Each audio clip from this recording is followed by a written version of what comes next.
Chapter 321.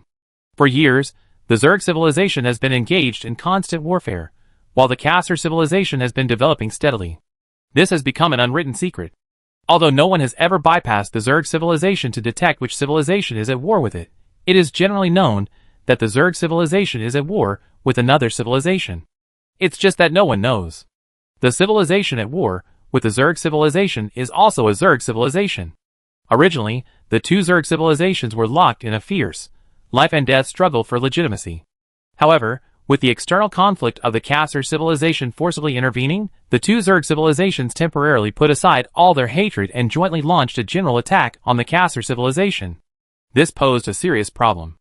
Originally, the Cassar civilization was in a position to watch the conflict from the sidelines. However, due to Commander Lee's actions, they were now facing off against two opponents. A one-on-one fight requires a desperate effort to win. 1 against 2, there was essentially no hope of victory. Chen Meng silently gazed at the second half of the headline in the Casa Daily. We need everyone's concerted efforts. All civilizations must gather as much resources as possible within 3 days and hand them over to the Casa civilization. Violators will be executed. After victory, the Casa civilization will return double. Please believe that the final glory will belong to the Casa Civilization Federation. As long as we work together, we will eventually see the day of victory. That's probably difficult to achieve. Xiao Ai's voice echoed from the train. The Casa civilization doesn't even consider the people of other civilizations in the Federation human. They casually destroy civilizations within the Federation, and no one cares. The Federation has always been ruled by violence. There's no sense of cohesion or honor. No civilization would have any sense of honor towards the Casa Civilization Federation, and they wouldn't willingly surrender all their resources. In the end, the Casa civilization would most likely slaughter hundreds of other civilizations, using them as an example to scare others and gather up all their resources. Then, an unprecedented decisive battle would begin with the Zerg civilization. This war will be even more massive than the one between the Zerg and the Machine civilization, and it's expected to last much shorter, perhaps even ending within 3 years. A decisive battle? Chen Meng narrowed his eyes slightly, and after a long silence, he said softly, "The storm is brewing. No one can predict what will happen next. We must first develop ourselves, so that no matter what we encounter, we have the confidence to face it." At least, now, he had a lot of confidence. The supermodular effect of his level 500 spider legs allowed him to freely enter and exit pseudo-4-dimensional space, launching attacks from directions completely undetectable by the enemy, making him virtually invincible. However, one cannot truly survive in pseudo-4-dimensional space. One cannot remain there for long.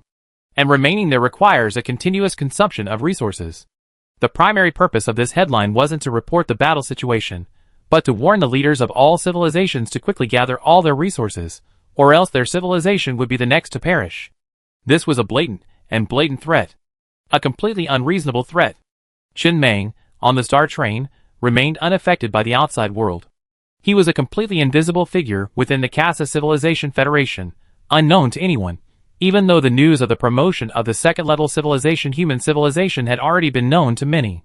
But no one had discovered the location of this civilization's planet or territory. Naturally, no one knew him. No one knew that he, Chen Meng, was the leader of this civilization. He was currently on the train, focused on upgrading all of his train's components. Today was a major project. He wanted to upgrade every component to level 200, useful, useless, anything on the train, all to level 200. He still had 28 trillion units of iron ore, more than enough. The first upgrade was the built-in fire control system. This green-grade component required 800 million units of iron ore. For a long time, this component had maintained good order within the train. Furthermore, when Little Green was a juvenile, he possessed a large number of heavy machine guns in his mouth. This was one of the functions of the behemoth carriage, allowing the Star Beast to possess a certain level of combat power even in its infancy. When Little Green officially reached adulthood, this effect was no longer effective. Little Green's mouth no longer held any heavy machine guns. After all, with Little Green's current attack capabilities, he didn't need any heavy machine guns to compensate for the damage. Internal Fire Control System Level 200 Supermodel Effect. The Great Tao is simple. Just 4 words. Inside the train, the 100 three-legged cat heavy machine guns originally embedded in the ceiling had vanished. He had thought the number would increase to 200, but instead, they had all vanished, leaving only the 4 words "The Great Tao is simple." After searching for a long time, he finally understood the meaning of these 4 words. In fact, the number of heavy machine guns had still been increased to 200, but they were hidden, deployed when needed. And the level 200 God-level supermodel effect was just that. An invisibility effect. Sounds pretty average. He shook his head, and didn't upgrade each one individually, as that would be too time-consuming. Instead, he quickly checked off almost all the components on the control panel screen. After confirming there were no issues, he simply selected Summary and upgraded with a single click. Every component on the train was upgraded to level 200, both green and red grade, all upgraded to level 200. Total resources consumed: 981.6 billion units of iron ore. Less than a trillion, not even a fraction of what's needed to upgrade the armor. A trillion units of iron ore is actually an astronomical figure. It's truly a lot. Mining an entire mining planet would only yield a few trillion units of iron ore.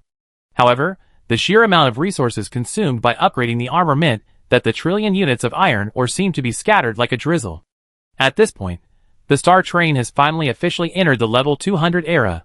Almost all accessories have been upgraded to level 200, each gaining level 200 God-level supermodel effects. Admittedly, not all level 200 God-level supermodel effects are powerful. Some, like the built-in fire control system's God-level supermodel effect, are truly useless, while others have yet to find their specific uses. For example, the level 200 God-level supermodel effect of the single bed is truly soul-purifying, a highly effective attribute in the Immortal Cultivation civilization.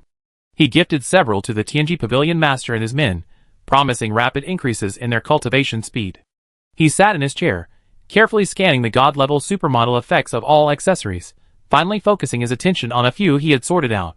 These accessories have quite strong supermod effects, or perhaps even a certain explanation. Drill bit level 100 supermod effect, harder, faster rotation speed. Drill bit level 200 supermod effect, harder, faster rotation speed. This accessory had been with him for a long time, and he had a deep impression of it. It was a purely numerical accessory, simply increasing stats without any mechanics. However, he hadn't expected that even at a level 200 supermod effect, which should have seen a qualitative change, this accessory would still increase stats. He had expected some kind of exaggerated supermod effect like breaking through the void. He was a little skeptical. He took out 237.5 billion units of iron ore and upgraded the white-grade accessory drill bit to level 500 in one go, obtained another special supermod effect. Drill bit level 500 supermod effect, harder, faster rotation speed. This drill bit accessory, with each upgrade, gained harder and faster drilling speed. Now, all the supermod effects were further increasing these stats. He was now deeply suspicious. That means the mechanical civilization must have tweaked the overpowered effects of the drill accessory. It took countless attempts to finally achieve this randomized overpowered effect. Otherwise, the drill should have a chance to acquire a variety of overpowered effects under the cosmic power. How could it be so coincidental that all of them were this one? But what on earth could the mechanical civilization be trying to accomplish by expending so much effort to create such a hard drill, if it truly was the mechanical civilization's interference and control? Then, it also means that the mechanical civilization, in the process of manipulation, had upgraded this accessory blueprint to level 500 countless times. The amount of Murphy stone consumed would be astronomical, far more than even Princess Tutu's level 200 AI would consume. This mechanical civilization, the more I understand it, the more mysterious it becomes. Qin Meng muttered in a daze. He had no idea what the mechanical civilization was up to, nor did he know if its plan had succeeded. But he felt this drill would be of great use in the future. After all, even he didn't know how tough it was yet. I try it out next time. Secondly, there are many level 200 God-level supermodel effects. For example, Oxygen Generator level 20 supermodel effect. Consumption is halved. Oxygen Generator level 50 supermodel effect. Creates a customized oxygen environment based on race and lifestyle. Oxygen Generator level 100 supermodel effect. The oxygen produced will have a certain purifying effect on the body. Oxygen Generator level 200 supermodel effect. Can repair organs to a certain extent, thereby extending lifespan. These were all accessories he upgraded to level 10, and then stopped upgrading. The effects of the first few supermodels were normal, like a steady climb. But once it reached level 200, it was like a sudden roller coaster ride, a sudden surge. A single oxygen concentrator can extend lifespan. How bizarre. It's likely that the people of the Cassidon civilization didn't know this was the effect of the oxygen concentrator's level 200 supermodel, otherwise everyone would have won. While it's certainly not as effective as a medical tank, it's even cheaper. Oh, I almost forgot.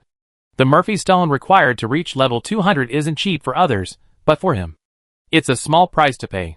Shall I build a few more level 200 oxygen concentrators to ensure there are several in every city on Blue Water Planet, ensuring coverage for all residents? Our native population is still too small. While extending lifespans, encourage more children. There are rewards for having children. We have rooms, jobs, and retirement. You don't need to go to Schwanwu Star. Life expectancy there is already long. Although it's on the civilization panel. We all belong to the human civilization, but in practice, he will definitely subconsciously have a slight preference for Water Blue Star. After all, he came from Water Blue Star. There are many other interesting accessories. Telescope level 50 supermodel effect, extended viewing distance. That's normal. At level 50, seeing farther is a problem. Telescope level 100 supermodel effect, can be used as an astronomical telescope. That's perfectly normal. A level 100 telescope, a level 100 telescope, looking at the stars, who can say it's not? Telescope level 200 supermodel effect, can travel back in time and see what happened in a certain area over the past 24 hours. But screw you, you're a telescope. You, a telescope, can even travel back in time. What the hell are you trying to do? This thing. Chen Meng stood inside the train, holding a level 200 telescope, gazing out at the scene outside. Every scene that came into view was yesterday's. After reaching level 200, he instantly gained the power of rules. This thing has many uses. For example, a few bigwigs next door were exploring extremely confidential information at a conference. The next day, he ran over and took a stroll with his telescope, essentially observing the event.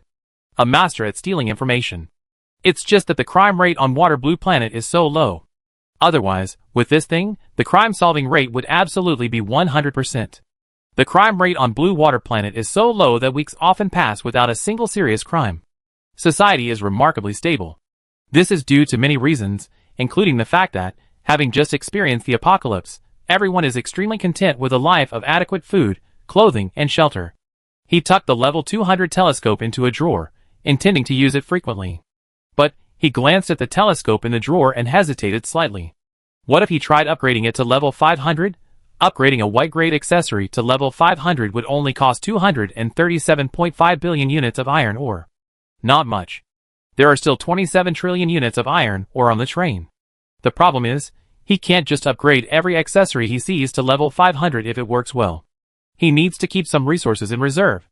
After a few breaths, the 237.5 billion units of iron ore within the train pulverized into countless streaks of white light, drifting into the telescope in the drawer. This telescope was incredibly expensive, even more expensive than the star train that had just left planet Aqua. It was a stratospheric price.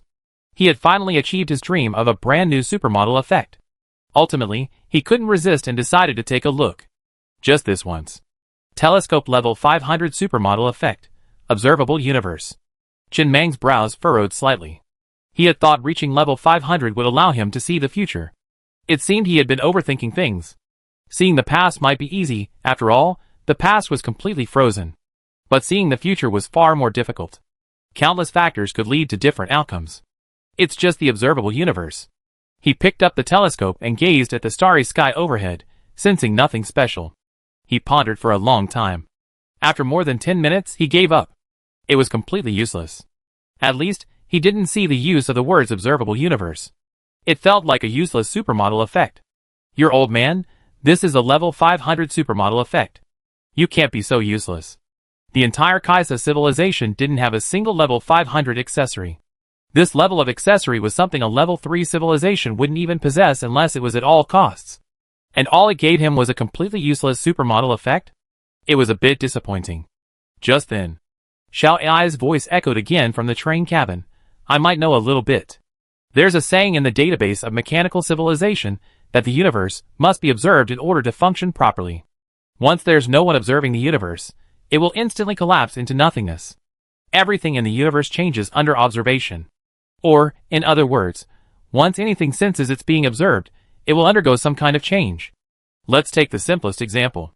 You're a student, diligently doing homework in your room. At that moment, you notice your mother observing you from the doorway.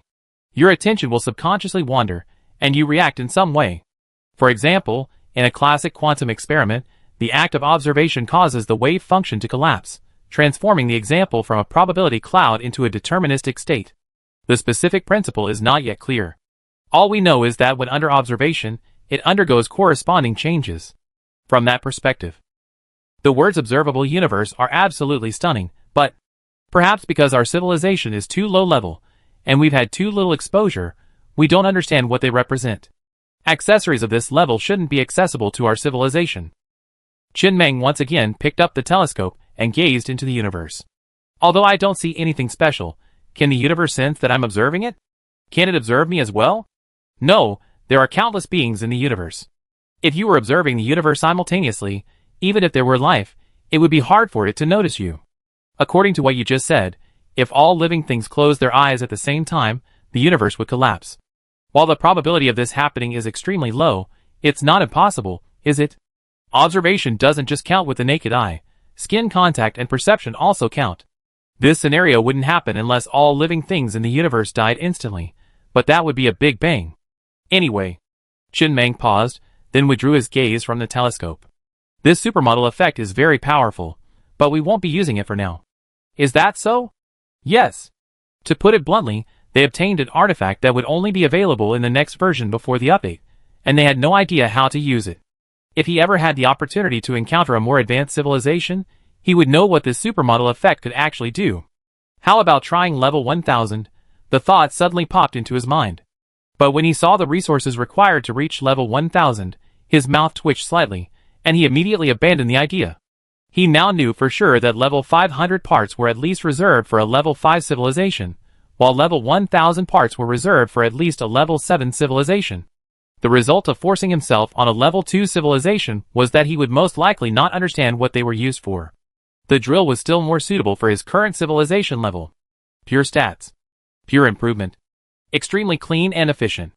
But he suddenly realized that some parts with special mechanics could be upgraded to level 500 first to see the effect, such as refrigerator. If I were to rank the heroes of the Star Train, the refrigerator would have to be in the top 3.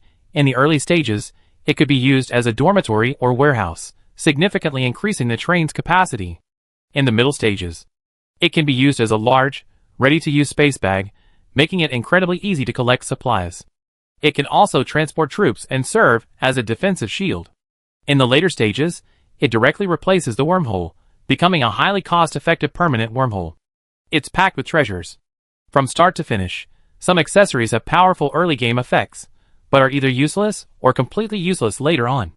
Others have powerful late-game effects, but are essentially useless early on. Only the refrigerator remains consistent and consistently powerful. This accessory is definitely worth upgrading to level 500 to see what the universe-grade supermodel effect of the refrigerator at level 500 is. He coined the name universe-grade supermodel effect, just like the god-grade supermodel effect, to distinguish the qualitative changes between levels 200 and 500. After consuming 237.5 billion iron ore, he upgraded the refrigerator to level 500 in one fell swoop, a level 500 refrigerator. Level 500 refrigerator super effect, none. None. The word none completely silenced Chen Meng, shattered all his resolve. It seemed the refrigerator's legend would end here, a shame for his fame. But it didn't matter. The refrigerator was just a white-grade accessory. Creating a refrigerator original accessory image shouldn't be difficult. I have Chikashio create one later. He tried a few more random attempts, hoping to find a useful super effect for the level 500. After all, his randomness was free. It was equivalent to infinite randomness. Afterwards, Chen Meng looked at the other super effects, memorizing all of them. He stretched out his arms and leaned back in his chair, feeling a little tired. After this upgrade, the Star Train was essentially at full strength. There were no weaknesses. There were still 27 trillion units of iron ore left. But he still felt a bit short on resources. If he had more, he could have level 500 armor. Armor, that thing. Level 200 still didn't feel secure enough. Level 500, for sure? 500 would be enough. Even if the sky fell, he felt 500 armor would be enough to withstand it. Just then, Xiao Ai's voice rang out again on the train. Conductor, I've got the details on the blueprints for the colorful firepower component that consumes copper, or that you asked me to find last time. That's good news. Jin Meng breathed a sigh of relief. The train's most powerful weapon was the Arcanon light cannon. Its biggest drawback was that it consumed iron ore, and iron ore was already precious, so there wasn't much left. With the firepower accessories that consume copper ore, his nearly 100 trillion copper ore finally had a place to go.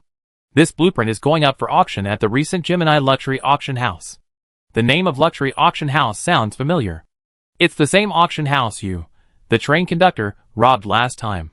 Fate, it's open again? Yes. Then let's go again. The Casa Civilization Gemini has been under tighter security since the last incident. All trains arriving near Gemini through the wormhole are boarded by security personnel for thorough inspection. But Jin Meng still easily appeared on Gemini unnoticed. He had his refrigerator on Gemini. He didn't need anyone's permission to go anywhere. He could go wherever he wanted. He appeared in the familiar cafe at the Polar Night Market, looking at the familiar auction house's list of lots in his hand. This auction house had a rich history, and despite being robbed, it had reopened. It seemed unaffected. It had been rebuilt on the original site.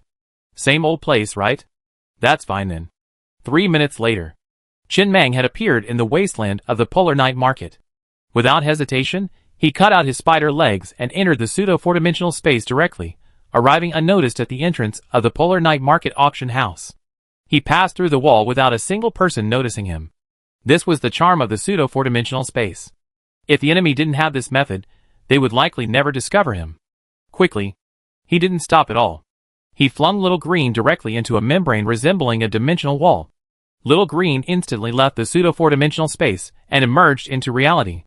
It rapidly grew, reaching the size of a football field, swallowing the entire auction house in one gulp. Then it shrank again and shot off into the distance. In the blink of an eye, it vanished. The entire process was seamless. Very good. Jin Meng gazed at the scene before him. In the pseudo-four-dimensional space, he happily controlled the Star Train and Little Green, speeding side by side along the dimensional wall. Only when they stopped in a desolate place did Little Green finally spit out the auction house he had been talking about. Jin Meng, whose eyes had been filled with anticipation, saw the scene before him, and his smile gradually froze. The auction house Little Green had spit out lay in ruins, thick smoke rising from the air. The entire auction house, rebuilt with explosives, exploded the moment Little Green swallowed it. Xiao Ai, who had already finished scanning, spoke up, "Conductor, everyone in the ruins was killed. We haven't detected anything valuable, just brick and tile ruins. It seems we've been set up."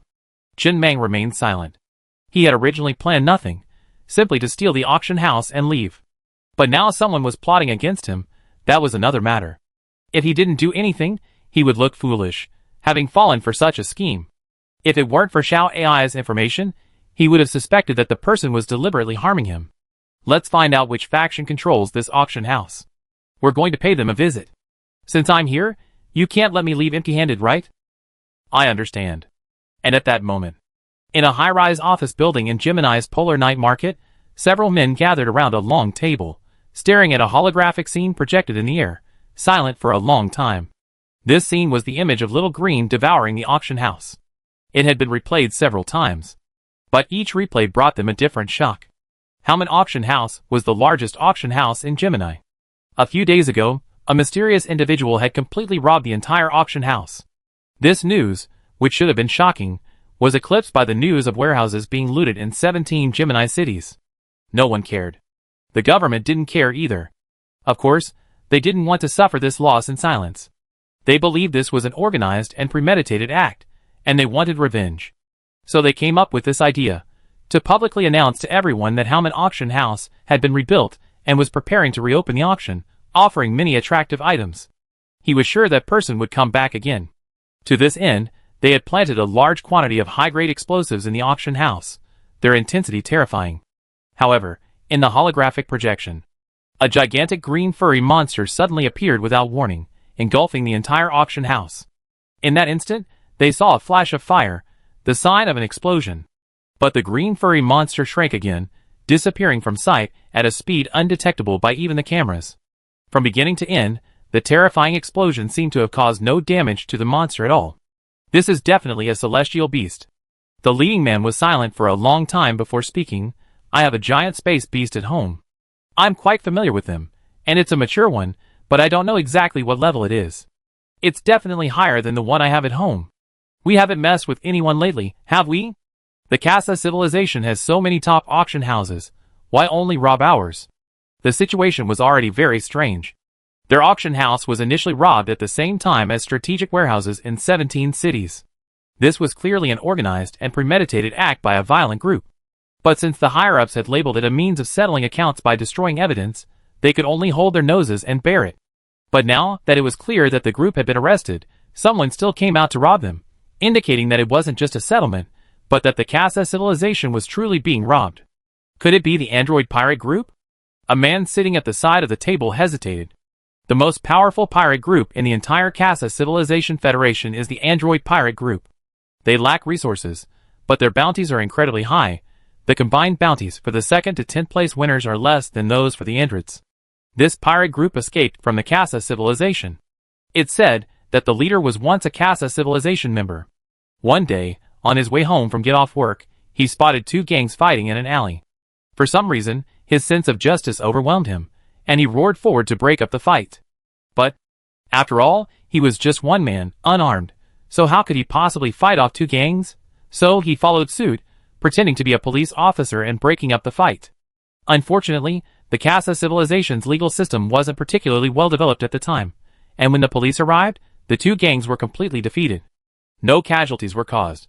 Both sides were verbally admonished and released.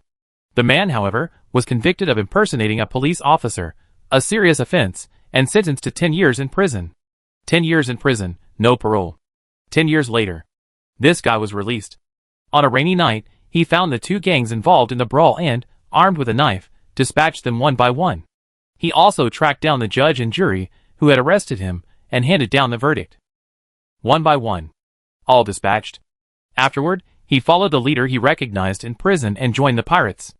Over the years, he gradually became the most powerful pirate group within the Casa Civilization Federation. However, that incident also significantly advanced the improvement of Casa Civilization's legal system. The continuous improvement of a legal system inevitably requires sacrifices.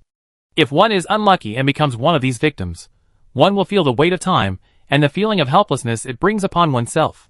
This guy later developed a strong hatred for the Casa civilization, only robbing its own chambers of commerce, never those of other civilizations. It's said this guy has been raising a terrifyingly powerful asteroid beast. Could it really be him? It's unlikely.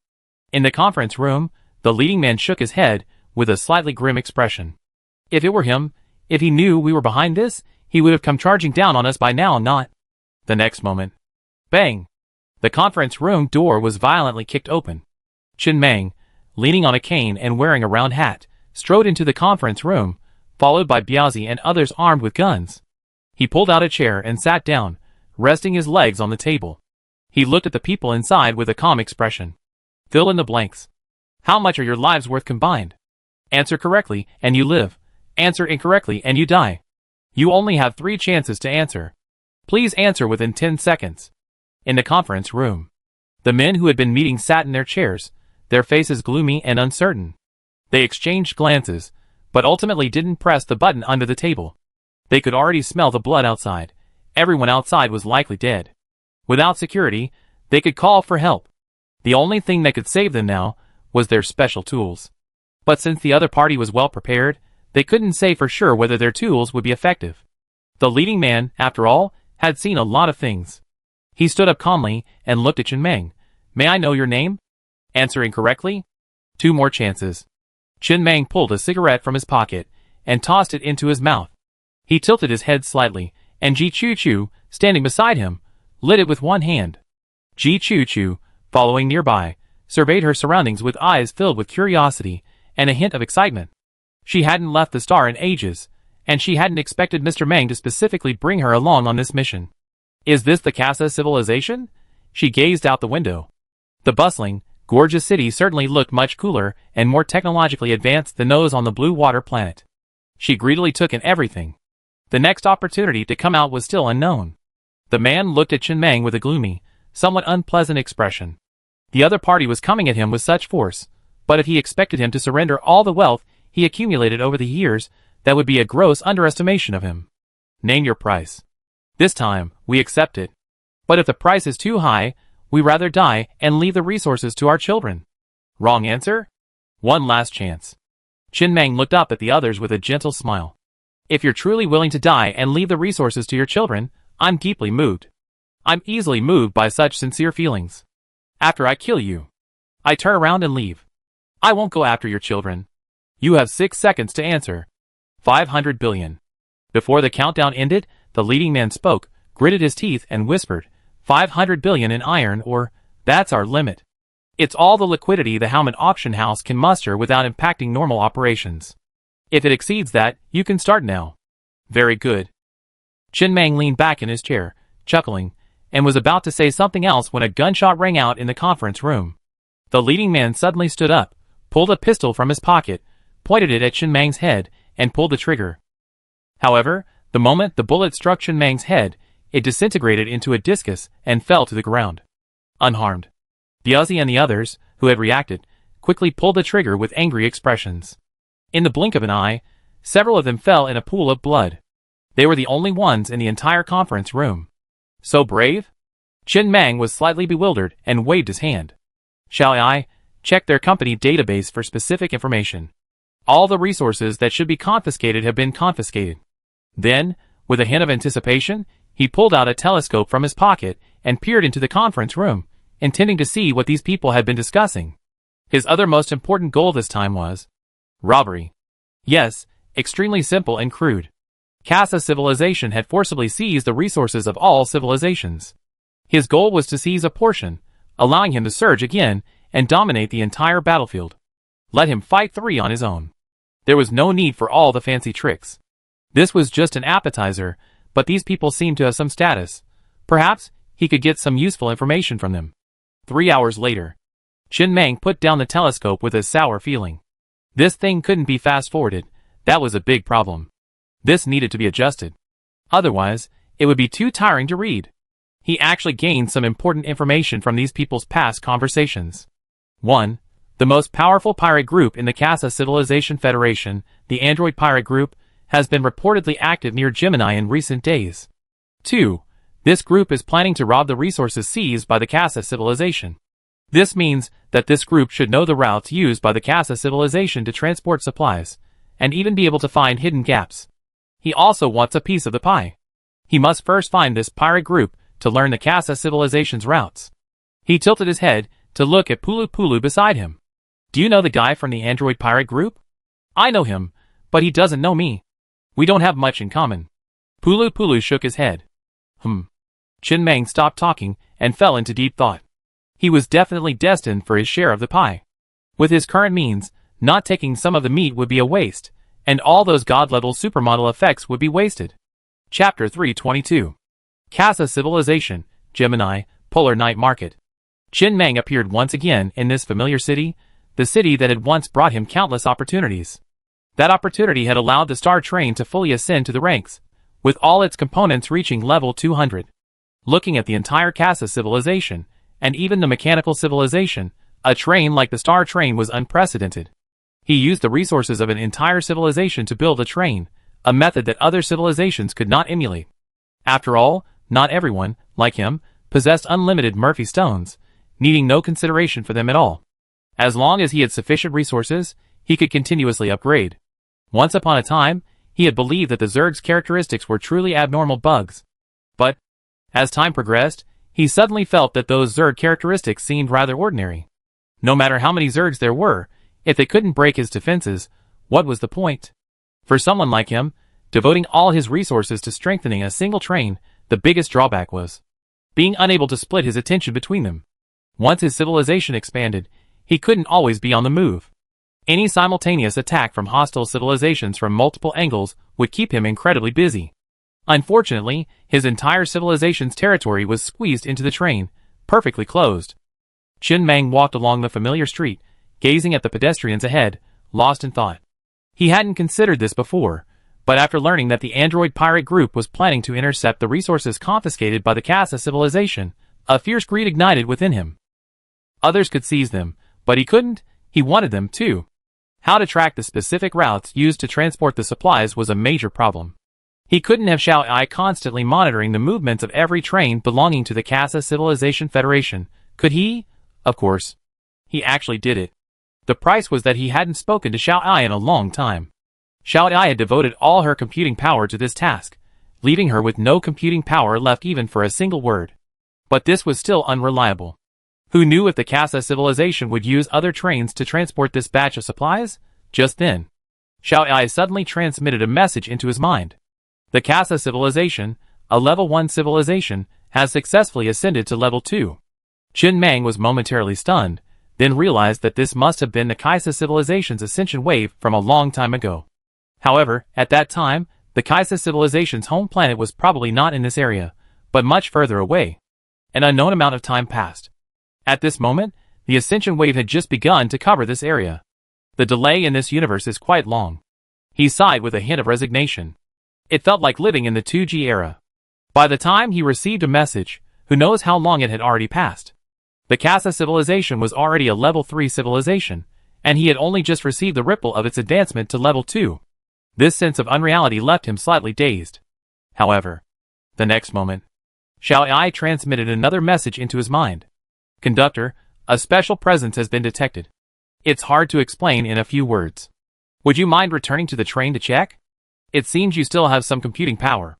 Computing power, like time, is something you can squeeze in.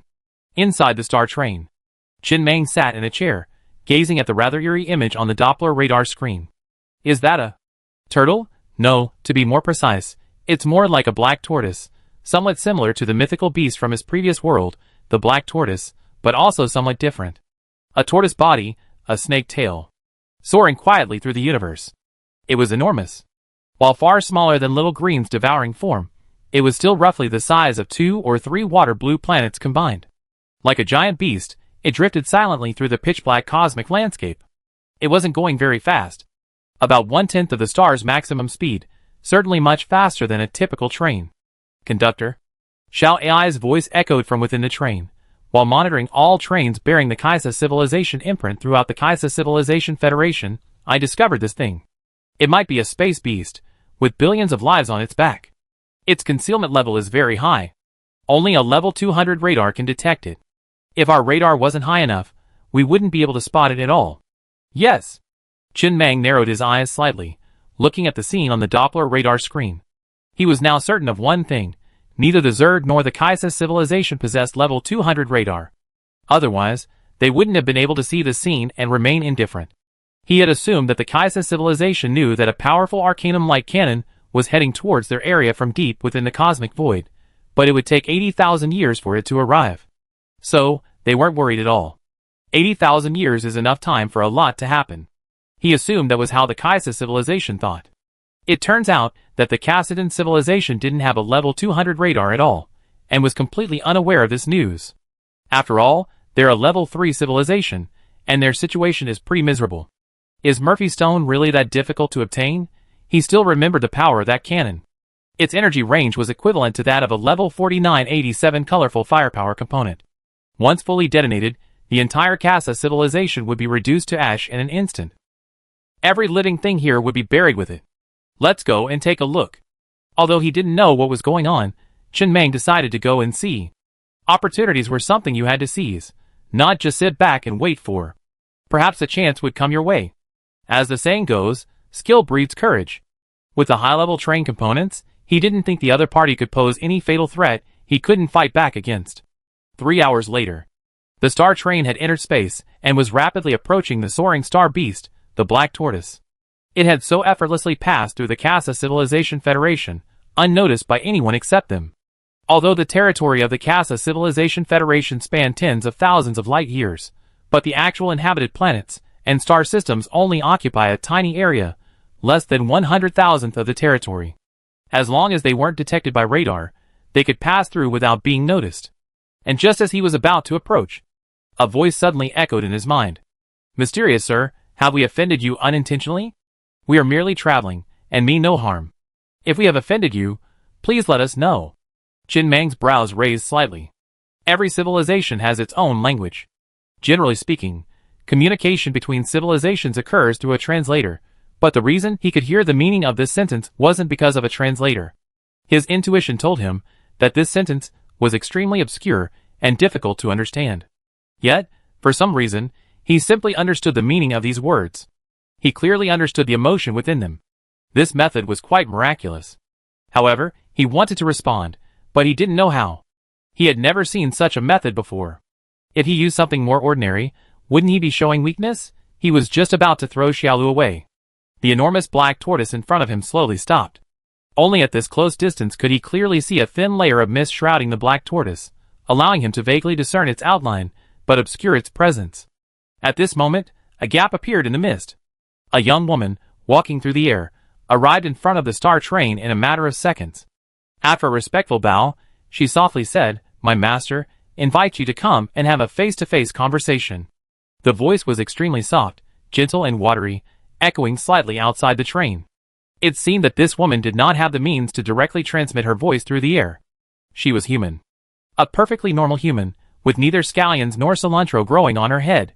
Qin Mang narrowed his eyes slightly, as he studied the young woman blocking the way in front of the star train.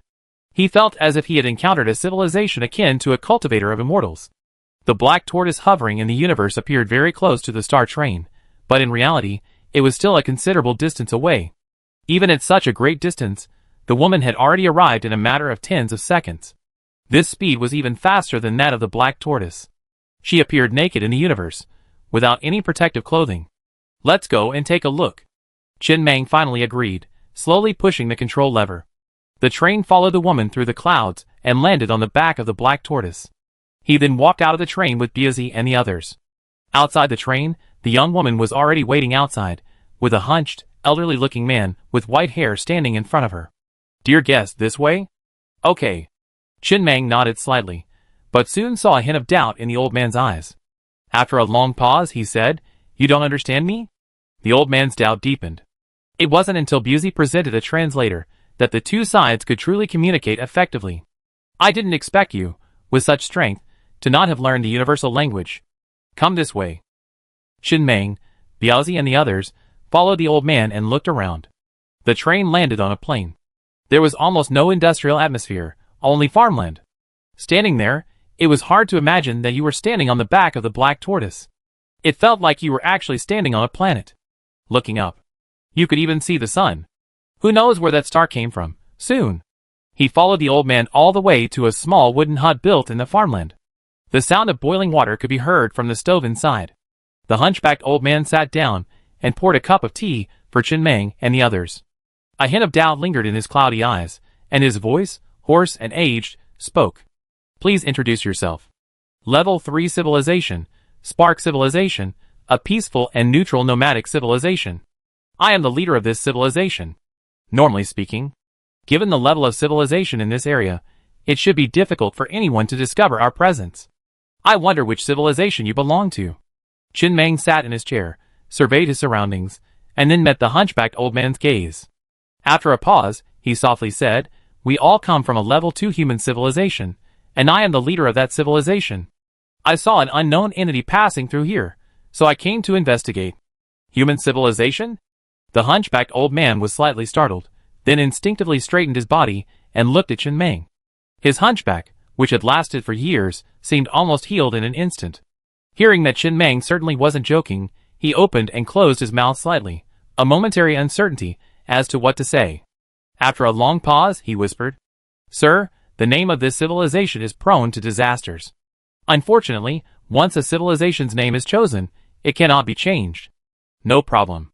Qin Mang shook his head and glanced at the young woman kneeling beside him. "Is your civilization a cultivation civilization?" This was the third level 3 civilization he had encountered. The first was the mechanical civilization, the second was the Casa civilization, and the third was the current Spark civilization. However, this Spark civilization didn't seem to have the same overwhelming presence as the other two level 3 civilizations. For example, its territory alone was vastly smaller. It was clearly a level 3 civilization that had fled from elsewhere. He was eager to learn more about these other civilizations. This would allow him to gain a deeper understanding of the universe, and even the composition of all civilizations within it. "No." The hunchbacked old man shook his head and said slowly, "We are a divine civilization." Many years ago, our ancestors adopted the star beast Xuanwu. When our civilization was facing a catastrophic crisis, it was Xuanwu who carried us away from the disaster. After that, we lived on the back of the black tortoise and worshipped him as a god. After absorbing a great deal of our faith, the black tortoise upgraded rapidly and gained many more powerful transformations. Through our faith in the black tortoise, we were able to borrow some of his power. The power of the star beast is devastating. Even if we only borrow a little of the black tortoise's power, we would have earth-shattering power. From then on, the Spark civilization has been in a state of nomadism. We love peace and fear settling down, wandering the universe without a fixed place to call home. Divine civilization. Chen Meng muttered these 4 words silently. This was another civilization he had encountered. Of the many civilizations in the Casa Civilization Federation, he had never heard of any that were divine civilizations. Power is gained through faith. It sounds simple. No cultivation is required. The higher the level of faith, the greater the power that can be mobilized. Where did you come from? Chen Meng inquired. It seemed the other party wasn't opposed to communication between civilizations, but he already had a vague suspicion that they might have come from the other side of the cosmic void. That's a long way away, and it happened a long time ago. The old man spoke slowly. Long ago, after the Spark civilization suffered near catastrophic destruction, we began wandering. Our divine beast, the black tortoise, would periodically create a random wormhole and enter it. This is how we've been roaming the universe. We don't know where we came from. We've also forgotten where we came from. We have no idea where this place is. We thought we would be discovered by a level 3 civilization located here, but we didn't expect it to be discovered by a level 2 civilization. They've given it this name, so there's something truly special about it. It's just, seeing your train makes me feel a bit lost. Long ago, the Spark civilization was also a train civilization, but after that incident, it gradually transformed into a divine civilization. As far as I know, Chen Meng said softly, all civilizations essentially utilize core energy in different ways. Divine civilizations don't seem to exist anymore. This category? Same thing. There's no civilization that doesn't utilize core energy. The mythical beast Xuanwu normally absorbs vast quantities of core energy scattered throughout the universe and devours mineral planets. Through faith, we can directly harness the power of this core energy. What is that cosmic language you just mentioned? It's a universal language in the universe. Using this language, regardless of race or civilization, one can instantly and clearly understand the meaning and emotion of another's words. It's a fundamental part of cosmic civilization. Translators can't clearly detect the emotions within a person's words. There will be certain communication errors. 30 minutes later, Chen Meng left the Xuanwu and returned to his star train, watching the Xuanwu fly off into the distance. This simple incident also allowed him to encounter a civilization from another region for the first time. At this moment, he could also feel firsthand the state of mind and reaction of the former leader of the mechanical civilization upon encountering someone from a level 5 civilization. He learned much about the outer world. He realized he was a frog in a well. But in the short term, he couldn't escape and truly experience the outside world. This gap brings great anxiety. If he didn't know all this, he wouldn't be so anxious, much less stressed. He gained a lot of information about cosmic civilizations from the hunchbacked old man. They were indeed a peaceful civilization. They truly loved peace. From beginning to end, they only drank tea and chatted for half an hour, nothing else. Even though he knew his civilization was a train civilization, and the moment the conductor left the train meant it was at its most vulnerable, he still showed no intention of taking action. He naturally had his own confidence. But the fact that the other party remained peaceful without knowing his hidden hand was truly rare in the universe. This area is scientifically known in the universe as the low resource zone. As the name suggests, this region has very few resources, making it nearly impossible for a level 4 civilization to emerge. The only solution is for this civilization to seize all the resources in this area and then embark on a long voyage. Even if they manage to discover a high resource zone, there's a chance their civilization will advance again. But high resource zones are often already occupied by numerous civilizations. The entry of an unknown civilization to share the spoils is bound to lead to war. If they're unlucky and find nothing during their voyage, they'd be trapped in the low resource zone for life, with no chance of ever advancing to level 4. After all, not every civilization can ascend smoothly. Besides, before parting, the hunchbacked old man described the fighting methods of outside civilizations and reiterated to him that the name human civilization was dangerous. If human civilization were to invade other high-resource areas in the future, A bloodbath would surely ensue. By the way, before leaving, the hunchbacked old man gave him some delicious specialties from the Spark civilization. In return, he also gave the hunchbacked old man a level 200 refrigerator. Very good. Especially after he fully explained the benefits of the level 200 refrigerator, the other man showed a rare expression of shock for the first time. After confirming that no matter how far away, even hundreds of millions of light years away, it could be reached instantly, he saw a hint of agitation in the old man's eyes. That hint of agitation was not the desire to attack him. Rather, it was the urge to return to the trained civilization. Spark civilization was a truly nomadic civilization, without a settled territory. Because of past events, they were extremely afraid of settling down, or rather, they hated it, choosing to drift through the universe for lifetime after lifetime. They had only brief encounters with any civilization. There was no hatred, nor any friendship. After all, friendships require time to cultivate. People you only meet once couldn't really be considered friends. The universe was so vast, expecting to see them again was almost impossible. But, with the refrigerator, for the first time, Spark civilization had a friend, human civilization. The two sides could communicate in real time. He didn't mind making more friends, especially with a peaceful civilization constantly drifting through the universe. And from the hunchbacked old man, he also learned about some of the civilization's attack methods. The most classic example is undoubtedly the cross-temporal strike by a level 5 civilization. Find a cosmic void in the universe and establish a presence nearby. Then, no matter which civilization threatens their territory, they can simply create a time rift, travel back millions, or even tens of millions of years, and fire an arcanum light cannon deep into the cosmic void. Then, after traveling for tens of millions of years, the light cannon will grow in power, completely annihilating the enemy. Of course, there are bound to be many drawbacks. For example, finding a cosmic void that has existed for a long enough time is essential. Otherwise, even if they briefly travel back tens of millions of years through a time rift and find that the void hasn't yet appeared, it would be pointless. If the time of formation is too short, it's meaningless. There are many other factors such as, there will definitely be a certain degree of error. A deviation of more than 10 years is normal. It won't take effect immediately, nor will it change the situation immediately. Or perhaps, there are significant requirements for location. If the enemy isn't on the other side of the cosmic void, but instead attacks from the front, they need to first create a space-time rift back a million years, then create a wormhole to the other side of the cosmic void, and fire artillery fire at their base from that side. This scenario would consume a significant amount of resources. On the other hand, these bombardments would undoubtedly destroy their own civilization along with the enemy. Thus, this attack method isn't commonly used. It's a strategic tool to be used as a last resort, primarily for deterrence and rarely for counterattack or aggression. In theory, aggression is highly effective.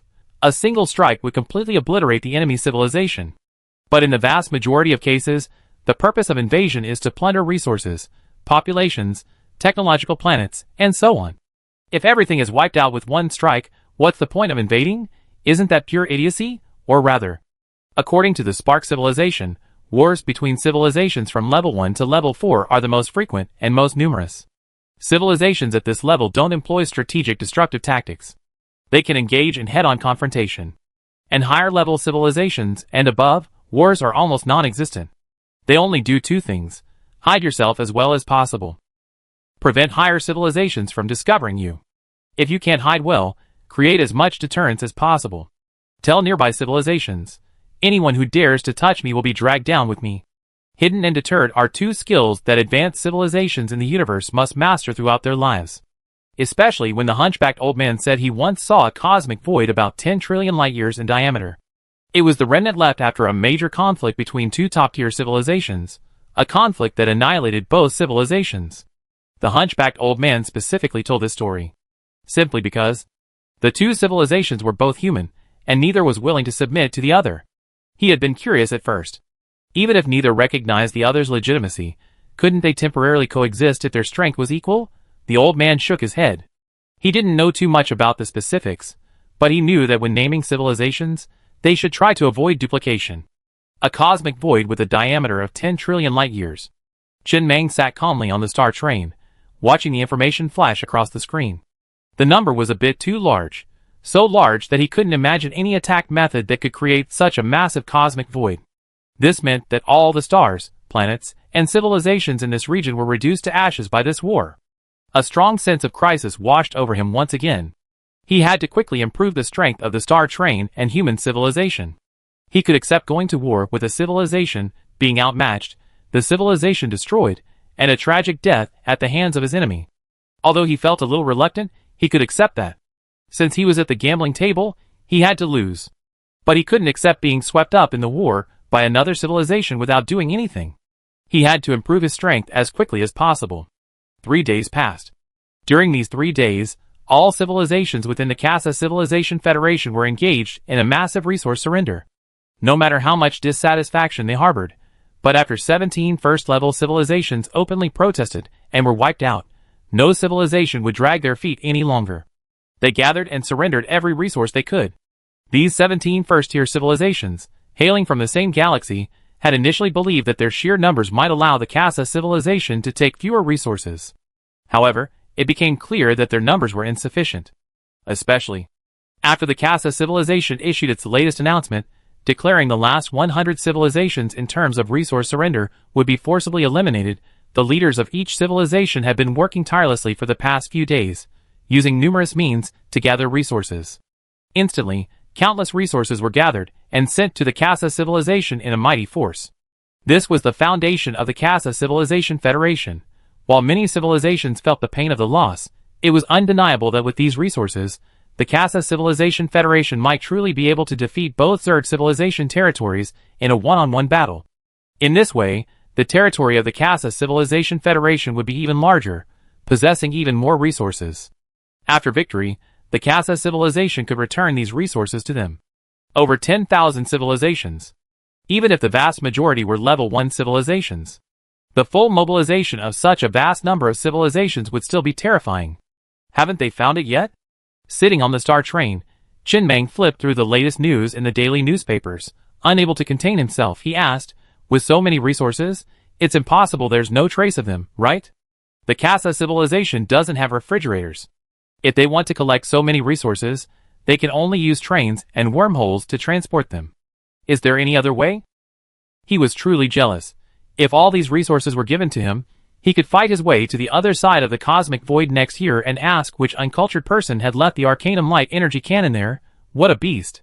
He tilted his head to look at the Doppler radar display on the massive screen on the right side of the train. On the screen, all trains bearing the Casa civilization's imprint appeared as green dots. Over the years, the Casa civilization had been making significant gains. But he couldn't detect any relevant information. He suddenly realized that he was too lenient compared to the Casa civilization. If this federation belonged to him, he hardly had the guts to forcibly wipe out the 100 civilizations that surrendered the fewest resources. Wait! Qin Mang's expression changed slightly. He looked at the countless trains on the screen, his brows furrowing. The screen indicated that the expeditionary force withdrew. By this time, they had already retreated from the front lines through the wormhole and returned to the territory of the Kasha Civilization Federation. And there was no intention of sending more troops. The front lines were suddenly empty, with only the Zerg army. The battlefield suddenly deserted? No. This Kasha civilization has absolutely no intention of fighting to the death. They're running. The next moment, on the Doppler radar, a primary star belonging to the Kasha civilization suddenly vanished. Simultaneously, a large number of Kasha civilization trains quickly returned to nearby primary stars. One after another. One planet after another, they vanished. Even the galaxy map completely obliterated these planets. In barely 10 seconds, the entire screen was suddenly empty. All the Kasha civilization trains and planets had vanished. Not even within 100,000 light years. Where had they gone? Qin Mang remained silent for a long time. The veteran third-tier civilization possessed more methods than he had imagined. Not only did he not know how the Kassadin civilization transported its resources, he also had no idea how it had suddenly fled. And they had taken so many planets with them.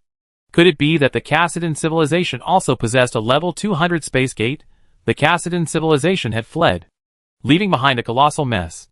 How could a large number of first-tier civilizations and hundreds of second-tier civilizations possibly withstand the combined attack of two Zerg civilizations, especially with their resources nearly completely purged? Where could they flee? I'm going to get some sleep. Qin Mang stood up, walked to the shower room, washed up, and then, clearing his mind, lay down on the bed and quickly fell asleep. He sleep first, and then see how things had developed after waking up. These days, he checked nearly every train bound for other civilizations bearing the Casa civilization's imprint, and even robbed a few. He discovered no resources were inside. Since things had come to this, he could only sleep. At worst, he could just run away. The next day, a piece of news appeared in every daily newspaper except the Casa Daily. The Casa civilization has fled. Where do we go? The Casa civilization had completely fled, taking all its resources with it. They left behind a devastating mess. Endless despair instantly enveloped the hearts of all civilizations. They originally hoped that the Casa civilization would return their resources after victory, but now it seemed impossible. The question was, if the Casa could flee, where could they go? They couldn't abandon their planet and escape into space alone. That would be like chronic suicide. A quick death would be preferable. However, there was some good news. For example, the Casa civilization didn't have time to specifically count which civilization had surrendered the least resources, and no civilization was destroyed as a result. Weaker civilizations needn't worry anymore, and can breathe a sigh of relief. Secondly, the Casa civilization left too hastily, leaving behind all their wormholes. All the wormholes. These wormholes represent the Casa civilization's hard work over the past few days. They couldn't take them away, and they didn't have time to blow them up, so they all stayed behind. After a good night's sleep, Chin Mang stretched comfortably before lighting a cigarette and returning to the chair in front of the console. A smile on his face, he flipped through the daily newspapers in front of him. After waking up from a good sleep, his thoughts became much clearer. For him, it seemed like there were real benefits, not drawbacks. First, all of the Casa civilization's wormholes were clearly visible under his wormhole radar, even the strategically hidden ones. Given enough time, he could inherit them all and build this area into his base. Building so many wormholes would require a vast amount of resources. He couldn't afford them. Second, all the civilizations in the Casa Civilization Federation had been left behind. Everyone was in despair and fear. If a civilization could step forward and avert this crisis, it would be the savior. It could naturally replace the Casa civilization. A slightly less tyrannical ruler would be seen as a wise ruler by other civilizations. Not to mention, it was a human civilization. No need for a federation. Just join the civilization directly, return to orthodox human civilization, and recognize their ancestral roots. 60 to 70% of the civilizations in the Casa Civilization Federation were human. The influx of a large population meant he could select even more elites, recruit them into the Star Train, and join the scientific research team. It meant he could use his countless tentacles to help him explore the universe, search for resources, and mine mineral planets. It meant he would take the throne of the Cassidan civilization. He would become a true king. Unlike the Cassidan civilization, he only needed a small amount of resources. Moreover, there was an unspoken rule for advancing to a level 5 civilization, to rely on a cosmic void. There happened to be one nearby. As long as he successfully swallowed everything left behind by the Cassidan civilization after its escape, then swallowed the Zerg civilization, and mined all the remains of the mechanical civilization, then he will rise completely, and with incredible speed and force. The Cassidan civilization is gone. The stage is now his. It's like the mainstay is left, forcing him, a mere hand, to take the stage. The pressure is immense, but if the show succeeds, he'd be the new mainstay. All it takes is for human civilization to immediately stop the attacks of the two Zerg civilizations. Time is short. The Zerg civilization is still probing, unaware that the Cassidan civilization has fled, believing it's a trap. Once the Zerg understand the situation, the real attack will begin. He needs a vast amount of resources. A vast amount of resources will make the Star Train nearly invincible. With the train radio at level 200 super mode, and with nearly live broadcasts, everyone will witness the Star Train's power. Train radio level 200 super model effect. The message range is equal to the range of detection equipment, such as enemy radar, taking the highest value. It also displays a real-time battle situation on all train screens within a 100,000 light-year radius. Where this resource comes from is simple. Chin Mang slowly stubbed out his cigarette, stood up, stretched, and then looked at old pig behind him and said with a smile, "Let's go back and see where those guys have gone." Yes. The Casa civilization may have fled, but they haven't completely escaped. He has his refrigerator on Gemini. Where can you run? No matter where you go, he can find you. Although he couldn't find the route the Casa civilization used to transport its resources, it didn't matter. Those resources must be inside the Casa civilization now. A visit would reveal that the Casa civilization was extremely lax at this moment. This is their perfect opportunity. Originally, they only wanted to grab a small portion, but this time, they'd probably grab it all. If this deal goes through, then everything will be secure. Master Meng. Old Pig hesitated slightly, saying, "How about I go to the Starfire civilization and act as a lobbyist? With their help, we can more confidently seize these resources from the Casa civilization. They've been wandering for a long time. It's the near-extinction crisis that's kept them from settling down. We can promise them that if they make this move, we protect them in the future, allowing them to settle down peacefully. I'm confident I can convince them." "No need." Chen Mang shook his head, strode toward the refrigerator in the corner of the train compartment, and whispered, "Even the most peace-loving civilization would find it hard to be peaceful after seeing such a large amount of resources. I don't want to be alone against 4. It's hard to win a war against so many top civilizations at once. Let's go and see what the situation is." Twin stars. Chen Mang reappeared on this familiar yet unfamiliar planet, the Polar Night Market. The surrounding buildings and scenery remained largely unchanged, but the sun's position had noticeably shifted, appearing much further away. And it was moving rapidly. This meant that the Geminis were currently hurtling through the universe at breakneck speed. Quite fast. Chen Mang raised his telescope, gazed at the starry sky overhead, and muttered, "Bastard." Chapter 323. Gemini, Polar Night Market. Standing in a city alley, Chen Mang raised his telescope and gazed up at the starry sky overhead. The streets of the city were sparsely populated. There was no martial law, but the situation was clearly unusual. No one would leave their homes under such circumstances. People walked in groups of 2 or 3. Stars streaked across the sky. He had no idea where in the universe the Gemini stars were currently located. He had no coordinates or reference points. He had no idea how far away they were from the ruins of the Kasha Civilization Federation. Refrigerators didn't display distances. The only thing he knew was they were at least 100,000 light years away from the ruins of the Kasha Civilization Federation. He had brought the star train with him. Looking at the galaxy map, he knew this was a completely unfamiliar area, almost devoid of any civilization. There weren't many planets or stars either. It seemed rather barren. The resources were far less abundant than in the Kasha Civilization Federation, and the number of mineral planets was even less. He had never seen this area before. "They're really good at running." Chen Mang sighed slightly. He didn't know how the Casa civilization had managed to take all the planets under its control with them in such a short time, but he was certain that this wasn't the method of a level 3 civilization. It must be a method unique to the Casa civilization. Otherwise, the mechanical civilization would have already fled that day. Why would they have foolishly fought to the death?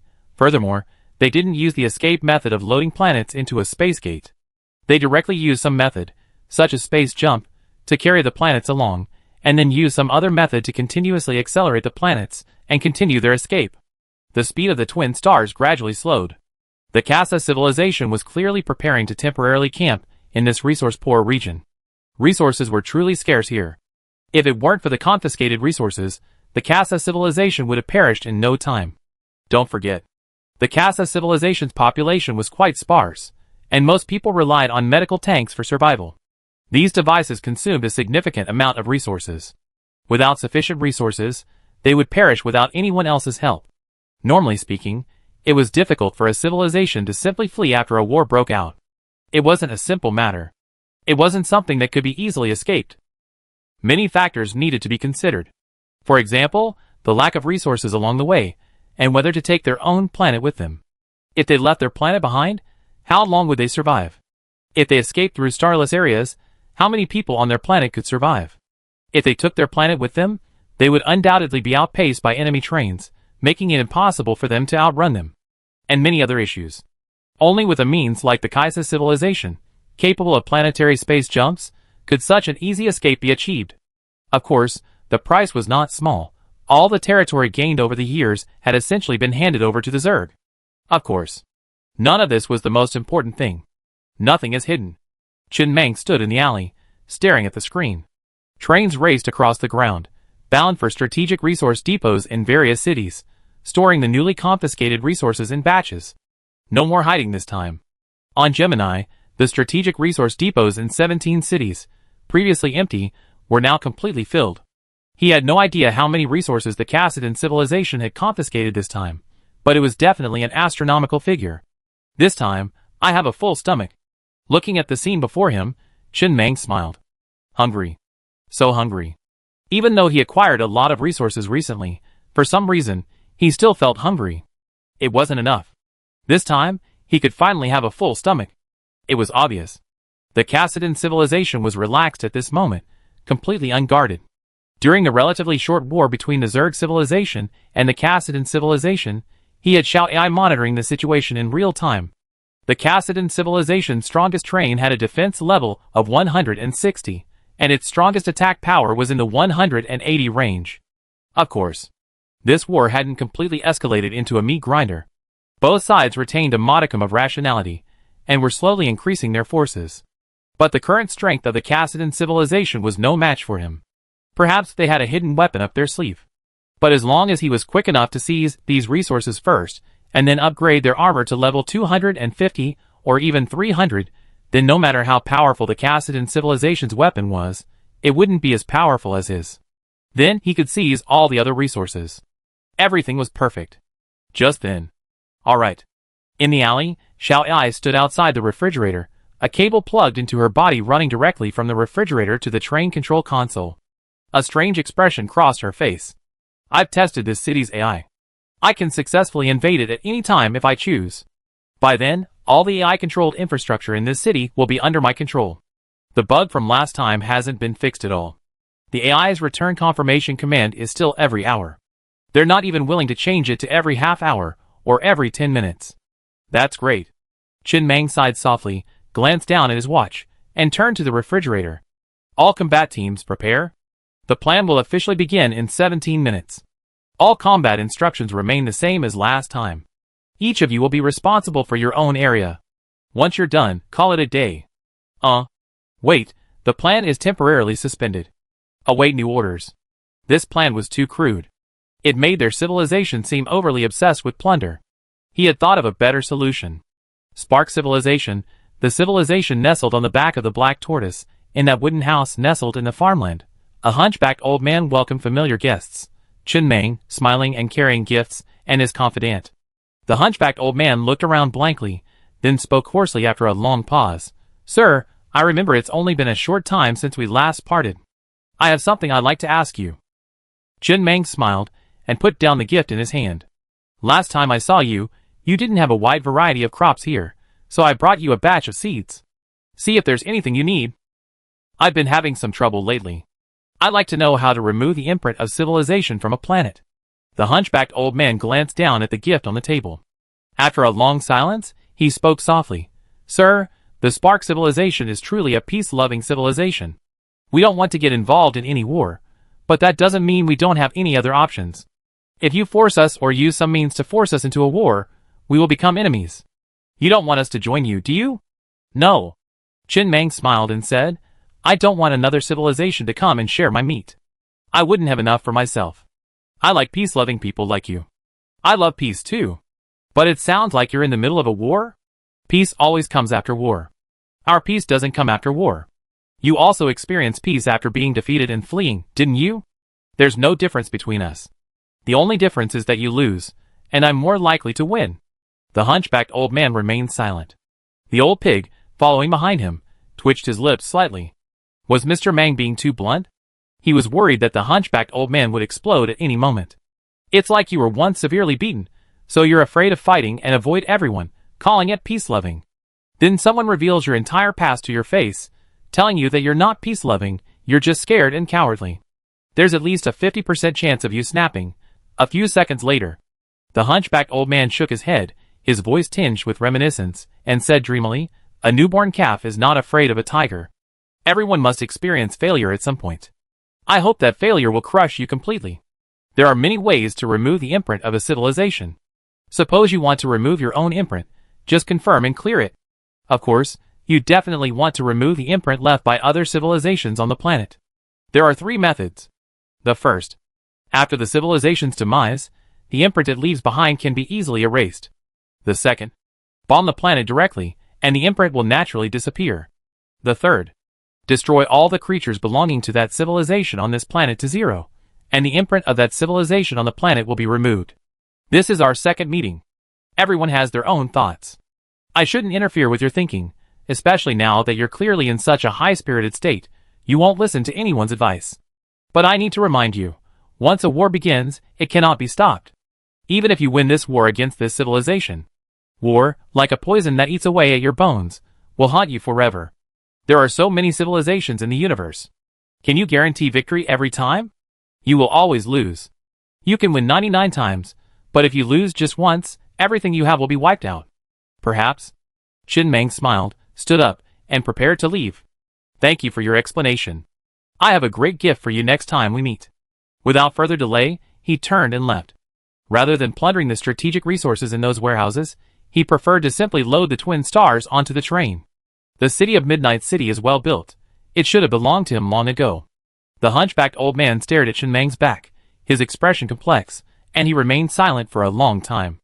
Xinghuo's civilization has been scared to death a long time ago, hundreds of years ago.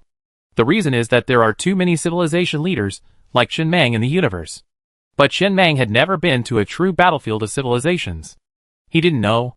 The battles between civilizations were brutal. Lose once, and they were completely gone. With luck, they could become a wandering civilization like them. But with bad luck, they would be completely lost. The star train sat quietly on the wasteland of Gemini. Several refrigerators sat quietly inside the train. Qin Mang planned to wait until the war was over and find a way to transport these refrigerators to other planets. Otherwise, finding the Casa civilization again would be a difficult task. He hadn't completely swallowed Casa civilization yet, so he couldn't let it go. Boom! Boom! The sound of the production line revving at high speed could be heard faintly from carriage number 2 behind him. The armored black hole robots were rapidly producing robots. These armed robots would serve as the main force on the battlefield. When the war began, these armed robots would swiftly sweep through all cities, like locusts, indiscriminately wiping out all living things. The cost of manufacturing an armed black hole robot with level 40 attack and level 0 defense is 3.12 million units of copper ore. A robot of this attack strength is enough to counter the firepower of the law enforcement bureaus in each city and ordinary creatures. Furthermore, the AI of these 17 cities is always under Qin Mang's control, and the more defensive areas will also face the firepower resources of the Star Train.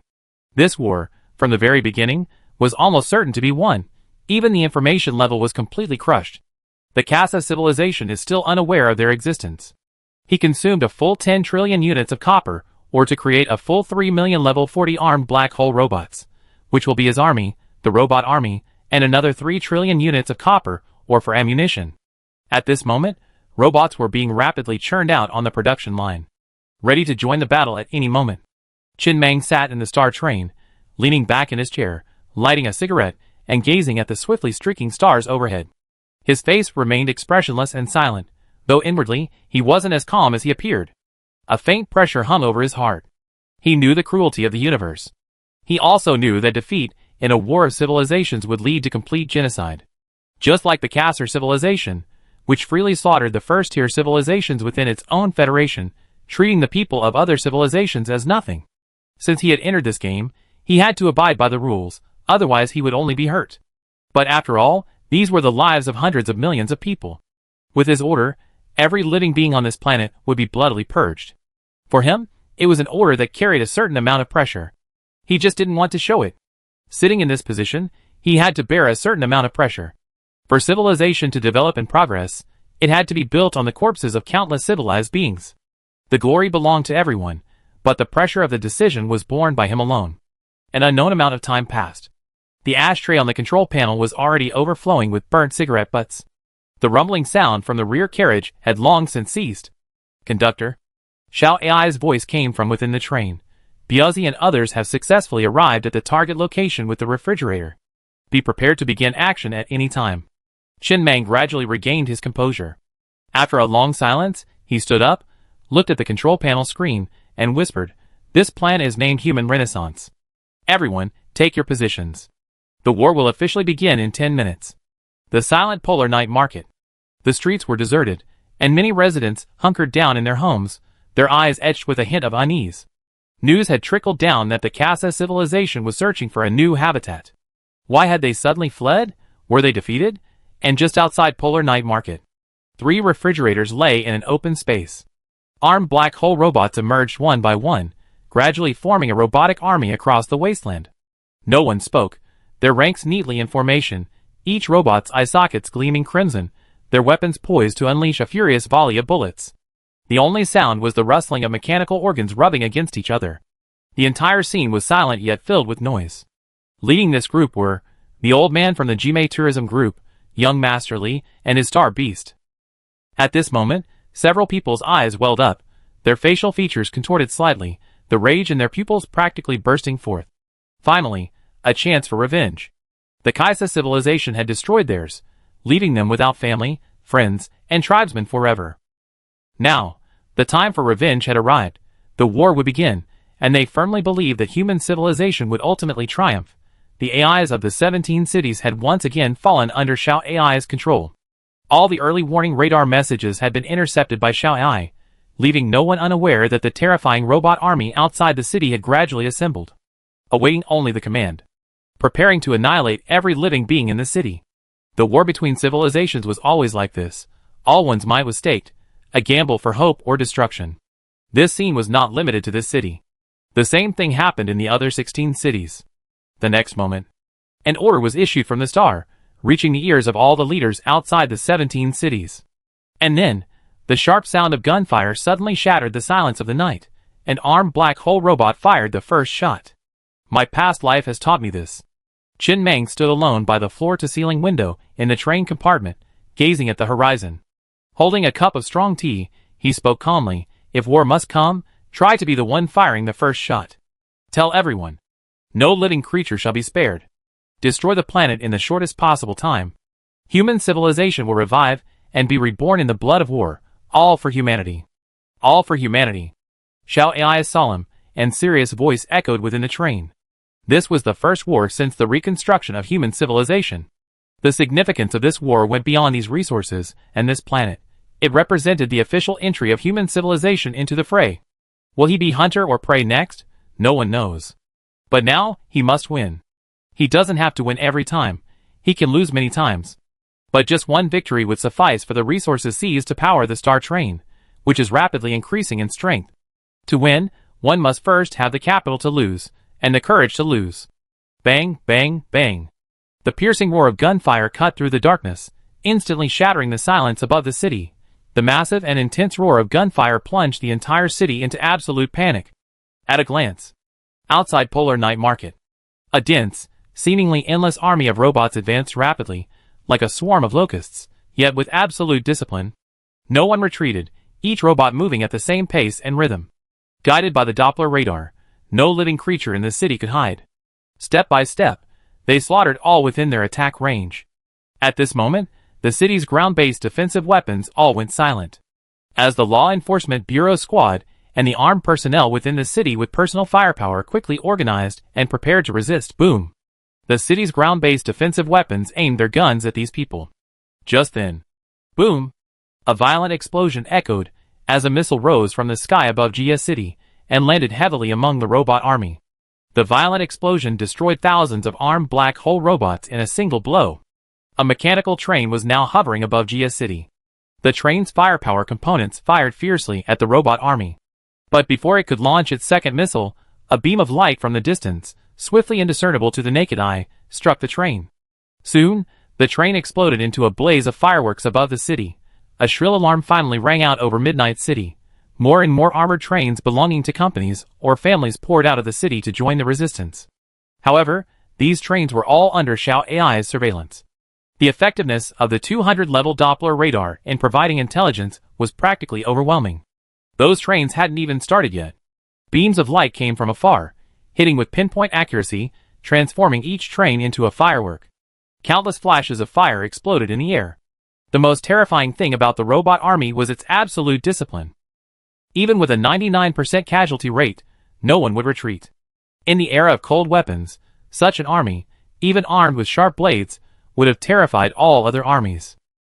Since its reconstruction, human civilization has never initiated a war, nor has it actively participated in any extraordinary war. All along, Qin Meng had always chosen to develop on the fringes, preparing to join the battlefield once he was stronger. But the Kasser civilization's escape disrupted his plans, forcing him to join the battle early and retrieve the resources they had taken to use against the Zerg civilization. This was the first war he had ever participated in. It was also the first war he had ever initiated. Did you receive the message? Inside the star train. Chen Mang stood inside the train, murmured as he gazed at the image on the Doppler radar screen. On the screen, a dozen or so main planets of the Casa civilization sped side by side, their speed consistent, towards the depths of space. Meanwhile, hundreds of mechanical trains took off from nearby planets, heading straight for the twin stars. Clearly, even if he blocked all sources of information, the AI of these 17 cities was completely under his control, but the news still got out. But whatever. Let him see if he can test the true depth of the Casa civilization this time. The next moment, Chen Mang gently pressed a button on the control panel, and the dark blue plasma veins on the barrel of the Arcanon Light Energy main cannon above the carriage slowly brightened, entering a charging state. Countless pieces of iron ore melted into a dazzling, intimidating energy, rapidly flowing into the main cannon's duct, like liquid lightning coursing through the veins of Thor. 10 seconds later, accompanied by a violent tremor from the train, a blazing white beam shot straight into the black cloud, blasting into space. The space around the muzzle was distorted by the excessive overload.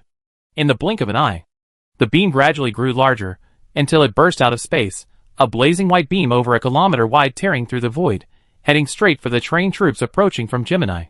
Its core temperature rivaled that of a star. The beam left countless glass-like cracks wherever it passed. The attack power wasn't high, only level 200. It was considered normal. He thought it was okay. After all, the highest attack power of the Cassadan civilization in this war had reached level 180. But that was in space, where an attack of this strength wouldn't be too noticeable. But on a planet, the signs it would cause were terrifying.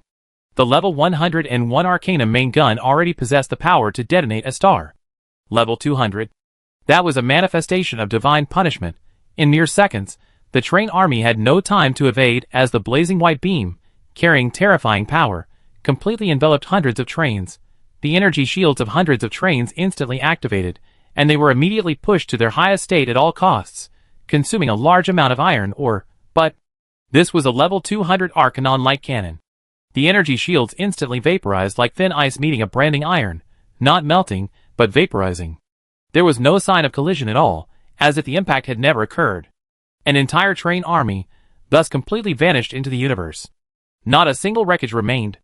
Not a single cosmic trash was created. If there were an environmental protection organization in the universe, they would probably give Chen Mang a thumbs up and praise him for being environmentally friendly. In the silent universe, everything was like a silent film, shocking and unbearable. When humans witness something too unbearable, they often freeze, unwilling to accept it. To this beam, those hundreds of trains didn't even count as a hit. After instantly melting, the speed and power remained unchanged, continuing its rapid blast into the depths of space, until it truly hits a target capable of consuming all of the beam's energy.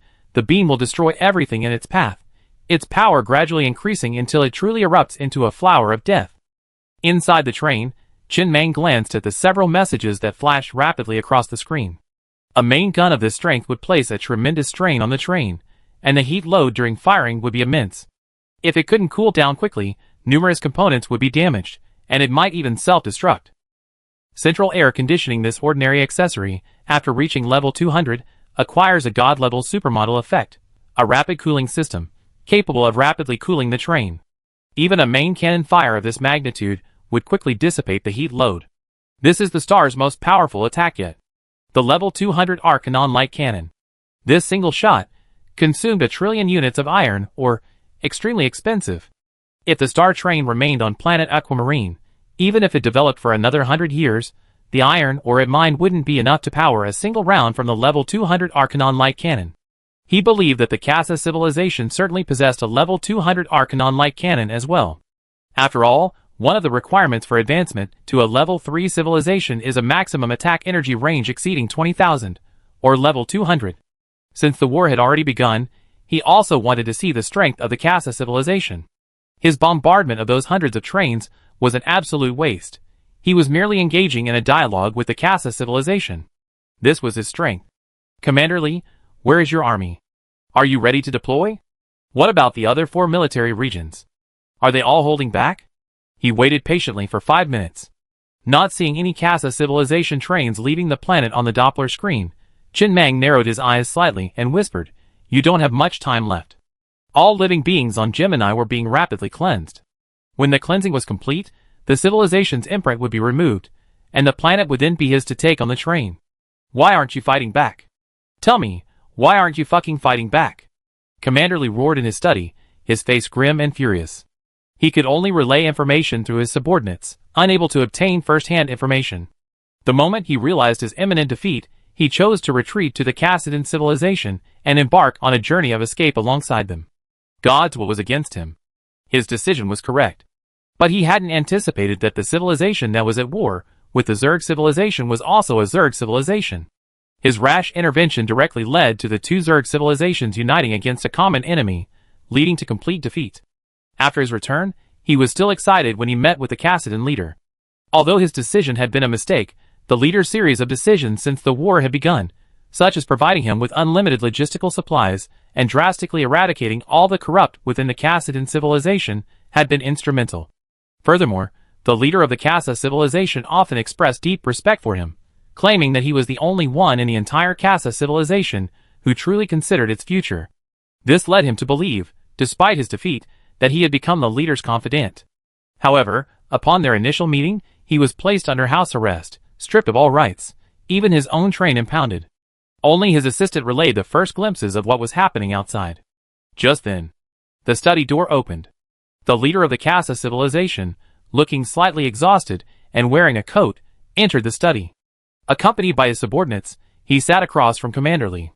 He coughed a few times, as if he had caught a cold, before gazing out the window and speaking in a daze.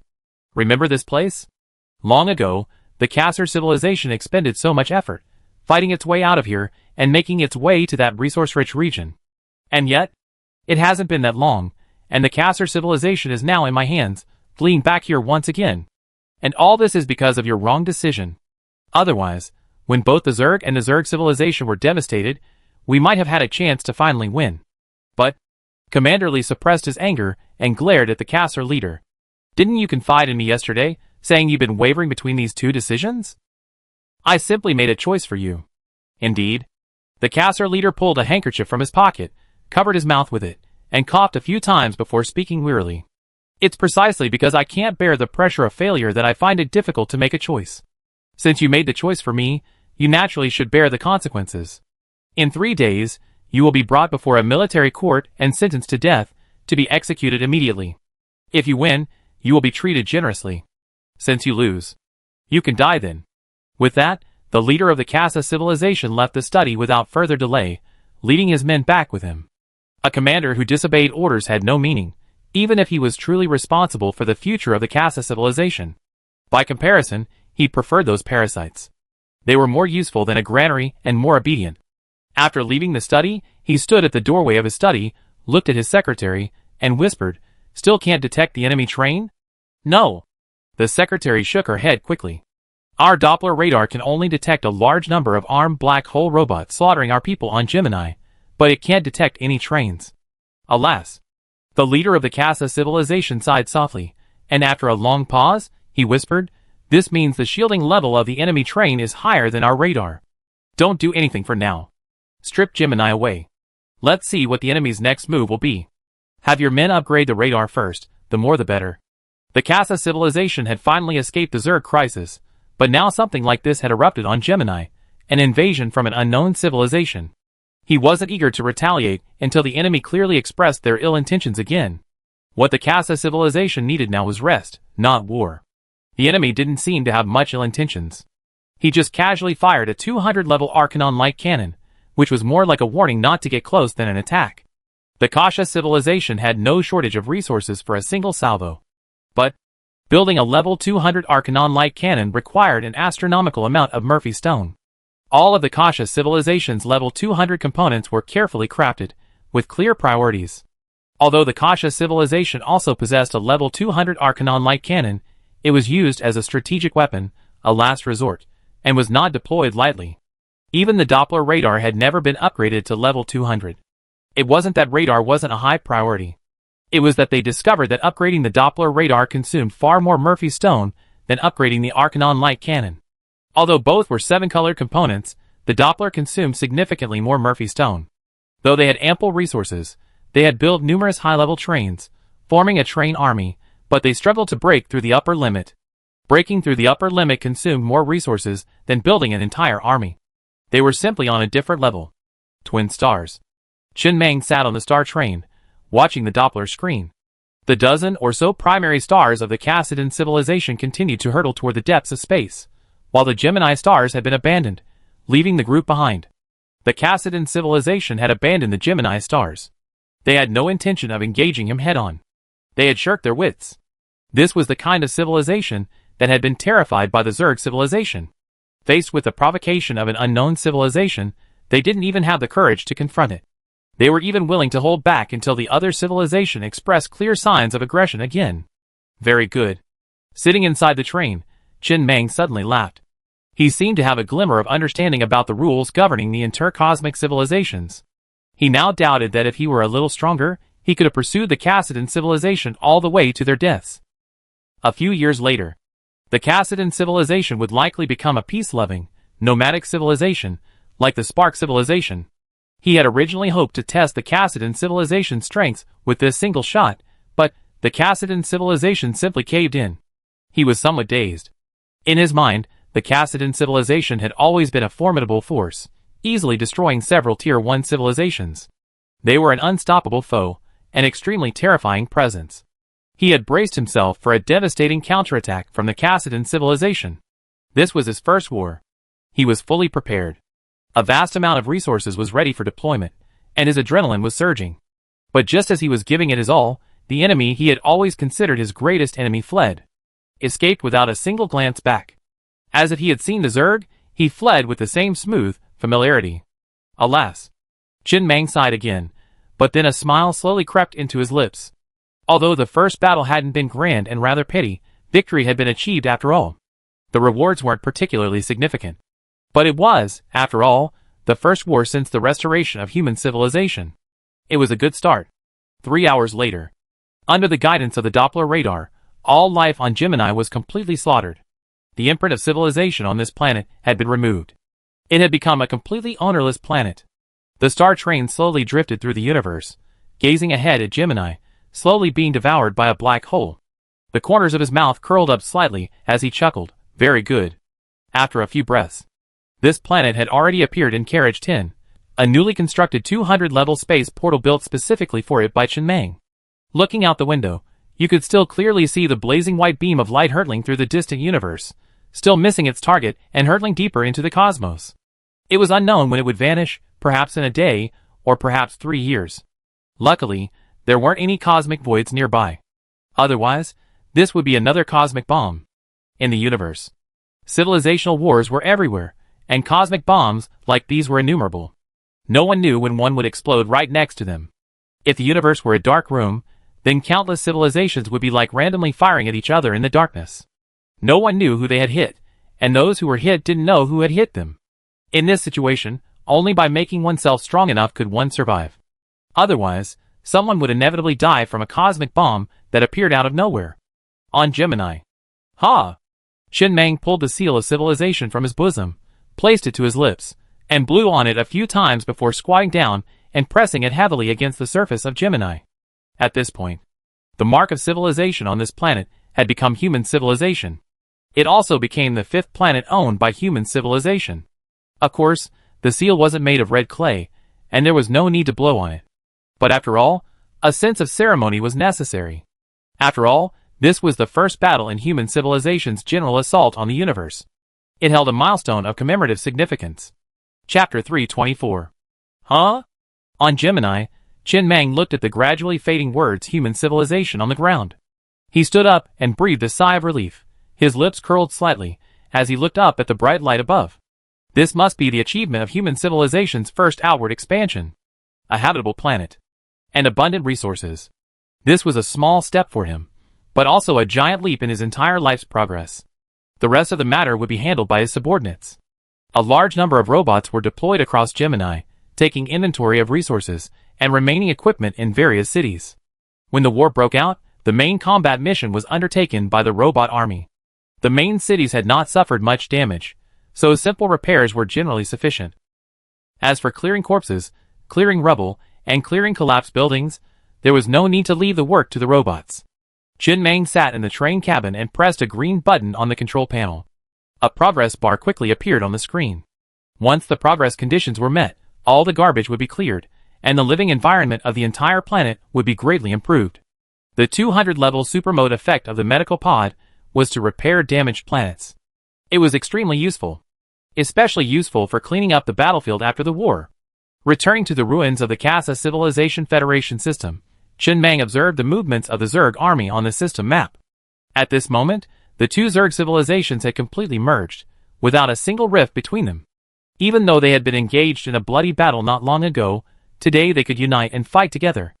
In the entire Zerg civilization, the only intelligent being is likely the Zerg Queen, or perhaps only a small fraction of the Zerg possessing intelligence. The Zerg armies below them are all Zerg monsters driven solely by bloodthirsty instincts, obeying the Queen's orders. Under these circumstances, they blend in harmoniously. At this moment, they are creating wormholes on a small scale, slowly approaching. They have dispatched large armies to guard the exits of each detected caste or civilization wormhole, but are not advancing too aggressively for now. It seems as if a truce is in the works. But this is just an illusion.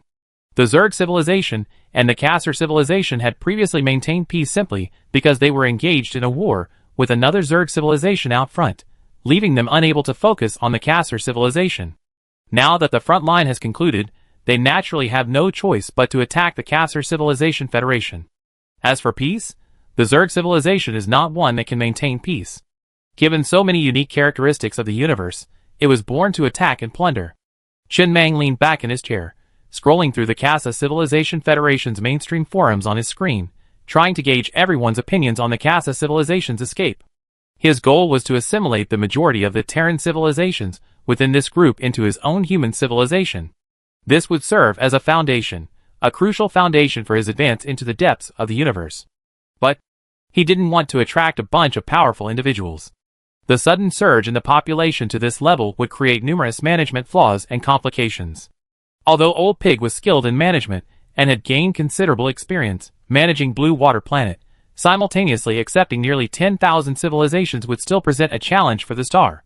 He needed to wait. Wait until the vast majority of people realized that the Casa civilization had truly escaped, taking with them all the resources they had surrendered, and that they had no recourse against the Zerg civilization except to wait for death. He reappear as a savior. This will greatly solidify his dominance. This is truly over. Confirmed news. The Cassadan civilization has completely fled. We've all been abandoned. What should we do now?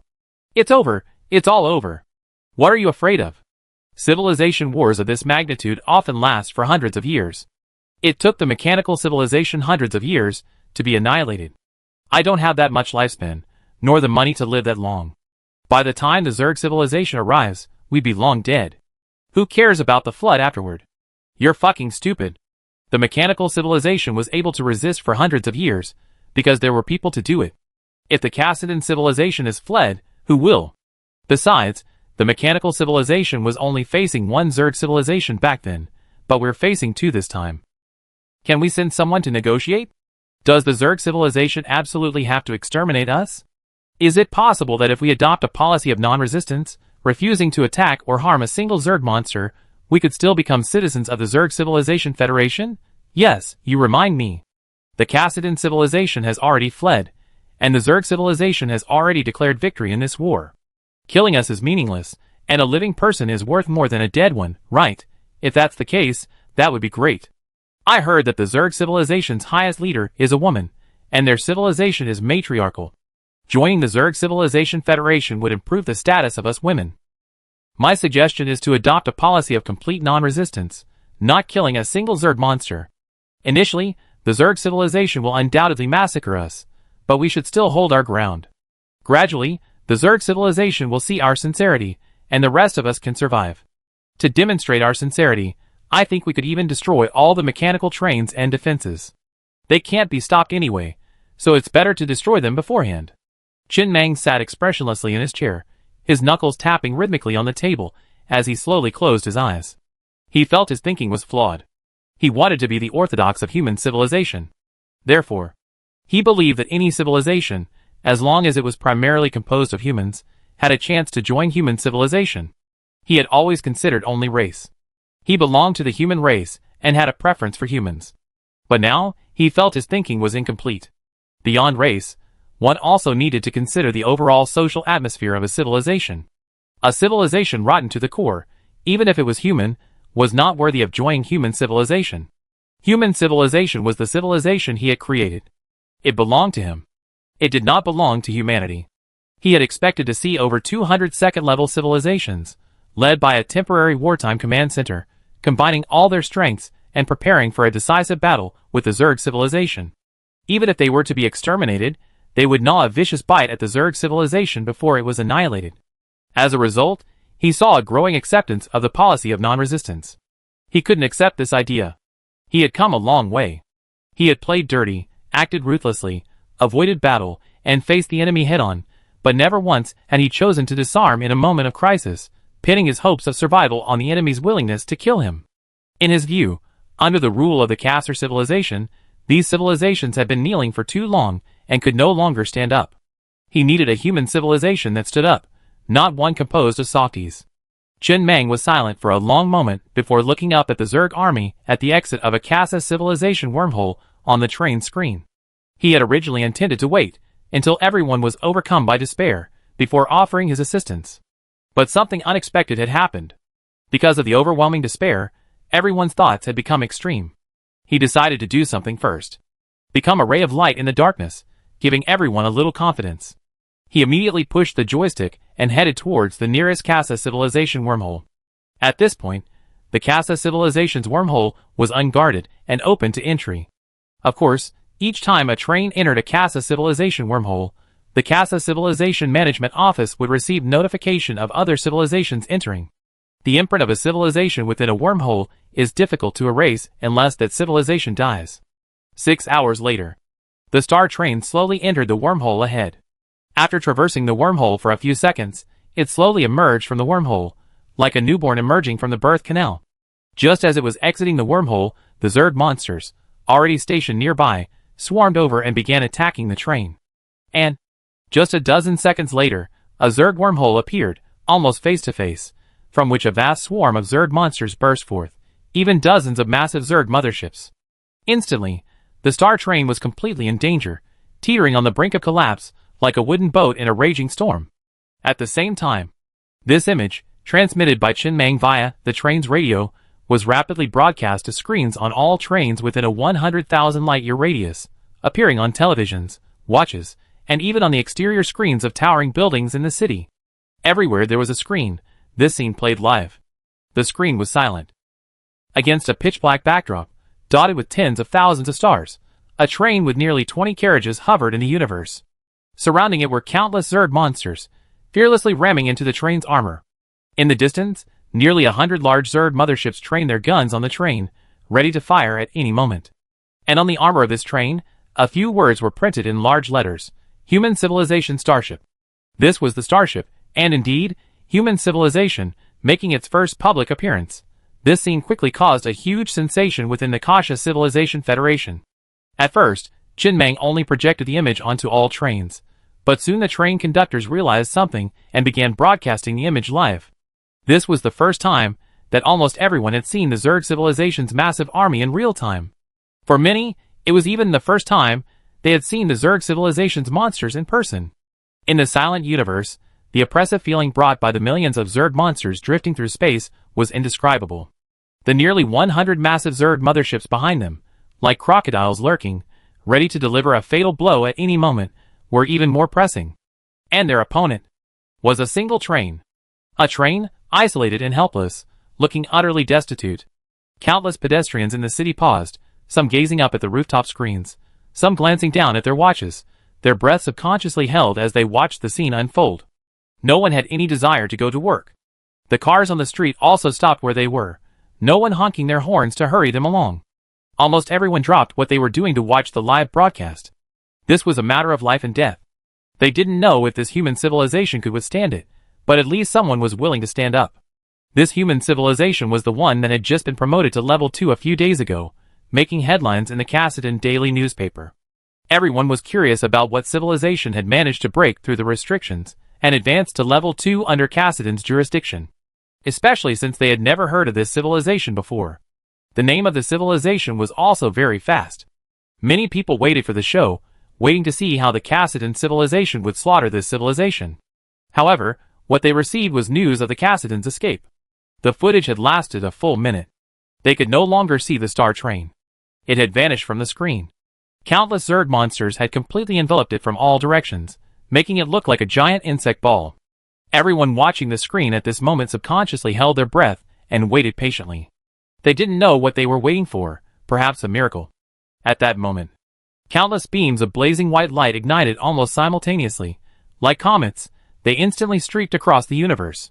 The nearly 100 Zerg motherships stationed nearby opened fire in unison, their main guns boasting a power of 150, blasting towards the flesh ball like a meteor shower. Instantly, countless Zerg monsters melted beneath the blazing beams. Then, people saw the star train at the heart of the Zerg ball. Countless beams of terrifying pressure blasted towards the star train, distorting even space. Although no sound could be heard, the violent explosion seemed to resonate deep within everyone's mind. A few seconds later, space gradually stabilized. Everyone stared at the screen in disbelief, only to see the star train completely unscathed, even its external components intact. Such a powerful attack hadn't caused even a single iota of damage to the star train. The next moment, the dark blue lines of the Arcanon light cannon on the star train's roof began to glow. After a few seconds of charging, a blazing beam of light, carrying an even more terrifying pressure, instantly appeared in the universe, like Panga creating the world. Like a thunderclap at the very beginning of creation. Where it passed, no grass grew. With just one shot, dozens of Zerg motherships, unable to withstand even a single blow, instantly turned into balls of fire, countless fragments scattering in all directions at high speed. Only then did the remaining Zerg motherships react, and quickly fled towards the nearby wormhole from which they had come. However, faster than them was the star train's main artillery, firing 4 consecutive beams of blazing light, completely destroying all the Zerg motherships. This battle, completely evenly matched from the start, ultimately ended with the star train's crushing victory. A Zerg army with nearly 100 Zerg motherships and millions of Zerg monsters, a force that even the Kaisha civilization would have had to dispatch its main force to fight, was annihilated by the star train's 5 blasts. The image gradually faded to black, then vanished. Before it faded, the last thing anyone saw was the star train suspended in the pitch-black veil of space, surrounded by fleeing Zerg monsters, a few mangled corpses, and mothership fragments. These were the lucky few who hadn't been vaporized. In the pitch-black universe, the star train emanated a faint glow, barely noticeable in the universe, yet it stood firm, unshaken by the wind. Jin Mang sat inside the star train, watching the real-time data flash across the train's screen. War has always been the fastest way to get rich quick in human history, but it's essentially the same as robbery. Through plunder, one transfers the resources of others into one's own pocket. The subject, however, shifts from one individual to a civilization. But the wealth gained from war only officially begins after the war. Before the war ends, it consumes vast quantities of resources. If resource reserves are insufficient, a lack of resources can easily lead to complete collapse. Those few main gunshots just now consumed a total of 2 trillion units of iron ore. Although a Zerg army was destroyed, there was no gain. Before occupying the Zerg civilization's planet, this war only resulted in consumption, not profit. Although the resources of the Gemini haven't been fully calculated yet, they're not expected to be particularly abundant, enough to sustain him through this campaign. With these resources, he'd be hard-pressed to contend with the Zerg. His plan was simple. Use these resources to build himself up, then seize all the remaining resources of the Kassadin civilization. Inherit all the remaining resources left by the Kassadin civilization, and these would be enough to complete this campaign. Then he returned to the Kassadin Federation's 27th system and looked at the forum discussion on his tablet. He believed this live broadcast had caused quite a stir, if only it could inspire everyone's blood. That would be even better. He didn't want any softies among his human civilization. If, after he had already stepped forward and demonstrated a certain level of strength, someone still talked about adopting a policy of non-resistance, then he would have no choice but to give up on them, and let them see if his non-resistance policy really worked. The next moment, after seeing several blazing condemnations on the forum, his eyes gradually narrowed. Does this newly emerged human civilization really like to show off? You're showing off now, but when the Zerg civilization attacks later, Won't they kill more people from the Caster Civilization Federation in retaliation? You thought those few artillery shells were aimed at the Zerg civilization, but you were targeting us. For a civilization that has just been promoted to level 2, it's already impressive to have this kind of foundation. But if you can't see the situation clearly, you're definitely not going to be able to stop it. I suggest we all issue a statement to disassociate ourselves from human civilization. That way, when the Zerg civilization attacks later, they won't vent their anger on us. I think that's a good idea. I've sent people to the Zerg civilization outside the wormhole to negotiate. Are you crazy? After the machine civilization was defeated, their entire race was purged, leaving no one alive. Don't you know that? That's because the machine civilization has been resisting. It's understandable that the Zerg civilization would exterminate them to vent their anger. If we don't resist, will the Zerg civilization vent their anger? Only 6 hours had passed since he first saw the forum post and declared war. During those 6 hours, the policy of non-resistance had garnered widespread support, even becoming the only solution before the Zerg's Doomsday. Furthermore, some civilization leaders had even expressed their resolve to resolutely implement the policy of non-resistance. Even if he tried to stand out, this first time, just to awaken the blood within everyone, he was met with a severance. At this moment, he even saw on the forum that several civilization leaders had broadcast into the depths of space. The content of the broadcast varied, but almost all of them declared a severance from human civilization. They firmly supported the rule of the Zerg civilization and would become its most loyal subjects. Cosmic Broadcast. A special item, usable only by civilization leaders. Once activated, a message or video can be broadcast into space at the speed of light. Its primary purpose isn't to spread information. The Casa Civilization Federation spans tens of thousands of light years. To spread information throughout the Casa Civilization Federation, or even to the Zerg civilization, would take tens of thousands of years. Its primary purpose is to preserve evidence. Cosmic Broadcast can send a message to an area within a radius of 100,000 light years. It will never dissipate until it reaches its destination, thus becoming irrefutable evidence, a type of evidence that cannot be forged, can be captured and verified at any time, and remains forever in the universe. These civilizations didn't intend to pass this message on to the Zerg civilization in this way. The main purpose was to make a statement. And when the Zerg civilization attacked in the future, they could present this evidence to demonstrate their long-standing support for Zerg rule. Very good. Sitting in the train compartment, Chen Mang watched the scene and couldn't help but laugh. He lit a cigarette, leaned back, and said nothing more. He had originally intended to appeal to the people's inner courage, not to expect these people to help him. Just don't let it affect his social mores when you join human civilization. It seems some people are born with soft bones, unable to harden. These people aren't suited to joining human civilization. They're better suited to being made into crispy chicken, neither irritating nor clogging. Just then, Xiao Ai's voice echoed from the train. Conductor, we've completely counted all the resources on Gemini. There are 170 trillion iron ore, 80 trillion copper ore, 10 trillion wood, 370,000 Murphy stones, 37 special items, 3,709 component blueprints, and a small amount of rare resources. In addition, we've also found the Casa Civilization's research lab. It contains a large amount of experimental equipment that can be used to create component blueprints, including advanced technology developed by the Casa Civilization that can repair gravity and planetary wormholes. The Casa Civilization uses planetary wormholes to escape by stuffing planets into wormholes. It was also with this method that they created the Casa Civilization Federation wormhole, bringing together numerous civilizations to form a galaxy. Chen Mang nodded slightly. This was good news.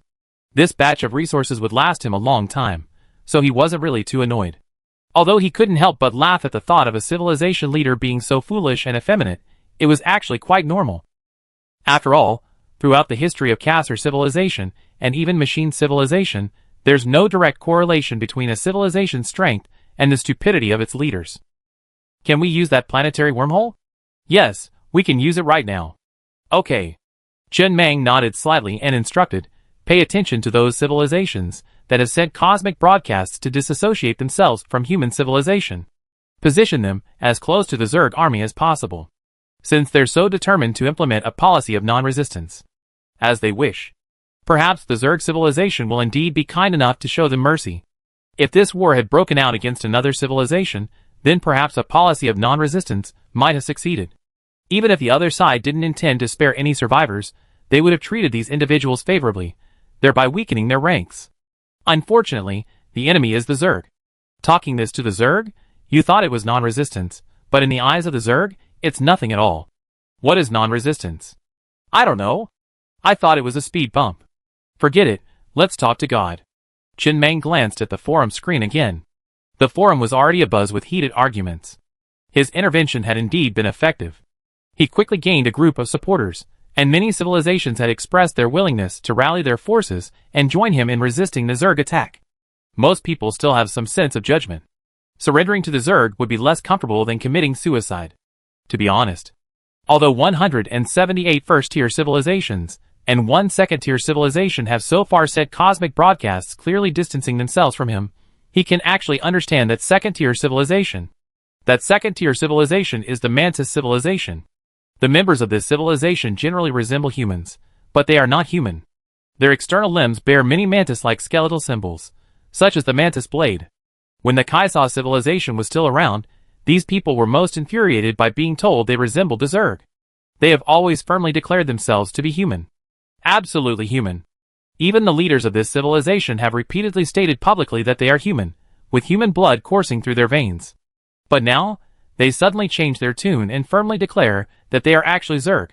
They have been Zerg since ancient times. The leaders of the Mantis civilization even deliberately included a lot of evidence to prove their Zerg identity in their cosmic broadcast. This civilization's choice not to resist or sever ties is understandable, not foolish, and has some basis. Of the remaining 178 first-level civilizations, 37 are alien civilizations. The remaining 100 or so are purely human civilizations.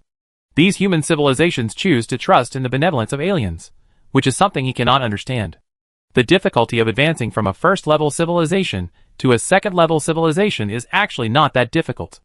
If it weren't for the constant suppression of the Kaisa civilization, the number of second-level civilizations would be greater than it is now. But there is a hurdle in between. Those second-tier civilizations were clearly far more intelligent. With the exception of the Mantis civilization, none of them had sent any cosmic broadcasts. Clearly, these civilizations were well aware of the cruelty of civilizational war. Almost all civilizational wars ended in genocide. If genocide wasn't followed, it wasn't a sign of mercy on one side, but rather that the war wasn't over. If a war broke out within the same race, there might be other possibilities. However, a war between different civilizations would not be stopped in any way, save for genocide on one side. But, Chen Mang calmly gazed at the galaxy map and whispered, these second-tier civilizations aren't exactly quiet either. Spread the word. All the mining planets left behind by the Kaisa civilization belong to human civilization. I claim these resources. Leave my mining planet now, and I will forgive you for your past mistakes. Anyone who disobeys this order will die. How should I put it? Sometimes, people even empathize with their enemies. He used to think that the Kaisa civilization's arbitrary slaughter of civilizations within their own federation was outrageous. Their disregard for human life was the least of their worries. They were completely undermining their own interests. But when he sat in this position, he suddenly began to understand the Kaisa civilization. These civilizations are a mess of gods and demons. If they aren't suppressed with ruthless force, they soon fall apart. Is there a normal person? Is there a normal civilization? The Kaisa Civilization Federation boasts numerous mining planets, most of which have been mined by the Kaisa civilization over the years. However, there are still many that have been discovered but haven't been mined, or have not been fully mined. There are probably over 60 such mining planets. As soon as they learned of the Kaisa civilization's escape, the civilizations near these mining planets dispatched numerous trains to mine. A single blow from a mining planet could yield as much as a person's income from the past few months. The profits were staggering. Stunning profits naturally breed crazy, desperate individuals. Chen Mang pushed the joystick, and the train shot rapidly into the depths of space, heading for a nearby wormhole coordinate, ready to jump to another area within the Kaisa Civilization Federation. He first needed to load all the mining planets onto his train. This represented a significant portion of resources. The civilizational imprint on mining planets was much simpler to remove. When the Kaisa civilization left, they simply couldn't take with them the mining planets scattered across the Kaisa Civilization Federation. Over the years, the Kaisa civilization has mined numerous mining planets, accumulating considerable resources. These abundant resources naturally led to the flourishing of Kaisa civilization. However, Compared to the development of the mechanical civilization, the Casa civilization ultimately lagged far behind. Although the internal conflicts within the mechanical civilization were intense, it must be acknowledged that for a long time, the mechanical civilization was the most powerful civilization in this region, bar none. Not even the Zerg civilization could rival it. If it hadn't suddenly acquired the infinite resurrection trait, the Zerg civilization would have been no match for the mechanical civilization. In terms of the level of development, the mechanical civilization far surpassed the Casa civilization. Soon, the star train arrived at the first mining planet. At this point, the mineral content of this planet was only 78%, a relatively comfortable mining environment, orbiting a star. At this point, the mining planet was already filled with numerous trains. Mining was frantic. Chen Meng piloted the star train slowly onto the mining planet. He looked at the surrounding trains, which had already fallen into a frenzy, and shook his head slightly. A good swimmer drowns. A good rider falls from his horse. The final fate of a desperate person is bound to be exile.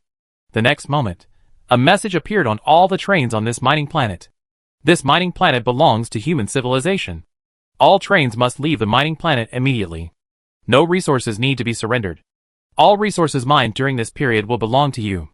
Those who have not left after 3 minutes will be considered to have declared war on human civilization. The moment the message was received, one train immediately recalled all mining robots and left the planet, with remarkable decisiveness, so decisive it was frightening. But most continued mining. Some dug for another minute, others for 2. They almost left on time.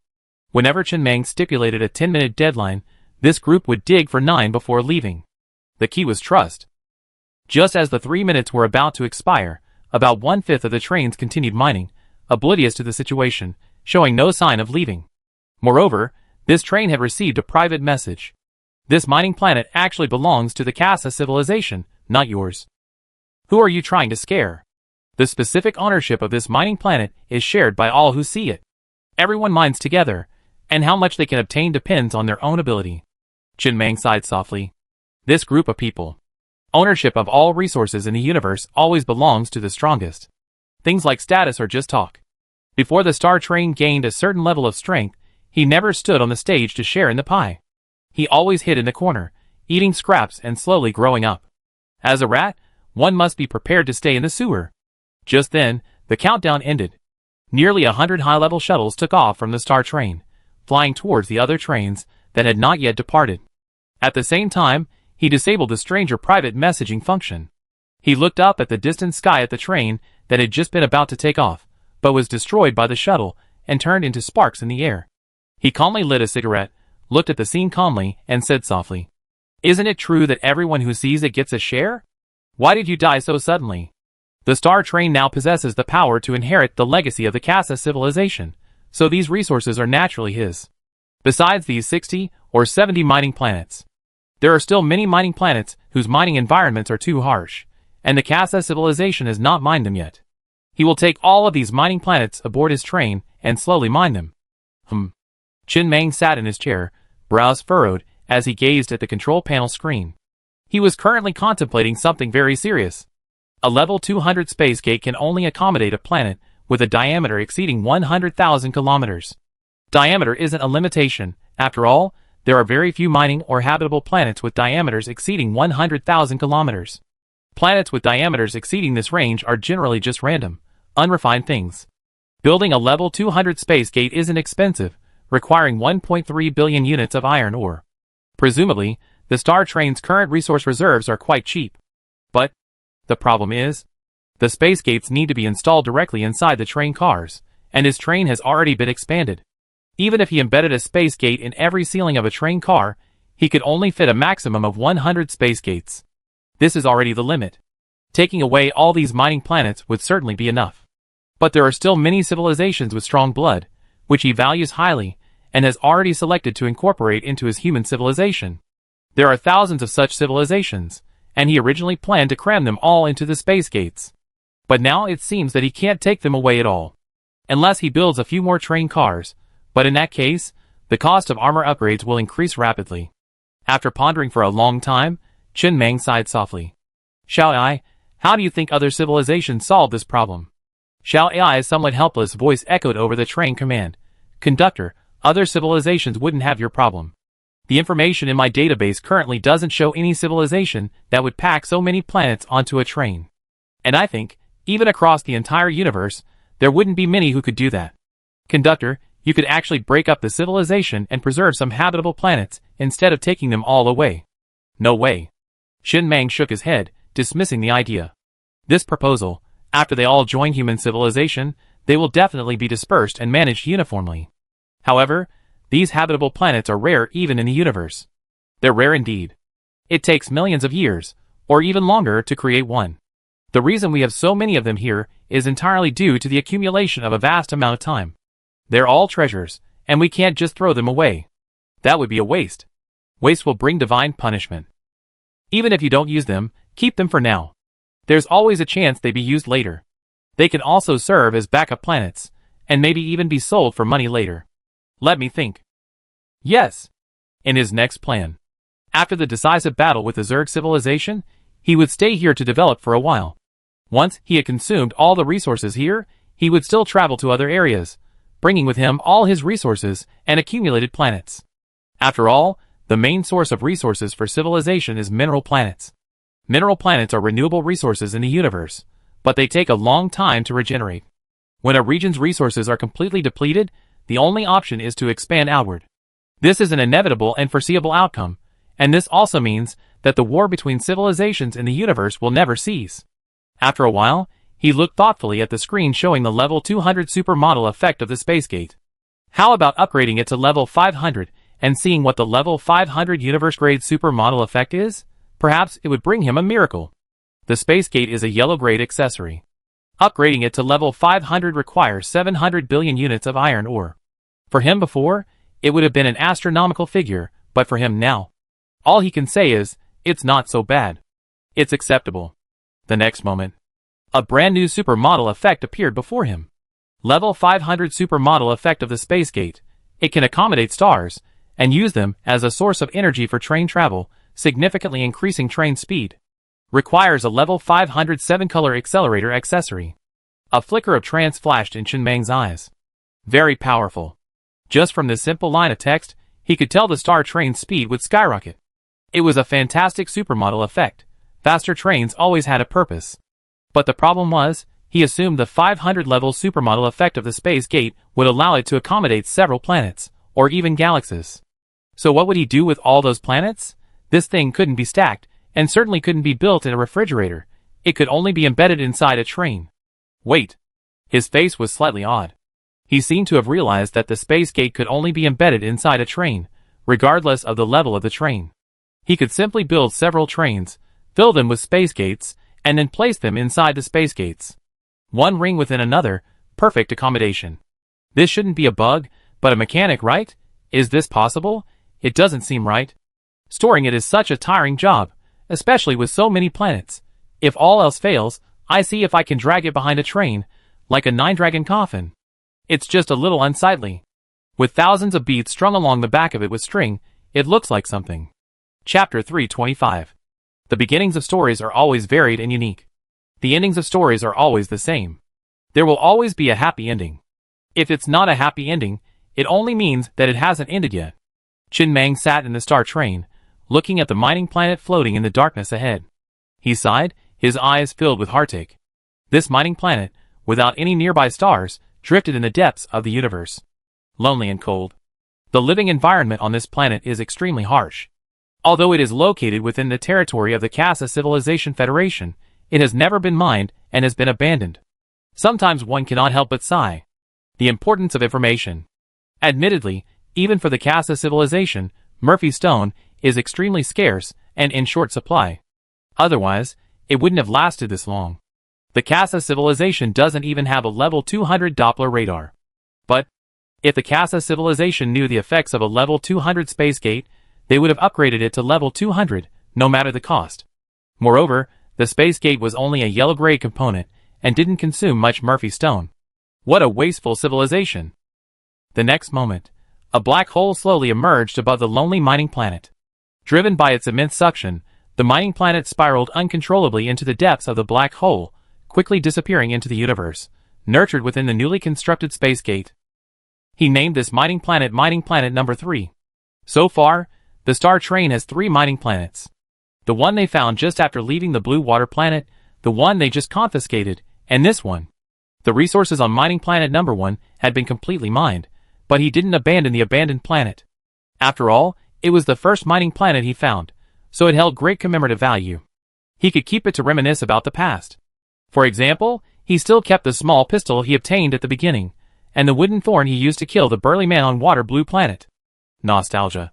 There was no other way. This mining planet would soon be fully nurtured within the warm and comfortable space gate, cultivating an environment suitable for mining. There were many such planets within the Casa Civilization Federation that had been temporarily abandoned due to their harsh environments. What a waste. Of course. He believed that if the Casa Civilization Federation truly resolved to mine these harsh mining planets, it would surely find a way. Faced with a pressing crisis, people always find solutions. If they push themselves, they find them. But it was clear that the Casa Civilization Federation still had many mining planets with favorable environments that had yet to be fully mined. In this situation, the Casa Civilization Federation chose to prioritize mining those with favorable climates. That's understandable. It's just a waste of resources. This world is just like that, not very fair. Chen Mang shook his head slightly in his chair, a complex look in his eyes. This harvest was enormous, the largest ever for the starship. As long as he successfully accepted this batch of resources, and won the decisive battle against the Zerg, he would truly gain a foothold in the universe. He would truly have a name of his own. However, it had taken him step by step, facing countless resource shortages and enduring countless hardships to reach this point. But the resources he had accumulated were still far less than those of the Kaisa civilization at its peak. Trying to single-handedly confront the strength of an entire civilization is too difficult. Human civilization currently has no foundation, or rather, his only foundation is him, and his only army is also his. Everything is still in its infancy. The disadvantage is that he will be very tired, without anyone to help him, and everything depends on himself. The advantage is that human civilization is completely his own. What he says is what counts. Although he was a little dazed, he didn't forget his business. He didn't stop working, but pushed the joystick to continue heading deeper into space. His mission for the next few days was to collect all the mining planets within the Casa Civilization Federation. All his. No one can take it from him. As for how to load so many planets from the Casa Civilization Federation onto the train, he had no idea. At least the plan he had just come up with was rejected. He couldn't upgrade the space gate in the train, and the space gate was not a removable accessory. He would deal with this later, and there was no solution for the time being. Over the next 7 days, the situation gradually became clear. After the escape of the Casa Civilization, the Casa Civilization Federation, already in complete chaos, gradually became polarized. No, to be more precise, it split into 4 waves. The first wave. The staunch advocates of war simply couldn't believe that the Zerg, driven solely by bloodlust, could manage so many civilizations. They believed only by fighting could they have a chance of survival. The second wave. The determined surrenderers had already broadcast their surrender into the depths of space, suggesting that they not fire a single shot, as a gesture of sincerity to the Zerg civilization. The third wave. The fence-sitters wait and see. If the previous wave truly surrenders, they follow suit. If the previous wave fails, they take other measures. The fourth wave. The escapers forget it. Take whatever resources you can during this period, and begin your cosmic escape. For example, completely disregard the train's development, and only provide the resources it consumes while traversing the universe, along with other essential supplies. Actually, they don't need much. Although most people can only scrape together enough resources to last a few decades, at least it's a few more decades of life. It's also enough. The universe is so vast that if you truly leave your home star system, even within the same region, you have virtually no chance of encountering the Zerg civilization in your lifetime. These 4 voices became the mainstream voices within the Kasser Civilization Federation. This is a cosmic apocalypse. The apocalypse of nearly 10,000 civilizations. The Zerg Scourge. When Doomsday approaches, everyone will use their own methods, striving to maximize their chances of survival within their capabilities. On the other hand, the Zerg civilization, having suffered the most recent blow, has continued its explorations, though with noticeably greater caution.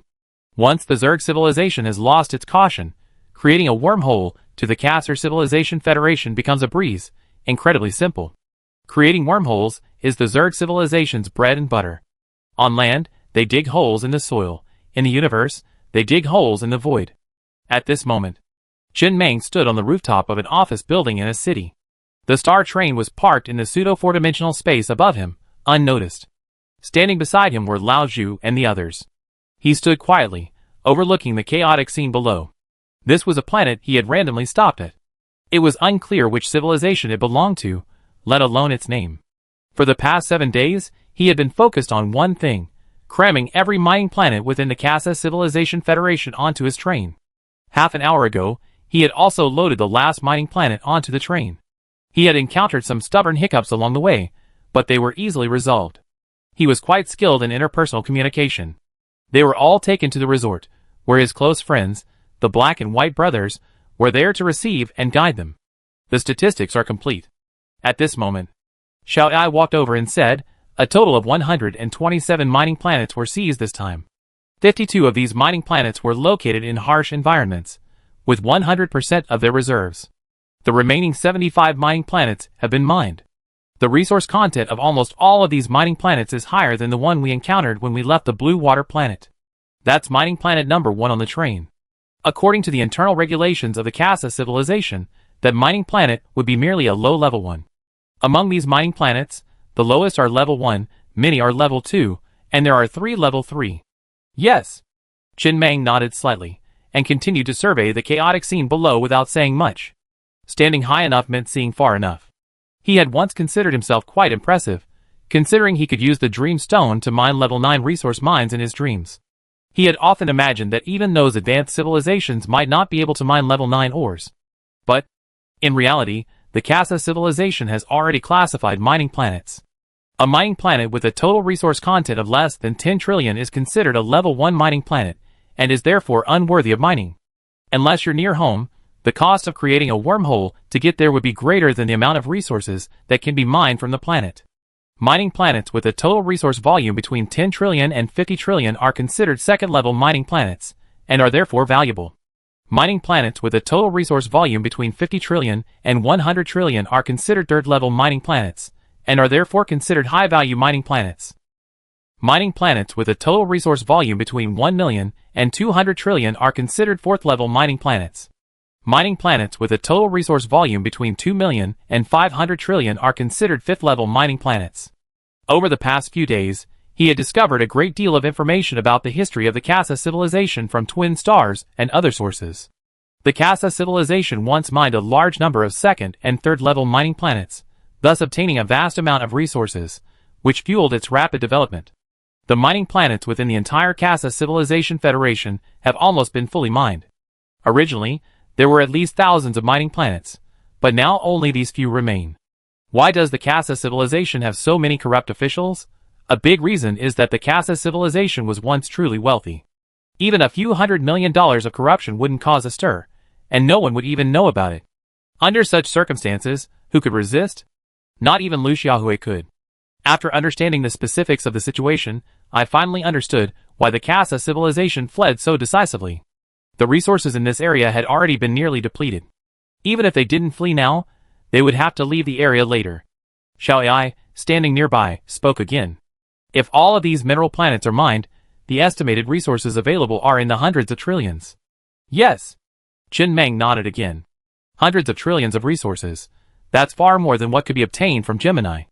If all of these resources were consumed, upgrading the train's armor to level 500 shouldn't be a problem at all. Conductor, there's one more thing. Excavation has already begun on the mining planet, but we're currently severely short on mining robots. Should we build more robots and work simultaneously? At the same time, build more robots and mobilize the people on Xuanwu and Shuilan to work together to mine the ore, and complete the mining as soon as possible. This would undoubtedly lead to waste. After all, it would be difficult to find such large-scale mining opportunities on such a mining planet in the future. These robots would simply pile up in the warehouse, but the Zerg civilization could attack at any moment.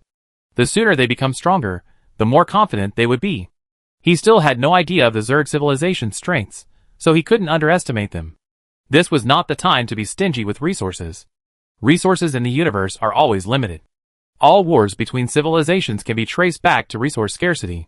When a region's resources are almost completely exploited, they are forced to expand outward. This is inevitable. War often leads to destruction and rise. The destruction and rise of numerous civilizations also maintain a delicate balance in the universe. This is the general trend of the universe. Under such circumstances, being a neutral and peaceful civilization is simply unrealistic. Your love of peace is useless. Other civilizations will surely attack you. The only way to be a peaceful civilization is to flee across the universe, like the third-level civilization Spark Civilization. But such a civilization has almost no means of acquiring resources, only occasional sneaky scavenging. Their combat power is even more limited. This is because there are no rules for civilization demotion. Otherwise, he doubted whether Spark Civilization could maintain the dignity of a third-level civilization relying solely on a small turtle. Even so, it's not completely safe. For example, as before, if discovered while passing near or within a civilization, destruction is inevitable. To truly survive in the universe, simply avoiding war won't solve the fundamental problem. We must become stronger, become sufficiently stronger, let our civilization ascend step by step to the pinnacle, to an unrivaled peak. Only then can we truly be free from worry. Just like below, the cosmic apocalypse is approaching. Those trained conductors with some strength can still struggle, but many ordinary people are in despair, without even a means of escape. Many, driven by mental breakdown, have resorted to unconventional acts. At this moment, on the streets below, countless roars and wails could be heard. Crowds armed with blades and weapons roam the streets, looting shops. Death, murder, rape, roars, screams. Countless negative events dominated the city's narrative. Passers-by were already enraged with bloodshed, even engaging in utterly devoid of hatred. The apocalypse had not yet truly arrived. Many had already died as a result. Many others tried to curry favor with the train conductors, hoping they would be taken with them during their escape. Still others fled to the wastelands outside the city or hid in air raid shelters, hoping to escape. He did not intervene, but simply watched quietly. This scene was just a small microcosm of nearly 10,000 civilizations, a scene that was happening in many other places. He could not possibly control it, nor did he want to. He had thought that after leaving the blue water planet, the apocalypse was over. Next came his interstellar journey. Who knew, when he truly stood here, gazing into the depths of the universe for the first time as the leader of a civilization, he would realize that the end had only just begun. It would never end until civilization reached its pinnacle. It was always there. Just then, Xiaoai, standing nearby, handed the tablet over again. "Conductor, take a look at this report." Chen Meng took the tablet and looked at the news item in the center of the screen. A wise bird chooses a tree to roost in. A wise minister chooses a master to serve. The Zerg Loyalty Federation welcomes everyone to join, even individuals. No matter what choice your civilization makes, you can make your own choice. He had originally planned to send all those civilizations that had called for surrender to the front lines within a few days. But before he could even make a move, these people took action on their own. Numerous civilizations abandoned even their own planets, fleeing to the frontier, Galaxy 27. Some of the people on Galaxy 27's planets remained, while others, unwilling to stay but facing overcrowding and no danger, fled to the planets of these civilizations. It was like a major blood transfusion between the two civilizations. The planets originally in Galaxy 27 were now overcrowded. Even the wastelands were filled with people. Chen Meng sighed softly. It's hard to believe these are all civilizations. It sounds like a village market, too chaotic. The reign of the Casa civilization ended. Wormhole travel was no longer charged. This made inter-regional travel extremely convenient. Countless trains shuttled through the wormhole for free, unregulated, and he hadn't bothered to intervene for the time being. Let's go! He shook his head and said nothing more. Everyone has their own choices, and he respected them. Just then, bang! The rooftop door behind him flung open, and a young man in tracksuit, clutching a stack of flyers, rushed out. Panting, he glanced at Chen Meng and the others, then fixed his sights on Chen Meng. He trotted over and spoke hurriedly. "Sir, I noticed you downstairs just now. You've been looking down at the city. You must be thinking of jumping off the building, right? I'm a real estate salesperson. House prices in this city have plummeted. Countless people are selling off their assets, and the market has plummeted to rock bottom. But there are still many people buying. The average price is only 1% of what it used to be, making it a steal. Sir, are you considering buying a few houses? Even if I die, dying in a house of my own would make my life worthwhile. It's like a luxurious, well-decorated tomb. What do you think, sir?" Chen Meng was slightly taken aback, glancing up and down at the young man before him. Real estate sales? Real estate sales at this hour? You said there were still many people buying houses? Of course. Who would buy houses now? Those who don't own a house. The young man panted as if he had run all the way up. Many people never own a house in their lifetime. They're about to die, so naturally they use their savings to make up for this regret, to avoid dying with regret. Besides, there are also some investors. Right now, housing prices are at their lowest point ever bar none. What if the Zerg civilization doesn't arrive? Then housing prices will skyrocket again, and the profits will be hundreds of times greater. Sir, have you ever bought a house? Chen Mang was silent for a long time before shaking his head. No. Don't say it. He owns a train with nearly every component at level 200. He owns a level 2 civilization. He owns several habitable planets. He owns over 100 mining planets. But he doesn't own a house. What a strange and long-lost concept. Sir, would you like a house? The cheapest is only 3,000 units of iron ore. That's about the price of a good meal, and you could buy a house right now. It's just that the transfer of ownership isn't possible because the government office is closed. I can find a lawyer to notarize it for you. Is the lawyer working? Yes, I have a lawyer's license, so I can notarize. He waved his hand, saying nothing more, and was about to leave without saying anything, when something suddenly occurred to him. Curious, he turned and looked at the real estate salesperson behind him. The end of the world is coming. Why are you still selling houses? To earn a commission. And then? Then buy a house of your own and wait for death in it. With so many people dead on the streets, there should be a lot of empty houses in this city by now.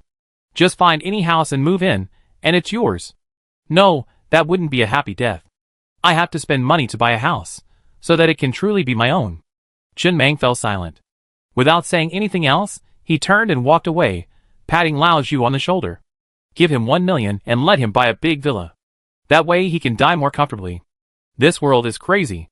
So crazy, it's almost incomprehensible to him. Or perhaps, he's too detached from the masses to understand their thoughts anymore, just focus on upgrading his train. In the universe. Even if a civilization occupies a vast area, possessing a large number of mining planets, it can only focus on those that are close by, or located directly on wormhole routes, or in densely packed areas, as well as a few high-value mining planets. Besides, some scattered mining planets, especially those of lower quality, are unclaimed. And thus, a new profession has emerged. Backpacker. These backpackers often own a sturdy train. They select a lower quality mining planet, untouched by civilization, from the vast sea of stars, and then embark on a long-distance voyage. Yes, they don't rely on wormhole jumps. There aren't any nearby, and they lack the resources to create them. They simply rely on trains to slowly reach them. Generally speaking, at a distance of 1 light year, these backpackers' train would take 3,000 years. 10 light years would take 30,000 years. These backpackers, carrying numerous relatives and guests, embarked on a long journey across the universe. After only a few years, the train conductor died of old age, and his sons took over, continuing to reproduce and explore distant regions for resources. It sounds a bit far-fetched, but it's actually true. In many civilizations, generally speaking, the destinations they travel to are within a few light years, so a round trip doesn't take too long. Perhaps 10,000 to 20,000 years is enough. Although the group that returned was a completely different group from the one that left. That sounds really outrageous. Chen Mang sat in his chair inside the star train, frowning at the middle-aged man in front of him. So your father's father's father's father, counting back dozens or hundreds of generations, left their civilization 12,800 years ago to join the backpackers and begin their gold-digging journey. After successfully mining, you're the last generation to return? About that? The middle-aged man nodded, somewhat bewilderedly. The story began an hour ago. An hour ago. Chen Mang had already prepared to leave the planet, but just as he was about to leave, he suddenly noticed a strangely shaped train flying through the air and landing on the outskirts. He immediately glanced at the Doppler radar. It wouldn't have been a big deal if he hadn't looked. But when he did, he was horrified. The radar clearly indicated that this train belonged to the level 4 Naya civilization. Instantly, his first reaction, like that of the Cassidon civilization, was, escape. What the hell are we waiting for? Where did this level 4 civilization come from? Is it attacking from the south? But soon, he realized something was amiss. The train's components weren't very high level. The main guns were only level 30, and the armor was even lower. It offered no deterrent at all. So he immediately stopped the train, found the conductor, brought him aboard his own train, and had a harmonious conversation. The final answer was, the other party was a backpacker from the level 4 Naya civilization, a unique profession. When he asked where the Naya civilization planet was, the conductor said this planet was one of the Naya civilization planets. But this planet is clearly just a first-level civilization. Chin Mang's mouth twitched slightly, and he remained silent for a long moment. He suddenly realized that if one lived long enough, one would encounter many bizarre things.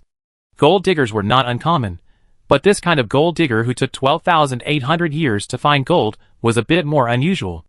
A moment later, he pointed to the galaxy map on the screen beside him. After it zoomed out, he spoke, "Where is the mineral planet you mined?"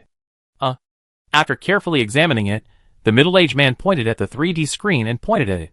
"It's probably right here, about 2.42 light-years away." At this moment, the mineral planet was no longer marked on the galaxy map. It had been mined, and would no longer appear on the galaxy map. Chin Mang remained silent. He could tell that the middle-aged man was telling the truth. This was also the first time he felt the insignificance of humanity in the universe, or rather, the insignificance of ordinary people in the universe. 2.42 light-years, not 24,200 light-years. Such a short distance, and yet it took 12,800 years to travel back and forth. "So, you've lost many fathers?" "Just one." The middle-aged man, standing inside the train, explained with a dazed look on his face. "The backpacking method I just described was the original one. It's been optimized, and it doesn't require so many deaths. All the train conductor needs to do is store their tadpoles and eggs, then patiently wait for death. The train is set to autopilot. When approaching the target location, the train's AI will automatically control the mining robots according to preset instructions to begin work. Once all mining operations are completed, the train will return. A few decades before the return journey, the train will manipulate the frozen tadpoles and eggs to mate, giving birth to a new life in the incubator. This new life will serve as the train conductor, thus completing the return journey. The optimized backpackers won't have to die so many times. It's said there's an even better solution, where the train conductor is kept in cold storage. That way, upon the return trip, the conductor can personally see the resources they've mined. However, this technology was too expensive at the time, and my father couldn't afford it." Chin Mang rubbed his temples, feeling a slight headache. He understood. It was like a father risking his life to ensure a bright future for a child he never met. It was like risking his life to support a child. "So you've never actually seen the Naya civilization?" "Yes. Everything I know comes from my father's diaries and videos. His greatest dream was to own a habitable planet of his own. I've been searching for planets for sale these past few days, but I can't seem to find any." As expected, Chin Mang lit a cigarette expressionlessly. Even at a level 4 civilization, the obsession with buying a house remained. It simply shifted from buying a house to buying a habitable planet. One person living on a planet, who's driving this market demand? He's a goddamn genius. I'm sorry to tell you, the Naya civilization is probably extinct. It had indeed startled him at first. Once he understood everything, he felt no fear at all. There wasn't some level 4 civilization suddenly attacking him. It was just that he had never seen the words Naya civilization before, in either the history of the mechanical civilization or the history of the Casa civilization. Long ago, this place might have been the territory of the Naya civilization. But the Naya civilization long ago vanished in the river of time. Even a level 4 civilization cannot withstand the erosion of time. I don't think so. The middle-aged man hesitated. The civilization imprint on my train is still from the Naya civilization. My father had it specially inscribed by the government during our voyage. If the civilization perished, the imprint should have vanished. That's right. Chin Mang narrowed his eyes slightly and nodded. He hadn't thought of this before, but since the imprint of the Naya civilization hadn't disappeared, and the Naya civilization had completely vanished, where had it gone? To some other area. That's not right either. 12,800 years have passed. If the Naya civilization had moved to another area, they should have advanced to a level 5 civilization in those years. 10,000 years? If they could survive for 10,000 years, reaching a level 5 civilization shouldn't be difficult, right? After a long moment of contemplation, he shook his head and said nothing further, only to speak again. The Naya civilization is indeed no longer in this area. You and Old Pig go down and tell us everything you know about it. If possible, let us see your father's diary and videos. We will pay a fee. And rest assured about your train's resources. I won't steal them from you. By the way, let Old Pig explain the current structure of civilization. It's quite complex, and we're in the early stages of a major shakeout. After sending the man away, Chin Mang sat in a chair, lost in thought. He saw many unique accessories on the strangely shaped train, ones he had never seen before. He had a vague feeling that they were a self-contained system, completely different from the ones he already had. He was intrigued. He planned to research it carefully. He had no opinion on the backpacking profession. Besides the fact that it took a while, it was probably the most valuable way for an average father to leave his children. Yes, an average father. From his earlier conversation with the middle-aged man, he learned that in the Naya civilization, nearly every family had a train conductor, and it wasn't anything unusual. His family had sold all their assets and accumulated enough resources to sail for 10,000 years, embarking on this gold-digging voyage. But when they returned, everything had changed. What he was more curious about now was that this place had once been home to a level 4 civilization, the Naya civilization. Where had it gone? Why was there no trace left? And, since his father's death, the train has been without a conductor. In that situation, wouldn't it be on the verge of self-destruction? Chin Mang whispered. This was his biggest puzzlement. Logically, without a conductor, many of the train's components would cease to function properly, and the AI would enter a dormant or even self-destructive state. How could it have continued its journey for over 10,000 years under AI control? But he also felt the middle-aged man wasn't lying. It must be some method of a level 4 civilization. Xiao Ai's voice echoed from within the train cabin. Level 4 civilizations are clearly much stronger than level 3 civilizations. At least their overall strength is much greater. It's possible to allow the train to be fully controlled by the AI when the conductor is absent. However, this carries the risk of AI rebellion. If the AI refuses to activate the incubator according to the program, it won't be born, and the train will remain under AI control. This AI is relatively loyal, just like me. Chin Mang couldn't help but laugh, shaking his head slightly without saying anything. He wondered if Old Pig could compile some valuable information. He was quite curious about this Naya civilization. He at least needed to find out whether they left voluntarily or involuntarily. If they left voluntarily, it was due to resource scarcity, which he could understand. If they left involuntarily, it must be because of some irresistible risk in the area, forcing the civilization to abandon everything and flee overnight. If there truly was some unknown crisis, he needed to find out what it was, lest it suddenly strike one day, and he'd be completely unprepared. It was getting increasingly chaotic. Even an ancient civilization from 12,800 years ago had resurfaced. It was all good, all good. It was already chaotic enough, so adding to it wouldn't hurt. Chin Mang once again glanced at the Doppler radar screen. After reaching level 200, he could see all the violent energy fluctuations within a 100,000 light-year radius. Across the entire screen, a large area of red dots dominated the northern portion. Millions of beams from the Arcanum main cannons were still streaking across the ruins of the mechanical civilization, with the strongest energy reaching a full level of 270. These were the remnants of the war fought by the mechanical civilization hundreds of years ago. It wasn't that the mechanical civilization was solely endowed with the Arcanum light energy main cannon. It was that only this colorful firepower accessory could leave a trace in the universe that spanned vast distances of time, a feat unmatched by any other firepower accessory. Within the Casa Civilization Federation, such traces were practically non-existent. This also means that the Naya civilization wasn't forced to retreat after encountering a war. Otherwise, even if more than 10,000 years had passed, there would surely have been numerous traces of war left behind.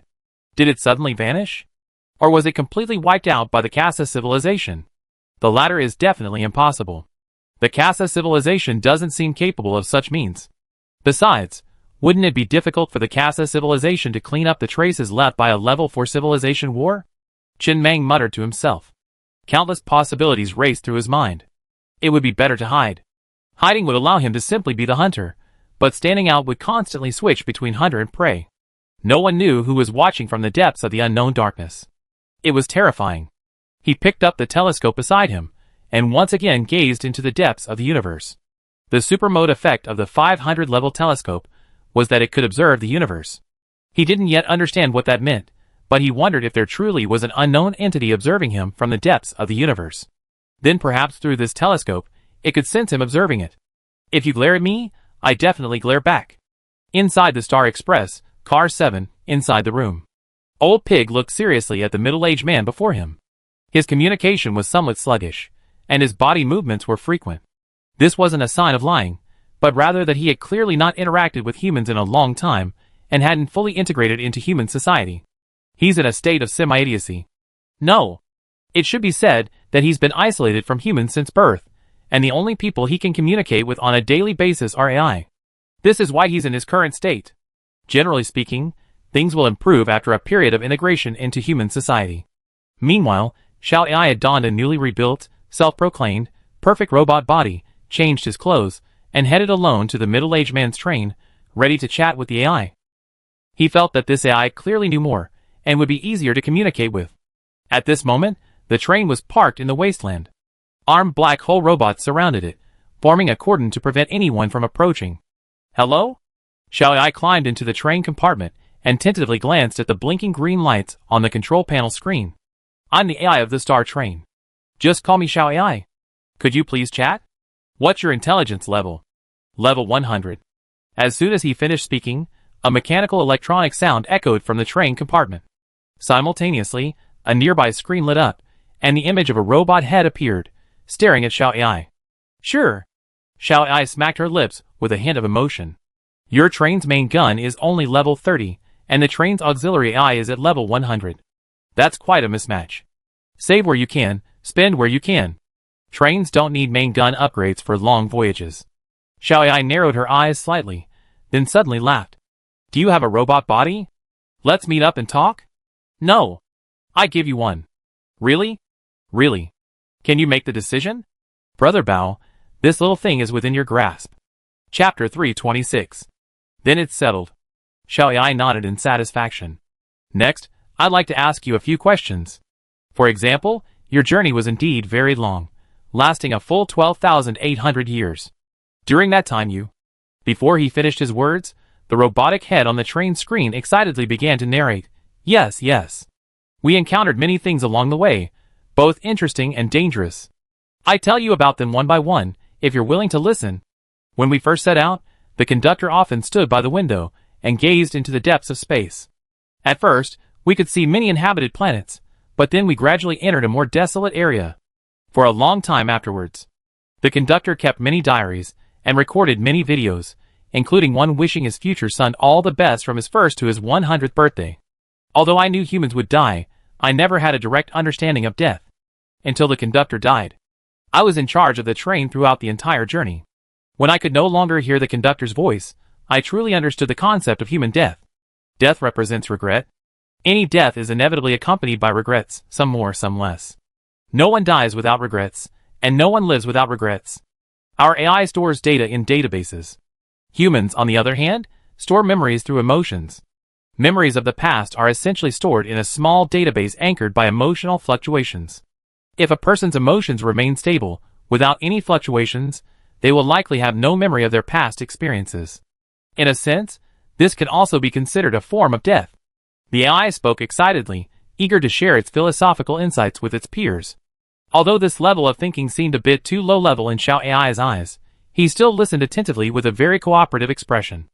After the conductor died, the train encountered several crises. For example, one time, a cloud of dust from the depths of space suddenly drifted beside the train. It was a large area. I had to leave this area as soon as possible, otherwise the temperature would drop rapidly. I controlled the train and made a quick decision. Instead of continuing forward, I quickly dived, using this method to quickly escape the dust cloud and ensure the normal operation of the train. Unfortunately, the conductor was already dead at the time. No one saw this, and no one praised me. I could only praise myself in the empty train. I've experienced this countless times, and 3 hours later. The conversation ended. This AI's voice was entirely powered by the car's audio system, so there was no need for dryness. Xiao AI sighed inwardly before smiling and waving goodbye. Wait here for me. I get you a body. The communication was incredibly smooth. He didn't even need to initiate the conversation. This AI seemed to have been holding it in for a long time. It didn't even need to be asked, it just poured out everything. Clearly, even for an AI, after 12,800 years, with virtually no human interaction, it was a bit suffocating. These words had likely been said to the middle-aged man as well, but it seemed the emotional value he offered wasn't strong enough. Nothing else to say. From the admiration, praise, and nervousness he occasionally expressed at just the right moments, he could clearly sense that the AI was reaching a fever pitch, growing increasingly excited as it spoke.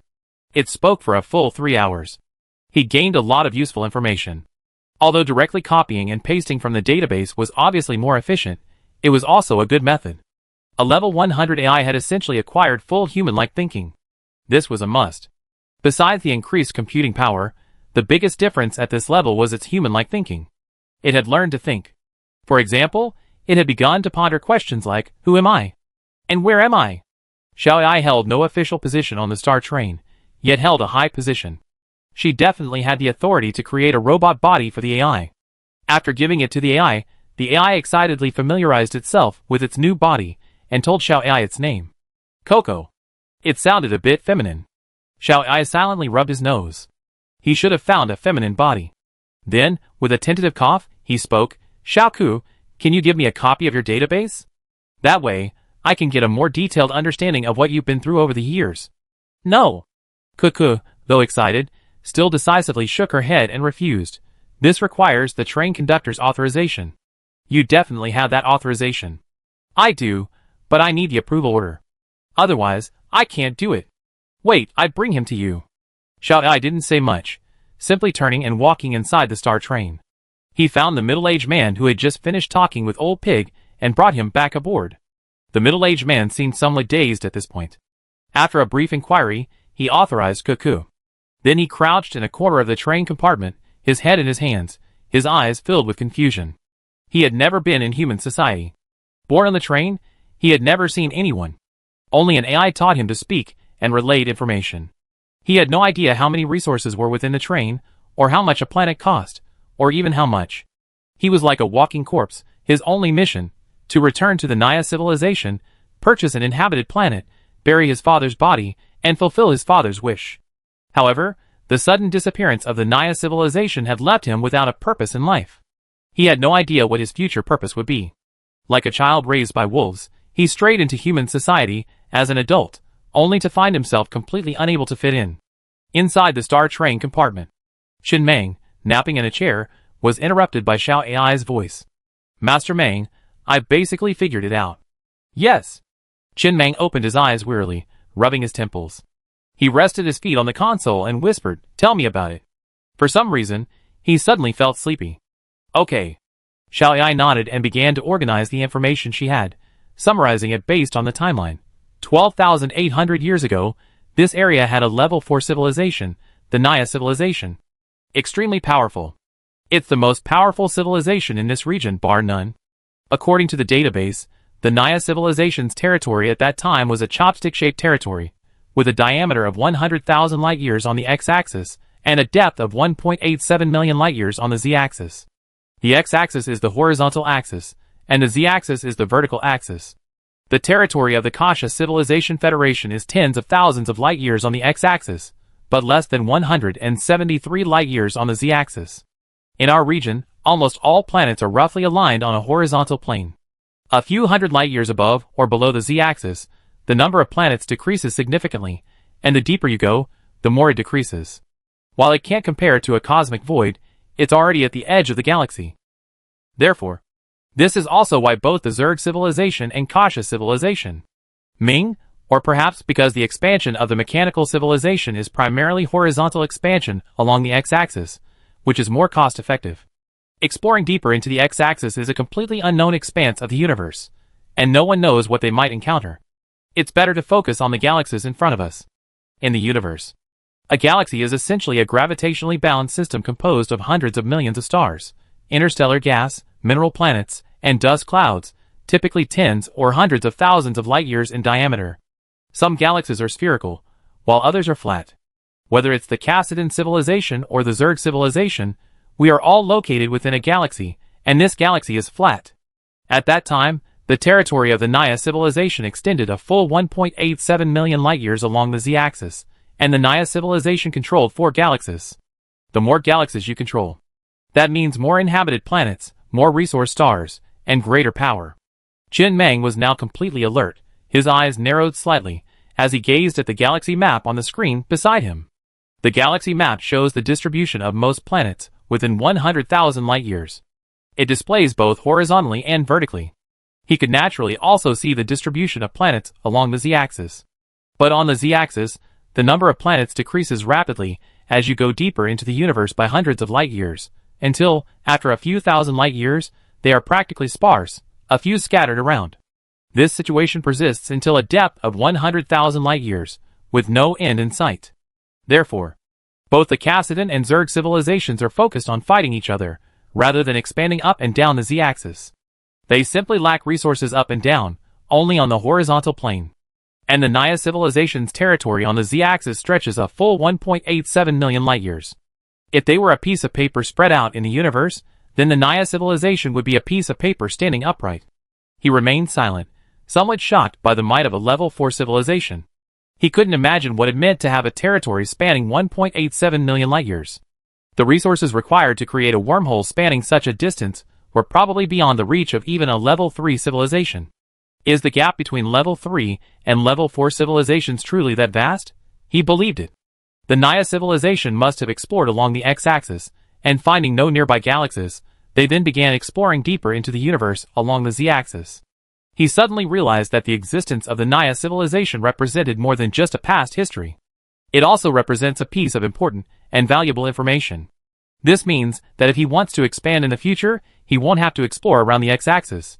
He can simply explore deeper into the Z-axis, saving him a lot of resources and energy. Continue. Okay. Shall I quickly hand drew the shape of the Naya civilization's territory on the screen before continuing? The Naya civilization occupied a total of 4 galaxies, each with a name. Our galaxy is named the Naya Galaxy. This galaxy also has the least resources of the 4. But the Naya civilization was born in this galaxy, and its only previous home planet was located in this area, so this galaxy was named Naya. Since then, the Naya civilization relocated its home planet to a galaxy richer in resources, and this galaxy has gradually declined from its original political and economic center to its political and economic periphery. This is the story's background. In such a vast interstellar federation, people don't live happily. If someone has never seen the blue sky, they might not realize how miserable they are in the deep swamps. But when they see that some people can travel through the universe, that some can savor delicacies from different planets in several galaxies, eating one a day for a lifetime, when they see that some people can live for thousands of years, reveling every night, and living a happy life. But their lifespan is only 100 years, and after 30, they are basically withered. When they learn that their grandmother was once raped by their boss. The more they know, the more they see. Conflicts arose, and they were unstoppable. The vast gap between the rich and the poor created extremely acute social contradictions. At this time, a special profession gradually emerged, the backpacker. They used their time to acquire sufficient resources to enable their offspring to join the ranks of the powerful. This was a suicidal path, a gamble that cost their lives and was not guaranteed to succeed. After spending tens or even hundreds of thousands of years, the train's return would mark the day their children had joined the ranks of the powerful. According to the AI database of the train Coco, the Naya civilization had already existed for 124,700 rings before their departure. This civilization officially recorded time in rings. In the Naya civilization, there's a giant space beast that snorts every 365 days, equivalent to a year. That's pretty much all the information about the Naya civilization's background in the Coco data. Chin Mang nodded slightly, his expression gradually becoming hazy, as he took a cigarette from the box and tapped the butt repeatedly on the table, lost in thought. He had just learned about the unique profession of backpacker. He was initially puzzled and confused. Spending tens of thousands of years, consuming vast quantities of resources, with no guarantee of success, just to mine a low-quality mineral planet a few light years away. He wouldn't even see the results, and all the resources would be left to a child he never met. Is it really worth it? Besides, tens of thousands of years is too long. Who knows what might happen?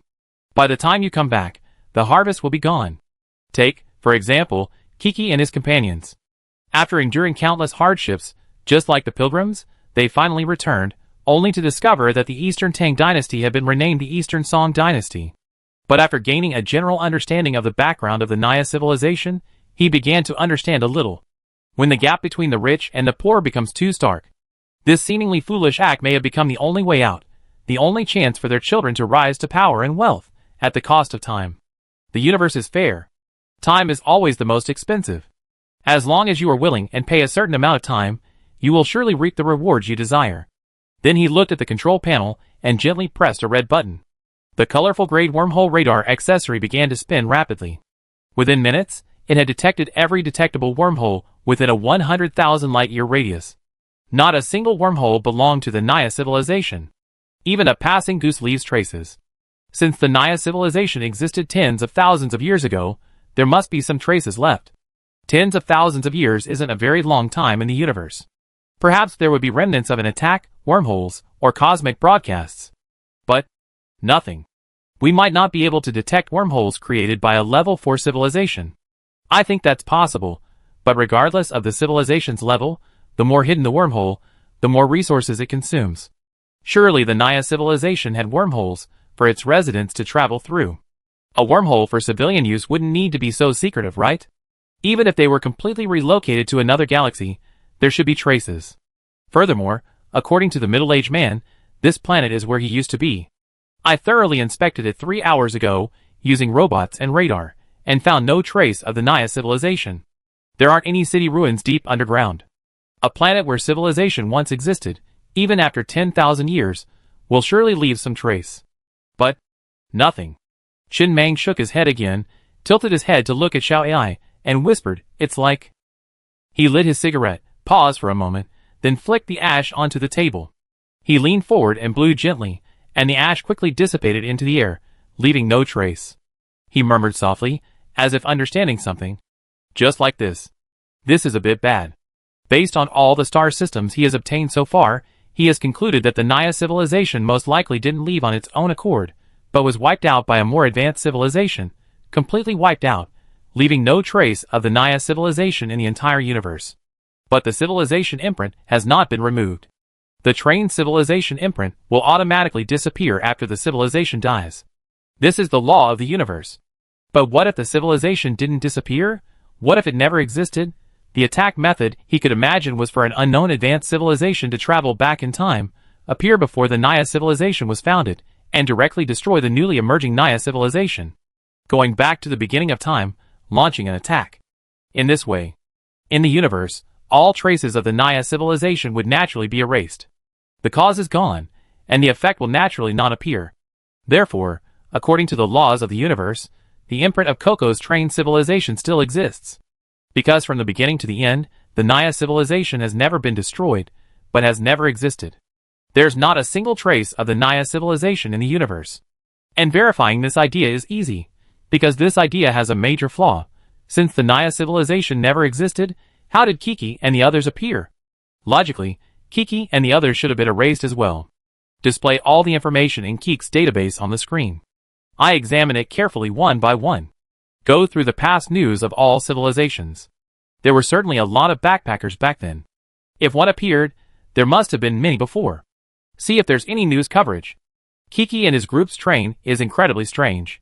If it were to be revealed, it would definitely attract coverage. Understood.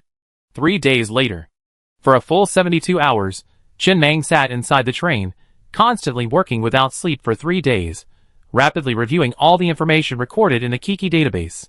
His energy levels were high for so long that he needed to take a lot of cardiotonic shots and coffee to boost his energy. His body was already at its limit. Exhausted. He didn't use the medical bay. Ever since he learned that its primary function in repairing the body was to prolong life, he tried to avoid it as much as possible. Each full repair cost more than the previous one, and using it more often meant losing years of his life. He still wanted to live as long as possible. He wanted to see the day when human civilization stood at the pinnacle of the universe in his own hands. Finally, everything was revealed. Conductor. Xiao Ai's voice echoed from within the train. The words Naya civilization have never appeared in the news or even in history of any civilization, let alone any reports of backpackers returning. In all these years, only Coco has returned. The other backpackers seem to have disappeared. Of course they did. Qin Mang leaned back in his chair, somewhat wearily, and zoomed in on a message on the screen. Look here. Some time after Kiki and his crew set out, the train conductor died of old age. As Kiki was passing through a desolate area, a large dust cloud enveloped the train, rapidly dropping the temperature in the area. Kiki maneuvered the train to a rapid dive, successfully exiting the dust cloud after 27 days. According to the database, Kiki was very pleased with his decision, as he couldn't detect the specific extent of the dust cloud at the time. It seemed the cloud was unique and blocked his radar. Yes, Xiao Ai nodded. Kiki told me about this specifically. There's another thing he didn't mention, Perhaps because he didn't think it was important. During the dive, a faint white light, like a wave, exploded behind the dust cloud. This white light marked the beginning of the erasure of the Naya civilization. The Naya civilization wasn't destroyed, but erased, stricken from the very fabric of time. Any trace of the Naya civilization would cease to exist. Keek's train happened to be hidden in the dust cloud. It's very likely that this dust cloud interfered with the laws of the universe, thus avoiding erasure. Kiki and the others became the only traces of the Naya civilization in the universe. He felt tired. It wasn't just because he hadn't slept for 3 days. It was because he missed home. He wanted to return to Blue Star, to that carefree place where there seemed to be no danger of invasion by other civilizations. It's too dangerous here. How can I play? No way. He thought he started with cheats, making him a godlike start, but it turns out everyone else was starting with cheats, some even with multiple cheats. Anyone without a cheat would be embarrassed to say they even made it to the table. He finally managed to get all his equipment to level 200, and was about to reach level 500. But, suddenly, he discovered that a terrifying civilization was hiding somewhere around him. If this civilization attacked human civilization, he would have no chance of survival. Level 200 armor would be meaningless. They would simply return to the blue water planet he had just traveled from and destroy it with a single cannon, instantly destroying it. How could he block such an attack? He didn't know. Is it a level 5 civilization? Xiao Ai suddenly realized what was happening, a flicker of shock in her eyes. She hesitated and said, according to information left by the former leader of the Casa civilization, level 5 civilizations possess the ability to travel through time, traveling back millions or even tens of millions of years. No. Xin Mang shook his head. According to records, a level 5 civilization's ability to travel through timelines is limited. They can only rely on cosmic voids to materialize their attack methods. They can't directly travel to a civilization's nascent stage and precisely destroy it. To be able to do that, you have to be at least a senior level 5 civilization, or even a level 6. But the Naya civilization is only a level 4 civilization. How could it have provoked a potential level 6 civilization? Simple. It's because of its constant expansion. Xin Mang displayed another message on the screen. In the past 3 days, in addition to briefly reviewing the unexpected events encountered by the Cocoa train during its 12,800-year journey inland, I also took the opportunity to check out some gossip about the Naya civilization in the database. I once thought, a dictator with a long life, great power, and wise and decisive actions are the best leaders for a civilization? Now it seems that statement is not accurate. At least from the perspective of a civilization, it is not a good thing. Humans cannot achieve immortality. At least that is the case in the train civilization. You need to constantly repair your body through the medical warehouse to regain your youth. Each repair consumes more resources than the previous one. This is an exponential increase in resource consumption. One day, this civilization's resources will no longer be able to sustain the leader's lifespan extension. Someone who personally brought civilization to this height finds it difficult to accept their own death. At this point, they often go crazy, desperately trying to acquire more resources to prolong their lifespan. And from this moment on, the civilization often begins its descent into disaster.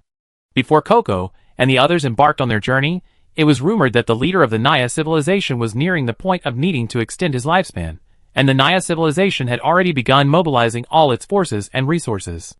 The leader of the Naya civilization had already extended his lifespan numerous times, and the resources required for this extension would be astronomical. At this point, the Naya civilization has 3 choices. First, use all war resources to prolong its existence, allowing the leader to live another 100 years. This comes at the cost of the entire foundation of Naya civilization. Second, consolidate all war resources, and prepare for continued exploration and expansion. If another star system is found and successfully captured, not only will Naya civilization survive, but it will also become even greater. Third, have the leader willingly accept death, saving a vast amount of resources as the foundation of Naya civilization, waiting for a favorable opportunity to rise again. This matter has been reported repeatedly in the news. Everyone within Naya civilization awaited the leader's decision. On the eve of the decision, Coco and the others embarked on their journey, and therefore, they were unaware of the final choice made by the Naya civilization's leader. But I think, perhaps the second option should be it. Unprepared for their own destiny, the Naya civilization launched a desperate, all-out gamble.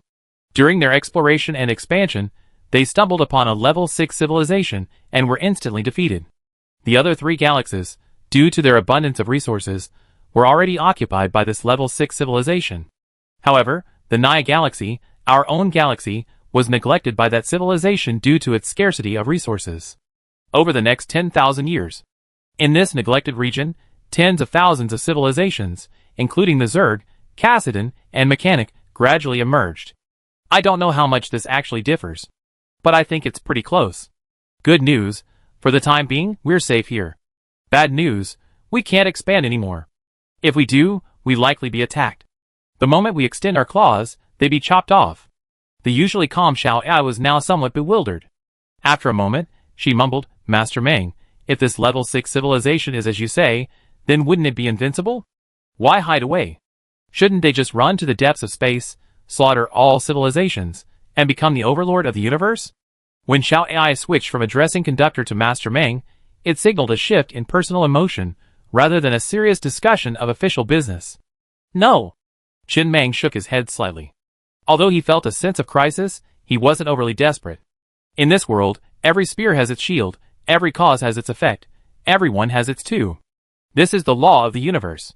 Since a level 6 civilization has the means to cross timelines and directly kill its embryonic form, then there must be corresponding defensive measures and countermeasures. That's beyond doubt. Although we can't do that yet, I have a feeling it's coming soon. When the telescope's level 500 supermodel effect revealed the observable universe, he felt something was amiss. Now he finally understood. Level 200 supermodel effect marks the end of level 3 civilization. This range represents the strongest form of level 3 civilization.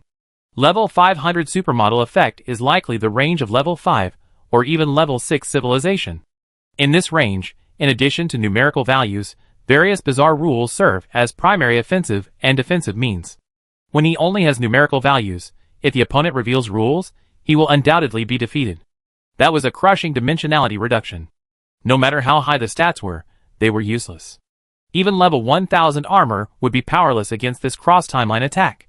When both sides have rules, the competition comes down to the stats of those rules. When it comes to stats, he's fearless. All he needs now is a vast amount of resources and a vast amount of time. When all the components of his train reach level 500, the strength of the star and human civilization will soar to a new level, and he doesn't even have to wait long. There are already a vast amount of resources within the train, and many are still being mined and counted. Once he's devoured all of the resources of the Kassa civilization, they'd be enough to reach level 500. 1 year. 1 year is enough. He just couldn't believe it. In a year's time, a level 6 civilization could suddenly arrive in his past timeline and launch a precision attack on him. Too idle. If it really happened, he accepted. But Qin Meng suddenly laughed and looked at Xiao Ai. That at least proves one thing. Our current timeline is the absolute positive timeline. It's also the standard timeline used by the universe's rules to calibrate other timelines. Xiao Ai said, a little confused. The reason is simple. Human civilization is destined to become the most advanced civilization in the universe, and I'm still alive. No one has tried to destroy my past self, which means no one knows the future of human civilization. It also means our current timeline is the absolute positive timeline in the universe. That makes sense, doesn't it? He hadn't had this confidence before, but after roughly guessing the attack methods of this advanced civilization, he suddenly felt confident. After all, level 500 was just a starting point for him. His level 0 authority could be infinitely upgraded, provided he had sufficient resources.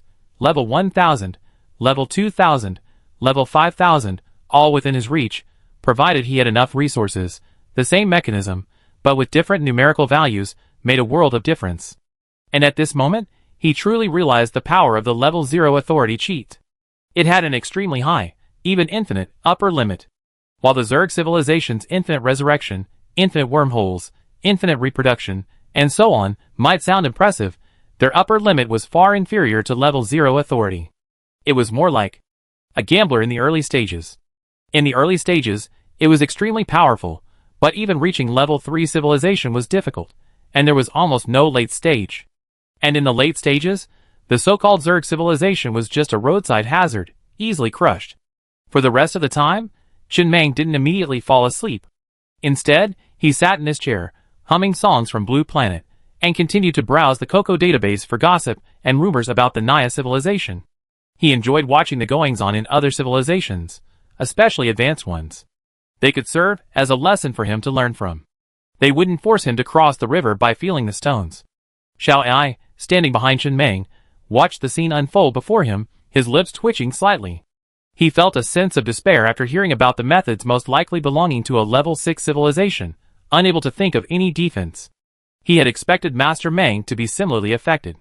He hadn't expected Master Meng to feel the same way, having only begun to seriously investigate for a while. But after arriving at a rough conclusion, he showed no sign of despair at all, and even a hint of joy. Happy? Happy about what? Happy that this method of death is painless? That's true. This is much easier than burning charcoal.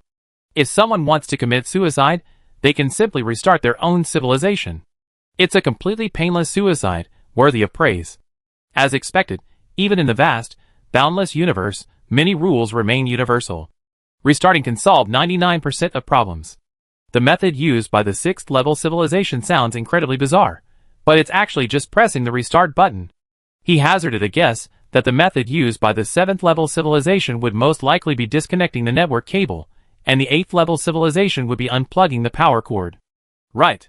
After a long pause, Chen Meng, sitting in the train compartment, finally came to his senses.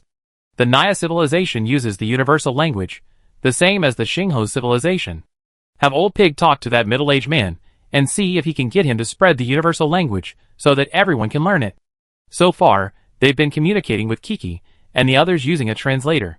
Now it seems, we still have to learn the universal language. Otherwise, once we step out into the world, everyone will know we're not from a great civilization. Only the train management, those who need to be in the spotlight, need to learn it. No one else needs to learn. Everyone in human civilization should continue to learn Chinese. When the opportunity arises, Chinese will be the universal language. Instead of learning someone else's language, why not let them learn ours? Yes, Xiao Ai, standing behind him, responded. Huh? Then Chen Meng let out a soft sigh, leaned back in his chair, and murmured softly Naya civilization. In the entire universe, few people likely remembered the name of this civilization. He felt like he was reading a fabricated novel. Many events clearly happened in reality, even in the Naya galaxy, but he couldn't find any corresponding trace. A true passing goose leaves no trace. Quite eerie. A level 4 civilization was already a colossal entity to him. His human civilization was currently only a level 2 civilization, but such a level 4 civilization was instantly wiped out. For galaxies contain countless inhabited planets. How many people would have died at once? No, it shouldn't have been that many. After the prototype of Naya civilization was wiped out, these people were never born. After going to hell, the executioner and Satan spent a long time reconciling the account books. Eradication is a higher level than massacre. When other civilizations went to war, like the Kassa civilization destroying the Scallion civilization, at least those not on the Scallion civilization's home planet could still survive. Young Masterly, for example, is still alive. Although the civilization was destroyed, there are still remnants. As for this kind of erasure, no matter where you are, or even if you're currently from the Naya civilization, you could even be from another civilization, as long as any of your ancestors' owe their existence to the Naya civilization. When the Naya civilization is wiped out, you cease to exist. Instantly vanished. That's great. He loved the ways these advanced civilizations did things. They were all quite brutal, and every time they did it, he felt a little bit irritated. Besides giving them a thumbs up, he really didn't know what to say. Pure beasts. Well done. Chapter 327. After resolving this matter, Chen Meng didn't continue working.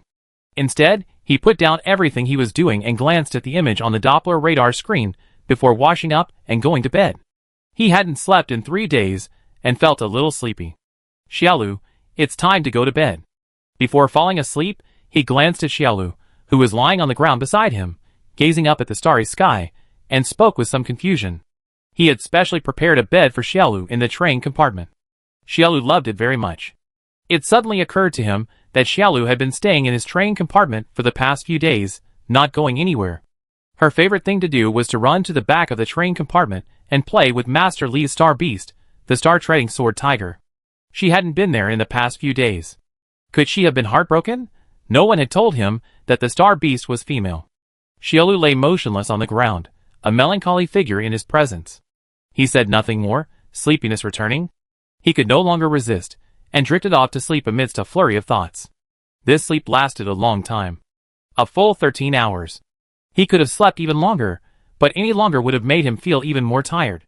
After washing up, Chen Meng, refreshed, sat down at the control console again, exhaled a long sigh, then lit a cigarette and leisurely went through the train logs as usual, looking at the train's recent events, the mining progress on those mineral planets, and the research and development progress at Chikashio's side. Last time, he said there would be research and development results within 3 days. This had already gone on for more than 3 days. Just then. He noticed Xiaolu still lying beside him, frowning slightly as he spoke. Xiao, he's been lying here the whole time I was sleeping. Hasn't he been moving? No.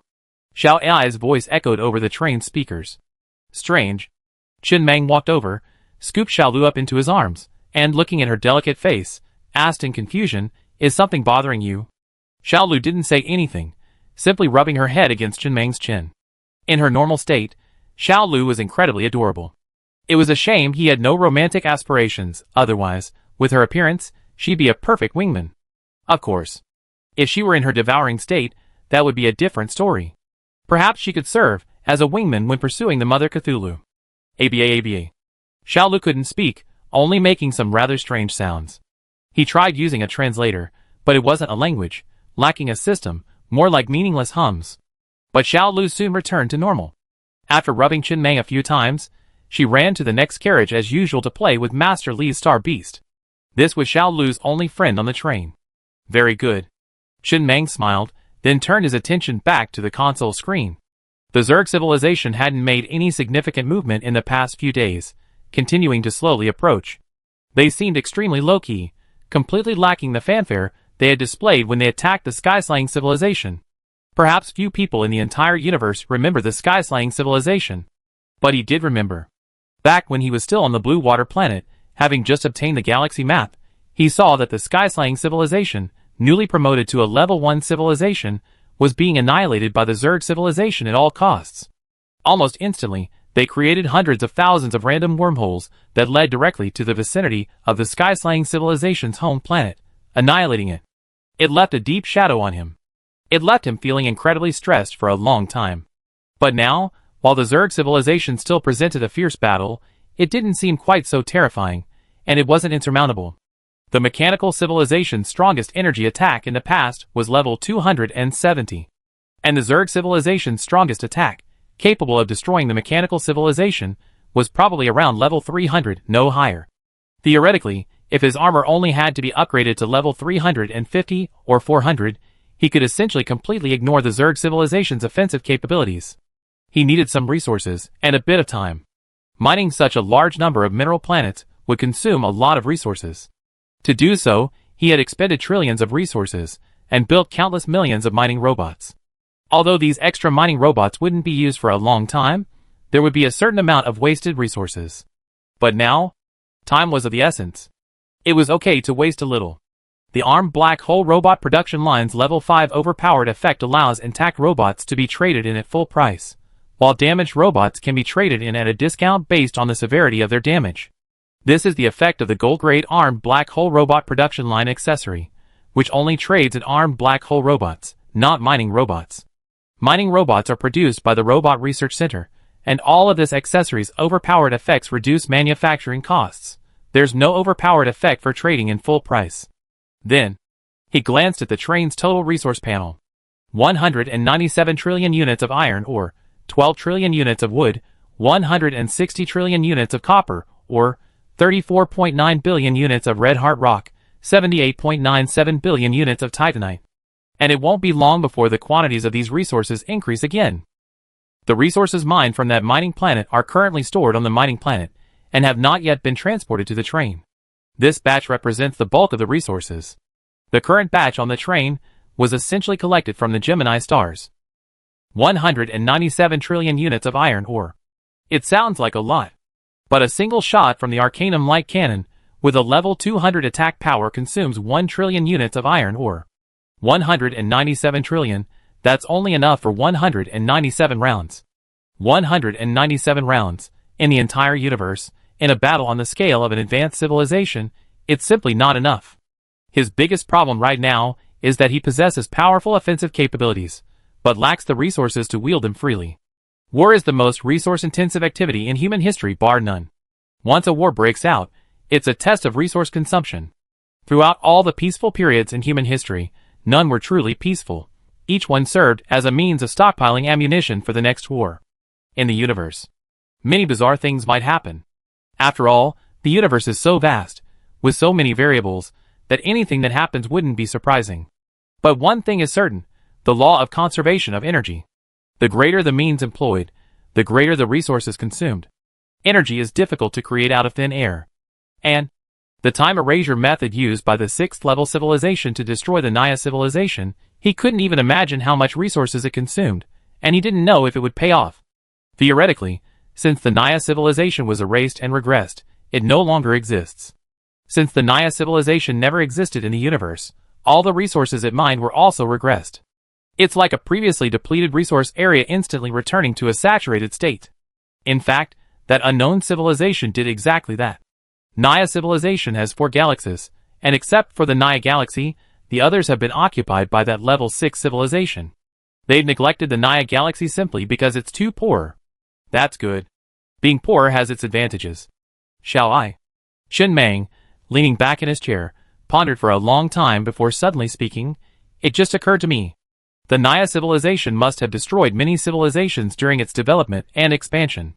If the Naya civilization was simply wiped out in the course of time and never existed, what about those civilizations destroyed by the Naya civilization?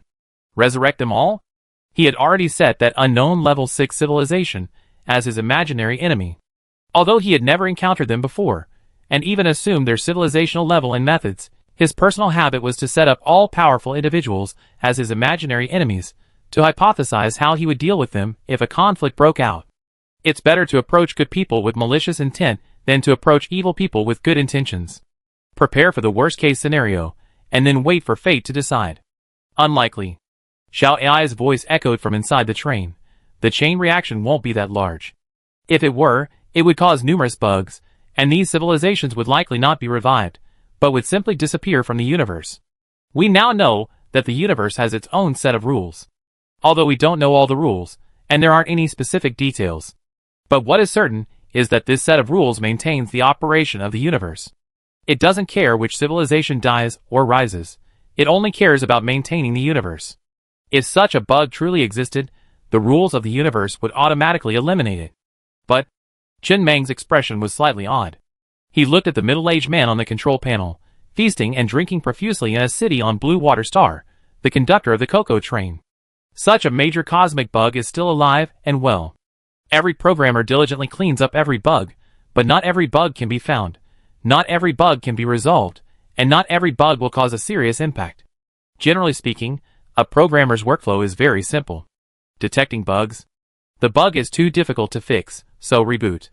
The bug is too simple, harmless, ignore it. The bug is neither difficult nor simple. Try to fix it. If it succeeds, everything will be fine. If it fails, reboot. If this logic were applied to the universe, if a particularly serious bug occurred, the universe would reboot that area, and the reboot method would probably be cosmic void. Small bugs like the cosmic void would be fixed, while minor bugs like the cosmic void would likely be ignored or not noticed at all. After all, the universe is so vast. Some bugs are normal. What's more, most of the time, as long as it works, try to avoid bugs. If you do, they just go away. Chen Mang remained silent. His eyes narrowed slightly as he stared at the middle-aged man on the screen. Reason told him he should cut ties with him as soon as possible to avoid future repercussions. Perhaps one day the rules of the universe would discover this bug and trace it back to him. He felt that time travel was probably a bug too. The universe was so vast. He had come into contact with so many civilizations, yet he had never heard of another person traveling through time, and the histories of many civilizations had never recorded it. He felt that when the rules of the universe were to eliminate this bug, they wouldn't be so kind as to send him back to Blue Planet. Instead, they would simply transform this area, including the area surrounding Blue Planet, into a void. Bug solved. This job was so simple, he could do it too. Click on the area he didn't understand. In the end, the universe was completely empty, devoid of stars or planets. While his mind was thinking this way, his instincts told him to keep the middle-aged man. He was a cosmic bug. A living, breathing cosmic bug. He hadn't discovered another one yet, so he didn't count. He wasn't sure if his own time travel was a cosmic bug. From a certain perspective, it was rare, extremely rare. Even a level 6 civilization wouldn't necessarily possess a living, breathing cosmic bug. No one would be of any use to him for the time being. But you can live your whole life without a sword, but you can't live your whole life without one. Keep it for now. Maybe one day you need it. Keep an eye on him. Let him do whatever he wants. Don't worry about it. Just don't try to rebuild civilization. Understood. In the end, he chose to stay. The Coco train could actually return from several light years away. The fact that this bug hadn't been erased for so long meant the universe hadn't noticed it at all. But what if this guy somehow managed to get a civilization order and started yelling, "I want to regain my sight"? That would be completely devastating. If the Naya civilization regained its sight, that would be unbelievable. It would be hard not to notice this bug. And give Coco and his train conductor a gag order. Nothing about the Naya civilization can be disclosed. All the information we've obtained in the past few days must be kept top secret. No one on the train has access. Yes. In a sense, the Naya civilization's secret was a trump card. Currently, only a few of them knew about it, and the rules of the universe wouldn't care. But if a completely inferior civilization ever found them, they could spread information about the Naya civilization's existence as widely as possible within that other civilization. When the scale reaches a certain level, it will attract the attention of the laws of the universe, leading to mutual destruction. Very good. Chen Meng chuckled. Although this powerful weapon might never be used in his lifetime, at least human civilization finally possesses a foundation-level killing weapon of its own. The history of the Naya civilization mentions that within the universe, all advanced civilizations possess foundation-level killing weapons, regardless of energy range. These weapons are generally only possessed by level 4 and higher civilizations. For example, level 5 civilizations can launch cross-temporal strikes through cosmic wormholes. Take the secret of this for example. Any weapon that can be deployed successfully and inflict an absolutely devastating blow on the enemy is considered a foundational-level killing weapon. Most of the time, it's never deployed, serving as a deterrent, or even leaked. But when a civilization faces a life-or-death situation, a foundational-level killing weapon is revealed. This is why the higher the level of civilization, the fewer wars there are. It's easy for both sides to suffer mutual destruction. And yet, human civilization, as a second-tier civilization, a relatively low-ranking civilization in the universe, already possesses its first foundational-level killing weapon. It hopes to acquire a second one soon, a usable one, rather than this kind of constant mutual destruction. He thinks a swordsman should be chosen from within the train. If, when the star was on the brink of destruction, someone brave enough to press the nuclear button stood up, he struggled to muster the courage to die together. He always felt that if he just fought harder, pushed harder, a miracle would happen. This mentality had saved him from danger many times, but it also meant he couldn't drag his enemies down with him in the event of failure. But after careful consideration, he decided to give up. Screw the sword-bearer. He was still fighting hard in the front, waiting for a miracle, and the sword-bearer behind him just pressed the button. It would be better for him to die immediately. How infuriating. Blue Water Planet, Taiping City. This planet, once facing Doomsday, had undergone tremendous changes. Cities were rebuilt one after another, and their appearance looked nothing like a post-apocalyptic landscape. The greenery in the cities was of the highest standard, not a single damn heather tree. The streets were bustling with activity. Society had returned to peace. The economic system used stellar vouchers. At this moment, Coco was walking down the street, his eyes filled with curiosity. It had been ages since he'd been in contact with human society. He never had his own body before, let alone personally measuring human society with his own 2 feet like he was now. Everything before him was strange to him. On the left screen was the trailer for Zhang Yiren's new film, Interstellar Escape. The female lead looked stunning, and was rumored to be the highest-paid female star on Blue Water Star. She had even been filming her first film since Zhang Yiren was still on the train. On the right screen was an advertisement for a 7-day tour from a travel company called Jimei Travel Company, with the destination being Xuanwu Star. The slogan was also quite unique. Immortal Aura, ascend to heaven in 1 step. Experience the cultivation of immortality, even mortals can learn. Guarded by the personal guardian of the Golden Elixir Master, experience the power of sword energy piercing the skies. Personally refine elixirs, and draw demon-suppressing talismans in the Alchemy Pavilion. Team up to explore the ancient cultivator's caves, where only those with destiny can find treasures. spend 7 days and 6 nights in the immortal cave, reside in the spirit vein cave, breathe in the essence of heaven and earth, and feast on raindrops and spiritual fruits in the fairy pavilion, while fairies play music to entertain you. Besides that, the streets have also sprung up like mushrooms after a rain, with numerous shops appearing bustling, a scene of prosperity. Everything is moving in a positive direction. The villa I bought is just ahead. We be there soon. Xiao Ai, walking in the front, stood with his hands on his hips, looking incredibly happy.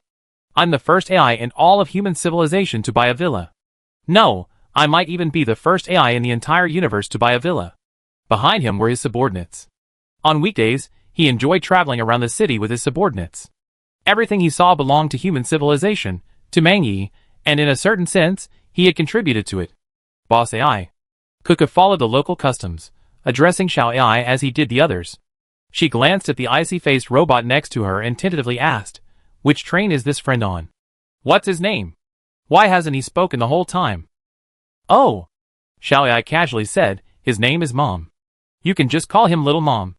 It's Erden's train. Erden is a veteran of the train, and has been semi-retired lately. I heard he opened some kind of auto repair center, or something. It's worth mentioning that he had recently upgraded Erden's train assisting AI to level 100, spending less than 100 Murphy stones. He requested resources from Mang Yi. Initially, the robot's intelligence was quite low. It improved significantly after reaching level 100. The only drawback was that, after acquiring sufficient intelligence, it began to dislike its own name. Especially when interacting with friends, it refused to mention its own name. "Humph," Xiaoma snorted, her voice dripping with dissatisfaction. Alright. Xiao Ai smiled and tried to comfort Xiaoma. Xiaoma's body was also his. After so many generations of refinement, his robotic body could now clearly express a wide range of emotions. This was a significant advancement, beyond the comprehension of humans. Humans are born with this ability. How enviable. Soon. Not long after. At the end of the street, a lush green park appeared before their eyes. "My villa is in the park. I take you inside." Just then. "Huh?" Xiao Ai looked at a middle-aged man squatting at the park entrance and asked in surprise, "Erden, you live here too?" The man squatting at the park entrance was none other than Erden. "Hi." Erden stood up, shaking his head with a hint of frustration. "This park only has your villa, Mr. AI? How could I possibly live here? I came here specifically to find you, using the coordinates of my train AI. There's something I want to talk to you about." "That? Erden scratched his head, unsure how to begin. After a moment's hesitation, his face flushed slightly. "My company's been having some trouble lately, and I'm wondering if I could borrow some money from Mr. Meng." "Are you sure?" Xiao Ai was slightly taken aback. "I can ask for you, but do you know where it is? Do you know what this means?" Erden hesitated for a moment before suddenly bursting into a laugh filled with relief. "I know what this means. It means that even if I leave the stellar train from now on, I essentially be starting my own business." "But Mr. AI, the stellar train is developing so rapidly. Not everyone can keep up with Mr. Meng's progress. Just a few years ago, I met with Mr. Meng every day, searching for adventure maps for him. That was the most adventurous experience of my life, but now I haven't seen Mr. Meng in a long time. Mr. Meng has already begun gazing into the depths of the universe. I really can't help much. My train is completely inconspicuous in the universe, and I can no longer help Mr. Meng find adventure maps. I don't know any other means. If I continue to stay with Mr. Meng, I will just be a useless person waiting to die. That's what I think. Human civilization is changing every day. New buildings are built every day, and new things are born every day. It is developing extremely rapidly, and I believe that Mr. Meng will one day lead human civilization to greater heights. And at this time, human civilization is thriving, and opportunities abound. It's a prime opportunity to start a business. Although I can't always follow Master Meng's footsteps, if I can help him build a good enough business within civilization, I consider it a good use of my remaining energy. But if Master Meng ever needs me again, I, Erden, will do anything for you, no matter the cost." There was a hint of regret in his words, but there was nothing he could do.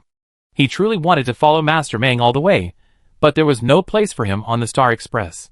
He couldn't do it like Uncle Lee, forcing himself to do something for no reason. It's not that he didn't have the guts. It's that he didn't have the skills. Uncle Lee was a bit of a jack of all trades. I heard he recently found a new job on the train.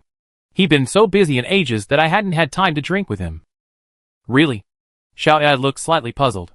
Since you put it that way, I'm curious.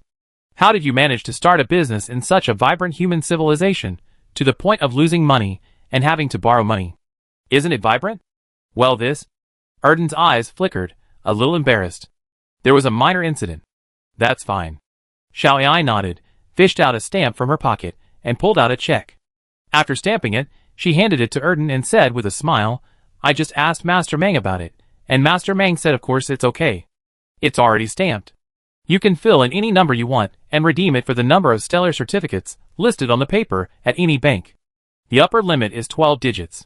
It's not that Master Meng doesn't want to give you more, but if you fill in 18 or 19 digits, the economic system of human civilization will almost collapse. Master Meng said that anyone who stellar certificates those who have made contributions to the star, even if they later leave the star and find their own place in human civilization, will never forget their contributions, and will ensure that these heroes and their descendants can continue to live well in human civilization. It's not a loan. No need to repay. Master Meng has been too busy lately to pay attention to this. I just told Master Meng that the train should have a complete retirement process. Thank you, Master Meng. Thank you, Master Meng. Erden's hands reddened, trembled as he took the check. His voice trembled. I didn't expect Master Meng to still remember me. He had once shared a drink with Master Meng, arm in arm. But so much time had passed, and their status was no longer on the same level. He wouldn't be as relaxed as usual when he saw Master Meng again. It's okay. Xiao Ai smiled and said, Your AI is my friend. With this relationship, what are you afraid of? Just go for it. I won't let you lose anything. Master Meng said, We'd like to have a drink together sometime. I go in first. Call me if you need anything. Okay. Erden watched Xiao Ai and the others depart, took a deep breath, raised his arm and rubbed his eyes, then looked up at the sky. As if sensing Master Meng's gaze, he stuffed the check into his pocket and strode off. Human civilization. He must carve out a career within human civilization. Human civilization is thriving these days, and he believes he can do it, especially with Master Meng's favor. But this is his only chance. If he loses again, he won't be able to ask Master Meng for it again.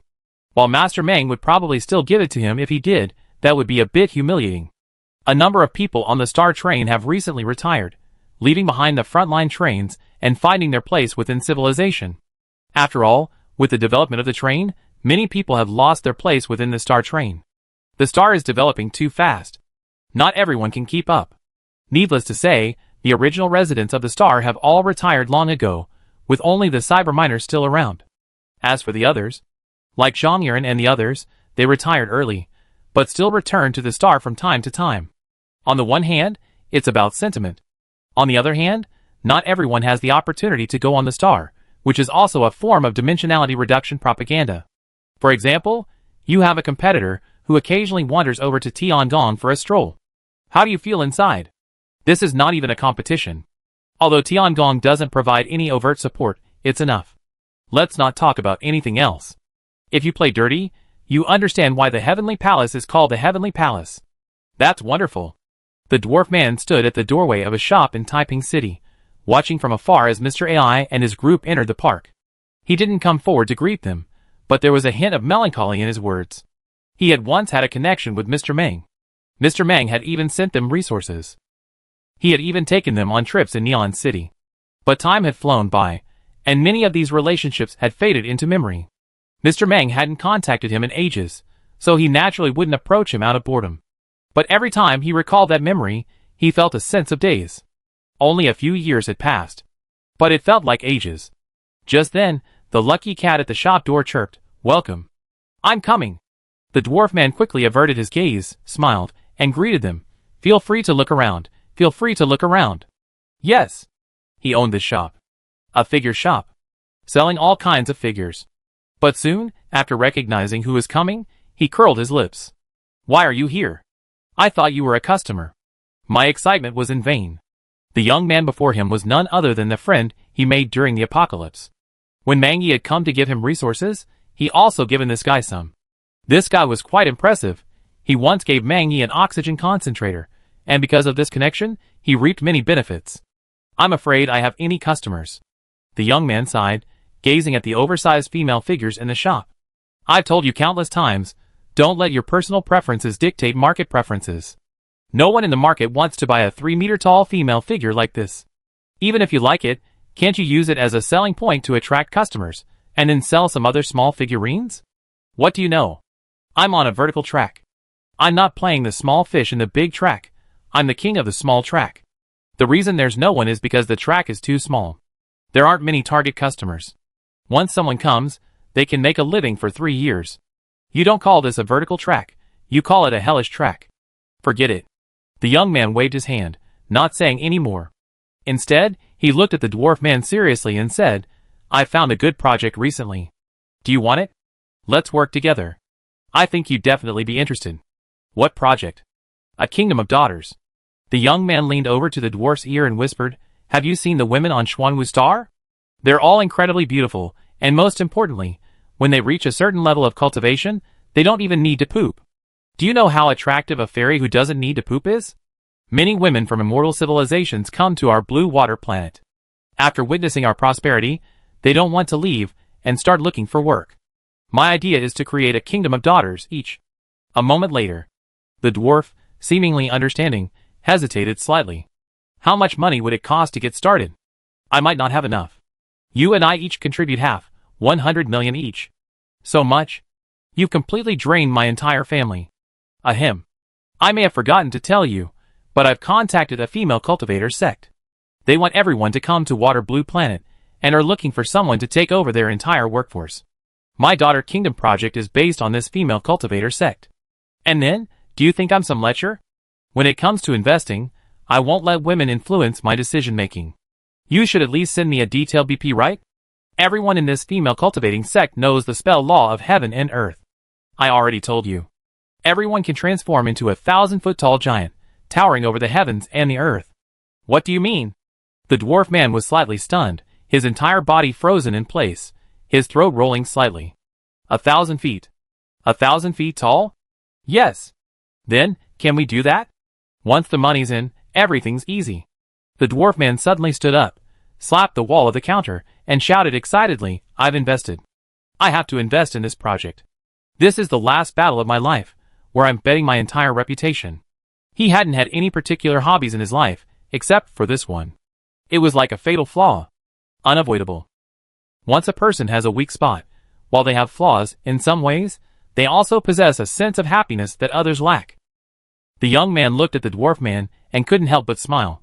Having a friend in this world isn't easy, especially having a friend who can survive the apocalypse together. Thinking back to when I first met Meng Yi, I feel a little sad. He was so amazing back then. How could he be so decisive? By the way, the dwarf man suddenly thought of something and asked, Where's your old man? Still acting like a jerk? Don't mention him. It makes me angry. The young man waved his hand in annoyance. He's crazy, completely crazy. He just let him mine a little longer in the apocalypse, and now he's completely let loose. He won't even look for a job, and is openly exploiting me. You said you worked so hard during the apocalypse, and now that it's finally over, it's time to enjoy yourself. Every day was just eating, drinking, and having fun. You lived a much more carefree life back then. That's good too. There are so many people on Blue Water Planet, but few have parents. Just having a living father is a blessing. That's true. The young man chuckled, As long as you don't give me a younger brother, I have fun. All that mining back then was definitely tiring for him. You too, who would let their own father work all day. Hey, you're a train conductor, don't you know? It was just like now. Back then, even the most powerful person would have to pick a pickaxe before leaving, let alone their own father. Just then, the lucky cat at the shop entrance chimed again. Welcome. Another customer. The dwarf's eyes lit up again, and he looked up at a young man entering the shop. Welcome. We're a specialty figurine shop. See if there's anything you like? I'm not here to buy anything, the young man said with a smile. The dwarf's smile faded, and he stared blankly at the young man before him. Was this some kind of chaotic place? The people who came in all day weren't customers. What do you do? Let me introduce myself. My name is Zhang Yuran, a pioneer in the film industry. I used to be on the Star Train, and I was Meng Yi's personal director. I've shot many films for the Star Train. The dwarf looked at the business card Zhang Yuran handed him, his breathing quickening. After checking his face, he realized the man's face was incredibly familiar, a face he had seen many times in videos. Suddenly, a thought struck him, and he spoke, his eyes slightly red. When summoned, I must return. When I return, I must fight. And when I fight, I must win. It's not Master Meng who's contacting you. I'm contacting you personally. Boss AI, and I have applied to film Master Meng's personal experiences into a film. To maintain authenticity, I like to invite as many real people as possible to participate in the production. You and Master Meng have known each other for a long time. In Master Meng's autobiography, there's a mention of you. It says you were incredibly arrogant back then, driving a Class 2 train through the wasteland at night, playing DJ music, and then, a few days later, you were chased back in disgrace by a spider boss. I'd like to invite you to play this role. But I can't act. Just play yourself. And then, without waiting for the dwarf man to say anything, Zhang Yuan coughed lightly, and said meaningfully, this movie is.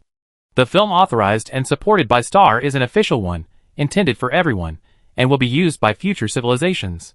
To be able to act in this film is a civilization-level honor. This opportunity truly isn't available to everyone. How about you two consider it carefully, and give me an answer? Huh? The young man standing nearby's eyes lit up. And about me? Of course you're mentioned in the autobiography, the guy who delivers oxygen, but he doesn't have a name. But it doesn't matter.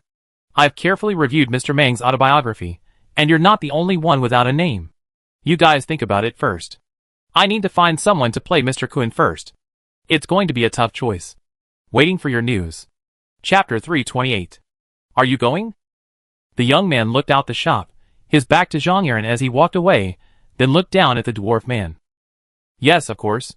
The dwarf man nodded firmly. This is probably one of the few things in my life I can be proud of. It's something I can tell my children about. I absolutely have to go. Are you still planning on having children? Of course I am. I didn't before because I didn't want a dwarf child to suffer with me. What about now? It's easy to do now, with a little money. That's right. This rarely visited figure shop is just a small microcosm of human civilization. While the Star Train was on the march, the ecology within human civilization was gradually recovering, the overall market environment was thriving, and various businesses were popping up like mushrooms after rain. Many of these things in human civilization would be highly sought after on Xuanwu Star. Although the Xiao Xuanwu civilization had previously joined the Kasa Civilization Federation, ordinary people at the bottom of society were unaware of the changes. This time, it was a complete fusion of civilizations, everyone being human. This created a nearly completely new market. Such a vast consumer market. You could make money with almost anything. For ordinary people, this was the best of times. As long as they weren't lazy and indolent, poverty was a distant prospect. With a bit of hard work, they could basically become wealthy for the third generation, providing their children with a comfortable life. In this environment, market sentiment was also high. The Star Train didn't introduce any policies to boost consumption, yet people continued to spend enthusiastically. The biggest factor that allowed people to spend with confidence was a good expectation of their future income. Subsidies and other such measures had some effect, but they didn't address the root cause. The current organizational structure of human civilization is still relatively vague. First-level power structure. Star Train. All orders issued from the Star Train will be considered first-level orders and resolutely implemented. Besides this, there are many more subordinate bodies of authority, such as the municipal governments of various cities, the major sects of Xuanwu Star, and so on. Many gaps in the power structure are still being gradually filled. Qin Mang rebuilt human civilization, but he only rebuilt the framework. More detailed details need to be gradually filled in, which will take a considerable amount of time, and will not be completed in a year or two. Very good. Qin Mang, alone, without anyone accompanying him, stood at the top floor window of a high-rise building in Taiping City, overlooking the city below. A smile on his face, his heart filled with satisfaction and peace. This is the territory he has conquered. Poor people should not easily seek high places. That is the beginning of disaster. When a person stands at a high point, the ambitions suppressed by life can burn like wildfire, their desires surge, and they become unwilling to accept the status quo, tempted to take a gamble. This often signifies a life that has entered a Schrödinger state. One might soar to the sky. One might also collapse. He liked to visit Taiping City on weekdays when he had nothing else to do.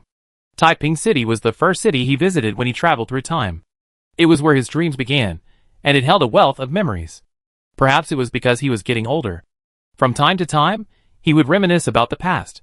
He had no particular purpose. He simply watched quietly, not interfering, letting things flourish.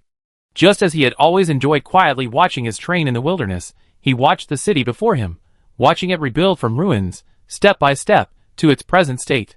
In the distance, a suspended tunnel for a suspended vehicle was being built busily. This wasn't technology found on planet Aquamarine. This was technology recovered from this planet after the capture of Gemini. Its future was being changed, bit by bit, in his hands. The universe was vast. So vast that no one could possibly see its end in their entire lifetime. But so what? As long as I had a small piece of the universe I had built, my life was enough. The universe was vast. The mining planet that Coco's backpacker train was heading to was only a single-digit light-year away, a mere 2.42 light-years, not 10,000. Yet, even with such a small distance, it took them 12,800 years to travel back and forth. By the time he returned, everything had changed. No trace of the Naya civilization remained in the universe. These numbers always give me a sense of emptiness. Human lifespan seems so insignificant in the face of the universe, even smaller than a speck of dust. But in Taiping City, I could feel a sense of groundedness. It was a feeling called peace of mind. Chen Meng stood there, staring silently for a long moment before turning and walking into the refrigerator behind him. He had important things to do. This beauty required sufficient strength to protect, otherwise it would be like a mirage, soon to be shattered. The more beautiful something is, the more easily it can be destroyed. Chen Meng returned to the train compartment and glanced at the Doppler radar feed. The Zerg civilization was still probing, with no intention of launching a full-scale attack. It looked as if they were waiting for something. Yes, waiting. At first, he thought the Zerg civilization, unaware that the Caster civilization had already escaped, was tentatively closing in. Now, that didn't seem to be the case. He didn't know whether they were aware of this news, but it seemed they were also waiting for something to be fully developed before launching a full-scale attack. Great. Just as he hoped. He, too, was waiting. He needed time, but he wasn't sure which of them was waiting for was more powerful. It would still take some time to mine all these mineral planets. But he glanced at the control panel screen, miniaturizing the train to the size of a brooch embedded in his clothes. He drifted through the universe, fell into the refrigerator below, and in the blink of an eye, appeared in another region of the universe. He had no idea how far from the Caster Civilization Federation ruins this place was. He didn't even know the exact location. This was another region of the universe, the very place the Caster Civilization had fled to. Quickly, the star transformed into a train once again, and Chen Meng sat back in his chair, his face calm and soft. I'm here again. He hadn't forgotten that he hadn't yet plundered all of the Caster Civilization's resources. He had only taken one planet, but there were still many more. Last time, when he left, he had left several refrigerators in space, and none of them had been destroyed to this day. They were all in perfect condition. Although they had been drifting in space, and not on any of the Caster Civilization's planets, it didn't matter. His Doppler radar had a range of 100,000 light-years. How could the Caster Civilization escape? Immediately. The Doppler radar began operating at full capacity, capturing the entire area's civilizations, energy fluctuations, and so on. The next moment. Warning, warning, warning. A sudden, piercing warning rang out from within the train, a sound not heard in ages. Gazing at the scene on the radar screen, Chen Meng's breathing almost stopped, a flicker of horror in his eyes. There was no trace of the Caster Civilization anywhere. The Caster Civilization had vanished. Or, most likely, annihilated. On the Doppler radar screen, a massive red dot was pinned to the screen. On another screen, an image of the same red dot appeared in real time. This red dot was a massive space beast, immensely large, a full 2.5 light-years long, 2.5 light-years. It would have taken Coco 12,800 years to travel this distance, and this space beast's length reached that figure. A massive creature, completely unacceptable by the laws of physics, it seemed as if it sensed being detected. It charged furiously and ferociously towards the star train. It was 7.1 light-years away. At this distance. Originally, he had nothing to worry about. Normally, space beasts wouldn't create wormholes.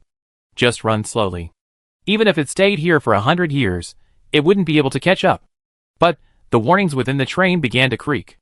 Estimated arrival time, 7,289 seconds, 7,288 seconds, 7,287 seconds. This speed far exceeds the speed of light. The laws of the universe are broken at this moment. On the screen. This cosmic behemoth, approximately 24 trillion kilometers long, was hurtling through the universe at nearly the speed of light, its neural signals reaching every corner of its body at speeds far exceeding that of light. This mere sprint had already triggered a series of extremely dramatic and catastrophic phenomena. Gravity almost instantly tore apart the surrounding celestial systems. Countless stars and planets were shredded and captured by gravity, forming a rubble formation surrounding the behemoth, like a defensive armor. Such a massive mass hurtling at such speed caused a violent distortion of spacetime. This was no mere cosmic behemoth, this was a mobile, galactic-scale catastrophe. For any galaxy where this behemoth appeared, it would spell doom for that galaxy. As it advanced, the beast's extreme mass and near light-speed caused a violent distortion of local spacetime, creating a series of gigantic, instantaneous wormholes. These wormholes were causing the beast to approach the interstellar train at breakneck speed. Very good, Chen Meng said expressionlessly. Without hesitation, before he could be harmed, he immediately shrunk the train and slipped it back into the refrigerator, not even waiting for the countdown to end. This interstellar behemoth didn't need to resort to physical attacks. It simply kept surging, and the terrifying crises it triggered were enough to instantly destroy him. Chen Meng returned to Galaxy 27. Sitting in a chair, he let out a long sigh, lit 3 cigarettes, and placed them in a nearby flower pot, as a tribute to the Casa civilization and the resources it had lost. The Casa civilization was completely finished. This was a cosmic behemoth, with an extremely violent personality. It seemed that if it detected being detected, it would instantly explode in rage, destroying its opponent at all costs. Level unknown. Doppler radar could not detect the level of this cosmic behemoth, and he finally understood how the cosmic behemoth had come to dominate the universe. The history of cosmic behemoths had recorded cosmic behemoths, including the history of the Naya civilization, which also recorded their terrifying power. He had witnessed the terror of Little Green himself. But he had always had a question. The speed of the universe was so great that without the aid of wormholes, a distance of 1 light-year would be a chasm. How could a cosmic behemoth threaten an entire galaxy? Now he understood. The principle behind human wormhole creation was simple. Compare the universe to a piece of white paper. Fold the paper, poke a hole in it with a pencil, and then unfold it flat. The 2 holes form the head and tail of the wormhole. This was the method used by most civilizations, including the Zerg civilization, to create wormholes. 1 head and 1 tail, corresponding to each other. Using wormholes, the behemoth began to conquer the universe. However, the space beast's method of traveling through the universe is quite different. Using its immense mass and terrifying speeds approaching the speed of light, it instantly destroys the spacetime of the local universe. It's like taking a flat sheet of white paper and then instantly distorting it into waves, like a tile structure. Then, with its immense mass, it rushes through, creating a wormhole, similar to the existence of a warp bubble. This wormhole disappears instantly, but it's enough for the behemoth to pass through. This method of travel is devastating to the local universe, completely annihilating planets along its path, and the radiation it releases will destroy galaxies along the way. How terrifying! Chen Meng sighed deeply, rubbing his temples. When had that giant star beast gotten into that area? It wasn't even on radar the last time he'd been there. And wasn't it a bit too aggressive? Wasn't it just picked up by radar? What hadn't it done yet? Not even allowed to be looked at? In the history of the Naya civilization, he's seen a statement about the laws of cosmic survival, the first of which was, the first law of cosmic survival, peeping is the greatest evil. This was the first time he felt the implication of that statement so directly. Wait! He suddenly narrowed his eyes slightly, looking at the playback on the Doppler radar screen. Shall I zoom out a little more? After zooming out enough, he hesitated. Do you think he looks a bit like Xiao Lu? The similarity is 67%. Xiao Ai's voice echoed from the train cabin. Full-length photos of the giant star beast and Xiao Lu appeared on the nearby screen, countless white dots forming lines, allowing for a rough comparison. A species? Also a planet-eating beast? The radar screen didn't show any information about this celestial beast, but it's highly unlikely to devour planets. With its current movement, any planet would be completely destroyed before it could even enter. It would never eat a single star in its lifetime, and would starve to death. And there are certain differences. And the differences might be quite significant. The data collected by the train so far indicates that the beast's mouth is open while it speeds, and spacetime around it is completely distorted, forming a strange vortex of light. Parts of its surface glow like lava veins. These characteristics indicate that this celestial beast has a black hole within its body, and it's not a small one at that. This black hole is most likely responsible for providing energy. Otherwise, the energy consumed by this space beast during its rapid flight would be immense. If converted into iron ore, it would consume at least trillions of tons of iron ore. I don't see any other source of energy. It can only be that black hole. Normally speaking. I mean normally. After all, the universe is so strange. Normally, no creature would have a black hole in its stomach, nor would it grow one. I suspect this space beast is a strategic weapon engineered by some civilization. And the prototype is probably the Star Devourer. Qin Mang narrowed his eyes slightly, lost in thought. This explanation made sense. Little Green has S-level potential, a Star Devourer. This type of space beast is level 180 at adulthood. If it hadn't appeared on the star train and had grown freely in the universe, it would have had a good chance of reaching level 200 or even 220, barring any unexpected events. But growing to a higher level would be unlikely. To reach a higher level, one must rely on external forces. For example, the behemoth carriage of the star train, or this cosmic behemoth transformed into a chaotic mess. Compared to Little Green, aside from a superficial resemblance, there's nothing much in common. Just then, he glanced at the console screen, which showed that the refrigerator he had left in that region of the universe had been completely destroyed.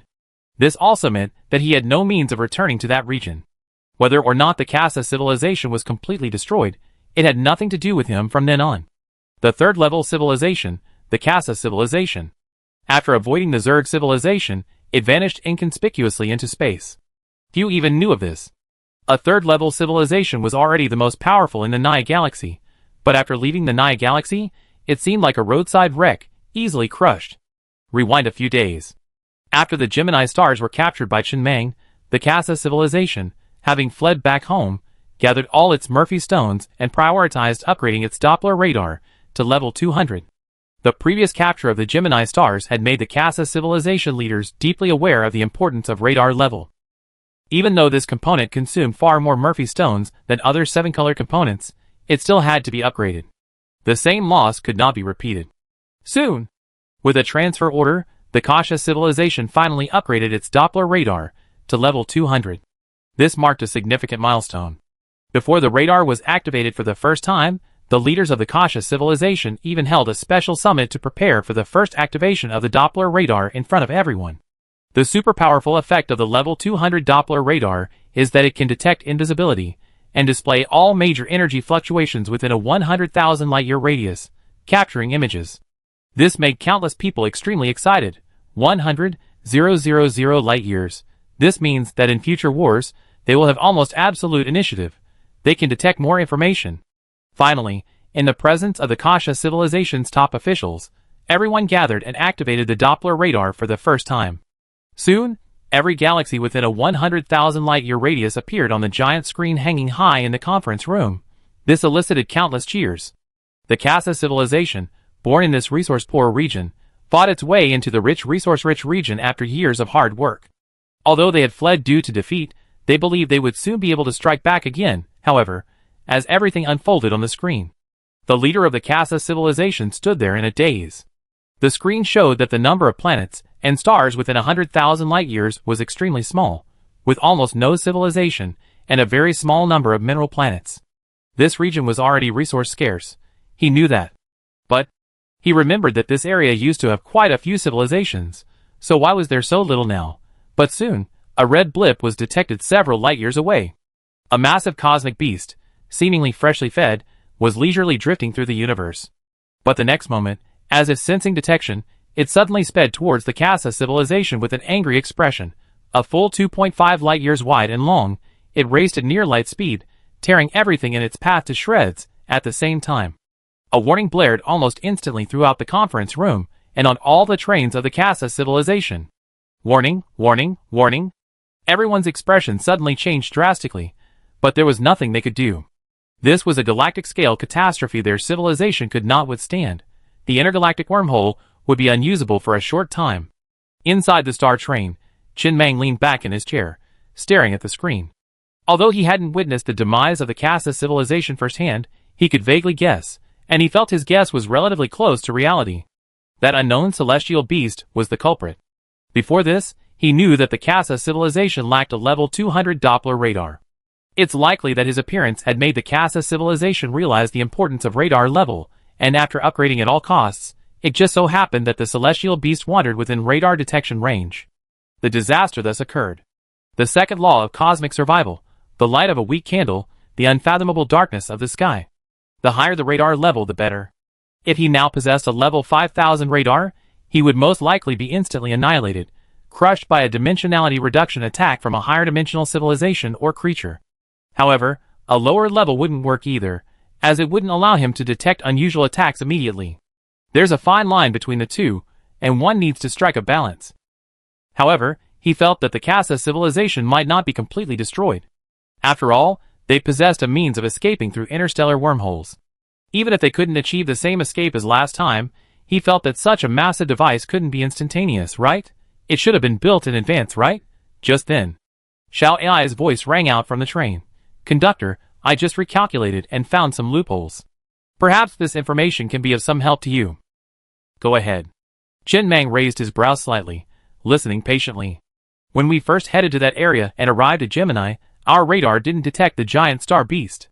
After returning from Gemini, we spent 7 days collecting the remaining minerals of the Casa civilization, and another 3 days compiling the history of the Naya civilization. A total of about 10 days. We just encountered the giant star beast. It's 7.1 light-years away. The train warns that it's expected to arrive in 7,289 seconds. That's an extremely fast speed. It only takes about 2 hours to cross 7.1 light-years. That's equivalent to 30,700 times the speed of light. Of course, this doesn't mean the giant star beast is traveling at that speed. It simply achieves this speed by destroying and distorting parts of the sky through its own mass and speed. But, even so, if the Casa civilization upgrades its radar to level 200 and the giant star beast appears within 100,000 light-years again, at this speed, it will be impossible for the giant star beast to cross. It takes 3.26 years to cross 100,000 light-years to reach the Casa civilization. Just over 10 days later, when we returned to that area, the star beast had already appeared there, and the Casa civilization had disappeared. This means that the star beast didn't rush from the edge of the 100,000 light-year range to find the Casa civilization. It's more likely that it was dropped directly on top of them. Like dropping a bomb. Chen Mang remained silent, his eyes slightly narrowed. He didn't really have a concrete concept of 100,000 light-years. People only have a concrete concept of the distance they've traveled. He had a concept of 100 meters, because he run a 100-meter race. He had a concept of 1,000 meters, because he run a 1,000-meter race. But he didn't have a concrete concept of 100,000 light-years, and he hadn't thought about it just now. But Xiao Ai only looked at the data. For AI, data is the most intuitive representation. Once the data is compared, many inconsistencies can be discovered. This also meant the Casa civilization had gone from being the unlucky ones to being the ones targeted by a premeditated assassination. To him, these were two completely different pieces of information. After a long pause, he sighed softly and glanced at the mining progress on the train screen. Another advanced civilization had appeared out of nowhere, had it? He had only one thought now: mine quickly, acquire the means only advanced civilizations possess, otherwise, he'd be completely insecure. These advanced civilizations were like fucking psychos, dropping bombs all over the universe all day long. Who knew when they'd land on him? When he upgraded his spider legs to level 500, he thought he'd be invincible. He could even attack enemies from within pseudo-4-dimensional space. Not invincible in the universe, but at least no one could threaten him, right? But now, he felt, he overestimated the meaning of invincibility a bit too simply. Just then, Xiao Ai's voice rang out again.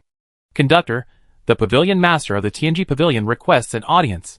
After adjusting his clothes and composure, Chen Mang sat down in a chair and whispered, let him in. Quickly, the pavilion master of the Tianji Pavilion pushed the door open and entered alone. He walked behind Chen Mang, bowed his head respectfully, and said, Master Mang. Yes. Chen Mang turned his chair and looked at the pavilion master of the Tianji Pavilion, motioning for him to sit down. He smiled and said, how's the communication between Xuanwu Star and Shuilon Star going? Has it been going well lately? Everything is going well.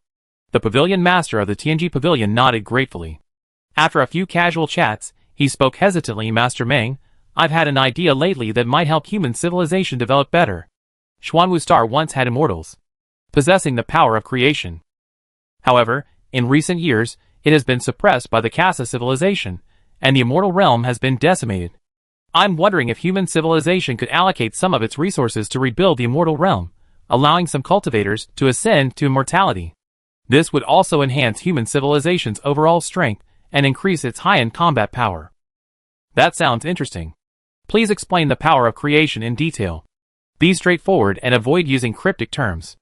Okay. The pavilion master of Tianji Pavilion nodded seriously and said in a deep voice, currently, the highest level of immortal cultivators on Xuanwu Star is the nascent soul stage.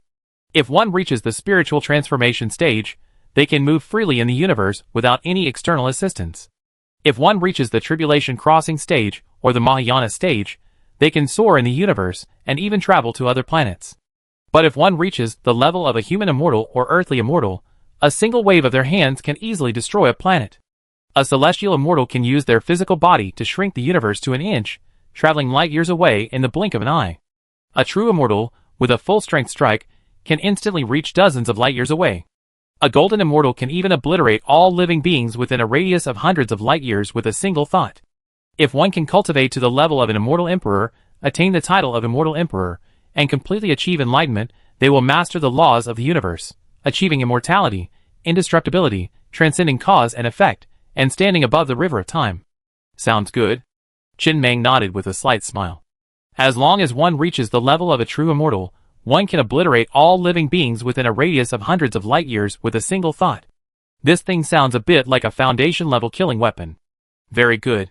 Tell me how much resources and time are needed to accomplish this. The Tianji Pavilion Master whispered awkwardly, this is all about fate. Currently, the strongest individuals recorded in Xuanwu Star's history are celestial immortals. True immortals have yet to appear. The above realms are the conclusions reached by Xuanwu immortals after discussions with immortals from other cultivation civilizations. The most powerful celestial immortal in history was named Xuanwu True Immortal. Xuanwu Star is named after him. He was also the most gifted individual on Xuanwu Star. He spent over 5,000 years to successfully achieve celestial immortal status. The resources required to reach this level are unknown. If one wishes to achieve true immortal status, assuming one's talent is as exceptional as this individual and has ample resources, 7,000 years should be sufficient. Yes. Qin Meng nodded calmly. So, given an abundant supply of resources, 7,000 years should be enough, right? Not really. The Tianji Pavilion Master's voice grew increasingly unconvinced. To cultivate such a person, it's not enough to simply find him and train him. We need to first improve Xuanwu Star's cultivation environment. And a genius of this caliber only appears once in 10,000 years. Add in some other factors. We should be able to produce one in 100,000 years. Very good. Qin Meng replayed the video of the giant star beast they had just encountered on the screen. Assuming someone truly achieved true immortality, do you think they could defeat this giant star beast? The Tianji Pavilion Master stared at the terrifying scene on the screen, his scalp tingling and his eyelids twitching. Maybe they could fight? Alright. Qin Meng stood up with a slight sigh, walked over to the head of the Tianji Pavilion, and patted him on the shoulder. I remember the favor you gave me regarding the resources, but forget about this. Times have changed. Your immortal cultivation civilization is no longer the mainstream civilization in the universe.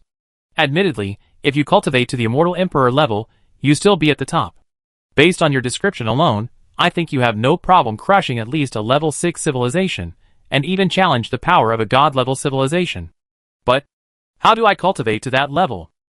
In the universe, time is both the least valuable and the most valuable. 100,000 years is too long. I probably won't even live that long.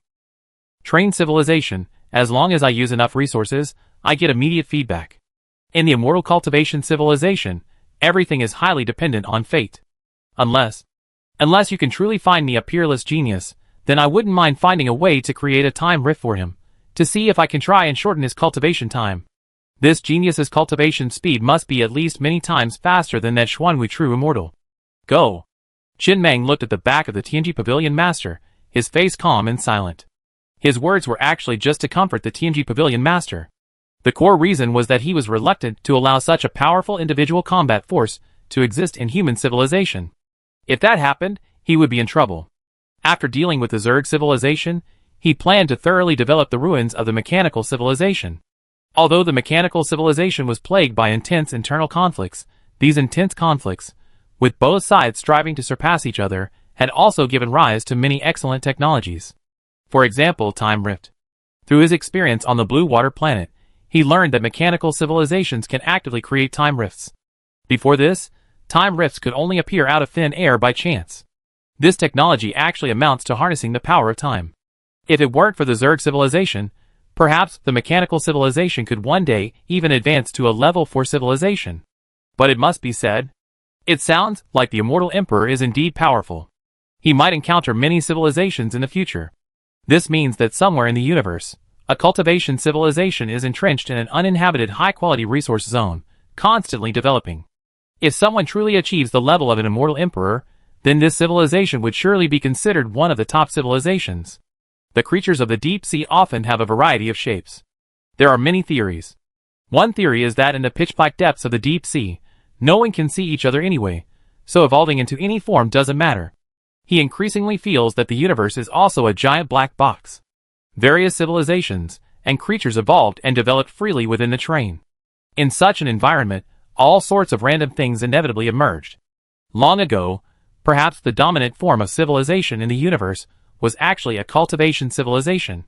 Who can say for sure? Just then, Xiao Ai's voice rang out again from within the train. Conductor, there's been an incident at the cyber mine. You might need to go over there. Oh! Chen Mang's brow furrowed slightly. It had been a long time since anything had happened there, and things had been going smoothly. What could have happened again? He immediately stood up and strode towards the outside of the train. Since the civilization's advancement to level 1, the limit on the amount of dreamstone it can store has increased, and the cyber mine has expanded once again. The current daily mining output is impressive. Of course, it's certainly not as high as the output from those mining planets. But those mining planets don't appear every day, while the cyber mine has a steady output every day. The word stable already means a lot. Soon, Qin Mang arrived at the cyber mine. One of the cyber miners was explaining what had just happened to Old Pig. Master Mang. Seeing Qin Mang approach, Old Pig hurried forward to explain. Just like last time, this time, the miners encountered an armed robot while digging. However, this time, the robot didn't attack the miners. Instead, it delivered a note. A note? Yes, the miner has already sketched it out from memory, but I don't understand what it means. Qin Mang took the paper Old Pig handed him, and stared at the scribbles on it. He frowned for a long moment, unable to grasp their meaning. The lines drawn together didn't resemble words. If anything, they felt more like Arabic. It might be cosmic language, Xiao Ai. Why don't you ask Cuckoo what it means? Okay. Xiao Ai, standing nearby, a faint red light flashed in his eye sockets. He quickly entered all the information on the paper. After a few seconds, he spoke again. Cuckoo said it's indeed cosmic language. What exactly does it mean? Dad, you're my real dad. I beg you, please, can you go to another mine? I have elderly parents and young children to support. Contracting a mine like this isn't easy. You come here every day like you're going to work, taking away a level 9 ore. What are you trying to do? You don't take more than one each time, just one. You're truly generous, old man. But you can't just come in every day like it's work. Really, please, give me a way out. Just ask for anything, and I satisfy it, okay? Qin Mang looked at the information displayed on the tablet Xiao Ai handed him with a slightly odd expression. It had to be said that this cosmic language was incredibly concise. How could such a few random words convey so much information? Xiao Ai, pull up this miner's mining records for the past few days. Okay. Soon, the miner's mining records appeared on the screen. For the past 14 days, he's been able to mine one level 9 iron ore every day. This mining rate is already quite high, even somewhat abnormal. Normally, a cyber miner would only mine one every 10 days or half a month. This guy. He tilted his head to look at the slightly uneasy miner beside him, and asked, have you been going to the same mine every day after entering your dreams these past few days? This. The miner spoke cautiously, sir, I don't think it's any different than before. Aren't the mines in my dreams all created by Mr. AI? I didn't do anything. Xiao Ai, standing nearby, immediately spread his hands and explained, it's exactly the same as before. The process hasn't changed at all. This is most likely the real-life counterpart of that cyber mine, and this miner has some kind of connection. It's like quantum entanglement, leading this miner to that mine each time, and through this deep connection, the miner always brings back a piece of iron ore. According to the Pavilion Master of Tianji, this is all fate. Its fate. Chen Mang pondered for a long time before looking up at the miner in front of him. Do you have parents? No, I grew up in an orphanage, abandoned, and never saw them, the miner replied cautiously. Chen Mang's expression gradually grew strange. This guy, can't he be an illegitimate child wandering through the universe, or some kind of time traveler? Is the mine's foreman actually your father? Why else would two completely unrelated people have such a deep connection that transcends the universe? Chapter 329. Chen Mang narrowed his eyes slightly, and stood there in silence. Although he didn't know the specific reason, he was certain that there was a high probability that the miner in front of him and the unknown level 9 mine were related. It could be an illegitimate child. Or it could be something else. It's hard to say. The universe is so vast, anything could happen. A level 9 iron ore contains 100 million units of iron ore. A level 9 mine, that means. At least trillions of units of iron ore. He had never come into contact with level 9 iron ore, so he didn't know the content of level 9 iron ore. But he knew. A level 6 iron ore contains 1 billion units, and a level 7 iron ore contains 10 billion units. By analogy, the level 8 iron ore contains 100 billion units, and the level 9 iron ore contains 1 trillion units. Trillions. This amount of resources already reached the reserves of an entire civilization, but in that civilization, it was merely an iron mine contracted by a private train conductor, meaning the civilization was at least level 5, perhaps even level 6. A single leaf can reveal the whole, a glimpse of the whole. An advanced civilization. This would be the first advanced civilization he had ever encountered, or perhaps the first surviving advanced civilization. Naya civilization was the highest level civilization he had ever encountered, but unfortunately, it had vanished into history. He desperately wanted to learn more about the truth of this universe from them, about civilizations, resource zones, the laws of the universe, and so on. In an advanced civilization, even a train conductor contracting a mine would likely know more than he did. Moreover, in any civilization, anyone with the financial resources to contract a mine was clearly not an ordinary person. However, the risks were enormous. After all, he came from a humble background, and had never lived in an advanced civilization. He worried about exposing his identity as a low-level civilization, and he was also concerned that the other party would somehow learn his cosmic coordinates. The benefits and risks were equally great. Theoretically, even if the other party knew his coordinates, they would be unlikely to come looking for him. The resources consumed would be too great, making it completely worth the effort. But no one could predict such things. It's like humans' fondness for using cannons to blow up manure pits. Will it bring any benefits? No. Will it cost money? Yes. Then why blow them up? Because they want to. Besides the principle of self-interest, there are many other logical reasons for doing things. One unpredictable one is the thought, what if the other party just wants to beat him up for fun? Who can he turn to for justice? After a long silence, Chen Mang tilted his head and looked at Xiaoyai. Take him downstairs to rest. Old pig, come with me. 15 minutes later. Through the refrigerator, Chen Mang arrived at the Spark civilization, a level 3 civilization residing within the giant turtle. This was the highest level civilization maintaining friendly relations with human civilization. Perhaps, he could learn something about the code of conduct of advanced civilizations from them. This civilization had already left the Naya galaxy through a wormhole, and was in a place unknown to him. Look! Chen Mang approached the wooden house in the field.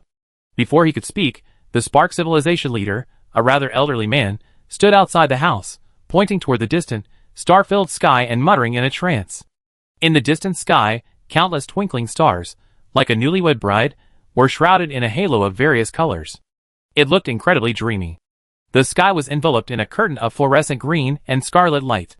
And nearby, a massive planet occupied almost half the sky, its icy ring piercing the horizon like a silver arc, reflecting a dazzling array of diamond-like light. Beside the planet, a diamond waterfall, hundreds of kilometers long, streaked across the sky like a falling galaxy. The scene before him was incredibly dreamy, indescribable. Most people would never witness it in their lifetime. Chen Mang's mouth opened and closed slightly, swallowing the words he was about to say. He also turned around and quietly admired the scene. It was beautiful. In television dramas, meteor showers often symbolize romance. Watching a meteor shower with a loved one has become the most romantic of events. But in reality, a meteor shower is simply one of the most mundane things in the universe. There are countless more fantastical sights, countless more romantic events. Just as when Chen Mang named the train the Star, he thought the name was decent enough. But upon arriving in the universe, I discovered that so-called stars were like dust, insignificant in the cosmos. They were everywhere, and any given area contained billions. Beautiful, isn't it? The leader of the Spark civilization gazed at the scene with a hint of fascination. Then, turning his head, he smiled at Chen Meng and said, "Chen Meng, I'm not sure why you summoned me, but I suspect it has something to do with the development of civilization. You are a very dedicated leader of a civilization, but I've encountered many such leaders, and they often don't end well. In the universe, the more ambitious a civilization's leader, the more likely it is to be the beginning of a disaster for that civilization. You're developing too quickly. The universe is dangerous. You never know when you die in an unknown disaster, and you don't even know if it's man-made. Sometimes, having a low civilization level isn't necessarily a bad thing. Staying in your own area, enjoying the cosmic landscape every day is a joy, isn't it?" Chen Meng turned his gaze from the distant scenery and looked at the leader of the Spark civilization. He spoke calmly, "Only when you are strong can you truly appreciate this beauty. Otherwise, it will be fleeting like a flash of fireworks. In the process of development, a civilization may encounter danger and perish. But if it doesn't develop, it is doomed to perish. What do you mean by peace? Peace is only solved by escaping, but you can escape for a while. Can you escape forever? When one day you face a crisis you can't escape, how will you respond?" The Spark civilization leader shook his head, not attempting to persuade Chen Meng. He simply gestured for him to sit down, and sat down himself. "There's no way to deal with it. Just wait for death. What civilization in the universe can survive forever? Everyone will die. It's just the difference between dying sooner or later. Even those god-level civilizations dare to claim they can survive forever?" Although this old man was only the leader of a third-level civilization, he had seen a lot and had come into contact with many advanced civilizations. Therefore, he knew far more than the average leader of a third-level civilization. This was also the reason Chen Meng had come here. Two things. Chen Meng waved his hand. Xiao Ai, standing beside him, held up a tablet and played a video. It was the image on the Doppler radar screen of a 2.5 light-year-long giant streaking through the universe. Its terrifying gravity tore apart all the surrounding stars and planets, and pulled them towards it, forming a terrifying belt of rock. I met this guy. His power is terrifying. What I want to know is he a naturally occurring space beast, or artificially engineered? The space beast left a deep impression on him. Especially because it shared a 70% resemblance to Little Green, both being star devourers. Thinking back to Little Green's apparent distraction a few days ago, while lying on the train compartment, he felt a connection between the two. The Spark civilization leader, who had been initially indifferent, watched the video several times before his expression darkened. His voice cracked slightly. "This is why I love peace. I can't help it." "Did that space beast chase you?" "Yes." "Did it chase you after you detected it?" "Indeed." The Spark civilization leader sighed, a flicker of fear in his cloudy eyes. "This is a cosmic mine from an advanced civilization. If this thing appeared in your galaxy, my advice to you is to run, the farther the better. Perhaps he's tens of thousands of light years away, and you think it'd take a year or two to catch up, so there's no need to rush. But once he does, your civilization will be doomed. Located by a cosmic mine like this, your civilization can be declared completely extinct. Unless..." The old man hesitated before speaking hoarsely. "You can use the refrigerator to relocate all your people to our area within this year, but we can't keep you here for long. Our area isn't large enough. I can help you find a low-resource area, devoid of powerful civilizations, where your civilization can continue to survive." When we signed the Civilization Mutual Assistance Agreement, I was actually fantasizing. Although I don't approve of your expansionist methods, your civilization has great potential. If you truly become a god-level civilization in the future, perhaps I could find a place to settle and develop under your protection, rather than continuing to flee. It seems so now. You're unlucky. You've just begun expanding, and you've encountered a cosmic mine. Cosmic mine? Chen Meng pondered the implications of these 4 words before speaking. "Don't worry. This cosmic behemoth didn't appear in our galaxy, but in another one. I encountered it while wandering around another star system. There used to be a level 3 civilization in that star system. Only when I got there did I discover that it had been destroyed by this giant star beast." Wandering around? Wandering around in another star system doesn't mean you're going to start a war? Wandering around and starting a war. So you're not facing this threat right now, right? No. You don't need to immigrate, right? No. Everything's going well? It couldn't be better. Okay. The leader of the civilization nodded. His aged hands pulled a leaf from his bosom, then took out something resembling tobacco, wrapped it in the leaf, and stuffed it between his upper teeth and lips.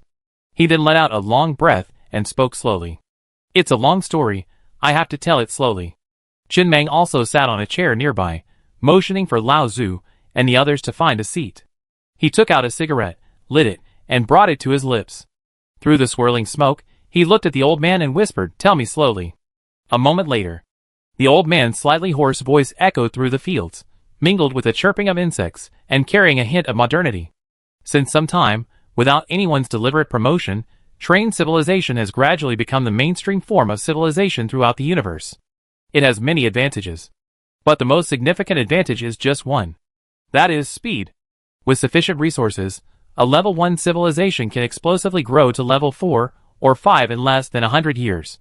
This is a terrifying figure, and it's almost impossible for other civilizations to achieve this. Take Immortal Cultivation Civilization as an example. To reach level 4 or 5 is simply impossible without consuming tens of thousands of years. And in the universe, space is so vast, and distances so vast. Often, communication between civilizations is measured in years and decades. Then, in the universe, there are many other bizarre situations. Perhaps a resource-poor region suddenly discovers a planet rich in resources, or a civilization in that barren region suddenly discovers a vast amount of resources through some means, leading to an explosive growth in both strength and level. This type of event is commonly referred to by all civilizations as the Civilization Big Bang. For advanced civilizations, there are many terrifying cosmic events, the most terrifying of which is undoubtedly the Civilization Big Bang, which often spells the end of their civilization. Those advanced civilizations. Some have territories as large as tens of millions of light years, or even hundreds of millions of light years. Some advanced civilizations even have a single galaxy hundreds of millions of light years in diameter. Not every galaxy is as small as yours. Such a vast territory inevitably means that it harbors a vast number of civilizations, hundreds of millions, or even billions. It's impossible for those advanced civilizations to completely eliminate these weaker civilizations within their own borders. That's unrealistic and impossible. Every large civilization must harbor countless smaller civilizations within its borders. The high-quality resources and minerals in this area naturally belong to that advanced civilization, but some corners, such as a planet with tens of trillions of iron ore, are completely ignored. These barren resource areas also serve as nutrients for these smaller civilizations. An overly large territory often makes information transmission extremely difficult. Because civilizations are so large, their internal organizational structures are often bloated. Even with the help of wormholes and other means, transmitting a message from the borderlands to the civilization's political homeworld takes time. A few decades. This means that by the time the civilization's political home planet learned of the catastrophic civilization explosion erupting within its borders, decades had already passed. It took another decade or so for the army to be dispatched to suppress it. If the initial suppression was successful, it would be fine. But if it failed, waiting for the news to get back and sending the army again would take decades. This happened several times.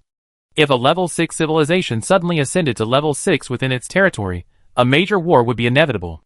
The larger the territory, the greater the probability of a civilization explosion occurring within it. Once such an event occurred, even if it didn't destroy the civilization, it would shake its very foundations, causing considerable damage. So, cosmic landmines came into being. They might take the form of a modified cosmic beast like the one you encountered, or something else entirely. But they all share one thing in common: they remain stable on a daily basis. Only when detected will they launch an attack at all costs. Advanced civilizations deploy these landmines throughout their territories, including those adjacent to their own, to ensure their dominance and to minimize the possibility of a civilizational explosion within their borders. Generally speaking, those capable of detecting these cosmic beasts typically possess a level 200 Doppler radar, which is the upper limit of a level 3 civilization's resources. If the radar is lower quality, the detection range will also be limited. It's just 0.1 light years. If it's less than level 200, a level 100 Doppler radar would only have a detection range of 100 light years. That is to say, all advanced civilizations almost always agree that if a civilization within their territory advances to level 3, it must be destroyed immediately to prevent future trouble. Cosmic landmines do just that. If you don't detect it, nothing will happen. When you see it, your civilization will meet its end. Those advanced civilizations won't allow others to gaze up at the stars. The moment you look up at the stars, the depths of the universe have already issued a hunting order for you. The old man finished his explanation clear and concise. Although he was only the leader of a level 3 civilization, he clearly knew far more than the leaders of other level 3 civilizations. Qin Mang sat in silence for a long moment before he whispered, "What if this advanced civilization happened to drop this cosmic mine a few light years outside my range? My radar is only level 100, with a range of 100 light years, and I detected it. Then, this cosmic mine would sense my detection and come to destroy my civilization. Is that a bug? I don't have a level 200 radar. It's just dropped closer to me." "It's not a bug. You're just unlucky," the old man said softly. "Do you see the black hole in that giant star beast's mouth? That black hole is sustaining its energy consumption. For an advanced civilization, this is a significant drain and a waste of energy." Qin Mang looked at the screen again. The terrifying giant star beast paused before speaking. "So, the target of the cosmic mines dropped by the advanced civilization is a level 3 civilization. But, using this thing to destroy a level 3 civilization, isn't that overkill?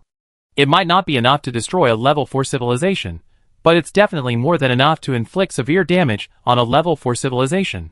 You may have a misunderstanding about level 3 civilizations." The old man shook his head and said with some emotion, "As level 3 civilizations, the few in your galaxy are relatively weak compared to the entire universe.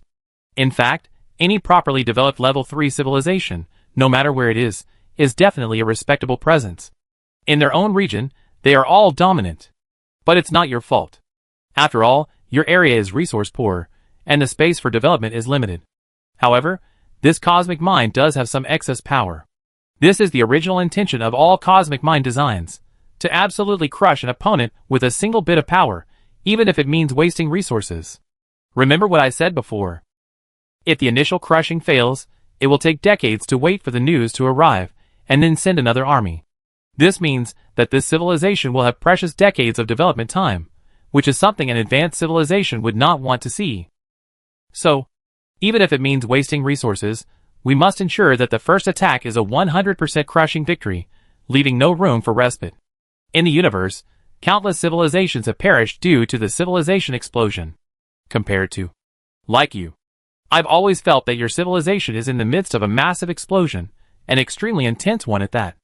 I'm not sure if your galaxy is within the sphere of a certain civilization. Probably not. The Naya galaxy I'm in is too barren. It's hard to say. The leader of the Spark civilization said with a slightly odd expression, "You still don't quite understand the universe. The advanced civilizations I mentioned earlier have territories spanning tens of millions, hundreds of millions, or even billions of light years, right? But billions of light years is just a speck of dust in the universe. The territories of those god-level civilizations are likely even larger, extremely vast. The advanced civilizations I mentioned are also within the territories of this god-level civilization.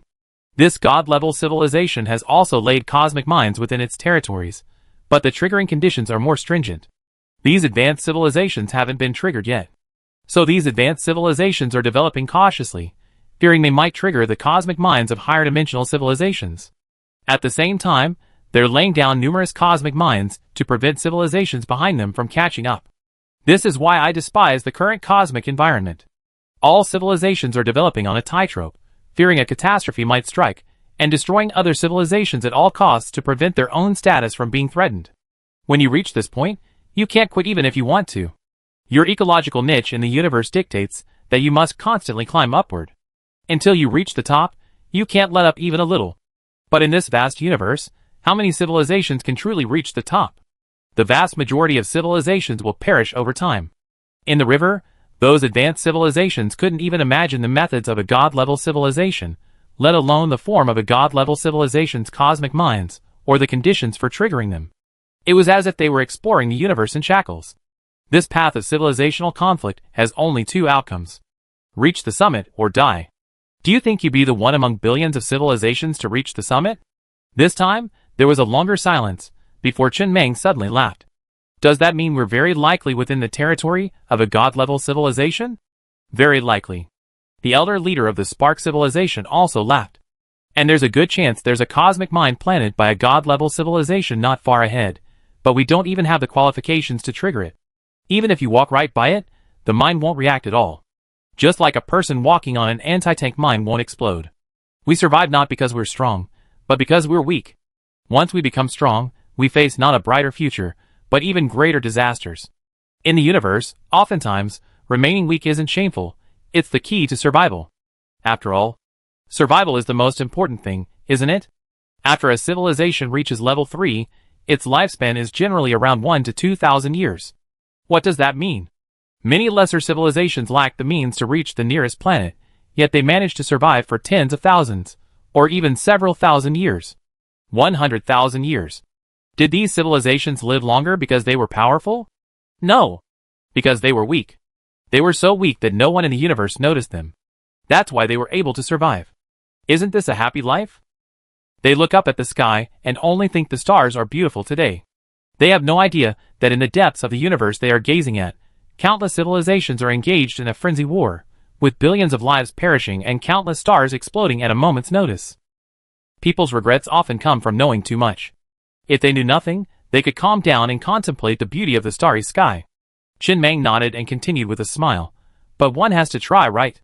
Maybe they can reach the top. His confidence came from having a way out. His civilization's territory is boundless. All planets are contained within the train. Even if faced with an overwhelming crisis, the worst that could happen is they could simply flee with the train. It's quite strange, the old man sighed with emotion. Almost all leaders of civilizations have never won a lottery in their lives, yet they firmly believe they can rise to the top amidst the clashes of billions of civilizations. It's quite strange. I wonder where their confidence and faith come from. Yes. That's right. The old man suddenly slapped his head. I forgot about this. Most civilizations are completely unaware of these things. During their development, they never imagined the existence of cosmic minds in the universe, let alone that they were within the territory of another civilization. Even until the crisis struck, they had no idea what was happening. No one told them this. Those advanced civilizations are even more. I won't go door to door, telling everyone not to dare advance, lest they be killed. But I've made it very clear to you today, and you remain unwavering, determined to advance. This makes me curious about your confidence. Of course, don't worry, I won't ask. I do have some common sense. I just wanted to remind you. In the universe, any confidence you're proud of might be shared by other civilizations. Any secret you feel you can't reveal might be known to everyone. Any means you believe are unique to you might be shared by everyone. Nothing is unique. Nothing is unique in the universe. Don't rely too much on your own special methods. If you truly want to embark on this path to the summit, you need absolute rational clarity, a completely crushed conscience, unwavering ambition, a gambler's madness, and a massive dose of luck. The former accounts for 1%, the latter for 99%. Qin Mang couldn't help but laugh. It sounds as if the first four are completely useless, relying solely on luck. Because that's how it is. The old man spread his hands helplessly. The path to the summit, the path with the highest mortality rate, and the most brutal in the entire universe. I personally admire all leaders of civilizations who, despite knowing this path, are willing to embark on it. But I must admit, in my eyes, these people are just gamblers who have lost their minds. Even if you fail, you deserve no mercy. You will need to personally stain your hands with the blood of countless lives. A single civilization represents tens, or even hundreds of billions of lives. To become an advanced civilization, you must personally slaughter at least thousands of civilizations. You will lose your humanity. Gradually embrace divinity. Until you become a demon. Isn't that becoming a god? The gods won't welcome the slaughter of so many lives. Then let the gods slaughter them too. Ah, that's why I say people like you are too murderous. You simply can't transform into a divine civilization. It's difficult for you to believe in a god.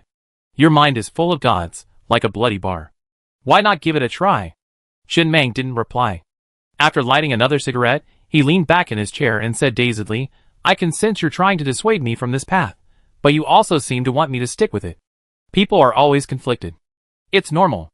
The old man took a cigarette from Qin Mang, looked at it curiously for a few moments, then lit it, and tentatively placed it to his lips.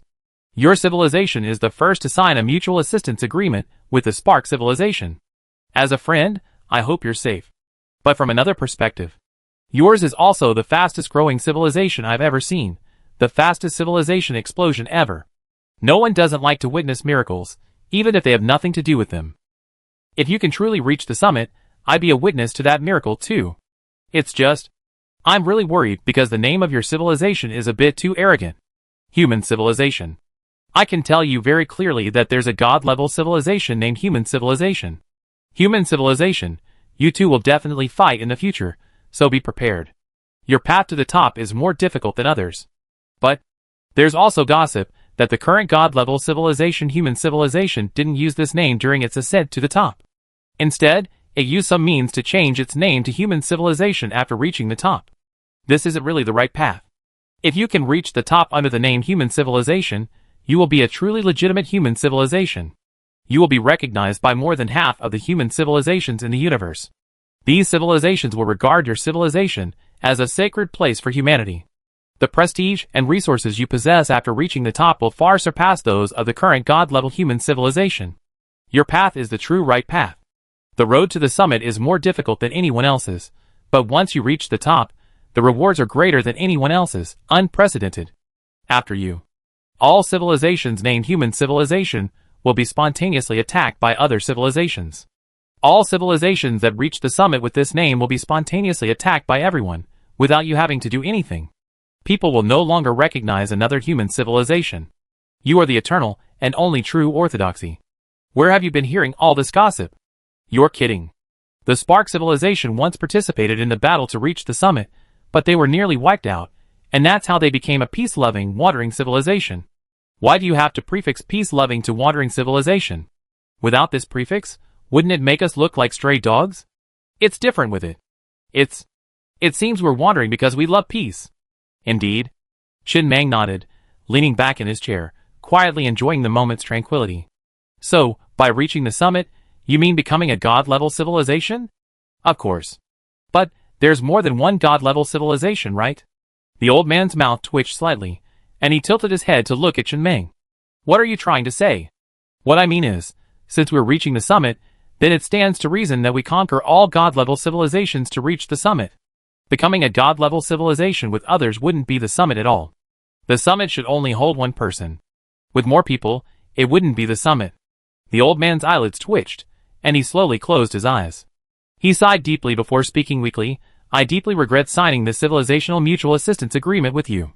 Whenever you encounter a crisis in the future, I only ask that you never mention the name of my civilization. Crush all god-level civilizations underfoot. If you can really do it, you're the greatest in the universe. You could even unify the universe. You could even put an end to this battle for the top. You should revise the title of civilization to something higher than god-level civilization. What do you think of emperor-level civilization? Not quite. Then I think about it for you over the next few days. When you reach the top, you can decide whether to adopt it. Okay, then I leave it to you. Think it over. No problem. The old man sighed helplessly, dismissing Shin Mang's words as just a casual chat. This was a bit too much. In this atmosphere, it was difficult for him to communicate seriously. And there's another thing. Shin Mang continued with a smile. He didn't really know how far he could go, but since he had already embarked on this path, he naturally had high hopes. He didn't really care about power. He just wanted a good night's sleep. But there were always people who kept him awake. He constantly discovered crises that kept him awake. Once he reached the summit, he'd finally be able to sleep soundly. I'd come into contact with an advanced civilization. I don't know the exact level, but I know someone within it has contracted a level 9 mine. I used a special method to gain access, and the mine owner doesn't know much about me yet. I hope to get some information from him about advanced civilizations, or perhaps about more rules of the universe. But I don't know the code of conduct for people in advanced civilizations. I'm worried about exposing my identity as a low-level civilization, or about my cosmic coordinates being leaked. Do you have any good suggestions? A level 9 mine. The old man nodded thoughtfully. A civilization that could privately contract a mine like this must be an advanced civilization, at least a level 5 civilization. A level 4 civilization certainly doesn't have the resources to contract out a mine containing approximately 1 trillion units of iron, or to a private individual. With civilizations of this level, my advice is to avoid dealing with them as much as possible. I haven't encountered them either. It's possible they've used some mysterious means to obtain all your information, including your cosmic coordinates, but a mining contractor wouldn't have that kind of means. As long as the cosmic language. If you speak fluently, and without appearing timid, there shouldn't be much of a problem. How about this? The old man paused and continued, generally speaking, the more powerful a civilization, the more ancient the cosmic language they use, and the more prestigious it appears. I happen to know some ancient cosmic language, but only a few words. For example, yes, no, hello, and so on. I teach you these basic ancient cosmic words, so that when you converse, you appear prestigious, as if you're from some ancient, advanced civilization. In the universe, antiquity often equates to power. Then, the old man pinched his throat and said hoarsely, his face serious, "Aba." Qin Meng's mouth opened and closed slightly, but he struggled to imitate the syllables. It was extremely awkward, but that was the peculiarity of cosmic language. Although he couldn't understand the syllables spoken, he could hear the meaning, and it carried a profound weight. Forget it. I won't learn anymore. I'd bring someone over later. You have to teach him. I'm planning to send him to communicate with the mine owner. That's fine. The old man warned, but be careful. While remote communication is fine, never reach the other civilization's territory. Generally speaking, these advanced civilizations can see the name and level of a person's civilization from the civilization imprint within their body, which would give them away. That shouldn't happen. Qin Meng hesitated slightly. He wasn't sure what form the communication in the dream took, nor how he, a miner, existed in the eyes of the mine owner. Ghost, after all, occasionally being mowed down by an armed robot, only to reappear the next day, didn't seem like a normal person. The last time, the armed robot didn't fire, but instead delivered a note, clearly losing its temper. Chapter 330. 3 hours later. Qin Meng left the Spark Civilization. This exchange with the Spark Civilization's leaders gave him a deeper understanding of the cosmic civilization environment. After returning to the Nye Galaxy, he sat on the train and once again took a look at the Zerg Civilization's movements. There were still no significant changes. Then he looked at the galaxy map. He pushed the joystick, heading deeper into the universe. The last time he upgraded the space gate to level 500, it gained a supermodel effect. It could accommodate stars, turning them into a power source for the train, significantly increasing its speed. This required the use of a level 500 or higher, 7-color acceleration nozzle accessory. This period is his best time to develop. Now that the train has some resources, he should build everything he needs to prepare for the upcoming war. The all-out war with the Zerg civilization. After the miner returns from his studies, he sees if he can exchange some information with the unknown mine owner. Soon, Qin Meng selected a perfect star. In the universe, most stars possess at least one planet. Essentially, most planets are born in the protoplanetary disk, a disk-like structure composed of gas and dust, after the star forms. Of course, this isn't always the case. It's possible that various factors prevent planet formation. This is why some stars don't have any planets. Different stars have different sizes, masses, and surface temperatures. The hotter the surface, the stronger the energy source. It's worth mentioning that different stars offer different spectra. A spectrum refers to the light they emit. For example, the most common stars on inhabited planets often emit a yellowish light. Their surface temperatures range from about 5,200 to 6,000 degrees Celsius. Other spectra include red, white, and blue. They emit a wide variety of colors. The light they produce becomes part of the vibrant universe. The star he chose is in its prime, with a diameter of approximately 1.95 million kilometers, dozens of times larger than a typical inhabited planet. Stars are generally larger than ordinary planets. Its surface temperature is approximately 9,600 degrees Celsius. Its extremely fast rotation speed of 274 kilometers per second results in an equatorial bulge and an oblate spheroidal shape. As for age, this train couldn't obtain specific data, but it concluded that it was in its prime and still had a long way to go before aging. At the very least, it would definitely see him through. Normally, the lifespan of a star is measured in billions. He definitely wouldn't live that long. The star he had chosen was precariously surrounded by a vast coal dust disk, formed from the debris of comets or planetary collisions. Most of the cosmic landscape is essentially shrouded in dust and debris. It might sound a bit unpleasant, but when viewed directly, it was incredibly beautiful. It's truly beautiful. The star train hovered in the vast universe, like a small boat drifting in the deadly darkness. Qin Meng sat inside the train, his gaze fixed on the vast star before him through the glass. His entire mind was captivated by the massive star before him. His pupils could barely contain anything else. All he could see was the star itself. At first glance, a bluish-white glow, about 40 times brighter than a normal star, filled the eyeball. If it weren't for the train, looking directly at it from this distance would have burned my retina. If the stars seen on the aquamarine planet were a gentle yellow, This star before me resembled a giant bluish-white arc lamp, cold and glaring. Its rotation speed was incredibly fast, visible to the naked eye. The train data showed that the star was a ball of high-temperature plasma, devoid of a solid surface. The surrounding cold dust disk, heated by the star, had become red-hot, forming a dark red ring of lava that stretched billions of kilometers away. This environment would have been nearly impossible to observe up close if it weren't for the train. A twisted ball of blue flame, surrounded by a halo of lava. This was a corner of the universe, incredibly magnificent. The next moment, an even larger black hole slowly appeared above the star. Unable to escape the powerful suction, the rapidly spinning star quickly vanished into the universe, leaving behind only a suddenly dazed cold dust disk. Then, the star slowly left the area. The star had already appeared on the star train. The Spacegate Level 500 supermodel effect didn't specify a specific diameter. In other words, theoretically, any star could fit inside the train. So, he naturally had to pick a larger one. The bigger the better. This one was already relatively large in the universe, but not the largest. He would exchange it for a larger one later when he encountered one. This time it's perfect.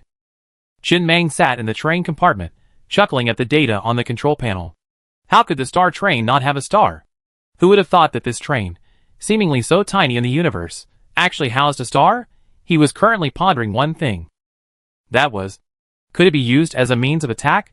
For example, if he were to directly smash a star into the enemy's face, he figured few would survive. However, against lower-level civilizations, it would be a decent tactic. The only pity was, this star could only provide energy to support the train's speed and couldn't be used for other components. It would be much better if it could be used for the Arcanon Light Energy main cannon. A single star would be equivalent to so much ammunition, and so many rounds would have to be fired. It would simply be used for the Arcanon main cannon, turning it into a rapid-fire cannon. The next thing to do was upgrade the tail jet. The most powerful 7-color tail jet on his train was the Spy 7 Doppler tail jet, which he had upgraded to level 200. This accessory was purely numerical, with no mechanics. From level 5 to 200, each level's supermodel effect was a massive speed increase, with no other mechanics involved. Absolute numerical value brought absolute numbers. With this accessory, the train's speed had reached 3.37 million km/h. This was an extremely terrifying number. But there was still a limit. It could still be increased. As long as it was upgraded to level 500, and with the help of the Spacegate, this number would skyrocket again. The next moment, after consuming 100 trillion units of iron ore, the 7-color grade accessory Spy 7 Doppler tail jet was instantly upgraded to level 500. The train currently holds 197 trillion units of iron ore. This single component alone consumes half of the train's iron ore reserves. This already represents the entire Gemini star's resource reserves. But, this is also the first 500 level, 7-color component aboard the star train. The resulting improvement is enormous. Spy 7 Doppler tail jet 500 level supermodel effect. Speed skyrocketed. The train's current maximum speed has reached 98.77 million km/h. This is an astonishing speed, nearly approaching the speed of extreme celestial bodies in the universe, equivalent to 1/10 the speed of light. To give you an example, if he were to return to the blue planet before his time travel, at this speed, it would only take 14 seconds to reach the moon, and less than 2 hours to reach the sun. Theoretically, if his train's armor were strong enough, the train itself would become a lethal weapon at this point. This is already approaching sci-fi level super speed. This is the change brought about by level 500, 7-color accessories. Sitting inside the train, Chen Meng admired these values with satisfaction. Pure numbers, pure beauty, close to 1/10 the speed of light. It seems that reaching speeds close to the speed of light within the train's lifetime wouldn't be too difficult. After all, it's only level 500, all accessories are like this. From level 1 to level 100, the values increase gradually, without any exponential growth. Level 100 is a small threshold, but it brings a significant change. Level 200 is a big threshold. At this level, a qualitative change often occurs. At Doppler radar range, the detection range at level 199 is still 199 light-years, while that at level 200 is 100,000 light-years. From level 200 to level 500, the range increases gradually, until at level 500, there's another dramatic change. In other words, if you're short on resources, there's really no need to upgrade to level 300. Level 400 isn't much different from level 200. Unless you can upgrade directly to level 500, it's better not to. The higher the level, the greater the change each time you cross the threshold. Upgrading a normal 7-color accessory from level 50 to level 200 only requires 1 trillion units of iron ore, but upgrading from level 200 to 500 requires 100 trillion units of iron ore. The resource consumption has multiplied exponentially. But it's worth it. The benefits are worth the price. Most importantly, Chen Mang glanced at the screen on the train control console. It showed that this star could sustain the star train at full speed for 7.6 million years. Looks like I won't need to replace it anytime soon. 7.6 million years. This star is truly durable. He suddenly realized that the universe was still the best. Stars were there, and anyone who wanted them could take them away. They were valuable and free. The 500-level space gate's efficiency in utilizing stars could reach 90%, which was quite good. He was very satisfied with the supermodel effect after this upgrade. A bit addicted, he glanced at the other accessories and began to hope that the mining of the mining stars would be completed soon. It wasn't enough. Resources were never enough. Even though he was now countless times richer than when he was on the blue water planet, it still felt inadequate. He needed a big take. A bigger one. A take that would completely fill him up. The Naya galaxy was too barren. His mining stars were essentially all the mining stars within the Casa Civilization Federation. That was all. As for the mining stars in other areas of the Naya galaxy, the Casa Civilization hadn't built a wormhole, and he had no intention of doing so. The resources gained from mining the stars wouldn't even be enough to build a wormhole. In other words, the Naya galaxy, spanning 100,000 light-years, only had this much resources for him to consume. What makes a truly good resource zone? It's not just the quality of the mining stars, but also their density. A good resource zone is one where a large number of them are gathered together, and a wormhole can be opened to consume the entire resource zone. Otherwise, a few here and there wouldn't even be enough to build a wormhole. Let's eat the Zerg civilization first. I'm almost fucking broke. The train currently only has 97 trillion iron ore left. While expensive, 7-color grade accessories were definitely out of the question. The cheaper ones could still be upgraded. For example, you're the one.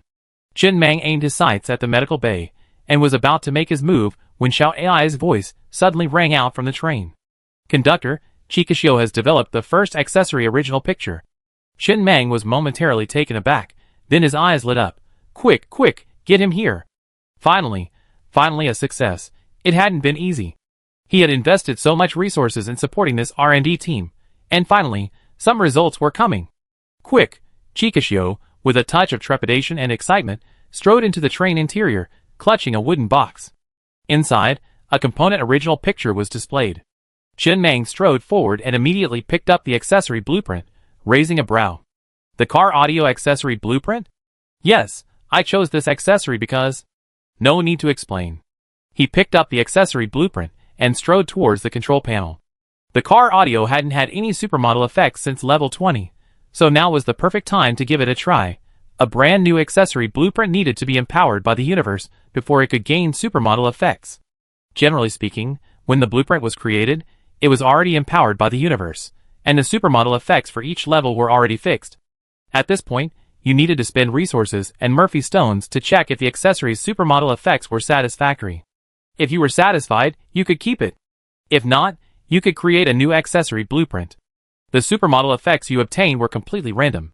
Therefore, the supermodel effects of most 7-color accessories are random and uncontrolled, as the cost would be too high. This process consumes a large amount of resources and Murphy stones. He possesses level 0 authority, requiring no Murphy stones to upgrade. The Train Assistance AI level 200 supermodel effect significantly increases computing power, and allows for the virtual deduction of supermodel effects from accessory original images. It consumes only Murphy stones, no resources, and can be deduced up to level 200. No resources required, in other words. He possesses nearly infinite randomness. He can randomly generate a supermodel effect that perfectly matches his expectations. Although it can only be deduced up to level 200, it's more than enough. The next moment, as the Train Assistance AI on the control panel emanated bursts of white light, Xiao AI's computing power was now at 60%. After almost a few seconds, a panel slowly appeared on the screen. The first simulation ends. The supermodel effects of this cosmic empowerment are as follows. Car Audio Level 5 Supermodel Effect. Louder sound. Car Audio Level 10 Supermodel Effect. Wider transmission range. Car audio level 20 supermodel effect. None. Save or rescreen. Rescreen. Chen Meng didn't hesitate and continued rescreening. What kind of rubbish supermodel effect was this? It was worse than the previous one. Theoretically, with infinite randomness, he could definitely randomly generate a very impressive supermodel effect. The only regret was that he could only randomly generate a level 200. The level 200 god level supermodel effect was impressive, but the level 500 universe level supermodel effect was a true qualitative change. From a low-dimensional civilization to a high-dimensional civilization, a qualitative change. The second simulation ends. The supermodel effects of this cosmic empowerment are as follows. Car audio level 5 supermodel effect. The music played can effectively suppress hunger. Car audio level 10 supermodel effect. Music played can slightly restore health. Car audio level 20 supermodel effect. Randomly plays popular music from any civilization within a 100,000 light-year radius. Car audio level 50 supermodel effect. Music played can slightly suppress hunger and thirst. Car audio level 100 supermodel effect. Music played can slightly suppress anger. Car audio level 200 supermodel effect. Music played can be bewitching. Save or rescreen. Chen Meng looked at the supermodel effects that were rescreened this time, hesitating slightly. The supermodel effects were no longer null, but these effects were of no use to him right now. If it were still back on the blue water planet, these would indeed be some pretty impressive supermodel effects. They were quite useful in the early days. But now they're completely useless. He thought he might have had too high expectations. It's true that the supermodel effect is completely randomized by the cosmic power, but it's not random. It's based on the accessory. His accessory is just a speaker. Expecting some kind of outlandish supermodel effect seems unrealistic. Shall I? Chen Meng said. If I say this supermodel effect, can I then use another accessory original image to screen again? That would be like having an extra backup. Sure. He turned to Chikishio again. Is it difficult to create a few more accessory original images? Not difficult. Once they're developed, creating a few more accessory original images is easy. How about I go get some now? Go ahead. Then Chen Meng began to screen again, the third time, garbage. The fourth time, garbage among garbage. The supermodel effect was 0 from the start. The fifth time, even more garbage among garbage. The sixth time was okay, but also average. The seventh, eighth, ninth. After an indeterminate amount of time, a new panel appeared on the screen. The 77th simulation has concluded. The supermodel effects of this cosmic empowerment are as follows. Car audio level 5 supermodel effect. The music played will slightly improve your mood. Car audio level 10 supermodel effect. The music played will slightly restore your stamina. Car audio level 20 supermodel effect. The bass will be clearer. Car audio level 50 supermodel effect. The music played will have a slight healing effect. Car audio level 100 supermodel effect. The music played has a certain morale boosting effect. Car audio level 200 supermodel effect.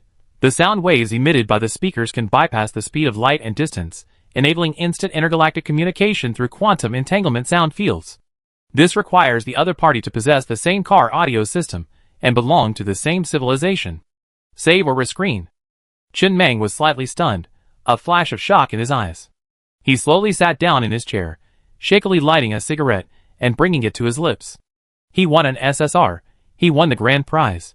Even advanced civilizations can't avoid the time it takes to transmit messages due to their vast territories. With this supermodel effect, no matter how large the territory, communication would be instantaneous. Upgrading his car's stereo to level 200 was easy. He didn't need to consume Murphy stones. However, upgrading other people's trains to level 200 proved difficult. It sounded like the requirements were quite demanding. The problem was, some train parts were removable, returning them to their current level, while others were not. The space gate was one such non-removable part, but the car stereo was a removable one. He could easily upgrade this part to level 200 and then transfer it to other trains, enabling instant communication regardless of distance. This wouldn't have much immediate effect, but the long-term benefits would be astonishing. Good, good, good. Chen Meng grinned and said this 3 times. His only regret was that the supermodel effect at that level was useless. It wasn't perfect, but it was okay. Supermodel effects at that level weren't likely to be particularly powerful. Save. Satisfied? This is enough. Soon. The texture on the car stereo's original parts image placed on the console began to emit a milky white glow. When everything froze, this universe empowerment was fixed. From now on, All accessory blueprints copied from this original parts image, from level 1 to 200, will have the same supermodel effects that he's rescreened. Most importantly, the two speakers don't conflict. He can use his old speakers as usual, and he can also create speakers using this accessory blueprint. He can continue to rescreen the supermodel effects. If there are any good supermodel effects left, he can keep saving and rescreening, strive to fully exploit the potential of each accessory. If possible, installing 10 or 8 speakers in the train wouldn't be a problem. Huh? When everything was settled, Chen Meng let out a long sigh, leaning back in his chair with satisfaction. He felt that he might have misunderstood. After all, the other party was from the Mechanical Civilization Design Institute. It wasn't all random manipulation. The supermodel effect after upgrading the AI to level 200 was actually quite useful. Just then, he noticed Chikashio still standing behind him, holding a large stack of car stereo accessory images in his arms. He immediately smiled and waved his hand. Alright, leave it here. You can go back. You did a great job this time. There's a generous reward. After Chikashio left, he casually picked up a component image and placed it in front of the scanner on the console. He instructed, Xiao AI, continue rescreening this component image. If you think you've rescreened something that looks pretty good, call me, and I take a look. Although he was already quite satisfied with the current supermodel, it didn't cost anything anyway, so he could just keep rescreening. Maybe he could even find something even better. That's the benefit of being free. Willful. No resources required, no Murphy stones required, completely free. The next moment, he had just sat down in his chair, ready to study the component blueprints carefully, when he heard Xiao AI's voice echo from inside the train. Conductor, I think I've rescreened something that looks pretty good. Alas. Chen Meng sighed helplessly. You just rescreened once, didn't you? Can you tell me what a good supermodel is? Don't just ask me to check out any random supermodel. I have to go over there so many times a day. First you have to.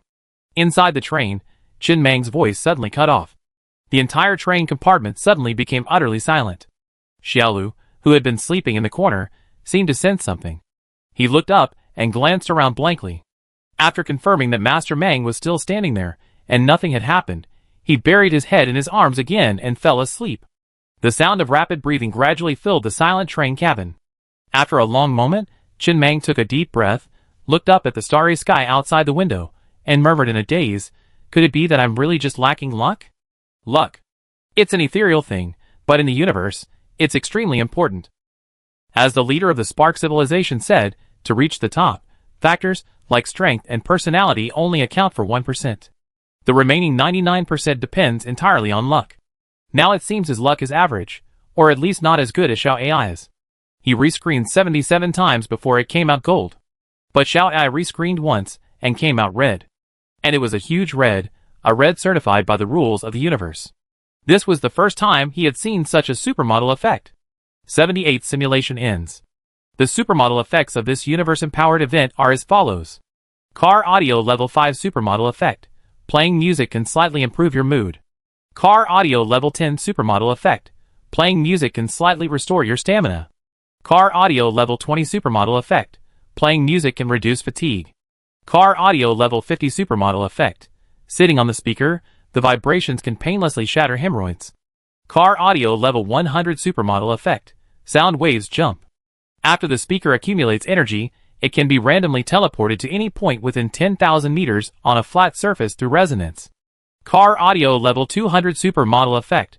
Unlimited broadcasts of civilizational information can be transmitted deep into the universe, exceeding the speed of a beam of light, forcing the reception of all civilizational broadcasts from other civilizations within radar range. P.S. During this simulation, the Level 200 Supermodel Effect is the only one, unique in the universe. Once a unique supermodel effect is confirmed and saved, other civilizations will no longer be able to rescreen this supermodel effect. Once saved, the civilization in which it is located will never be able to rescreen the cosmic power of this accessory again. Save or rescreen. Huh? Chen Meng took a deep breath and slowly closed his eyes. He had to admit, Xiao AI was truly lucky. At least it felt better than his universe's unique supermodel effect. This was the first time he's seen it, and the only time he ever seen it. He upgraded so many accessories, but never seen a unique supermodel effect. This meant a lot. When talking with the Spark Civilization leader, the old man had said something. There's nothing unique in this universe. No matter how secretive or precious something is, it's not unique. Somewhere in the universe, there's bound to be a second one. Now he wanted to say it. He had it. He was certain that there were unique things in the universe. The certification of the unique supermodel effect, the information displayed under the rules of the universe, was certified by the rules of the universe. Save. Without hesitation, he immediately confirmed the save. What else needed to be considered? Even if this supermodel effect was just for the defense, as long as it was unique, it had to be saved. Uniqueness was often more important than the actual supermodel effect. What's more, there's no bad level 200 god level supermodel effect. It just depends on how well you use it. Can you find a suitable use case? Then he picked up another car stereo accessory image and placed it on the console. A red X appeared on the screen. This means it cannot be rescreened. From then on, in human civilization, even if other trains developed their own R&D teams, they would not be able to rescreen this accessory supermodel effect. It was frozen. He suddenly felt quite lucky. Fortunately, he had randomly selected the instant messaging supermodel effect first. Otherwise, if this unique supermodel effect had been randomly selected first, he would not have been able to obtain the instant messaging supermodel effect. Now he could have two speakers on the train at once. One for instant messaging, one for civilized broadcasting. As for that old car speaker, what a piece of crap. Take it down now. It's not an eyesore. Theoretically speaking. With infinite rescreening, getting a unique supermodel effect is almost guaranteed. So, before that happens, the more powerful supermodel effects you get, the better the deal. Coming too early isn't such a good idea either. Why do I feel a bit regretful again? Chin Mang smacked his lips, sighing with regret. If he had come a little later, he might have gotten some more powerful supermodel effects. That's how humans are. Even if you suddenly win 100 million from the lottery, you still regret not buying more tickets. They say contentment brings happiness, but human nature is hard to find. The more you're given, the harder it is to be content. On the contrary, it's easiest to be content when you have nothing. Just don't starve to death. Afterwards, Chin Mang didn't hesitate. He immediately picked up the original accessory blueprint with the unique supermodel effect and had Chikashio copy it into a blueprint, which he then handed over to him. He had many accessory blueprints before, but this time, the accessory blueprint was different. There was a red moon in the upper right corner. This wasn't Chikashio's addition, but rather a gift from the laws of the universe. Looking at it, he could sense the specific information within. This accessory blueprint has a level 200 supermodel effect, the only one in the universe. The accessory blueprint could be sold. In other words, if he was willing to sell this accessory blueprint, as long as he could contact those advanced civilizations, he could definitely fetch an astronomical sum. However, if you sell too many, it loses its value. Once it loses its unique attribute, this supermodel effect will become ordinary. This is a white-grade accessory. He consumed 500 million units of iron ore and upgraded it to level 200 in one go. The supermodel effects that emerged were the same ones he had just rescreened in the simulation. On the panel, the font color of that unique supermodel effect was different from the other supermodel effects. It was red overall, but not bright red. The font was dotted with stars, looking extremely gorgeous, like something written in cosmic ink. Beautiful. Chin Mang nodded in satisfaction, then began to examine the supermodel effect more closely. He was actually still thinking about its specific function. All civilizations basically have civilization broadcast, a special item. Only civilization leaders can use it. It can send a broadcast deep into the universe, but most of the time, these civilization broadcasts will not be received by other civilizations. After all, the speed of civilization broadcasts is equivalent to the speed of light. The range is 100,000 light years. It will not dissipate until it reaches its end. It cannot be destroyed. To reach its end, it would take 100,000 years to propagate, a vastly excessive distance. On a galaxy map, it appears that there are numerous civilizations in this area, but in reality, each civilization is vastly separated from the others. Almost 99% of cosmic broadcasts drift through the universe like cosmic ghosts, never to be received. In most cases, the purpose of cosmic broadcasts is not to transmit information to other civilizations, but rather to provide a permanent and indelible testimony in the depths of the universe. Soon, Chin Mang gazed at this supermodel effect, nodding thoughtfully. Can transmit unlimited civilization broadcasts deep into the universe, with transmission speeds exceeding those of light beams, extremely fast, and can forcibly receive all civilization broadcasts from other civilizations within radar range. Unlimited. The civilization broadcasts he launched did not require any special props, had no limit on the number of transmissions, frequency, or distance, and propagated at speeds far exceeding the speed of light, far exceeding the speed of broadcasts from other civilizations. He didn't know the exact speed. He hadn't tried it. He didn't dare to try it. He worried the effect would be too good, that his civilization broadcasts would be instantly transmitted tens of millions of light years away, and he feared he would attract the scourge of the god of death. In his insignificant days, try not to speak too loudly, as it could easily attract the attention of hunters. Although he didn't dare to use it. But he had to point out this single point. The level 200 supermodel effect far surpassed the expected supermodel effect of accessories of this grade, and far surpassed the expected supermodel effect of this level. The only one in the universe must be a masterpiece.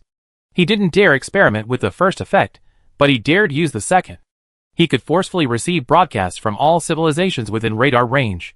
This meant he could forcefully receive broadcasts from all civilizations within a full 100,000 light years. This could do a lot. The next moment, as the speakers activated, the number in the upper right corner of the red dot on the train control console screen began to rapidly increase, reaching 238,293. Wow! Chen Mang muttered in shock. He hadn't expected such a small area to contain 238,293 civilization broadcasts, and almost all of them had never been received by anyone. He even saw the cosmic broadcasts from his own civilization after it had been promoted to a level 2 civilization. There were also numerous mechanical civilizations, Casa civilizations, and even several level 3 civilizations he had never heard of. These were all civilization broadcasts from tens of thousands of years ago.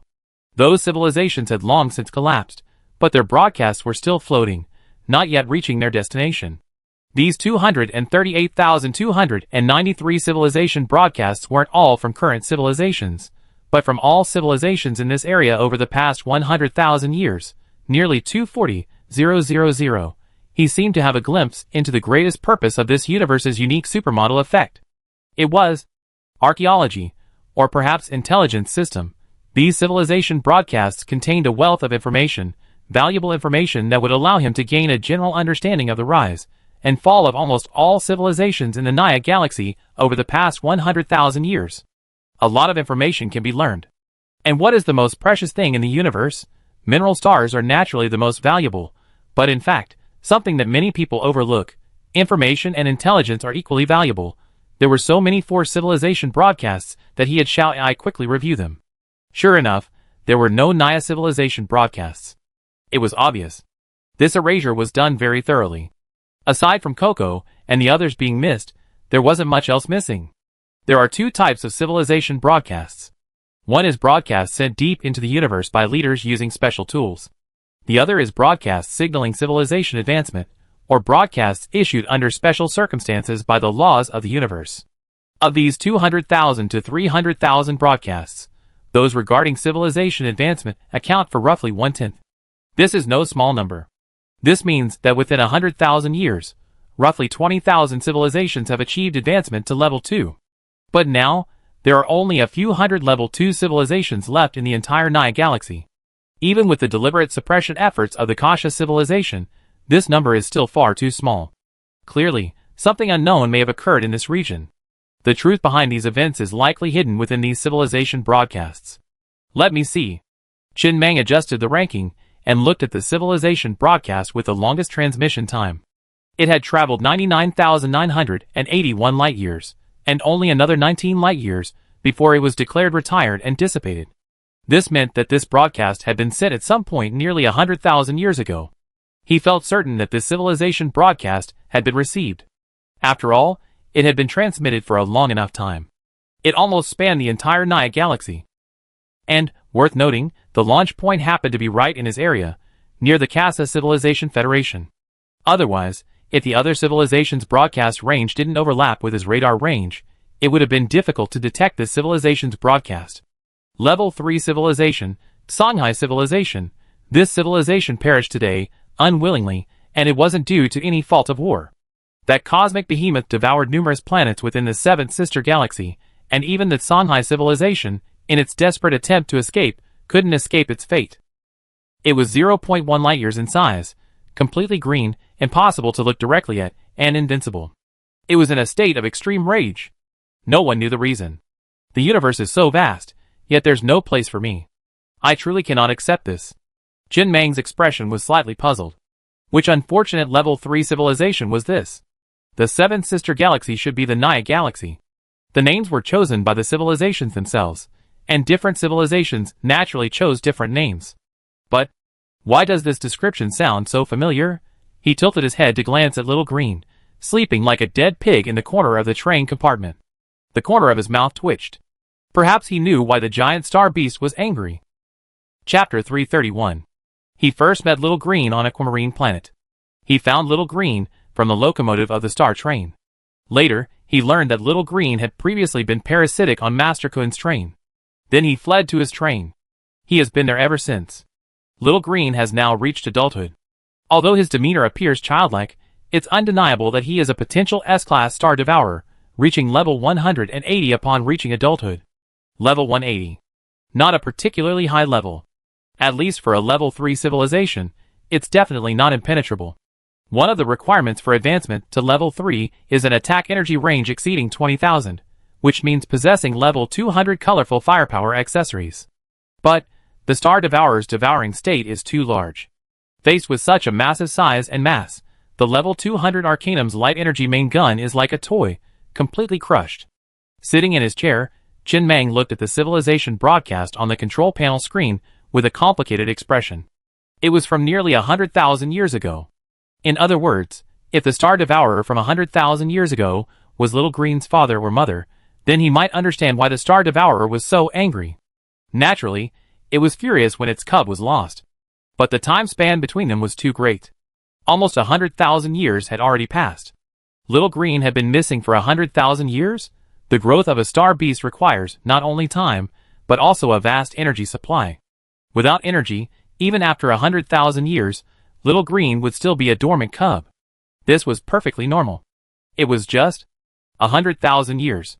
Do star beasts have such long lifespans? So, Jin Mang walked over, picked up Little Green, who was curled up in the corner, and, as usual, stretched out his finger to poke at its nose. Did you sense the lingering scent of your mother when you were staring out the window last time? Little Green didn't say anything, but rubbed Jin Mang's chin with its head in a daze. He hadn't seen any other star-devouring beasts on the radar. It had been so long. Perhaps this little creature's mother had forgotten Little Green, or perhaps died in some corner of the universe, a corner no one cared about. But there was still a more important question. He looked at the galaxy map with a slightly strange expression. He was now wondering if the Naya Galaxy was always so barren, or if it was the result of Little Green's mother's furious attack that had devoured it. It was probably the former. Because the Naya Galaxy civilization has existed for 124,700 years, it's considered a level 4 civilization with an extremely long history in the universe. This civilization must have experienced the incident when Xiaolu's mother caused chaos in the Naya Galaxy, but we don't know exactly what happened. All traces of it have been erased. Next. For the entire day, Jin Mang did almost nothing but sit in the train compartment, scrolling through the civilization broadcasts with Xiao AI. There were nearly 240,000 of them, and even if he flipped quickly, it took a long time to read. There were all kinds of them. For example, affectionate ones. Level 2 civilization, hello civilization, Li Xia, I love you. I will let every civilization and every living being in the universe know how much I love you. For you, I would give up everything. Only the leaders of civilizations are qualified to send out civilization broadcasts. Obviously. Such deeply affectionate leaders are rare in the universe. Of course, there are no such civilizations in the Naya Galaxy at present. Perhaps love can endure, but civilization cannot. It perished in the gutter long ago, who knows when. Like a stray dog left to rot on the roadside, no one cares. As for that Li Xia, she must have died long ago. And then, there are those with overflowing curiosity. Level 1 civilization, Killua civilization. Hello, hey, is anyone listening? Our civilization's cosmic coordinates are. Welcome to visit our civilization. Logically, civilization broadcasts should be a serious matter, but not every civilization leader is serious. Take this naive and adorable example. It's just that civilization broadcasts don't travel very fast. Otherwise, openly sending cosmic coordinates to the depths of space like this would be no different from waiting to die. There are also those who declare war. Level 1 civilization, Death God civilization. Having achieved enlightenment today, I hereby declare war on all living beings in the universe. To all civilizations receiving this broadcast, I regret to say that you have received a hunting order from the God of Death. The Death God civilization will soon crush your civilization and conquer the entire universe. Perhaps because level 1 civilizations have little understanding of the universe, they find many level 1 civilizations arrogant. They dare to say things they dare not. He searched the galaxy map again. Sadly, this Death God civilization also met the God of Death long ago. It is also a civilization that no longer exists. Huh? Just then, a flicker of surprise flashed across Chen Mang's eyes. He had seen a broadcast from the mechanical civilization. This was quite unusual. Level 2 civilization, mechanical civilization, let me clear my throat. Ahem, hello everyone, can you hear me? In his mind, the mechanical civilization was a serious civilization. Even though he had never met its leader, he assumed it was serious. He just hadn't imagined that the mechanical civilization would have such a reckless leader. It seemed as if the former mechanical civilization leader's actions were the result of the diary he had found on the abandoned planet in the mechanical civilization ruins. That guy naturally enjoyed interacting with people from other civilizations. He had even received a visitor from a higher level civilization. At that time, the mechanical civilization was still a level 2 civilization. He had also discovered the automatic cosmic broadcasts that the mechanical civilization sent out when it advanced to level 3. The entire process was like an archaeological excavation. Events from tens of thousands, even hundreds of thousands of years ago, unfolded before him bit by bit through cosmic broadcasts. Although he couldn't see the specifics, these fragmented bits of information allowed him to vaguely sketch the history of the Naya galaxy's development over the past decade. During these 100,000 years, the most powerful civilization to have emerged in this region was the Naya civilization, a level 4 civilization. There was no one stronger. If the mechanical civilization hadn't been exterminated, it would have been the second civilization with the best chance of achieving level 4 status in recent years. This was the purpose of the universe's only supermodel effect. Not bad. He found it quite useful. At this moment, Xiao Ai's voice rang out from the train. Conductor, the Spark civilization has returned the miners. Should we begin preparing to contact them? Get ready, Chen Mang said softly. He would have to make another trip to the Spark civilization later. He had forgotten to ask last time what the level of an S-class potential star beast was compared to other civilizations in the universe. Deep in the universe, on a mining planet belonging to an unknown civilization, a portly, youthful-looking man sat in his room, gazing at every corner of his mind on the surveillance screen. After carefully scanning it, he took a piece of watermelon from the refrigerator, took a bite, and muttered, "Are you really not coming? So you're so easy to talk to?" Just then, beep, beep, beep, a shrill ring rang out from the room. The overweight man wiped the watermelon stain from the corner of his mouth with his sleeve before hastily tapping the incoming call notification on his watch. He said hurriedly, "Mom, what's wrong? Tell me quickly." "Hey, I'm fine. I'm just thinking." "Stop talking." The man's voice trembled with tears. "Mom, this is a long-distance call across regions. It's very expensive. I'm in northern Xinjiang, and you're in southern Xinjiang. Every minute it consumes 100 million units of iron ore. And you stutter, which makes it even more expensive. It's not easy for me to earn money. Can you save some money for me? But I'm not short of money. Come back. I have money at home. I give it all to you." "No."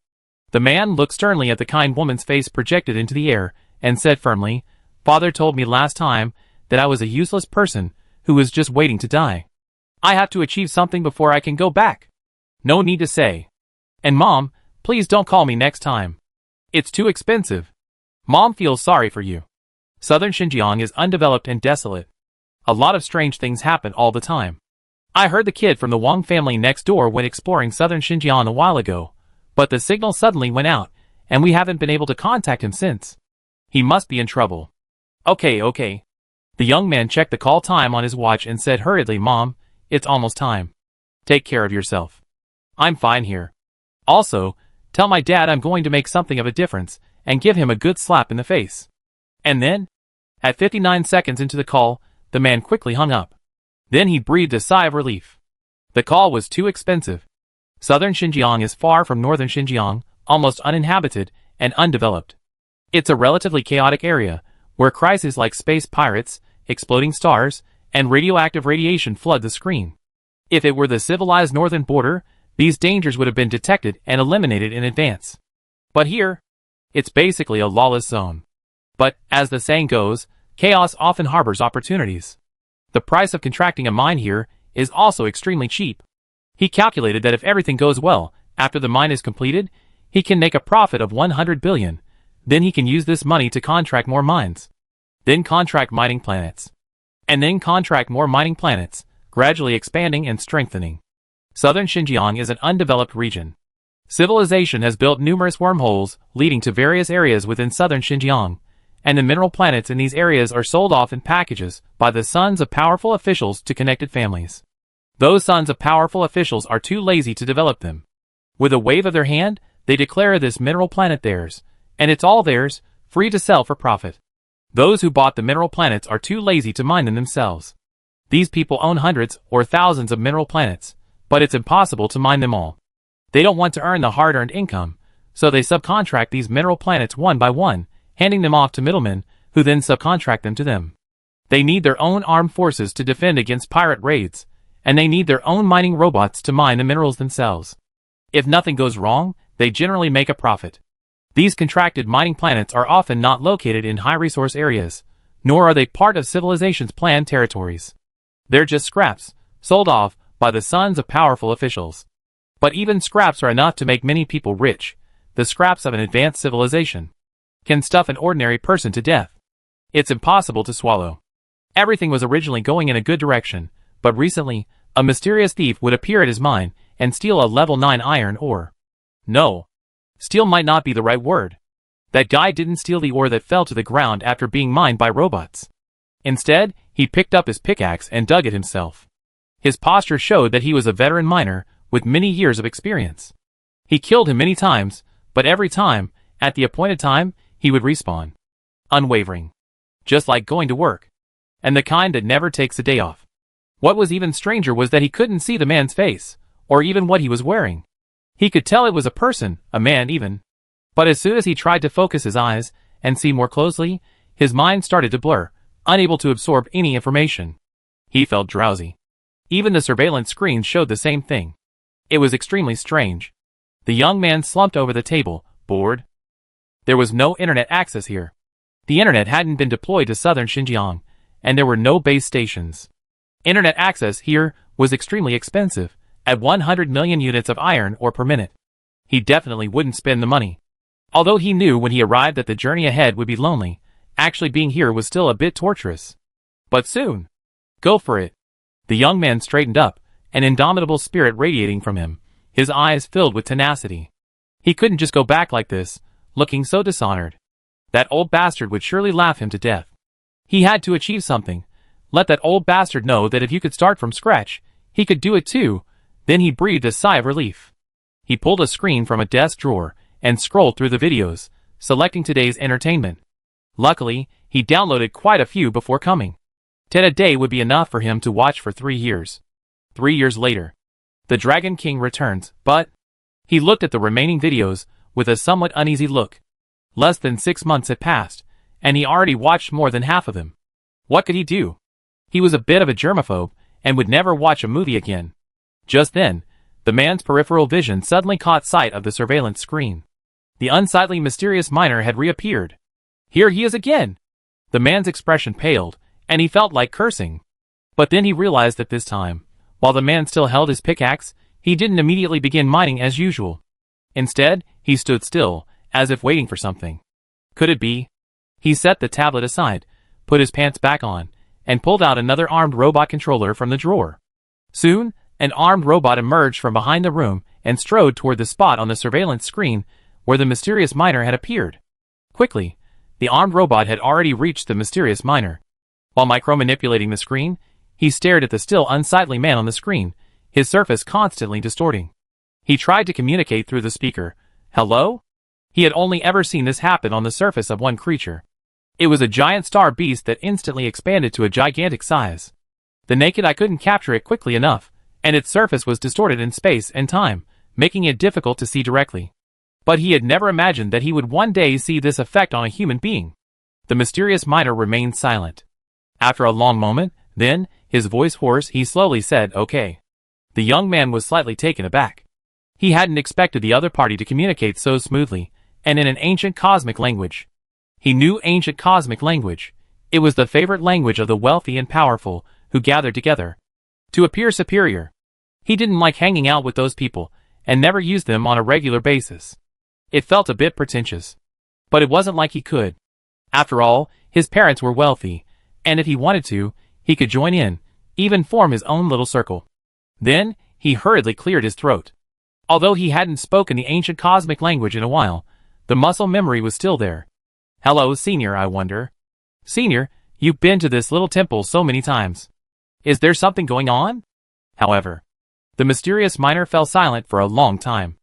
Meanwhile, on the other side, on the star train, the miner's dream was emerging on the star train.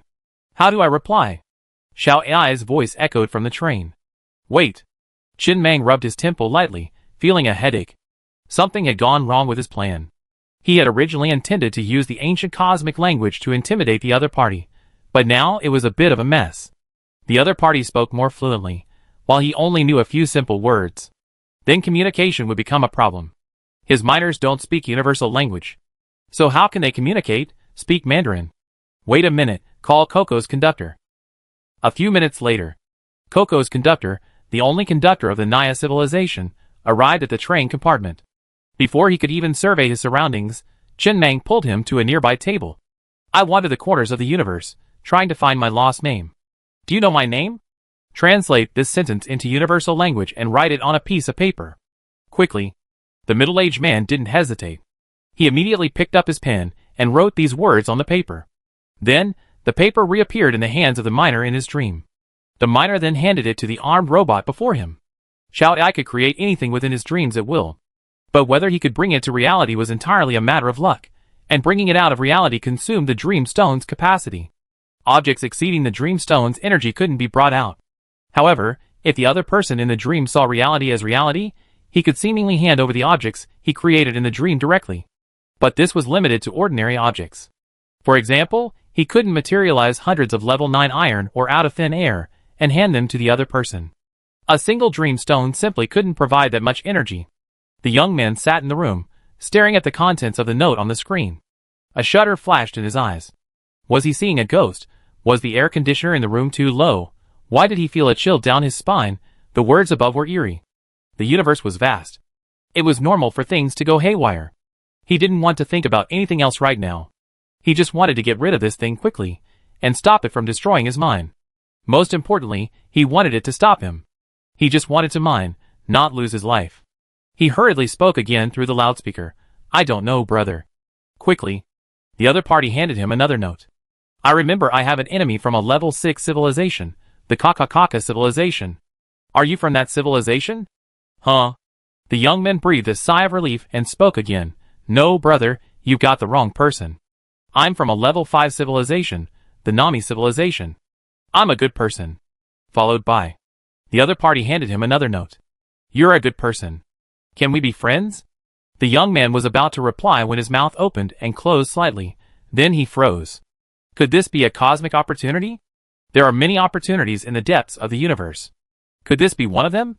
He hesitated for a moment, then spoke tentatively. Of course. As a friend, could you tell me some interesting stories from your civilization? What kind would you like to hear? Anything is fine. I love hearing stories from friends. Let me think. What should I say? How about telling you about my father's rags to riches? Although I dislike him, I have to admit that his life story is truly legendary. I still admire him for that. To this day, I still don't know exactly how he made his first fortune. I only know he suddenly made 10 billion. My mother told me it was like he stumbled into a time rift or something. For us at the time, it was an astronomical sum. With that money, it was as if my father's investment talent had suddenly been fully unlocked. At this moment, in the universe within the atmosphere of the mining planet where the young man was staying, a heavily armed train was cloaked in pseudo-four-dimensional space, undetectable by any radar. Alas! Inside the train, a long, white-haired man, bored and lying on a sofa, trimming his nails, lazily said, Boss, we're a renowned guard corps within the Nami civilization. We've participated in many large-scale civilization development projects, and even attacked several large, level 3 civilizations. And the result? Have we now been reduced to babysitting children for a living? Isn't this kind of life too boring? The middle-aged scarred man sitting in the chair said coldly, without even looking up, the daily revenue here is greater than any large-scale project we've ever participated in. The employer is very generous with their money. Since we've been paid, we have to do a good job. Our mission is to ensure the absolute safety of the young man on the mining planet below. Even if this mining planet suddenly explodes, this young man must survive. Alas. The white-haired man lying on the sofa spread his hands helplessly. Of course I know, boss. I'm just a little bored. A life of fighting and killing suits me better. Watching children is the most boring thing. And this guy has really unique tastes. Other rich second generations go to these remote places with a group of girls, but he brings a bunch of porn. He's so down to earth. I'm curious. Does he know that even if he completely exploits this mine, the profits will only be enough to pay us to stay here for a day? It's great to have a rich father. Why am I so? No. Just then, the middle-aged man, with the scarred face, suddenly turned cold. He looked at the red dots approaching on the radar and said, "Pirates are approaching this mining planet. Prepare to attack. Don't make any noise." Okay. Inside the cabin. At first, the young man was just trying to communicate, but as the conversation progressed, he became more talkative, excitedly recounting interesting stories he heard. He hadn't spoken to anyone in a long time. He couldn't hold it in any longer. After a long pause, the young man paused, still unsatisfied. "What about you? Do you have any interesting stories? I saw a giant space monster once." "How big was it?" 2.5 light years long. "Impossible. There's no way a space monster this big could appear. It just doesn't make sense." The young man shook his head subconsciously. "I really saw it." The other party not only handed him a piece of paper, but also a photograph, showing the blurry outline of a giant celestial beast. The young man glanced at the photo, finding it difficult to determine its size, given the lack of any reference. After a moment's hesitation, he accepted it as fact. "Okay, I believe you. Perhaps it really existed." Although he hadn't seen it, there were countless things in the universe he hadn't seen. "Anything else interesting? I'd like to hear from you." "Okay then." The young man pondered for a moment before suddenly remembering something. His voice dropped slightly. "Let me tell you a secret I've never told anyone. Since we're friends, I share it with you. Do you know how much my father is worth? I think it's at least 10 trillion, maybe even more. He never flaunts his wealth, and keeps a low profile. Do you know why I admire my father's self-made manhood? Because our Nami civilization is so stratified, it's impossible to break through unless you explore unexplored areas. When I was little, I once snuck into my father's study. At the time, my father was just starting out. He was so busy every day that he had no time for me. I was naive, and didn't understand the world of adults. I was just angry that my father wouldn't play with me more. And my father never let me into his study. I was thinking about whether I could find a way to get my father to take a day off from work so he could play with me. After entering the study, I saw a telescope. It could see very far. I couldn't help but play with it, and I sneaked it back to my bedroom. When my father came back, he found the telescope missing. He was furious. Or rather, he was mad. I never seen him like that before. I was terrified and hid in the room, not daring to say a word. Although my mother didn't know why my father was so angry about the missing telescope, she still urged him to call the police. My father didn't call the police. After venting his anger, he locked himself in the study, and didn't come out until 3 days later. He never mentioned the incident again, as if it had never happened. When I grew up, I learned that the telescope turned out to be a level 10 one, a train accessory. I just realized how extravagant that little toy was. A level 10 telescope costs 8 Murphy stones. I never dared to tell my father about this. Do you still have that telescope? The portly young man, his voice a little low, looked at the slip of paper the other party was handing him again, and said instinctively, "I've been keeping it with me." "Can I see it?" The young man hesitated for a moment before saying, "Of course." Then he pulled a telescope from a drawer, and strode out of the cabin. He soon saw the mysterious traveler with his own eyes. This was the first time he had seen the mysterious traveler with his own eyes. After a moment's hesitation, he stepped forward and handed over the telescope.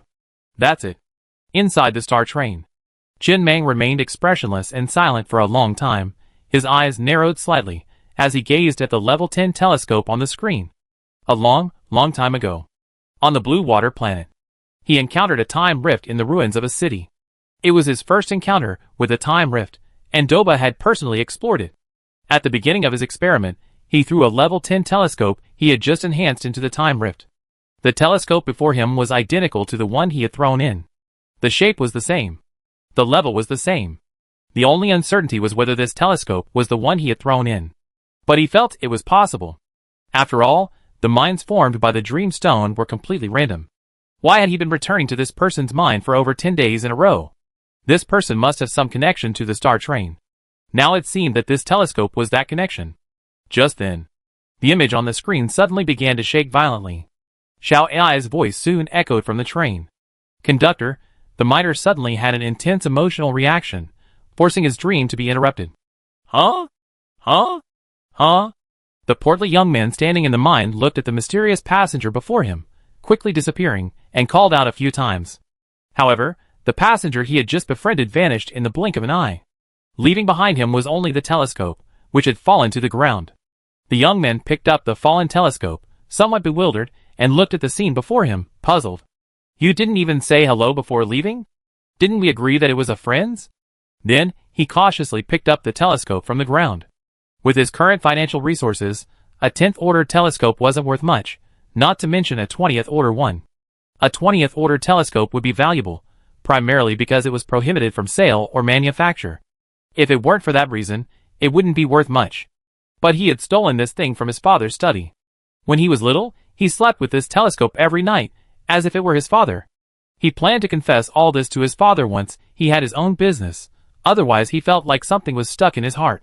And now, inside the star train, Chen Mang frowned, looking at the man before him, a hint of fear in his eyes. This man was the miner from earlier. He suddenly realized something. The telescope wasn't connected to the train. It must be connected to the miner. Otherwise, why didn't the other miners go to that mine, while only this miner could go all the way there? "Master Mang." The man, standing still, spoke with a trembling voice. "That telescope used to belong to me, but one day, it suddenly disappeared. I searched for it for a long time, and couldn't find it." He had been listening, and after seeing the telescope, his emotions suddenly shifted drastically, causing his dream to collapse. "Tell me everything from beginning to end." "Okay." The man took a deep breath, then lowered his head and spoke hoarsely. "In the apocalypse, I was a train conductor. Of course, after the unification of civilization, all train conductors returned to civilian life. I joined the star train and became a cyber miner. That was back in the zombie basin. Actually, I've met you, Master Mang, before. At that time, a train called the Rough Bull issued a wanted bounty for you. Anyone who sent them your train's coordinates would receive a reward. I discovered your train and gave it to him." "Yes." Chen Mang nodded slightly, searching his memory for this incident. Although the words Rough Bull sounded unfamiliar, he still had some recollection of it. He remembered that such an incident had occurred. "Continue." "The reason I wasn't detected by your train radar at the time was because I was so far away, out of range. I was observing with that level 10 telescope." "Wait, I need to interrupt here." Chen Mang said softly. "I remember that before the Rough Bull arrived, there was indeed a train lying in the distance. But you were within my radar range at the time, and I was just too lazy to pay attention to you." The man paused for a moment before continuing. "The telescope I used at the time was from a place. I found it in the trash of an adventure map. I was curious at the time, wondering who would upgrade a telescope to level 10 and then leave it in the trash. I used that telescope for a long time after that, and it served me well. But one day, it was suddenly lost. I've never found it again." "Wait." Chen Mang frowned, summoned Doba, and then said, "Doba, compare the adventure map you saw in the time rift that day with his. Let's see if it's the same adventure map you're talking about." 10 minutes later. "Huh?" Chen Mang let out a long sigh, rubbing his temples. It was now clear. The telescope this guy had found was the same one he had thrown into the time rift. It was just that the timeline didn't match up. This guy had been using the telescope to observe him, while in the Yellow Zone zombie basin, but he had lost the telescope in Chioqing, in the Purple Zone Stone Man zone. In other words, he hadn't even lost it yet, but this guy had already used it. He had thrown the telescope directly into the past. That time rift led to an adventure map in the past, and the span wouldn't be too long, probably only a month or two. It was clear. But he hadn't expected that the time rift actually led to the past. Even so, how did this telescope end up in that guy's hands? Think carefully about how you lost your telescope. What were you using it for before you lost it? Think carefully. The man stood there, thinking for a long time before speaking softly. The last time I saw it was shortly after we left the zombie basin. I used it before going to bed that night, and when I got back the next morning, it was gone. Are there surveillance cameras inside the train? Yes, but they didn't capture anything. The surveillance clearly captured me putting it in a drawer before I went to bed. When I woke up, I couldn't find it anywhere. I searched the drawer over and over, but I couldn't find it. I thought it might be haunted, so I ignored it. Isn't that right? Old Pig, standing nearby, said with a puzzled look. You think it's such a big deal, and you just ignored it? Well, given the circumstances, a ghost doesn't seem like a big deal, does it? That makes sense. All right. Chen Mang paused for a moment, then said softly, Go down first. I find you if I need anything. It was now certain that the telescope in the fat man's hand was made from his train. It wasn't clear how his father had obtained it, but it must be very important, otherwise he wouldn't be so angry. After a long moment, he leaned back in his chair, sighed, and whispered, There's just too much chaos in the universe. The distance between the two civilizations was at least 100,000 light years. He was sure of that. He didn't know the exact distance. He could only see civilizations within 100,000 light years. How had the guy managed to steal the telescope from such a distance? However, it was very likely that the fat man's father's sudden wealth was due to this incident. This little chubby kid was quite cute and innocent. He hadn't been so evasive about his father's secrets. His initial goal was to get general information about this civilization, but he just spilled it all. If this were known, he'd definitely be beaten to a pulp. How it happened wasn't important for now. What he needed to know was how to exploit this matter to maximize his profits. Chapter 332. Inside the Star Train. Chen Mang sat alone on the train, gazing into the vast expanse of space, silent and silent. He had no clue what was going on. He only knew that the 10th magnitude telescope had slipped out of his hands. As for how it ended up in the hands of that fat father, who knew how many light years away, he had no idea what was going on. A lot has been going on lately. So, let's just relax for a while. It's been a while since I last relaxed. Back in the apocalypse, I could still relax often. Although resources were tight, at least there weren't so many things to do. Ever since leaving the Blue Water planet, things have become more numerous, and his free time has dwindled. I've completely lost the idea of relaxation. Shall I send Ji Choo Choo and Yin Yao over? Yes. It seemed like it had been so long since I last called. Even the name Ji Choo Choo seemed a little unfamiliar to him. Soon, Ji Choo Choo and Yin Yao pushed open the door to the train room and walked in, followed by a row of angelic women. What's this? This was sent from Xuanwu Star last time. Master Meng, you've never enjoyed it. It seems so. Chen Mang nodded. He had completely forgotten about it. He casually took a few red heart nuts from the drawer and popped them into his mouth as a snack. Then he waved his hand. Let's start with a song to liven things up. And then, countless light years away, an old man sitting in his study was writing furiously when his pen suddenly ran out of ink. This little incident made him frown slightly. Ever since waking up yesterday, he had been feeling uneasy, as if something was about to happen. This little incident gave him a sense of foreboding. He didn't hesitate. He called the guards in southern Xinjiang, whom he had paid so much for, and asked gravely, How's the situation? A response came quickly from the other end of the line. Everything is fine. The young master is happily repairing his armed robot. There are no problems. Any pirates approaching this mining planet will be eliminated immediately. The old man breathed a sigh of relief. Keep it up. Once the mission is successfully completed, the balance will be paid along with a generous gift. Understood. After confirming that nothing had happened to his unfilial son, the old man poured himself a cup of hot tea, but he still felt a pang of anxiety weighing on his heart. Does my body need to be repaired?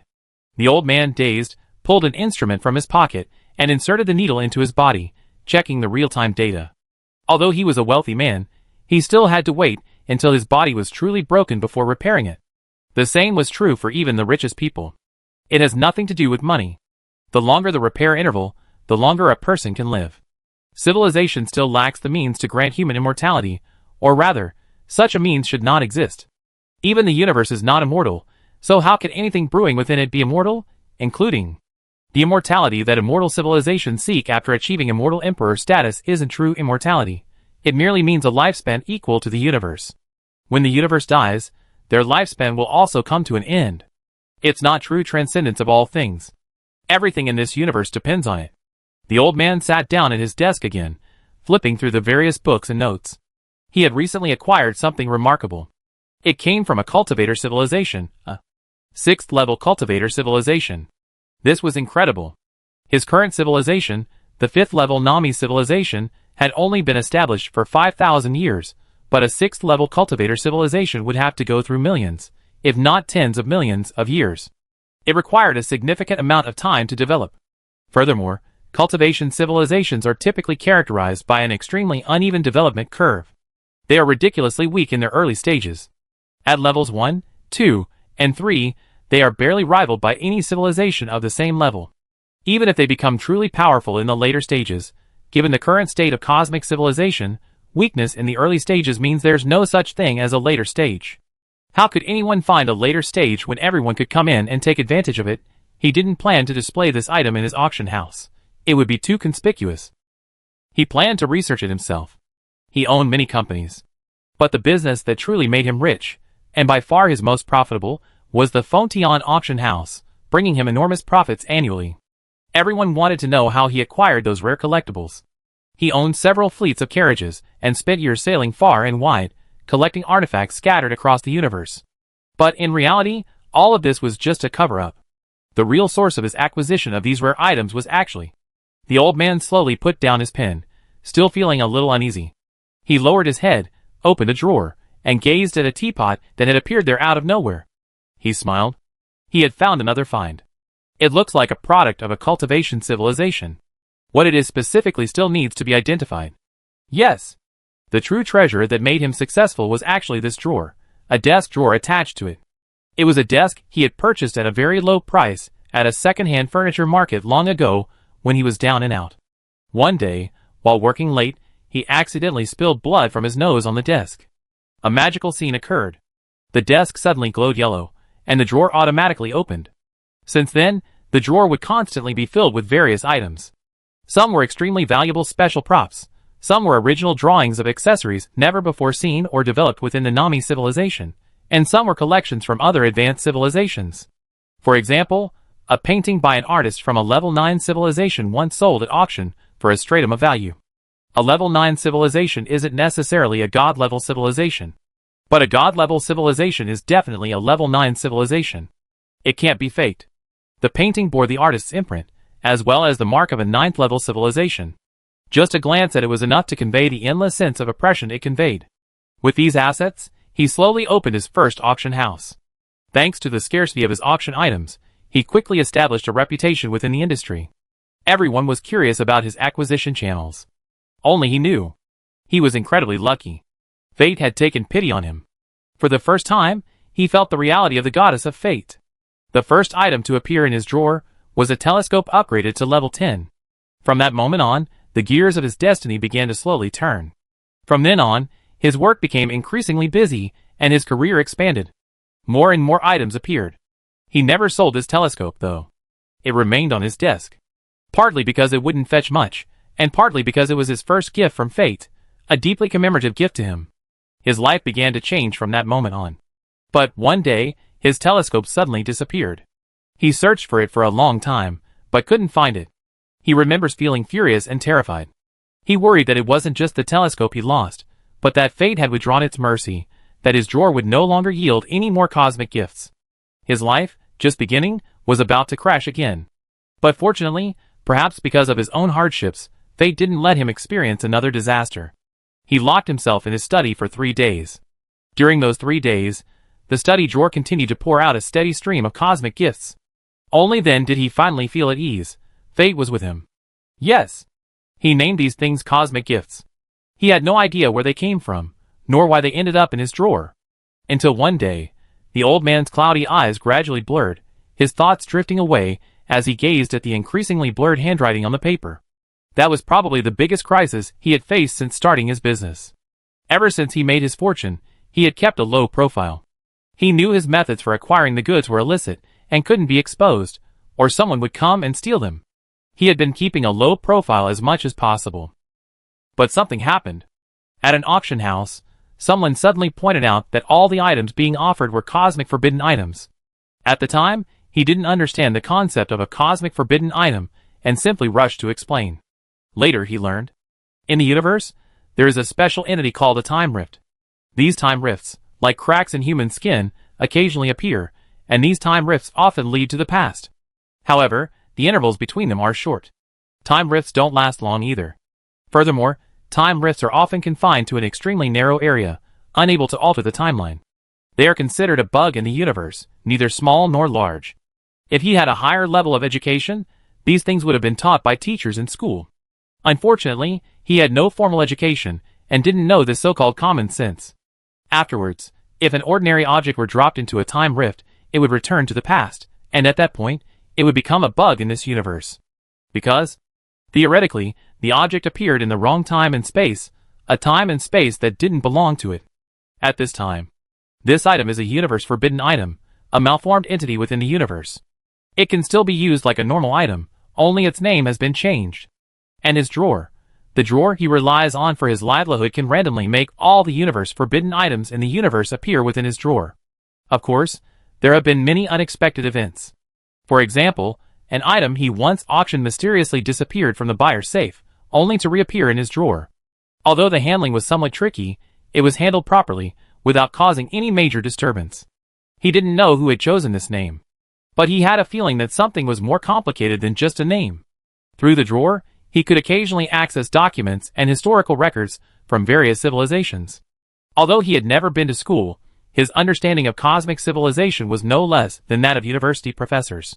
He learned that several civilizations had once spent vast sums of money to acquire unlimited quantities of cosmic forbidden items, any and all. They had even employed the Goblin civilization for this purpose. First, they would find a time rift, drop a large number of items into it, and then send the goblins to the time rift to retrieve those items that had become cosmic forbidden items, thus mass-producing cosmic forbidden items. In the universe, only the Goblin civilization and the Immortal Cultivator civilization could cross time rifts. The former could almost ignore the effects of the flow of time, while the latter possessed a vast lifespan, allowing them to resist the erosion of the flow of time. No one else could enter a time rift. Entering it would instantly age, and upon exiting, one would be dead of old age. Traveling through a time rift in the flesh is extremely difficult, and the same is true for trains. The universe holds all its hidden secrets. A single method can solve them, find the differences, and find the commonalities. Those civilizations, who had aggressively acquired or manufactured universe-forbidden items, were all level 9 civilizations. This single point of information alone was sufficient. The Nami civilization is a level 5 civilization. He had visited the Controlled Civilization Library, which was extremely valuable. Nearly all the information currently available about the Nami civilization's exploration of other civilizations is contained in this library. This library is not open to the public.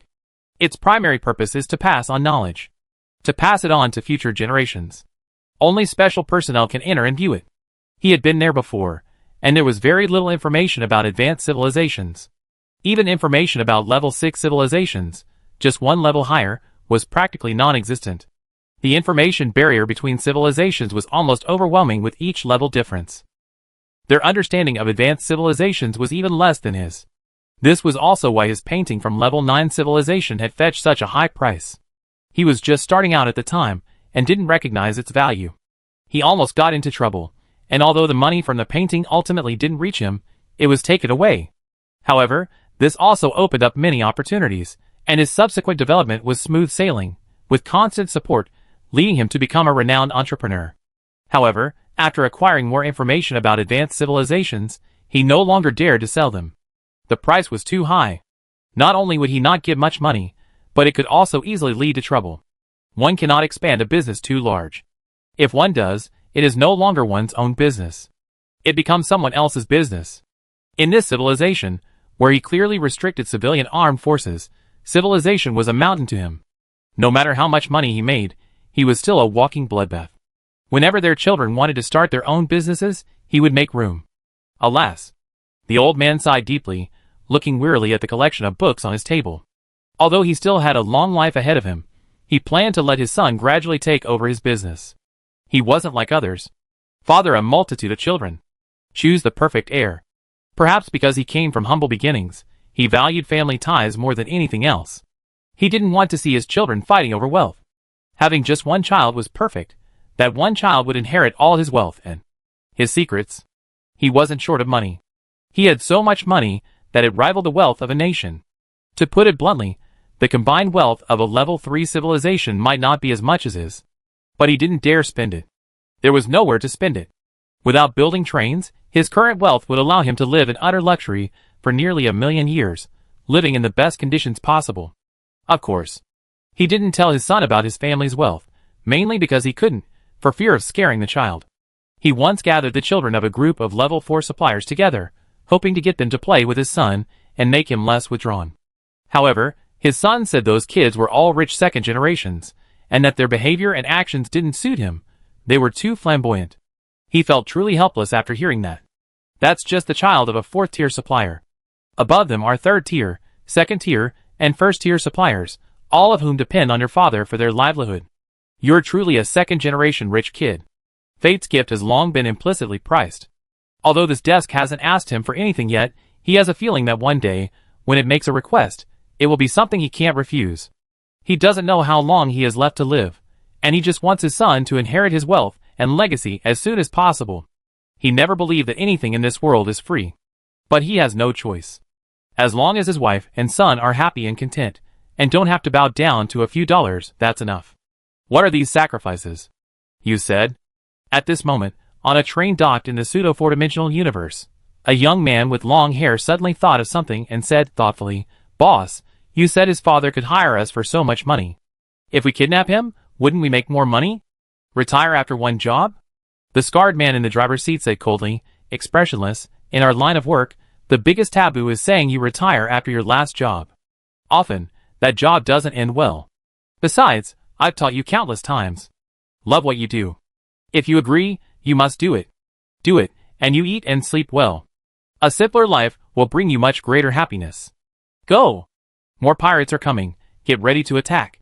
"No." The long-haired young man scratched his head in annoyance. "Why are so many pirates on this mining planet? Is there something special about this planet? Staying in pseudo-4-dimensional space for a long time consumes a lot of resources.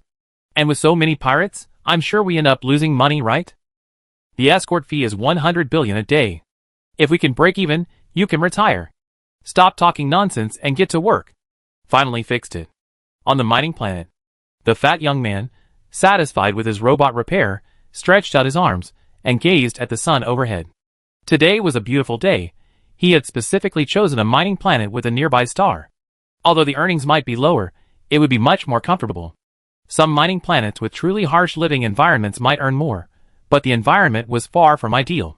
It wasn't a place for humans to live. But he was slightly puzzled. When he arrived, he heard that pirates often raided mining planets, stealing all the resources they mined. He'd been a bit worried at first, but after all this time, he hadn't seen a single pirate. Could it be that the pirates had overlooked their mining planet? Or there weren't that many pirates in the universe? That's right. How could so many people become pirates? It's so dangerous. Wouldn't it be better to do something legitimate? Even if the pay wasn't high, at least it was stable. Inside the Star Train, after a wellness retreat and stress relief, Chen Mang returned to work. He gazed at the Doppler radar screen, admiring the Arcanum main cannon on the cosmic void, which still had tens of thousands of years to reach the Naya system. After traveling for tens of millions, or perhaps hundreds of millions of years, the power of this Arcanum light energy main cannon had reached an extremely exaggerated level. Upon reaching the Naya system, it would likely instantly destroy it, even spreading to a wider area, plunging the surrounding area into a state of extreme turmoil and chaos for tens of thousands of years. But if you ignore the devastation wrought by the luminous energy cannon and simply admire it, it's actually quite impressive. It looks quite spectacular. He wasn't worried about that. It was too far away. That would be tens of thousands of years from now, and he'd be long gone by then. There was no need to worry about it for now. He glanced at the Zerg civilization again. Still no movement. They didn't seem ready. It just so happened that he needed some time here too. He then checked the mining progress on the mining planets. It was also approaching. With the massive mining robots working, the mining was proceeding rapidly. It's worth mentioning that the nearly 10,000 civilizations within the Caster Civilization Federation are completely polarized. The civilizations that have confirmed their non-resistance policy have all relocated to Galaxy 27, the closest system to the Zerg civilization. Furthermore, he's received numerous invitations to discuss matters with human civilization in recent days. However, Since these civilizations can't contact him, they're limited to disseminating information on forums and other platforms. He ignored them all. It wasn't time for a discussion yet. Just as he was about to check everything nearby, a refrigerator in the corner of the train began to flash red. This refrigerator led to the Spark civilization. A red light was connected to it via cable. If there was urgent news from the Spark civilization, the red light would illuminate. A relatively basic, but useful means of communication. Cable. It's a relatively primitive method of signal transmission, but it fits perfectly in the refrigerator, practically perfect. Instant communication over countless light years of distance via cable is far simpler and more convenient than sending cables through a wormhole. The refrigerator isn't hostile to the elements. Shin Mang raised a brow, immediately putting down his work. He, along with the old man and Xiao Ai, strode into the refrigerator and arrived at the Spark civilization. They soon spotted the Spark civilization leader, their face brimming with anxiety. Shin Mang. The Spark civilization leader's expression was completely devoid of its usual calm. Instead, a hint of anxiety and panic appeared, even his steps staggering. There's been a minor problem. Spark civilization has been traveling to every corner of the universe through random wormholes. This is the ability of the star beast beneath us. But this time, it seems to have been randomly transported to a truly extraordinary place. The ability to teleport cannot be used continuously or actively. It's all a passive behavior of the Xuanwu beneath him, and not even he can control it. A hint of surprise flashed in Shin Mang's eyes. He knew the Spark civilization used random teleportation to wander the universe, but he didn't know that the Spark civilization couldn't actively control this ability. It sounds a bit like a more powerful and weakened Mundo. Mundo's random teleportation is controllable, but its range is limited to a single planet. It can't teleport randomly across the universe. So, a star beast like this Xuanwu would be separated from its parents soon after birth. But there was no time to ponder this. He looked into the distance in the direction the Spark civilization leader pointed. His entire body froze in place, his mouth unconsciously opening. He finally understood why the Spark civilization leader was so anxious. Even fear? The scene before them was completely shocking and defied common sense. Bright, incredibly bright. The entire sky was ablaze.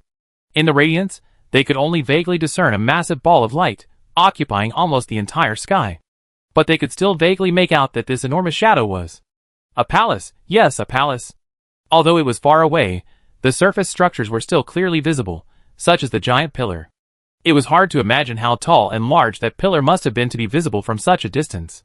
The surface of the palace's spacetime was subtly distorted, creating an incredibly magnificent scene. This palace possessed the ability to reflect starlight, making it the brightest planet in the night sky. He finally understood why the leaders of the Spark civilization were so terrified. What the hell was going on? Did they see the celestial palace? Wait for me. I bring the train over. Without a word, Shin Mang turned and strode toward the refrigerator. He needed to conduct a thorough radar survey. The naked eye couldn't see much. Soon, he drove the train over. The image of the celestial palace before him quickly floated on the Doppler radar screen, displaying various information. This palace was enormous. Almost the size of the blue water planet. Calling it a celestial palace wouldn't be an exaggeration. This kind of thing couldn't possibly have been born naturally in the universe, could it? While anything could be born in the universe, something with such obvious signs of carving couldn't possibly have been created in the depths of the universe, could it? It was most likely created by another civilization. Just no life signals. Outside the train, Shin Mang pointed at a screen mounted on the train surface and looked at the leader of the Spark civilization. My radar shows that this celestial palace is currently deserted. There's no one inside. Two possibilities. First, there's really no one. Second, my radar can't detect it. His Doppler radar was rated at level 200, with a range of 100,000 light years. In the universe, this was definitely sufficient for a level 2 civilization, although with his current resources, upgrading it to level 500 would definitely be enough. But he had no plans to upgrade any further. Ever since learning about the existence of cosmic mines, he felt like the entire universe was like playing a minesweeper. A higher radar level wasn't always a good thing. No one knew what mines might be discovered. Level 200 was enough for now. No more. But, though his mind suppressed his desire to explore, his instincts kept urging him to check it out. Who could resist? A celestial palace floating in the universe. Perhaps, it was a secret base left behind by some advanced civilization, rich in treasures and treasures. It shouldn't be empty. The Spark Civilization leader breathed a sigh of relief, wiping the sweat from his forehead. Honestly, when he'd been randomly teleported to this area, he'd been terrified. His first reaction was that he wandered to the home of some advanced civilization. Hurry and contact Chen Meng, escape to Chen Meng's territory, and then figure it out. His detection methods had confirmed that the Celestial Palace was empty. He gradually calmed down. If there really were someone, their sudden appearance here would surely cause trouble. That's great. The Spark Civilization leader immediately turned to leave. What are you doing? Chen Meng grabbed him. Run in the opposite direction, then wait for the next random teleport. Get out of here quickly. Don't you want to go up and take a look? No. The Spark Civilization leader shook his head without hesitation. The third law of cosmic survival. All curiosity is the curse of death. Really not curious. Not curious. Chen Meng said nothing more, only hesitantly tilting his head to look at the massive palace that dominated most of the sky. He really wanted to explore it, but this was clearly a relic of some advanced civilization. Although there might be no one inside, no one knew what unknown existence might exist. Higher civilizations crush lower ones, with a dimensionality reduction. Not just in terms of numbers, but also in terms of rules and methods. He was a little afraid to look. But he also wanted to see. After pondering for a while, he pulled a few refrigerators from the train and released them into the depths of space, leaving them to drift. Ultimately, he gave up on exploring. The danger was too great, and the existence was completely unknown. No one knew what was inside. But he could leave a few refrigerators for now. After a while, he could find a few warriors to ascend the palace and investigate to see what was going on. Or perhaps, he could return to take a look when he was stronger. What do you think that thing is? Chen Meng tilted his head to look at the leader of the Spark Civilization. Is it a place where the upper echelons of a high-ranking civilization hang out, or is it the cosmic tomb of some great figure? Neither. The Spark Civilization leader shook his head. I think it's more like a civilization's tomb. A civilization's tomb? What is that? When some civilizations face extinction, they often preserve their history, culture, and other aspects that can be passed down to future generations in one place, allowing them to drift through the universe until one day they are taken over by another civilization. It's like leaving behind their own history in the universe. It's a relatively uncommon practice. Many civilizations hope to pass on their history, even if it means extinction. This might be it. Chen Meng nodded. He could understand this. Princess Tutu of the mechanical civilization, before her civilization's demise, had also been obsessed with leaving behind the true history of the mechanical civilization. So, according to you, isn't everything here good? It's hard to say. The Spark Civilization leader shook his head again. If this thing truly is a civilization tomb, then such a large tomb must be of a high level. Generally speaking, civilization tombs have layers of tests to prevent weaker civilizations from entering. In other words, whether this thing is a civilization tomb or not, it harbors numerous dangers. My advice is to stay away from it. In the universe, even the greatest opportunity can't grant you eternal life, but even the smallest crisis can keep you from ever seeing the sun again. When opportunity and crisis coexist, it's like mixing shit and chocolate. You can't eat a mouthful of shit for a bite of chocolate. Chen Meng tilted his head, looking at the Spark Civilization leader with a slightly quizzical expression. I see there's something quite interesting about your principles of life. Not bad. In the end, Chen Meng didn't explore this unknown celestial palace. He simply left the refrigerator behind and returned to the Naya system with the star train. The leader of the Spark Civilization also quickly controlled the Black Tortoise and fled the area. He had met many people, but this was the first time he had seen someone as absolutely united in knowledge and action as the Spark Civilization leader. Everyone has their own principles, but few can truly adhere to them in the face of temptation. Even though he was usually cautious, upon seeing the Heavenly Palace, he couldn't help but explore it. But the Spark Civilization leader had no such intentions. I just wanted to escape. I didn't even want to get close. Xiao Ai's voice echoed inside the train. That palace is coated with some kind of coating that makes it extremely bright in space. From a design perspective, I don't think it's a very good design. At least a little too bright.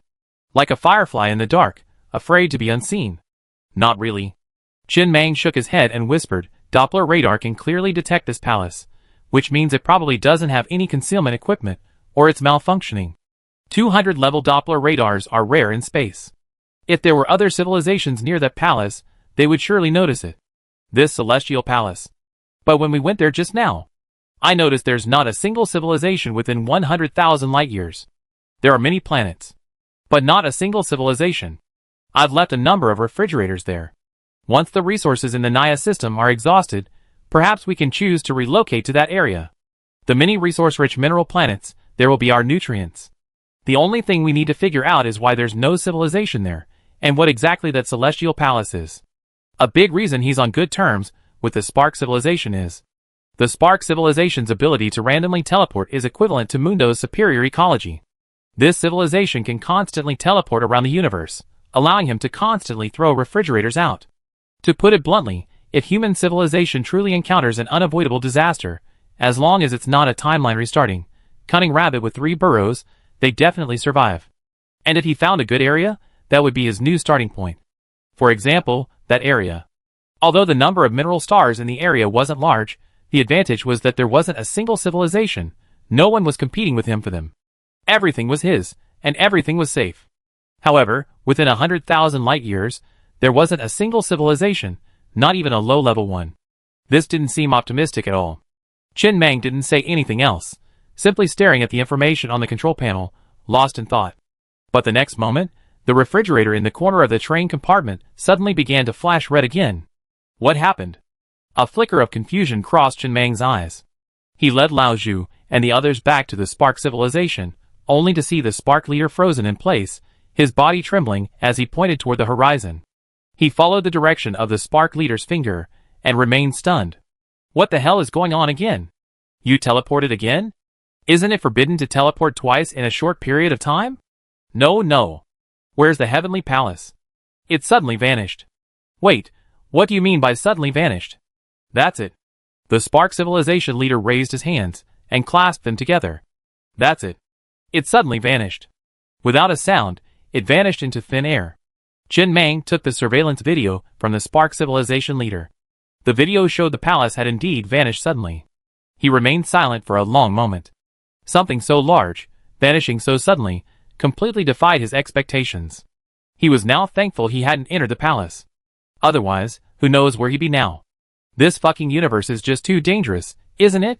Why are there always so many messed up things? And now, countless light years away, in the northern borders of the Nami civilization, in a study on a planet, an old man, writing furiously at his desk, suddenly felt a slight tremor in his drawer. He understood what was going on, and pulled it open. It was his drawer that had brought him another cosmic gift, but this time, something seemed different. When he opened the drawer, nothing was there.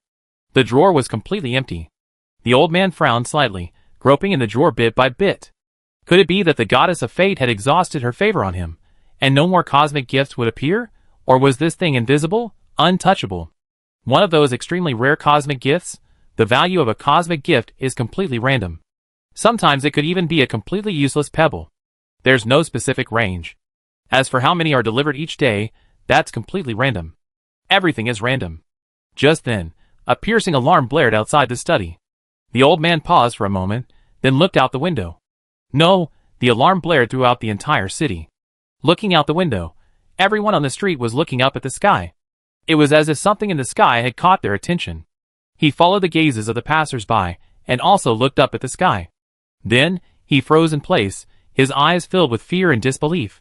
An immense palace, radiating a brilliant light like a star, had appeared above the planet at some point, occupying almost the entire sky. The only consolation was that the palace was suspended in midair, not falling. And faintly, he sensed that this palace was the universe forbidden item that the drawer had brought him back this time. It was simply a little too large to fit inside the drawer, and had instead appeared in midair. Chapter 333. The old man in the city gazed at the massive palace above the planet. His Adam's apple rolled slightly, and a flicker of confusion crossed his eyes. Was the cosmic gift his drawer had brought back a little too large this time? It wasn't like his drawer hadn't brought back things that were larger than it could hold. But they were usually never too large. They would always end up in his study. Not like this time. Among all these things, one he had auctioned off for a very high price was a painting by a 9th-level civilization artist. Although it had no actual value, its added value was astronomical. This time, the palace above the planet might very well break that record. That palace was clearly not something an ordinary civilization could build. It was almost the size of a planet. At least with the strength of the Nami civilization, It would be difficult to build such a massive palace. Most importantly, there was no visible power system, yet it could float above the planet. The old man remained silent, his expression complex. He certainly wouldn't claim the item, as that would completely expose his secret. While he didn't know what lay within the palace, its value was undoubtedly considerable. He felt a pity, but also a sense of doubt. The items in his drawer were all universe-forbidden items, and cosmic-forbidden items were all items that had fallen into a space-time rift. How vast would the space-time rift have to be for a palace this size to have fallen into? He had never seen, nor had he ever heard of, such a massive space-time rift. The larger the space-time rift, the faster time flowed within it, and the earlier in the past one could return. Such a vast time rift, must it span at least 10,000 years? In other words, this enormous palace was most likely thrown into our present time and space from 10,000 years in the future. But who could have thrown such a thing into the space-time rift? The old man's eyes were filled with bewilderment. Even though he had experienced many ups and downs in his life, he was still somewhat bewildered by this situation. He didn't know how to handle it. He even began to wonder what would happen when the civilization sent people up to explore, and what would be inside. A few minutes later, he returned to his study, collected all the documents in the room, and placed them on the bookshelf. The most recent document read, "Forbidden cosmic artifacts are unique. When the past and present states of forbidden cosmic artifacts collide, an unpredictable crisis will occur. The longer the time span of the forbidden cosmic artifact, the greater the unpredictable crisis. All forbidden cosmic artifacts have two states, the past and the present." It sounds a bit confusing, but it's actually quite easy to understand. You hold a unique cigarette box, and you're about to throw it into a time rift. At this point, the box is in the present. But when you throw it into the time rift, it returns to the past, becoming the past. When the box is thrown in, the present disappears, leaving only the past.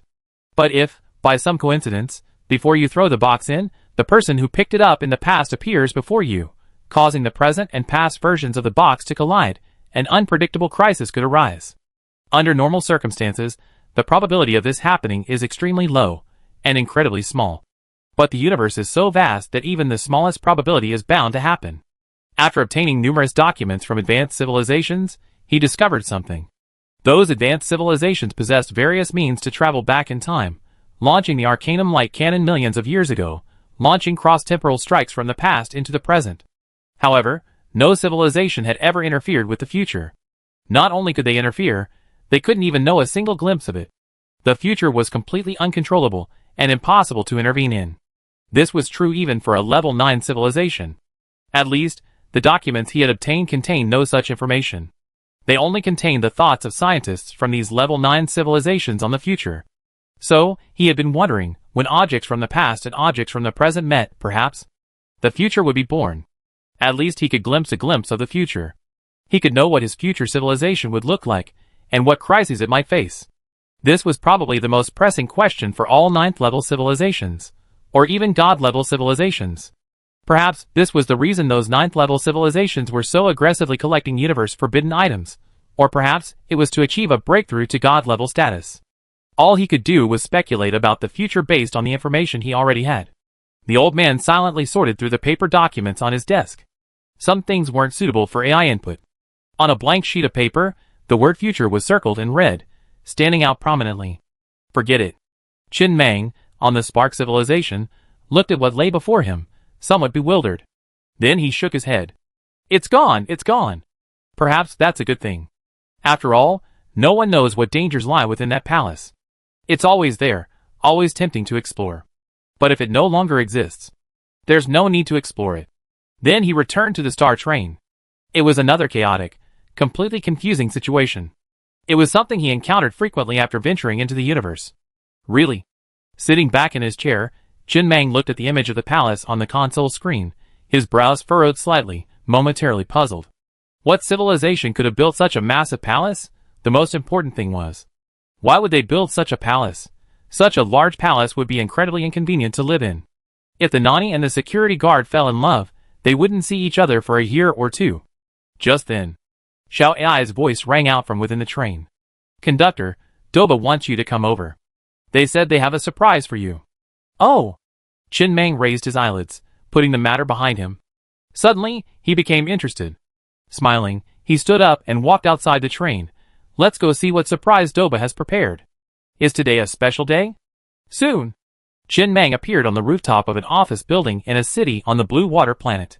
This city was inhabited only by goblins, though their number was extremely small. This was a promise he had made to Doba, to give him and his friends a city dedicated to the goblins. The goblin babies are quite adorable too. Chen Mang smiled at Doba, who stood nearby.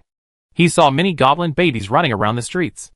Over the years, goblins had given birth to many children, and those who had lost their sanity seemed to be slowly regaining their sanity after giving birth. While there was still some distance between them and normal humans, they were much better than before. However, today, Doba was exceptionally serious, his face devoid of a smile. He took a deep breath before looking up at Chen Mang and speaking word by word. Master Mang, do you remember what I said before? With a solemn expression, he repeated each word without waiting for Chen Mang to speak. I believe that one day, under your leadership, the goblins will complete their reconstruction. At that time, they will be your most loyal subjects. We will also build you an extremely safe and luxurious palace deep underground. Let your glory shine forever in the depths. I personally spoke these words to you, Master Mang, during the Abyss of Doom. Chen Mang was momentarily stunned, then couldn't help but laugh. I remember. What's wrong? You're planning to build me a palace? He did remember these words. Thinking back, he felt a little emotional. He wondered if Doba was just making empty promises. So much time had passed since those days in the Abyss of Doom. It felt like ages had passed. Back then, his star train was still in its infancy. The addition of Doba and the others had indeed provided him with considerable assistance, significantly increasing the train's mining speed. Doba never breaks his promise. Doba looked up at Chen Mang and grinned, then waved his hand. Under the light of Master Mang, the goblins will forever be glorious and prosperous. The next moment, in the heart of the city, the once huge city center park suddenly rose slowly. The sound of numerous mechanical gears filled the air, and the entire park rose rapidly from the ground. A few seconds later, a vast, golden palace appeared in the heart of the city, replacing the city's central park. The trees and foliage that had once occupied the park were now arranged in a regular pattern around the palace, giving it a lush, green, and majestic appearance. This palace was surprisingly built underground. Its usual public appearance was that of a park. Once it emerged from the ground, the park would seamlessly blend with the palace. This design concept is a perfect blend of movement and stillness. Chen Mang gazed at the scene before him, his mouth unconsciously opening wide. He was truly stunned by the surprise. He had previously claimed he didn't want a palace, but upon witnessing it, he suddenly realized that few men could resist the idea of living in one. There was no light source outside the palace, yet it emanated bursts of golden light. Located in the very center of the city, it seemed to be truly radiating its glory, one ray after another, across the entire city. Whether from a political or design perspective, the palace before him was impeccable. Wow! After a long pause, Chen Mang regained consciousness and gazed upon the scene before him. He patted Doba's shoulder with a delighted smile, saying, "Thank you, Doba. I love your gift." Doba, delighted by Chen Mang's praise, scratched the back of his head a bit sheepishly. This is the collaborative work of Mondo, Pulu Pulu, and all the goblins. In the distance, Pulu Pulu was also happily standing on the edge of the rooftop, hands on his hips, gazing at his masterpiece. Life without pirates is simply blissful. Living with my own people is simply blissful. Having a goblin wife is simply blissful. Having a goblin child would be even happier. I have to thank Boss AI. Without your help, we wouldn't have been able to build this palace in such a short time. You knew that? Chen Mang tilted his head to look at Xiao AI, smirking and scolding him. You're hiding something from me. For an AI, that's not a good sign. Ahem. Xiao AI, standing nearby, lowered her head slightly and whispered, I've considered it. In human emotions, gifts are a surprise and should be concealed. But, conductor, you can set it up so I won't hide it in the future. Forget it. Chen Mang waved his hand and didn't say anything more. He simply admired the palace before him with great satisfaction. It was quite nice. Although it was much smaller and less impressive than the palace floating in space he encountered today, he still liked it. After all, this palace truly belongs to him. Just then, Master Mang, Doba again, somewhat with a touch of acclaim, pulled out a new blueprint from his pocket. This is only the first palace we're building for you, not the last. One day, Master Mang's glory will spread across the entire universe. Billions of beings throughout the universe will listen to your words, Master Mang. In the future, We will build this ultimate palace to dedicate to you, Master Meng. It's difficult to accomplish in a short period of time, but I believe that, under Master Meng's leadership, the goblin civilization will eventually reach that day. Doba's words were filled with anticipation for the future, and Mondo was scratching his head and grinning beside him. Only Chen Meng's smile faltered after he took the blueprint, a flicker of surprise in his eyes. He seemed to have seen what this blueprint would look like in its final form. It looked at least 70% the same as the palace he's seen in the Starfire civilization, equally massive, also suspended in space. Even those massive columns were identical, with the same patterns. Chen Meng remained expressionless and silent. Doba, standing nearby, had been excited, but after noticing this, he cautiously shut up, wondering how he offended Meng. After a long moment, he then turned his head to look at Xiaoyai. Have you shown Doba the image of that palace? No. Xiaoyai, realizing the gravity of the situation, quickly shook her head and explained, I know nothing about this blueprint. Doba never mentioned it to me, and I certainly haven't shown him the image of the palace. He looked at Doba again. Did you draw any inspiration for the palace you drew, or any references? No. Doba, though unclear about what was happening, sensed something was amiss. He shook his head stiffly, and said hoarsely, No, Master Meng. The palace on the blueprint was something we all discussed together. It's a palace of sufficient size. A palace that can be built in the depths of space, guaranteed to be illuminated regardless of whether there are stars around it. An imaginary palace, temporarily unconstructible. What do these patterns mean? That's the pattern form of an ancient goblin language. Doba lowered his head, his voice soft as a mosquito. It means the eternal God of the universe resides here, and this is where the incorruptible civilization originated. All races who come here must kneel. Where this palace stands is the center of the universe. Those who look up can survive. Those who question will be annihilated. Time submits here, space bends here. Cause and effect are written here, fate is determined here. The past and the future converge in this moment. All things will eventually return to silence, only this palace endures. This was his little trick, engraving a patterned phrase in the ancient goblin language on Mangya's palace. This would also inform other civilizations outside of Mangya's relationship with the goblin civilization. Currently, everyone on the train belonged to human civilization. Only their goblin civilization was not directly part of human civilization. This also gave him a strong sense of crisis and urgency. Chen Meng was silent for a long moment before taking the tablet from Xiaoyai. He cut out a section of the pattern on the palace and handed it to Duoba. Look, is this pattern your goblin language?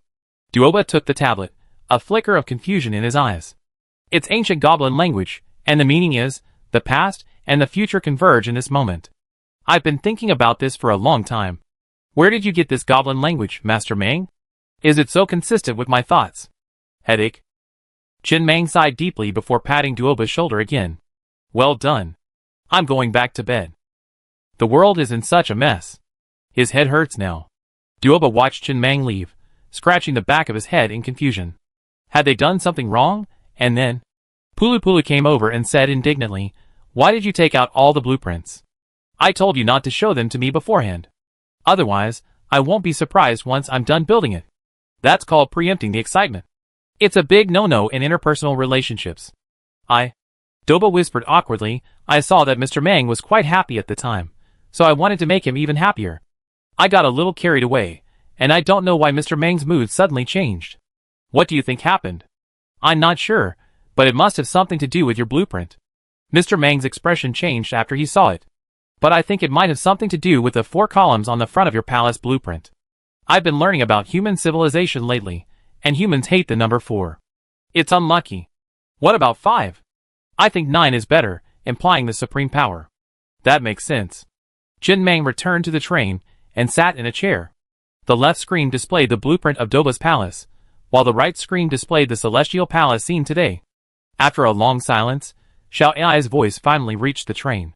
Conductor, based on that blueprint, I've deduced the general appearance of the structure built according to it. While this blueprint is overly idealistic, and many technological barriers remain unresolved, judging solely by its appearance, it bears a 71% resemblance to the celestial palace we saw today. The rest are just a few details that differ. For example, the huge columns in front of the gate are shown in the blueprint as 4, but the actual heavenly palace has 9. The differences are only minor details. Overall, this palace was built almost exactly according to the blueprint. In the design, Duoba and his team covered the palace with a special coating that, in the depths of space, reflects a large amount of starlight, making the palace appear immense, like a glorious radiance spreading across the universe. It can also absorb and store energy, allowing it to continue radiating even in nearby starless areas. 9 space gates have been installed in the core area, each housing a star to provide daily energy. Based on the data, these 2 things were likely created by the same person. Qin Mang sighed again, rubbing his temple gently without saying anything. By now, it was almost certain that the heavenly palace he saw today was, if nothing unexpected happened, his. It was built for him by Duoba. It was built a long, long time in the future, so it should belong to the future. But somehow, it appeared in his present time and space. His eyes suddenly narrowed slightly. He looked at the telescope on the console. The 10th order telescope he had once built, he had thrown into the time rift. The only way to send something into the past is to throw it into the time rift. In other words, one day in the future, the heavenly palace that Doba envisioned for him actually came into being, but he had thrown it into the time rift? What a massive time rift that must be. Besides, why would he throw a perfectly good palace into a time rift? He threw the 10th order telescope into the time rift because he was testing the waters, which is understandable, but there was no need for him to throw a palace into a time rift to test the waters, right? Besides, that palace has suddenly vanished. God knows where it went. But, Qin Mang suddenly laughed. That's good news, isn't it? To build a palace of this level, human civilization would have to be at least level 5 or 6 by then. In other words, I won't die until human civilization reaches level 5 or 6, right? That's the logic, right? Does that count as suddenly knowing part of the future? No. Xiao Ai's faint voice echoed from the train. I think the train is here. You can be a little pessimistic.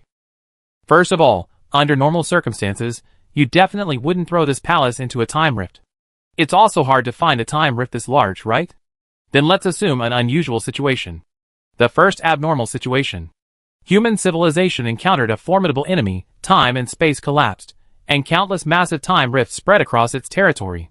Civilization perished, and countless artifacts and debris fell into the space-time rifts, including this palace. The second abnormal situation. Human civilization flourished, but you, Master Mang, died early in an unknown accident. In their grief and anger, the goblin civilization built this palace for you, as promised, and threw it into the time rift as a burial companion or memorial. The third abnormal situation. Human Daxing, you found a girlfriend. When they broke up due to disagreements, you started to divide your property. In a fit of rage, you threw the property directly into the time rift and threatened that no one would take it.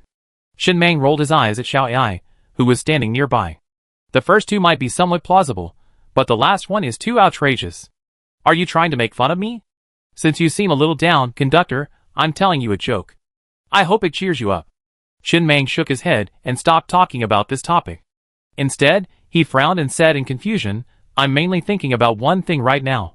Why did I throw that 10th magnitude telescope into the time rift? It's simply because I didn't know about this matter. I just threw it away. But, what if I had a sudden inspiration and didn't throw that 10th magnitude telescope into the time rift, but threw something else instead? For example, I now know that one day in the future, for some reason, I might throw the sky palace created by Doba into the time rift. Since I already know this, if that day comes, I will choose not to throw it away. Or I could simply destroy Doba the moment it's created. Or even be a bit ruthless and exterminate Doba's entire clan. What would happen? If no sky palace is thrown into the time rift at that point in time, would the sky palace that just appeared in the universe still exist? After the words fell, a sudden silence fell on the train. Xiao Ai, possessing a computing power of 200, was experiencing some downtime.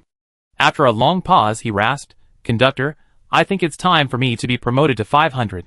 200 isn't enough. Qin Mang curled his lips and said nothing more. This was a completely unanswerable answer. It was like an egg laid by a chicken from the future. If the chicken from the future didn't lay eggs, what would the egg he held mean to him? But Xiao Ai quickly spoke again. His eyes narrowed slightly, and after another long pause, he spoke. If, when the day comes in the future, I make the exact opposite choice, then the palace that appeared in the universe should disappear, right? That palace disappeared shortly after we first saw it. Do you think it's because I make the opposite choice someday in the future that it vanished? Alright, Conductor, my brain's already refusing to think. Let's think about something lighthearted and relaxing. Do you want to see the effects of my reaching level 500 universe level supermodel? Not too much. Okay. Just wait. I have a plan. I upgrade you after the mines are mine this time. You're still pushing for it. The armored figure next to you, though, can't speak. He's no more anxious than you. Right. It's more important. Tens of thousands of light years away. Nami civilization. Today, a major event occurred. A massive palace suddenly appeared above a planet. News of this spread rapidly to every planet in this civilization. This attracted the government's high attention. Countless scientific research teams went to explore. Similarly, a small incident occurred. A father and son, who had not spoken in a long time due to various conflicts, spoke for the first time today, and the barriers between them seemed to have narrowed a little at that moment. Huh? A young, chubby man on a mining planet in southern Xinjiang looked at the massive palace projected on a virtual screen in midair, occupying almost half the sky. He froze in shock, his voice trembling. Dad, this thing can't fall down, right? How about you guys run first? It feels really dangerous. Didn't Mom say that southern Xinjiang is undeveloped and full of clutter? Why do I feel like things aren't going well in northern Xinjiang either? Is this God appearing? Or is Satan trying to boost his year-end sales? Dad's fine. The middle-aged man in the picture shook his head. Dad has his own ways. Even if it falls down, I find a way to survive.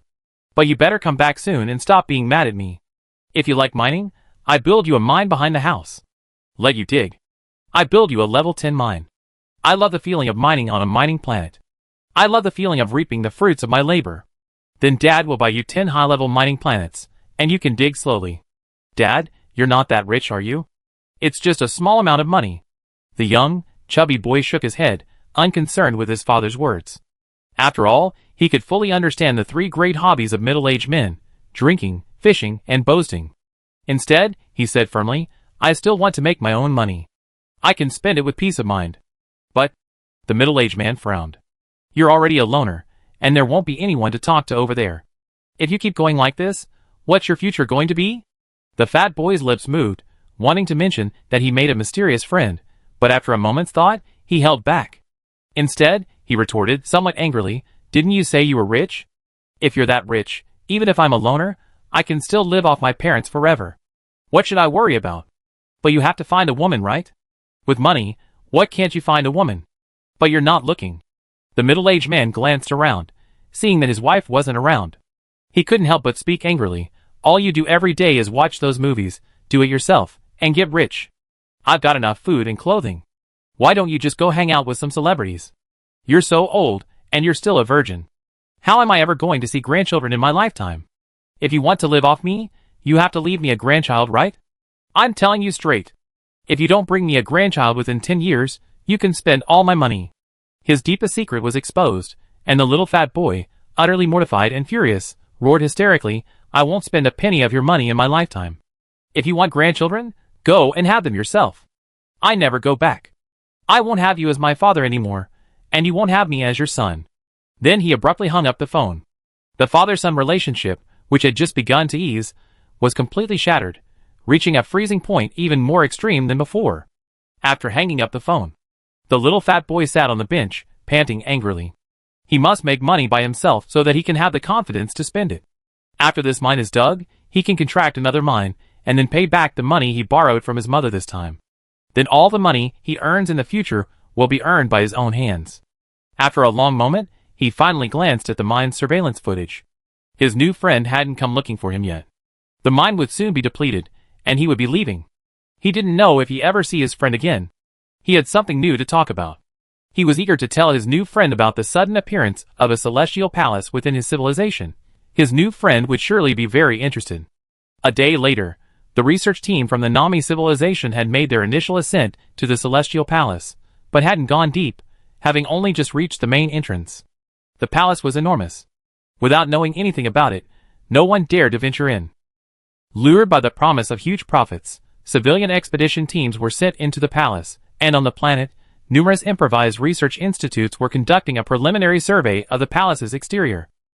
The progress was also extremely rapid. Under the central government's high attention, all official and private institutions within the Nami civilization were mobilized. The power unleashed was immense. Soon, make way, make way. A forbidding train suddenly appeared above a research institute and slowly descended to the ground. As the doors opened, a large number of armed personnel emerged. An extremely elderly man, already white-haired, slowly emerged, supported by two young, beautiful women. At the entrance to the research institute, a large number of researchers in white coats were already waiting. Cough. Cough. Before entering the institute, the researchers had already handed the elderly man several pictures. After a few violent coughs, the elderly man stuffed his blood-stained handkerchief back into his pocket. He gazed at the patterns he had captured on the photos, muttering in a daze. This is Goblin civilization, a patterned representation of the ancient Goblin language, with a rich history. Goblin civilization is also an extremely ancient civilization, its roots even dating back to the beginning of human civilization. This pattern is usually only found in the tombs of Goblin royals and nobles. What this sentence means is, all races who come here must kneel. This temple stands at the center of the universe. As the words fell, the surrounding researchers' faces changed drastically. Even the armed guards seemed to lose their professional ethics, and pricked up their ears. Clearly, rather than being vigilant around their surroundings, they were more focused on the old man's words. "Mr. Wei, are you sure?" the head of the research institute asked in a serious, hoarse voice. Although he knew that Mr. Wei had devoted many years to studying Goblin civilization, and was the most in-depth researcher on it within the Nami civilization, he couldn't help but ask for confirmation. Indeed, these words were a bit too shocking. If this were true, then the appearance of this heavenly palace would likely be a major crisis, potentially wiping out the Nami civilization. Even if it were a treasure, the Nami civilization simply couldn't afford such a colossal treasure. And when a civilization fortunately possesses a treasure it's unworthy of, the outcome is only one: destruction. Clearly, Old Wei also understood the significance of this matter. He didn't get angry at being questioned about his expertise. Instead, he carefully examined it for a long time before slowly confirming, "That's what I mean. It's unknown how many god-level civilizations there are in the universe. This palace was most likely painstakingly built by a Goblin civilization from a god-level civilization. No ordinary civilization would inscribe such words on their palaces. In the universe, boasting isn't without consequences. No civilization would boast like this.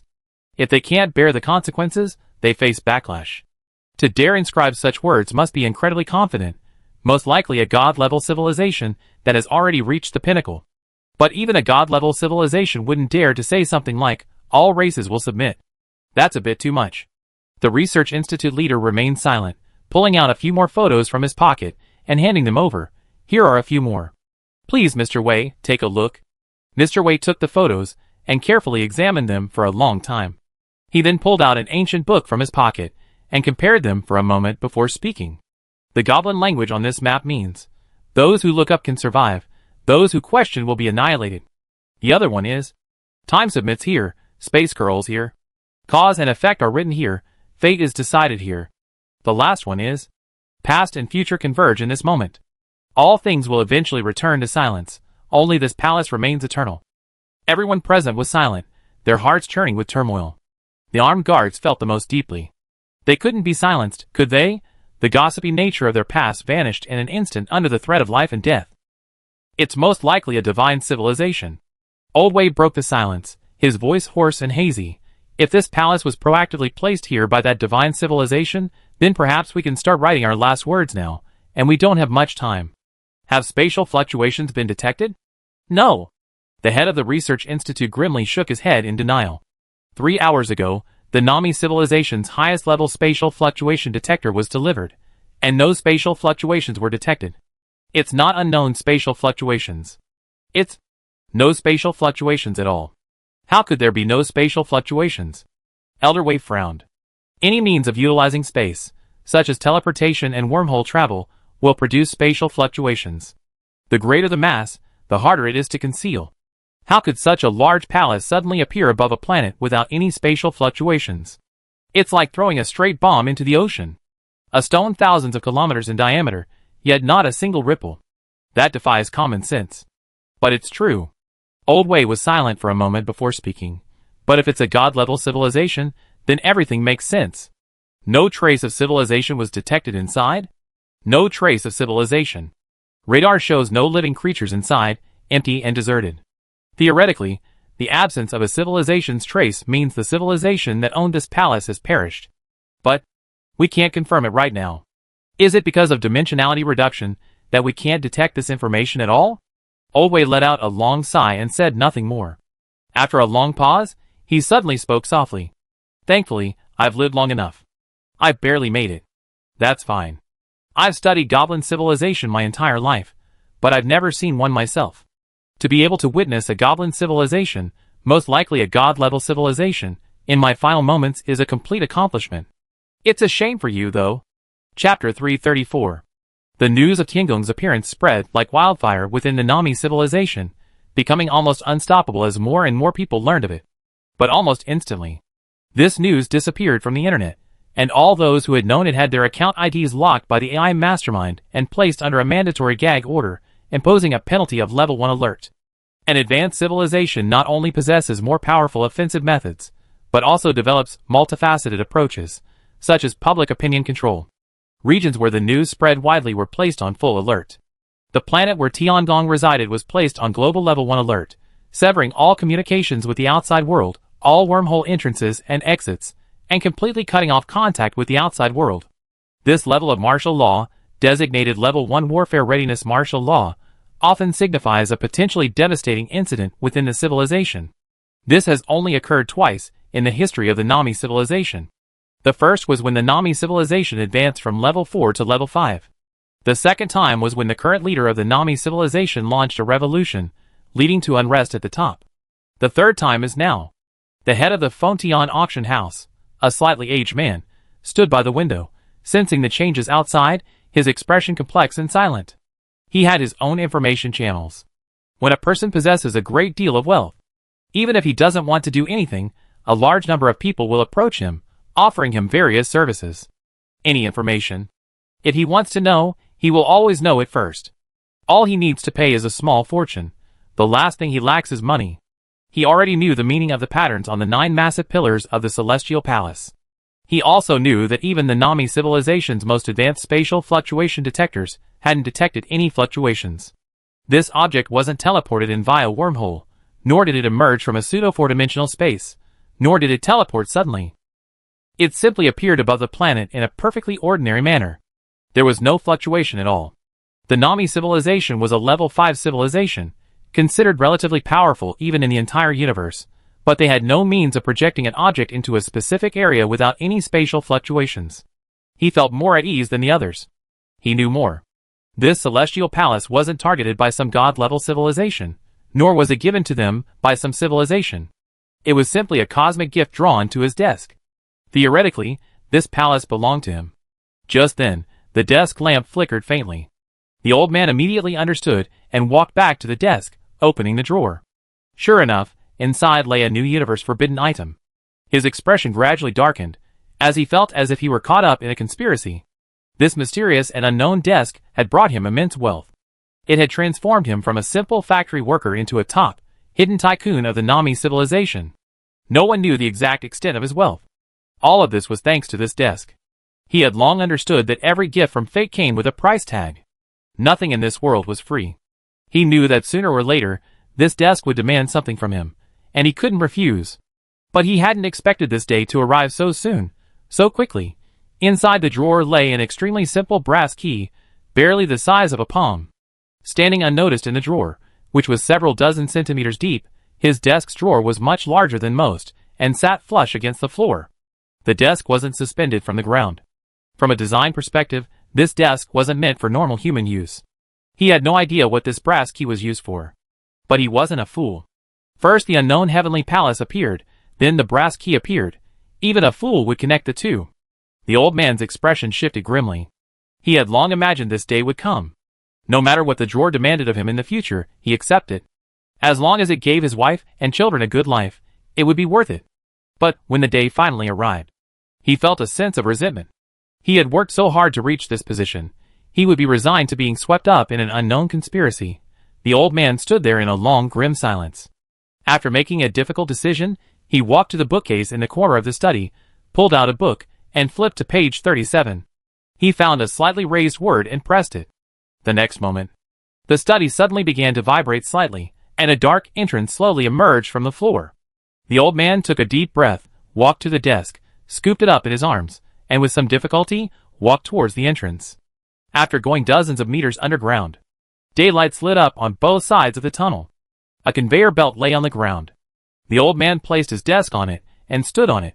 He pressed a button nearby, and the belt began to rapidly advance, carrying the old man and his desk deeper into the tunnel. Civilization exploded. Technologies mushroomed like mushrooms after a rain. Original drawings of various accessories were developed. People had even become accustomed to transportation methods, like space jumps and wormholes. Without these means of transportation, humanity would be unable to develop in the vast universe. Even leaving their home planet a light year away would be an unrealistic fantasy. While this method was useful, it would also leave noticeable spatial fluctuations. For the sake of secrecy, he employed this most primitive method. Sometimes, primitiveness often means fewer flaws. This was a secret passage he had built long ago, used to secretly transport his desk in times of crisis. His desk was his life, the source of his fortune. He couldn't live without it. This secret passage cost him a great deal of money and effort. All those involved in its construction were assigned to the expedition team, sent to southern Xinjiang, and lost contact forever in an accident. The tunnel was paved with numerous hardware. This ensured that anything less than top-tier radar would be unable to detect the tunnel, and no one would even know of its existence. An hour later, the conveyor belt slowly stopped, arriving at an open platform. This wasn't the end. But the surrounding area was even more spacious than the passage they had come from, with numerous equipment installed, like a designated rest area. The old man standing on the conveyor belt took another deep breath, hugged the desk in his arms, and then, with difficulty, placed it on the hydraulic press in the corner. After completing all this, the old man let out a light breath, pulled out a cigarette from his pocket, and slowly lit it. In the passage illuminated by the daylight, the cigarette in his mouth flickered like a dying candle. The smoke from his mouth first condensed and remained there, then was torn apart by the cold wind in the passage. He inhaled deeply, as if swallowing all the world's foul air into his lungs. When he exhaled again, the smoke lingered between his wrinkles. It was unknown how long it took. The ash fell silently onto his collar. The old man looked down, not wiping it off, but watching quietly. He looked ahead at the gradually dissipating smoke, his eyes slightly moist, as if reddened by the burning. After the cigarette burned out, the old man extinguished his cigarette with his fingers, walked to the desk, pulled the brass key from his pocket, and tossed it back into the drawer. He closed the drawer one last time before taking the remote control button next to the hydraulic press and stepping back. He gazed at the desk, which lay quietly beneath the hydraulic press. After a long day's silence, he lowered his head to the red button in his hand and murmured, "Goodbye, old friend. Life always has its parting moments. Only when one is dying do they realize they aren't as strong as they thought." He had always believed he wasn't afraid of death. But when the desk began to show signs of demanding, he began to fear. He didn't want to be drawn into an unknown conspiracy, nor did he want to be a pawn. He felt it was time to end fate's gift. He wouldn't need it anymore. His family was already wealthy enough that even without a desk, it wouldn't affect him much. The next moment, the old man resolutely pressed the red button in his hand. The roar of the hydraulic press echoed throughout the corridor. The plain desk shattered almost instantly under the pressure of the hydraulic press, the top of the table shattering first, sending countless wood chips flying into the air.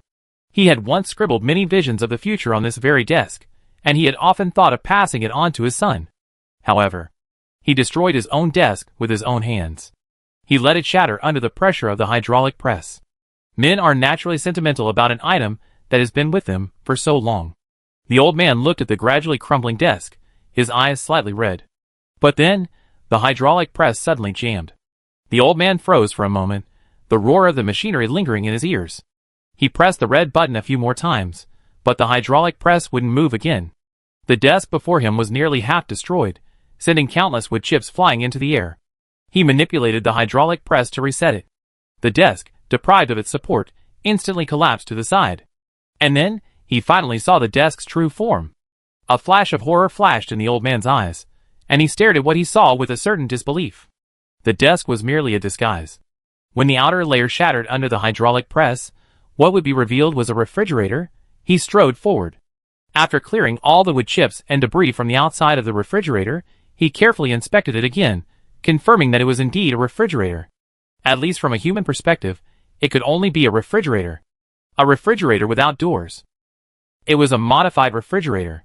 He had been thinking he was pulling a drawer, but in reality, he had simply pulled a doorless refrigerator out from under the desk.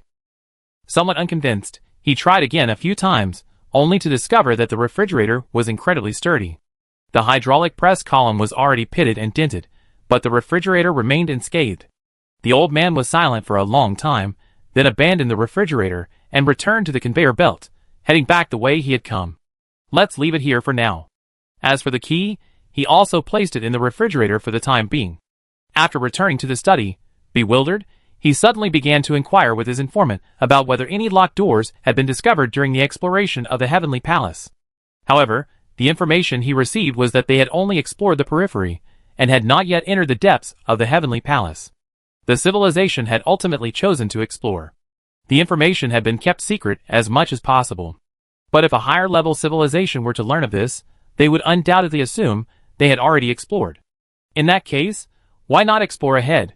Perhaps they could find some opportunity left behind by a god-level civilization, allowing them to leapfrog to a level 6 civilization at the level 5 civilization level.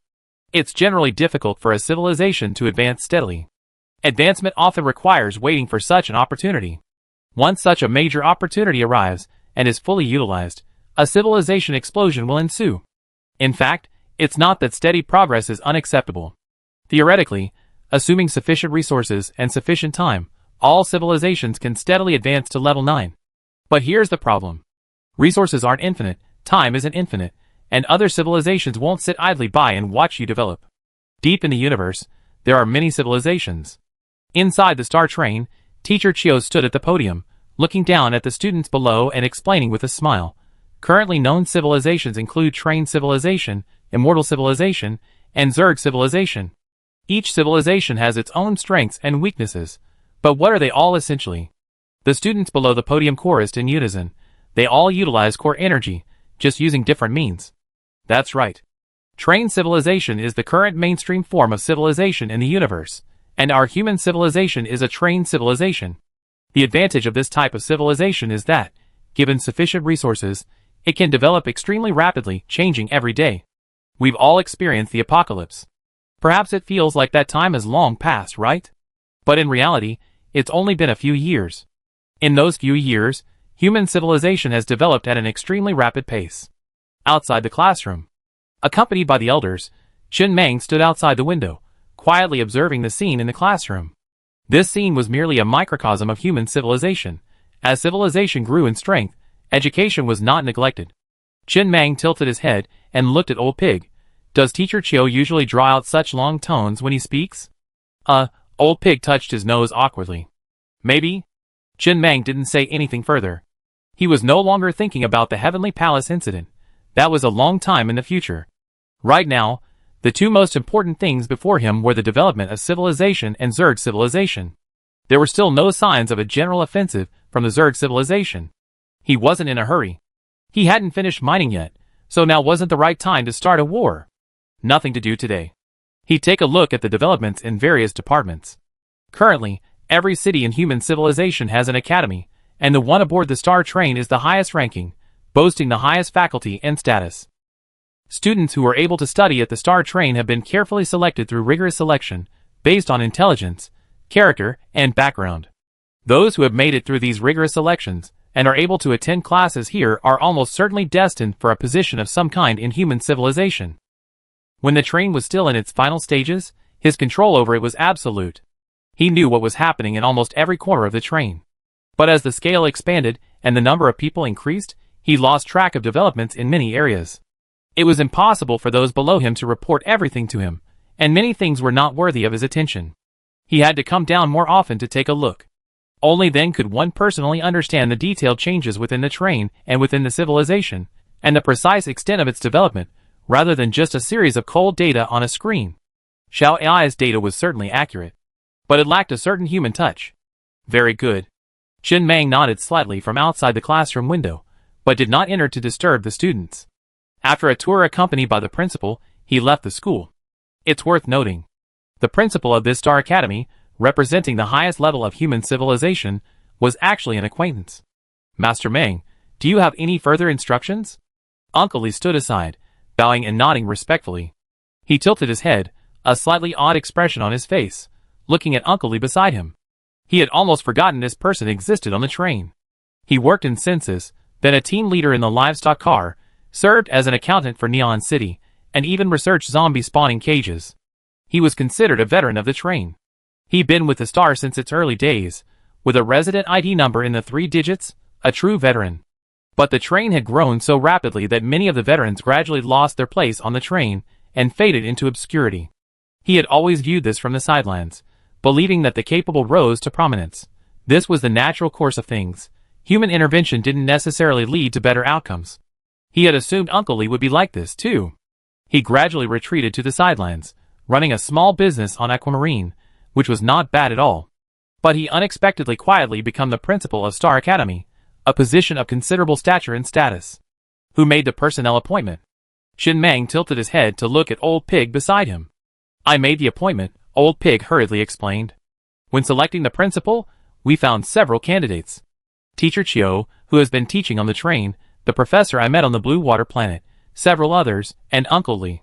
After evaluating his work ability, character, qualifications, and work history, Uncle Lee was chosen. I believe that Star Academy, as the most powerful institution in human civilization, will have graduates who will take on management positions. Loyalty to you, Master Mang, and to the Star is paramount. Uncle Lee has extensive experience on the train, and is deeply loyal to you and the Star. I reported this in a weekly email. Really? Yes, Xiao Ai, standing nearby, said softly, I can confirm that. He remembered clearly that Mang Yi had just gotten up, sat in a chair, smoked a cigarette, glanced at it briefly, and then passed it over. Now it seemed that Mang Yi hadn't even looked at the name. Very good. Shin Mang smiled and patted Uncle Lee on the shoulder. Do your best. I've always had high hopes for you. I'm happy you found a suitable position on the train. Keep it up. How's the progress on your zombie spawner? Well, I've already handed the results of my research to Chikishio. They say they're making good progress. Where's Mr. Shin? He's working as a cadaver instructor at the Star Academy. Very good. After taking a quick look around, Shin Mang didn't stop. Instead, accompanied by Old Pig Biaozi and the others, he continued to explore other corners of the train. It was nice to get off and walk around occasionally, which made him feel much better. These things were his family fortune, accumulated bit by bit over the years. They were all familiar faces. It was pleasant to look at. Uncle Lee gazed at Mr. Mang's receding figure and breathed a sigh of relief. His back gradually straightened. After a light cough, he spoke hoarsely, Director Shah, Mr. Mang handled Mr. Mang's sudden inspection very well this time. Pay attention to the key points. Next time, tell Teacher Chio not to draw out her words so long. It sounds too theatrical. Understood. The young man standing nearby popped out his chest and head, his expression serious as he responded, as if he couldn't live up to the dean's sway but was forcing himself to do so. The young man known as Director Shah was the one who had always followed Uncle Lee. Years passed. This young man had always steadfastly followed Uncle Lee, offering encouragement, even when he was at his lowest point. Finally, he waited for the moment when his success would bring prosperity to everyone else. His life. He had no abilities, no skills, and no opportunities. He was nothing more than a small fry in the apocalypse. He was a mere bystander, easily crushed. But he had reached his current position. It was all thanks to his single-mindedness and unwavering loyalty. His life perfectly exemplified the saying, wait until the clouds clear to reveal the moon. If the moon doesn't shine, it means there's not enough time. Keep waiting. With a serious expression and a stern expression, the young man turned and strode towards the teaching building. However, perhaps because his clothes were too loose, a book fell out. Uncle Lee expressionlessly picked up the book Sinister Management from the ground, dusted it off, and stuffed it back into the young man's arms. He then sighed deeply. I think you might have some stereotypes about the dean. Not every dean is a fat man with a big belly. You've been trying too hard to gain weight lately. Even if you did, you should at least put on weight before changing into these obviously oversized clothes. Go ahead. Just looking at you gives me a headache.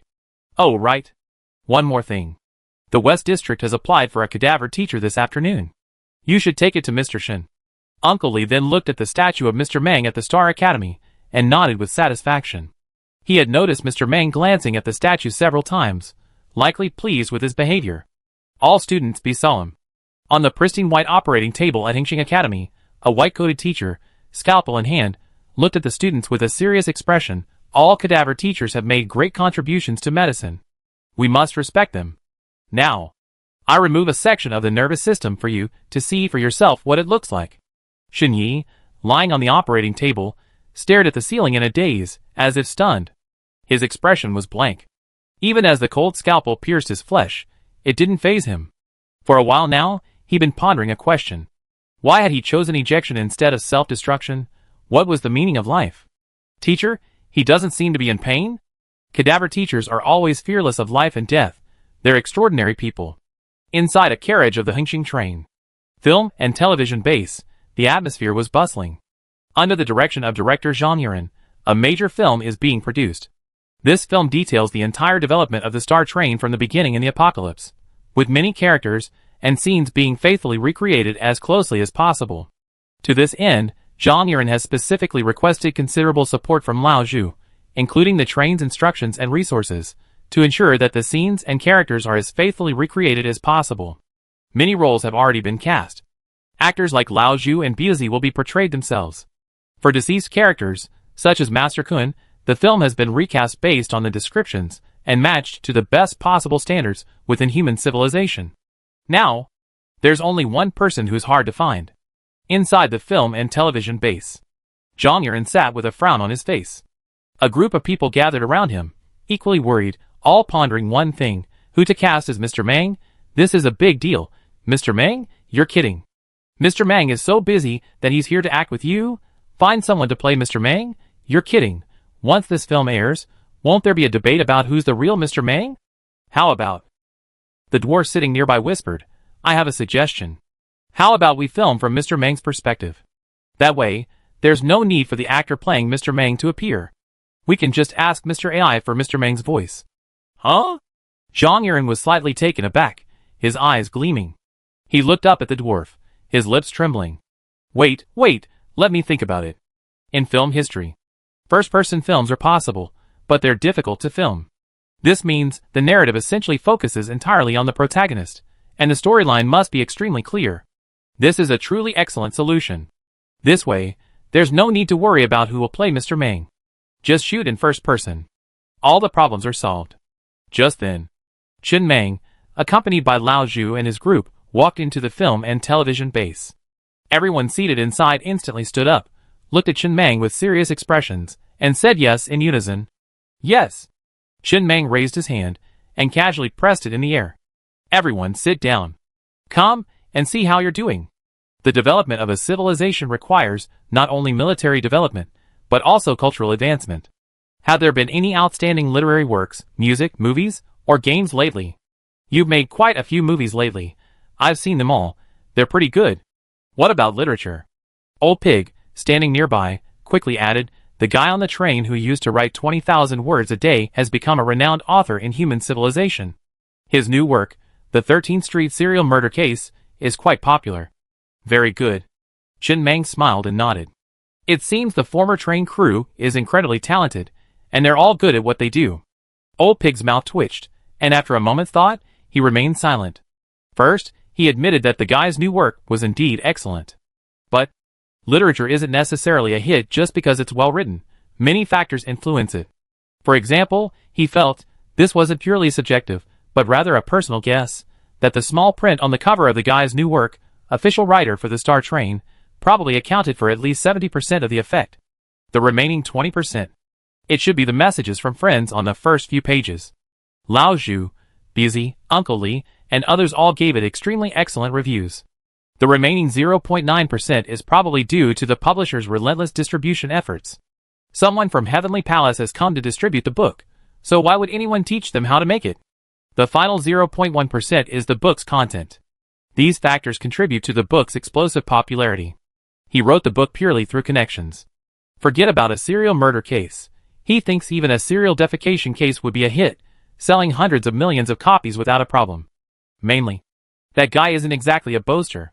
When the Star Train was still on Blue Water Planet, that guy was indeed its official writer, responsible for writing novels to provide additional entertainment for the residents. For example, why are Zhang Yuren's movies so popular? It's because he was once the Star Train's official director.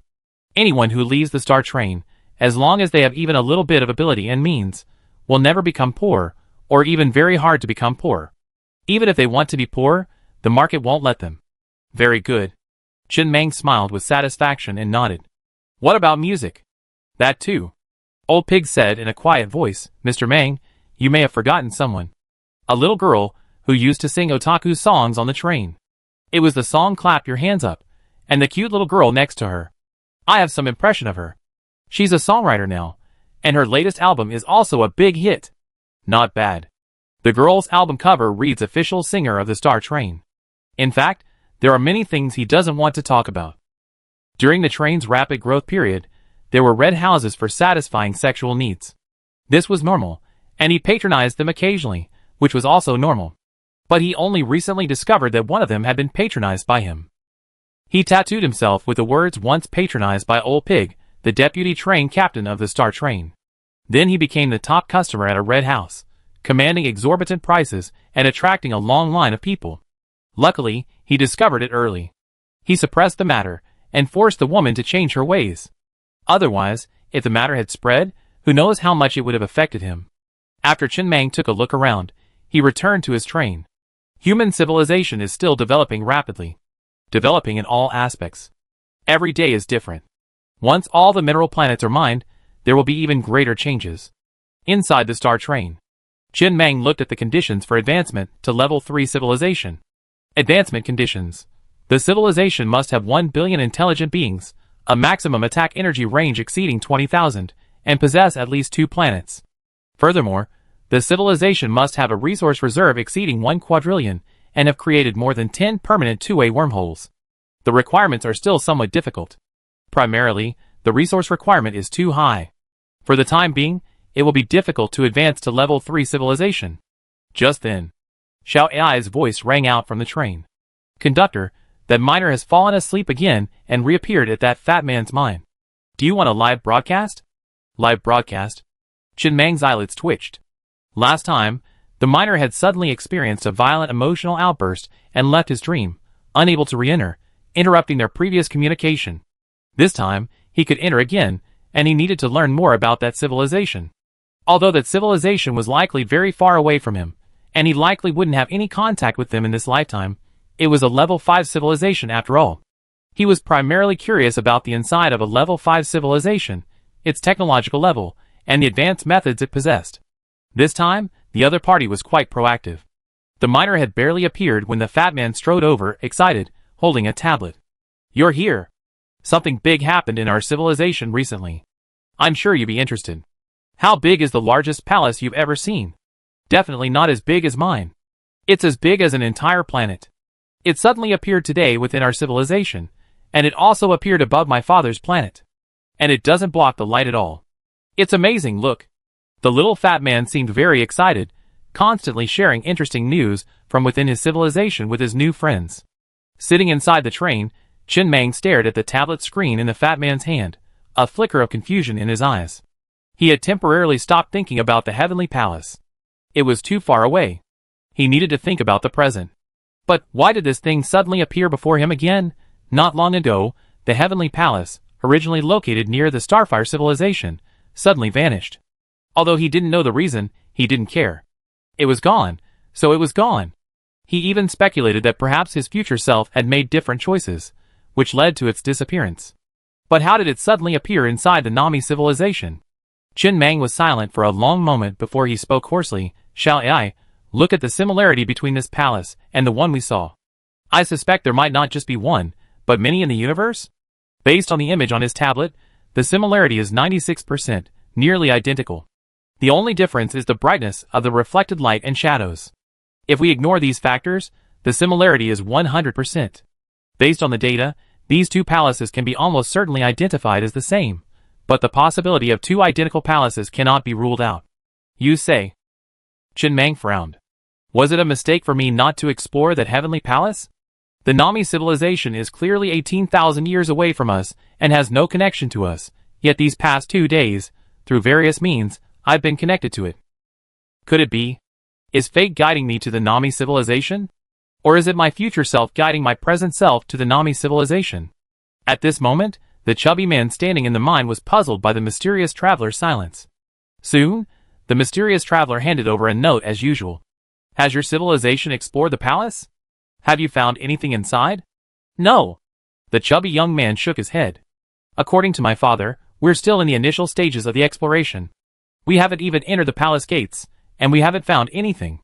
But my father seems very pessimistic, believing this incident will bring an unstoppable disaster to civilization. Are you not pessimistic? Me? I'm fine.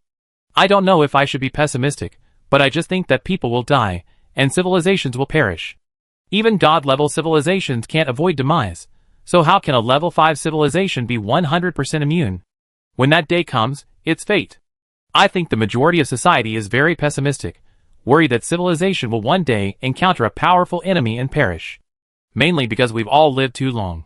If we were like lower-level civilizations, with a lifespan of only 60 or 70 years, there'd be no need to worry about that.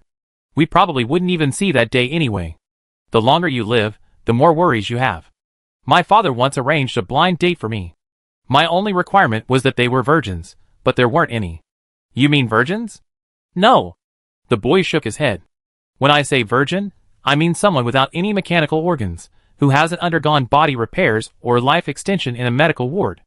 Like me, they're the same shape they were when they were born from their mother's womb. Purely original. Don't you have that saying in your civilization? Repairing once in a medical ward means 1 reboot. Repairing twice means 2 reboots. Not rebooting once means 1 reboot. Gee, that's the original.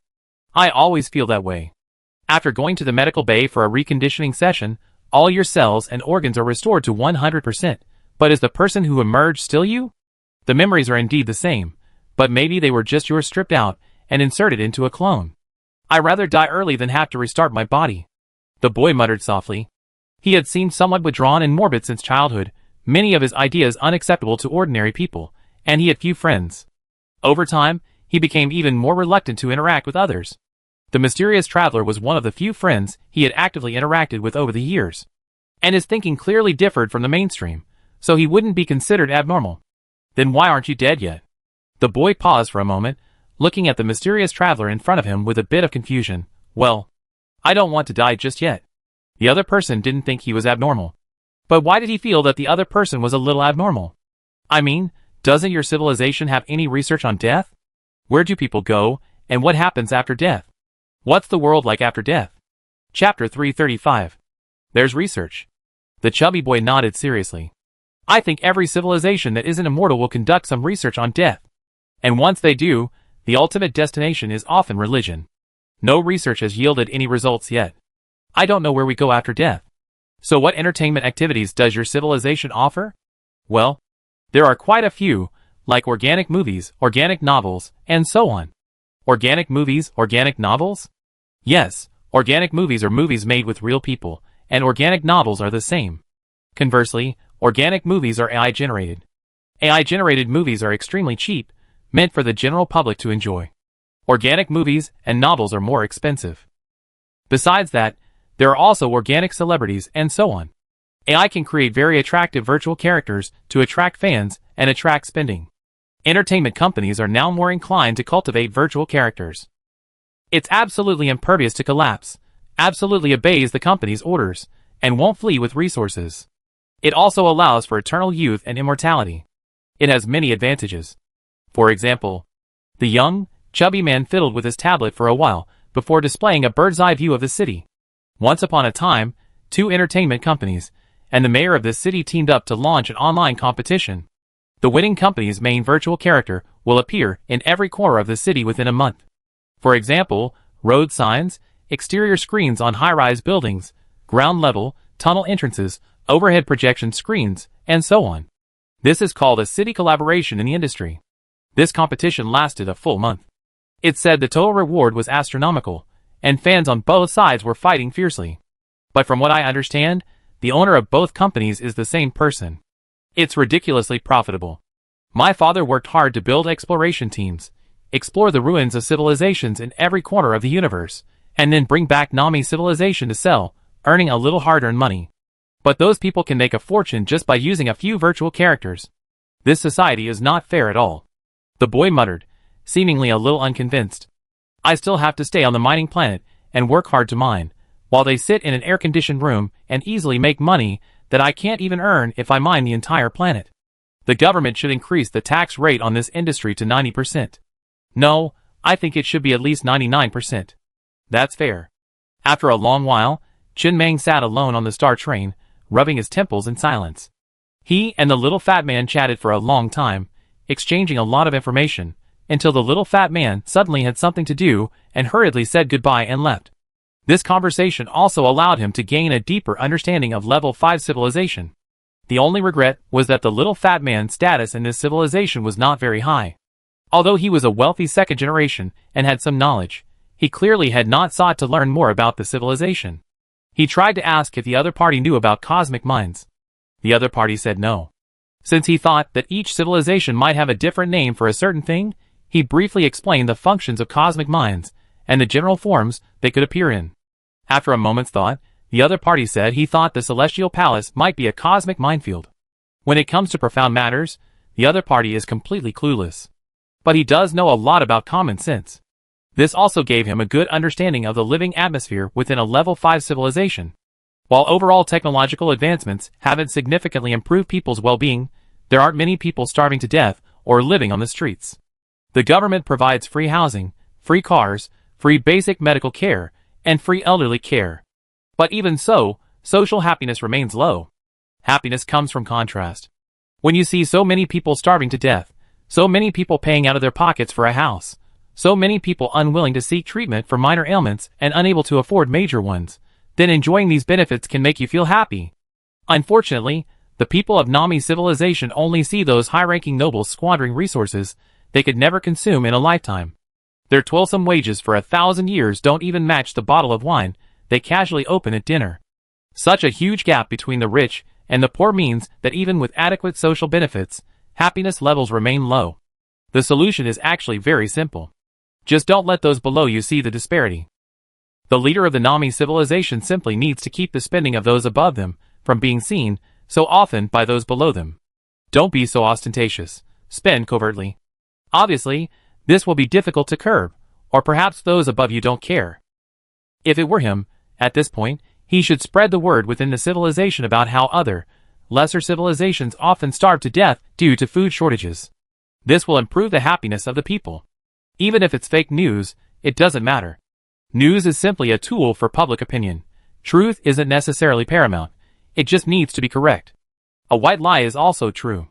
Time slipped by. In the blink of an eye, a month passed. In the vast expanse of the universe, a month seems insignificant, but not so within the star train. Within that month, almost all the mineral planets were mined, and vast quantities of resources were continuously poured into a specially constructed space portal for resource storage. The amount of resources was visibly increasing daily. This was also the last glory of the Kasha Civilization Federation's legacy. Alas! Sitting on the train, Chen Mang sighed at the resource panel, his eyes filled with worry. While there were more resources, the Naya Galaxy's resources were almost all there was. Even if they defeated the Zerg civilization, there wouldn't be that many left in their territory. We were already confined here. The resource limit was limited. Next, we needed to go somewhere else. Fortunately, the Spark civilization is wandering around, dropping off a refrigerator wherever they go. Otherwise, they'd be trapped here forever. If only they could find a truly high-density resource area. 29.97 trillion units of iron ore, 38.9 trillion units of wood, 13.6 trillion units of copper ore, 34.9 billion units of red hard rock, 47.97 billion units of titanium crystal ore. This is almost all the resources mined from the mining planets on the Star Train. This is likely the highest amount of resources the Star Train has had in at least a few years. It's time to begin mass enhancement. Before mass enhancement, he once again looked at the promotion requirements for Level 3 civilization. The civilization must have 1 billion intelligent beings, a maximum attack energy range exceeding 20,000, and possess at least 2 planets. Furthermore, the civilization's warehouse resource reserves must exceed a quadrillion, and more than 10 permanent bidirectional wormholes must have been created. The total amount of resources he currently reserves has already far exceeded a quadrillion. Let's upgrade to civilization first. Otherwise, who knows when we need to stockpile this much resources again. The next moment, the Star Train found a stable location and created 10 permanent wormholes, consuming less than 1 billion units of iron ore. The reason for the low price? Simply because the wormhole's travel distance is only a few kilometers, less than a light year, naturally makes it cheap. It's essentially a show wormhole, with no practical use. If it's just for the sake of upgrading a civilization, There's no need to create wormholes that travel too far. That would consume too many resources, and the Star Train can't afford such a large resource consumption at the moment. So far, the last two conditions for civilization advancement have been fully met. As for the first few, they've already been fulfilled. Once all conditions are met, no manual confirmation is required. A civilization broadcast, centered on the Star Train, quickly transformed into a band of light, rapidly shooting towards the depths of the universe. Level 2 civilization, human civilization, has successfully advanced to Level 3 civilization. This is the civilization broadcast every civilization issues after advancement. It travels at the speed of light. In the vast universe, there's basically no need to worry about this civilization broadcast attracting any enemies. By the time other more aggressive civilizations receive it, your civilization will most likely already be extinct, or on the brink of extinction. Almost 99% of civilizations cannot survive longer than their broadcasts remain in the universe. This point, the level 200 unique supermodel effect on the car audio reveals that the number of civilization broadcasts floating in the universe within the Naya galaxy far exceeds the number of existing civilizations. The fate of 99% of civilizations is destruction. This cannot be changed by subjective will. Soon, a panel slowly appeared on the train control panel screen. This was the civilization panel after the civilization was promoted to level 3. Civilization name, human civilization. Civilization level, level 3. Civilization leader, Chun Meng. Civilization planets, water blue star, Xuanwu star, mining star number 1, mining star number 2, mining star number 3, mining star number 4, etc. Civilization population, 5.7 billion. Promotion requirements. The civilization must have 1 billion intelligent beings, a maximum attack energy range exceeding 50,000, and possess at least 10 planets. P.S. Upon reaching level 2, including every subsequent promotion, a promotion ripple will be released that can be detected by all surrounding civilizations. The higher the level, the wider the range of the promotion ripple. Civilization method. You can obtain the power of a random cosmic civilization. For a level 1 civilization to level 2, the promotion ripple has a range of 100,000 light-years. For a level 2 civilization to level 3, the promotion ripple has a range of 1 million light-years. Theoretically, a civilization within 1 million light-years can receive the promotion ripple of human civilization. Of course, that's a million years from now. But Chun Meng didn't have the heart to think about this at the moment. His eyes were fixed on the long list of options that suddenly appeared on the civilization panel. These options were sliding rapidly, with a pointer above them. When the cursor hovers over that option, human civilization will gain this random cosmic empowerment. No one had told him about this before. No one had told him that after reaching level 3, a civilization would receive a random cosmic empowerment. This empowerment applies to the entire civilization. In the universe, many civilizations possess their own unique civilization empowerments, such as Goblin civilization and Zerg civilization. Only human civilization has none, like a cosmic outcast. But once it reaches level 3, it will also gain a wealth of options. Although the scrolling speed was extremely fast, he still spotted a few promising options. There is a low probability of generating Murphy Stone, or within the civilization. Gold, the resource consumption of component upgrades within the civilization is reduced to a certain extent based on the happiness of its people. Yellow, when a civilization is in a war state, the cost of all its firepower components is reduced. Blue, when a civilization is under attack, the cost of all firepower components is halved. Pink, these are functional civilization arcanes. They are also graded, just like accessories, in the following order: white, green, yellow, blue, purple, red, gold, pink, and rainbow. White is the lowest. Rainbow is the highest. However, the grade only indicates rarity, and does not fully reflect the strength of the arcane. Its specific strength depends on the civilization. For example, there is a low probability of Murphy Stone spawning within the civilization. This civilization arcane is practically useless to him. Forget gold. Not even worthy of white. Unless I give it to him for free. For example, the civilization empowerment. When a civilization is under attack, the cost of all firepower components is halved. Might not be so appealing to a civilization that loves to conquer, but for a civilization that prefers to retreat, Spark civilization is truly a dazzling array. As long as your civilization is under attack, its combat power is instantly doubled. These are all functional civilization empowerments. There are also economic ones. For example, Within the civilization's territory, the rate of mineral star generation is significantly accelerated. Gold, within the civilization's territory, mineral stars generated have a higher mineral content. Gold, he finally understood why so many civilizations pursued large territories. The larger the territory, the more area their civilization empowerment covers, allowing their civilization to develop faster. Besides that, there are also rule-based ones. For example, the civilization's territory will be filled with a scent disliked by the star beasts, making them reluctant to approach too closely.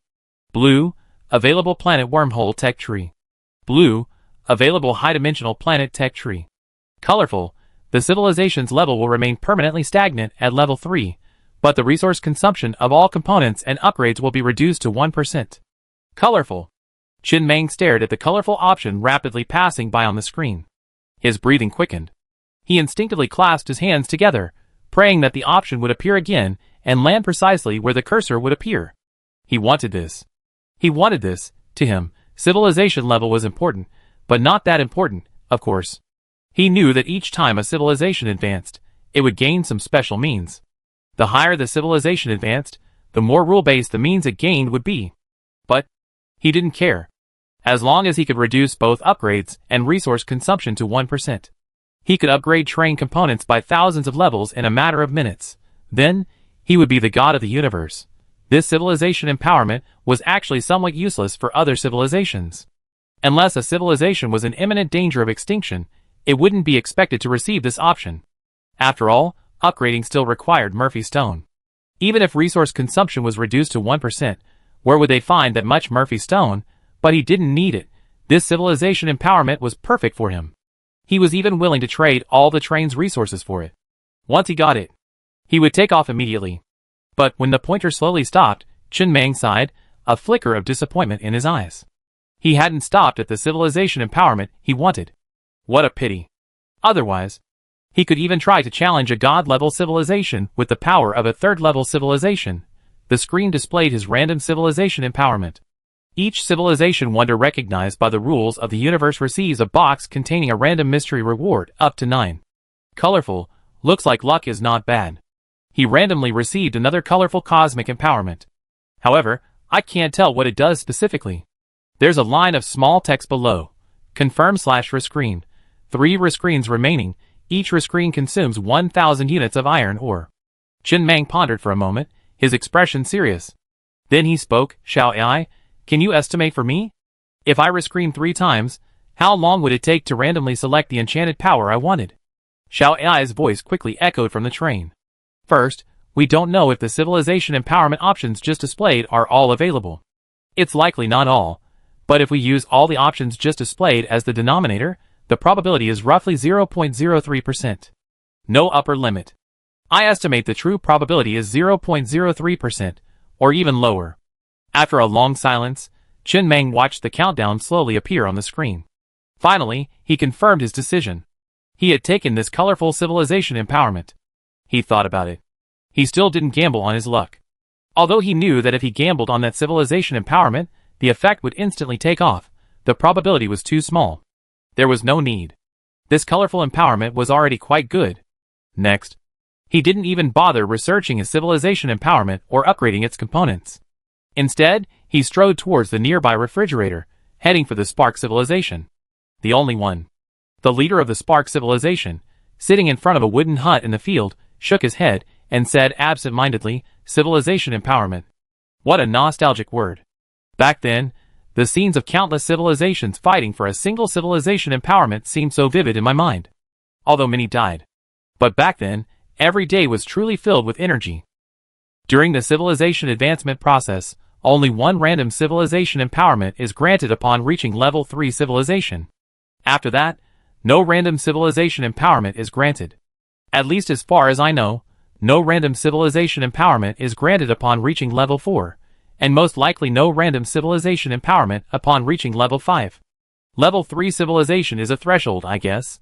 Reaching level 3 means you've officially entered the civilization war stage, where you can make your mark and take the stage. How long will that last? It's still unknown.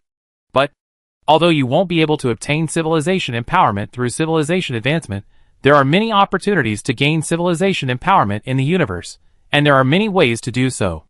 For example, you might be traveling through space and suddenly spot an unknown orb of light ahead. As you approached, you saw a line of text appear on the train screen. Staying here for more than 30 days will grant your civilization a random civilization empowerment. However, after staying for more than 1 hour, the coordinates of the orb of light will be announced to all nearby civilizations. Anyone who meets these requirements will receive the civilization empowerment. Well, then there's a battle to be fought. It's quite fun. Back then, the universe was bustling with activity, but many opportunities lay in the Great Battlefield. I've mostly only heard about them, never been there. The Great Battlefield? Well, once a civilization advances to level 4, it can enter the Great Battlefield. It's a special high-dimensional space. No matter where you are in the universe, you can enter this space. As long as you're a level 4 civilization or above, you encounter civilizations of the same level. It holds a wealth of opportunities for civilizations. There are 3 ways to enter. The first is gambling. If you enter normally, you won't actually die inside the Great Battlefield. If you die in battle, you automatically exit the Great Battlefield space. However, the amount of opportunities and resources you gain will be only 1/10 of what you would normally receive. The second option is to gamble your life. Enter normally. If you die inside the Grand Battlefield, you're truly dead. Any opportunities and resources you gain will be normal. The third option is to gamble your civilization's life. Only civilization leaders can choose this option. Once you die inside the Grand Battlefield, your civilization will be forcibly erased by the laws of the universe through an unimaginable method. A civilization wiped out by this method will leave no trace in the universe. After entering through this method, the opportunities and resources gained will be 10 times the normal amount. Inside the Grand Battlefield, you have the chance to gain civilization empowerment. It's quite interesting. Returning to the train, Chin Mang sat in his chair, his eyes narrowed slightly. This was the first time he heard of the concept of the Grand Battlefield. It sounded quite interesting. But I never heard Fatty mention the Grand Battlefield. I ask him if he knows about it next time we meet. Always. There was no information explicitly stating that the Naya civilization was destroyed by a powerful civilization. The history he knew of the Naya civilization was all from before its demise, before the backpackers' departure. Now it seemed that the Naya civilization was not destroyed by a single civilization. It was also possible that the civilization's leaders had risked their lives on the battlefield and lost. That was also possible. He could only speculate about the specific circumstances. These events occurred after the civilization had been promoted to a level 4 civilization. While the resources in the universe were plentiful, for civilizations, they were undoubtedly extremely scarce. At this point, these civilizations could only acquire resources through various means. He even suspected that even god-level civilizations would be resource-starved. Then, he glanced at the control panel screen. When a civilization reaches level 3, it can define its own civilization territory. There are virtually no requirements. The scope can be as large as desired. As long as 3 requirements are met, it's all good. 1. The territory must be the maximum detection range of the civilization's most powerful radar. 2. If you want to extend your territory beyond the radar's detection range, that's easy too. Simply drive your train beyond the radar's detection range. Mark a few points based on how far you can drive, and connect them to form a line. 3. When defining your territory, no civilization within it can be higher or equal in level than yours. It's incredibly simple. It's almost as if it's stated explicitly.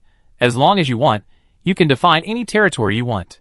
As long as you can defend it, and your train can travel far enough, you can even define the entire universe as your territory. Moreover, the boundaries can be changed at any time. It's not a very rigid state. In the past, the Kassa civilization defined its territory as the Kassa Civilization Federation, and Chin Mang smacked his lips and swiped his finger up and down the screen, quickly defining his own civilization's territory. The entire Naya galaxy was his civilization's territory, and the Zerg civilization was now considered his territory. If he possessed a functional civilization empowerment, such as the production of a small amount of Murphy stone within his civilization's territory, then it would have taken effect. But he didn't have any such civilization empowerment, so even if he defined his civilization's territory so extensively, it was essentially meaningless. Like a child's graffiti. You can paint it however you want. It's just that. On the galaxy map, this vast expanse will appear as the territory of human civilization, which looks pretty nice. If other civilizations arrive here, they also encounter a civilization with a vast territory. Beyond that, it's useless. It feels a bit like childish play. So, those advanced civilizations with territories spanning billions of light years are also just randomly marking them out like this? I doubt their radar can cover billions of light years. Chen Meng looked at the territories of human civilization on the screen with a slightly quizzical expression. He used to hear those advanced civilizations' territories stretching into the tens or even hundreds of millions of light years, and it sounded impressive. It sounded so advanced. The kind that seemed invincible. But when he began to delineate his own territory, he suddenly lost his composure. Isn't this just random demarcation? Draw whatever you want. In other words, he couldn't afford such an expensive wormhole at the moment. Otherwise, he could easily have a territory of hundreds of millions. Tens of millions. Millions. Hundreds of thousands of light years. No, he really couldn't do it. There were definitely civilizations more powerful than his nearby. He simply didn't have the strength. He looked again at the requirements for civilization advancement. One of the requirements for advancement to level 4 was a maximum attack energy range exceeding 50,000, which required a level 500, 7-color firepower component. Just as he guessed. Level 200 components were essentially the ceiling for level 3 civilization. Level 500 would officially mark the entry into level 4. From this perspective, human civilization would reach level 4 much faster. In the universe, there's a phenomenon called a civilization explosion, where a certain trained civilization suddenly acquires a vast amount of resources, allowing it to rapidly advance. But he felt that from now on, whenever a civilization explosion is mentioned, human civilization would be mentioned. He could explode even faster without the need for Murphy's stone. He estimated that within 3 months, wiping out the Zerg civilization and advancing to a level 4 civilization would be no problem. Even at the current rate, it was fast enough. In just a few years, they had advanced from a minor civilization to a level 3 civilization, far faster than both the Kai'Sa civilization and the machine civilization. As for the Zerg civilization, that thing is still a level 2 civilization. If it weren't for its combat power far exceeding that of an average level 2 civilization, there would be no need to mention it at all. Then, he looked at the civilization empowerment he had received this time. For each civilization wonder constructed that is recognized by the rules of the universe, you will receive a box containing a random mystery reward, with a maximum of 9. Colorful, just a simple line of text. Nothing else. A wonder of civilization. Chen Meng frowned slightly, pondering this sentence. What did it mean to be recognized by the laws of the universe? His first thought was the Great Wall of China from his previous world, but after careful consideration, that wasn't quite right. First, the truly astonishing aspect of the Great Wall lies in the fact that it was built in an era of extremely backward productivity, consuming enormous manpower and energy. The vast landscape serves as the backdrop. For modern human civilization, building a million-mile Great Wall wouldn't be that difficult. Without that weighty sense of history, it would lack the allure of a wonder of civilization. Xiao Ai, what do you mean by a wonder of civilization recognized by the rules of the universe? I don't know either. Xiao Ai's voice echoed from the train. There's no clear rule, but why don't we let Doba and the others tinker with it? The goblins have added quite a few talent points to the construction of this train. Makes sense, then let them. Chen Meng nodded, letting Doba and the others figure it out. He would ask his good friend, Little Fatty, tomorrow. He'd been chatting with Little Fatty quite often lately. They actually developed a bond. At first, he used Little Fatty as a tool for gathering information, but after chatting for a while, he realized he was a little too sincere. He didn't like that kind of person at first, and it made him, someone who approached people with a purpose, feel guilty. He preferred to interact with animals. It made his conscience feel better. But over time, he came to appreciate Little Fatty's sincerity, even though he was a little off-kilter and often spoke eccentrically. Inside the Star Train. Huh? Doba, who was staying in the city, was bewildered after receiving the order from Chief AI. He tilted his head and glanced at Pulu Pulu beside him. You're well informed. Tell me, what does it mean to be a wonder of civilization recognized by the laws of the universe? He completely didn't understand the order.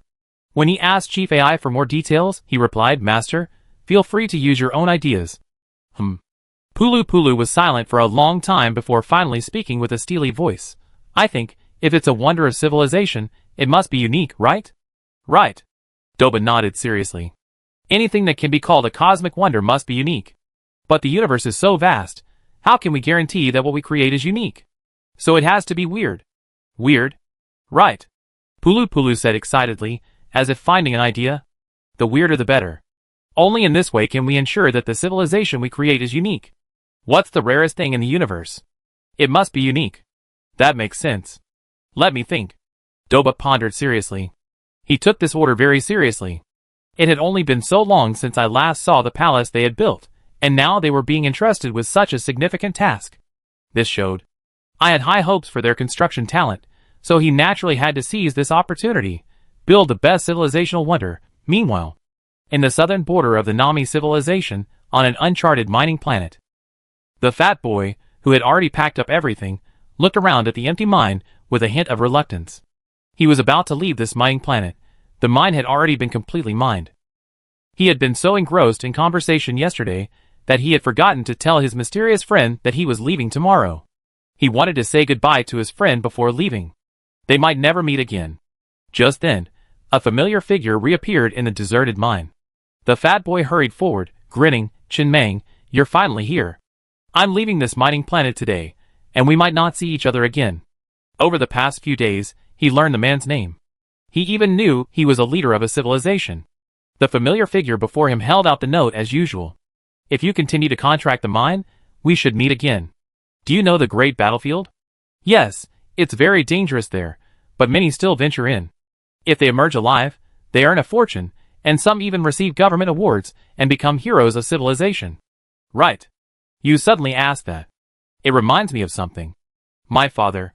Chin Mang spent a long time chatting with the fat man this time. After the miner regained consciousness, the dream closed, and the connection was severed. What the fat man didn't know was that the only reason he could see the miner was because the telescope in his hand had a close connection with the cyber miner on his train, allowing them to keep seeing each other. This was an extremely special method, difficult to replicate. And it had to be at the mine.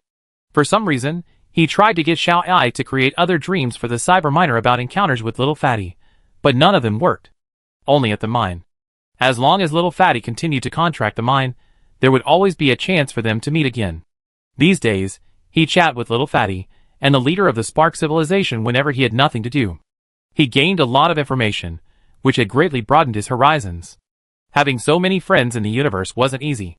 It was quite a luxury. The Nami civilization also had a grand battlefield within it, where all level 4 civilizations could enter and fight. However, he knew from Little Fatty's words what the Spark civilization leader had said. They would only encounter civilizations of their own level, which was just outside the grand battlefield. Deep within the inner perimeter, there were civilizations of all levels, a riotous battle. All trains entering the great battlefield appeared completely randomly, meaning that convoys couldn't enter and crush the enemy as a core.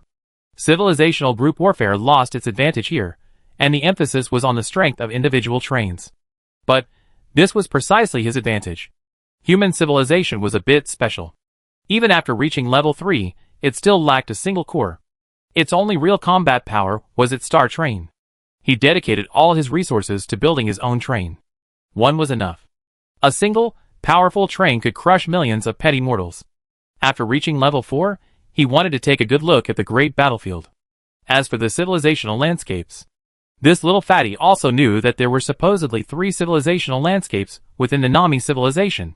Once a civilizational landscape was built and recognized by the universe, it could possess special effects.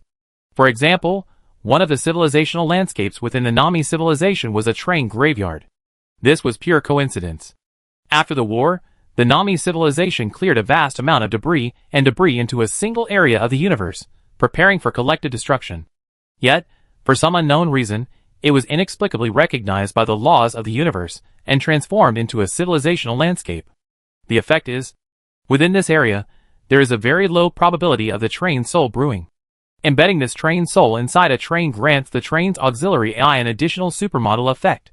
Since then, the abandoned trains in this area have begun to self-assemble, forming several abandoned trains. These wander the train graveyard daily, not attacking humans, but becoming a scenic sight, attracting countless tourists. After learning this, he felt despair. The Nami civilization was a level 5 civilization, possessing only 3 civilizational landscapes.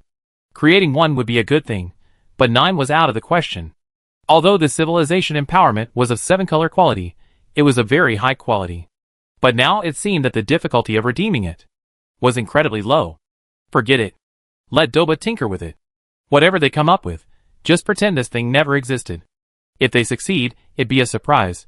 If they don't, it won't be a loss. But he's gradually realized something these days. The strength of those advanced civilizations is multidimensional, constantly enhancing themselves from all angles. It's not just about possessing powerful offensive capabilities that makes one an advanced civilization. Things like these require a great deal of time to accumulate, and human civilization is like a blank slate in this area, with virtually no foundation. That's all for later. As for now, Qin Mang cast his gaze over the resource panel on the control console. He spend these resources first, and then he upgrade all the train components. Chapter 336. 2,997 trillion units of iron ore, 389 trillion units of wood, 1,360 trillion units of copper ore, 34.9 billion units of red hard rock, 47.97 billion units of titanium crystal ore. That's nearly 300 trillion units of iron ore. This is the largest resource reserve ever on the Star Train. Enough talk.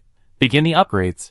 First and foremost, of course, is the carriage steel armor. When facing the unimaginable methods of some advanced civilizations, armor level is meaningless. For example, if they were directly wiped out like the Naya civilization, no matter how high their armor level is, it's meaningless under the power of such rules.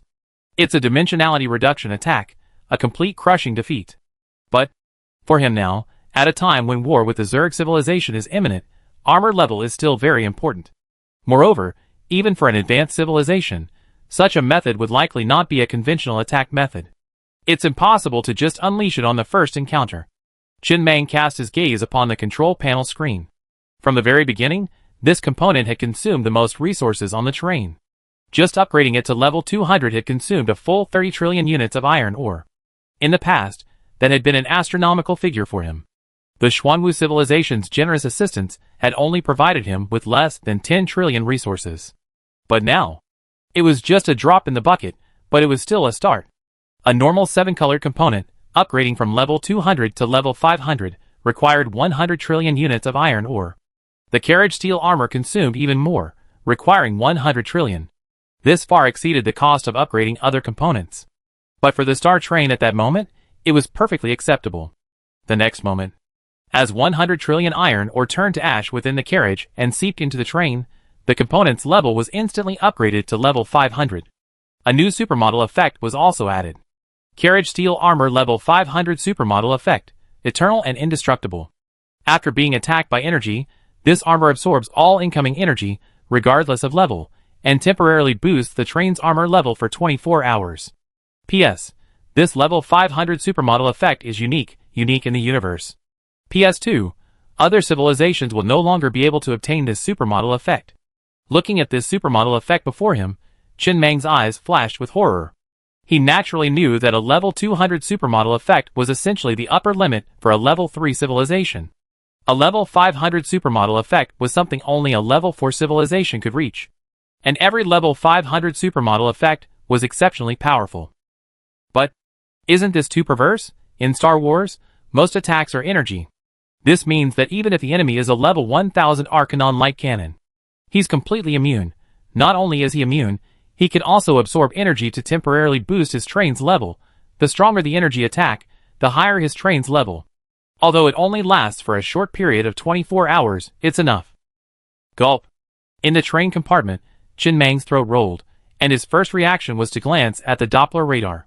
He had once seen a beam energy cannon in the southern cosmic void with an energy range equivalent to a level 4987 Arcanon light cannon. At that time, the distance he obtained from observing the edge of the cosmic void was 80,000 light-years away. The distance was quite far at that point. He was inside the Casa Civilization Federation, and the beam attack was over 100,000 light-years away, so it wouldn't show up on radar.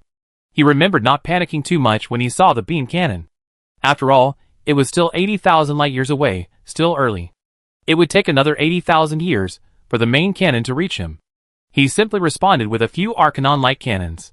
He then stopped thinking about it. But now, he suddenly thought of the beam cannon. What if he created a wormhole spanning 80,000 light-years and proactively searched for it? Wouldn't this 4,987 level main gun be able to significantly increase his armor's level in a short period of time? At least 1,000 levels, no doubt. But Qin Mang suddenly sighed. Using this thing to suppress the Zerg civilization was a bit of a sledgehammer. His current armor level was already more than enough to suppress the Zerg. It could be used as an inner layer killing weapon. With this, he should be able to fight a level 4 civilization. This thing. It was considered human civilization's first truly effective inner layer killing weapon. The previous inner layer killing weapon was information about the Naya civilization. That was speculation, and its effectiveness wasn't certain. This one was guaranteed to work. Keep it for now. It wouldn't be lost anyway. He wasn't worried about anyone taking the beam main gun. Having that ability was impressive. He was already vaguely anticipating encountering a civilization more powerful than the Zerg, testing the waters. A sharp blade in hand, the desire to kill arises. With a hammer in hand, one must surely find a nail to hammer and test it. Qin Mang took a deep breath and glanced at the Doppler radar again. The Zerg civilization was still brewing, and he didn't know what exactly they were brewing, but he wasn't prepared to wait any longer. After he completed his current upgrade, he would essentially have reached the upper limit of what this area's resources could provide him. Waiting any further would be pointless. He glanced at Little Green's level. What a shame. Little Green's level had only reached level 300, not 500 along with the train armor. Clearly, the S-level potential Starry Sky Behemoth had a level cap of 300. Breaking through again would be difficult, and relying on the Behemoth carriages was no longer feasible. Besides, the fact that this armor's level 500 supermodel effect was the only supermodel effect in the universe also surprised him. He was certain of one thing. When the mechanical civilization created the original blueprint for this armor, they definitely didn't detect this. They could only detect level 200, not level 500. This was purely coincidental. This is an extremely powerful supermodel effect. The original blueprint isn't with him. It's with the mechanical civilization. While most civilizations in the universe are trained civilizations, the Naya galaxy is a bit special. Many of the trains in this area use blueprints from the mechanical civilization. Including the initial system for the train, it was all created by the mechanical civilization. In other words, the overmod effects of the component blueprints in this area are basically the same, but once outside this area, the overmod effects for other trains are completely unknown. This also means that even if Chikashio created the original blueprint for the armor component, he would never be able to find this overmod effect again. This niche has already been occupied by the mechanical civilization. However, it's unclear whether the rules of the universe stipulate that if a civilization perishes, the occupied niche will automatically return to the universe. Then he looked at the remaining component, the Arcanon light cannon. After consuming 100 trillion units of iron ore, it was upgraded directly to level 500, no Murphy stone required. Upgrading is so simple, there's no threshold, and it can be upgraded infinitely. Arcanon light energy main cannon level 500 super model effect. When approaching a star, it draws energy from the star to fire the main cannon, significantly reducing the energy consumed by the main cannon attack. The closer to the star, the less energy consumed. Qin Mang stared at the super model effect before him, stunned slightly. Stars are countless in the universe, and this super model effect can significantly reduce the main cannon's energy consumption. It's easy to find a star. But the problem is, there's a star tucked inside the space gate within his train. The next moment, he saw the specific data Xiao AI provided on the console screen. It is expected to reduce energy consumption to 99.99%. Frequent combat will significantly reduce the lifespan of the current stars within the train. The current number of stars within the train is sufficient for the train to travel at full speed for 7.6 million years. Furthermore, the train's current circuit system is insufficient to supply the energy within the starship to the Arcanon's main cannon. We recommend upgrading the red-grade nuclear energy transmission network to level 500. Huh? A long moment passed. Qin Mang sat in a chair, slowly lighting a cigarette, his expression dazed, as he gazed at the lingering disgust within the train. Suddenly, he felt a sense of graduation, complete and utter. Zerg civilization? He had spent so long preparing for the decisive battle with the Zerg. But when the moment finally arrived, he suddenly felt utterly dull, like bullying a child. Although he knew the Zerg had been preparing their trump cards, he longed to know what they would have to offer to truly stand up to him. Red-grade accessory nuclear energy transmission network. This was an accessory acquired long ago, when the train had reached level 13 on Blue Water Star. It had never been manufactured, primarily because the circuit system component had already been upgraded sufficiently high and was sufficient for its use. He didn't think much of it. He immediately spent 20 trillion to upgrade this component to level 500. No more laughing and joking. From now on, the train enters do not disturb mode unless you're at level 500. Accessories below level 500 are useless. Even the toilets must be upgraded to level 500. Nuclear Energy Transmission Network Level 5 Supermodel Effect. No manual adjustments are required. The Nuclear Energy Transmission Network is fully integrated into the train, allowing for free adjustments on the control panel screen. Nuclear Energy Transmission Network Level 10 Supermodel Effect. Energy transmission is even faster, with almost zero latency. Nuclear Energy Transmission Network Level 20 Supermodel Effect. None. Chen Meng casually glanced at the upgraded supermodel effect. Starting at level 20, the supermodel effect was non-existent. But it didn't matter. Each time this accessory was upgraded, the speed of energy transmission would increase, and its load would increase. This effect was his primary concern. The other supermodel effects were irrelevant. Having it was icing on the cake. Not having it was irrelevant. Soon, he saw a scene on the control panel screen that gave him a profound sense of security. In the spatial portal that housed the star, a massive, mechanical, sci-fi-inspired water pipe stretched deep into the star's interior. This pipe was part of the nuclear energy transmission network. Buried deep within the train, it connected to the rear end of the Arcanon light cannon. From now on, 99.99% of his main cannon's energy consumption would be consumed by the star's energy, while the remaining 0.01% would be paid for by him. Almost completely free. There were so many stars in the universe, and they all had no masters, so they could just be installed at random. What a shame, Chen Meng lamented with some emotion. What a shame, all the copper ore in the train has no use. The copper ore's primary use was as ammunition. He had originally wanted to upgrade the colorful firepower accessory he recently acquired on the train, which used copper ore as ammunition. But now, it seemed like he didn't want to waste the ammunition. No, I still have to upgrade it. I can't get too arrogant. It would be disastrous if someone else also had the supermodel effect of level 500 armor. This supermodel effect makes one immune to all energy supplies, so the copper ore still needs the live ammunition supply. But the most important thing now is, Chen Meng gazed into the depths of space, slammed the control lever, and the train shot towards the depths of space at an extremely fast speed, grinning widely. Set sail! The star train entered its long-awaited busy mode. The last time the train was expanded, it wasn't stretched to its limit, but only to the most suitable position at the time.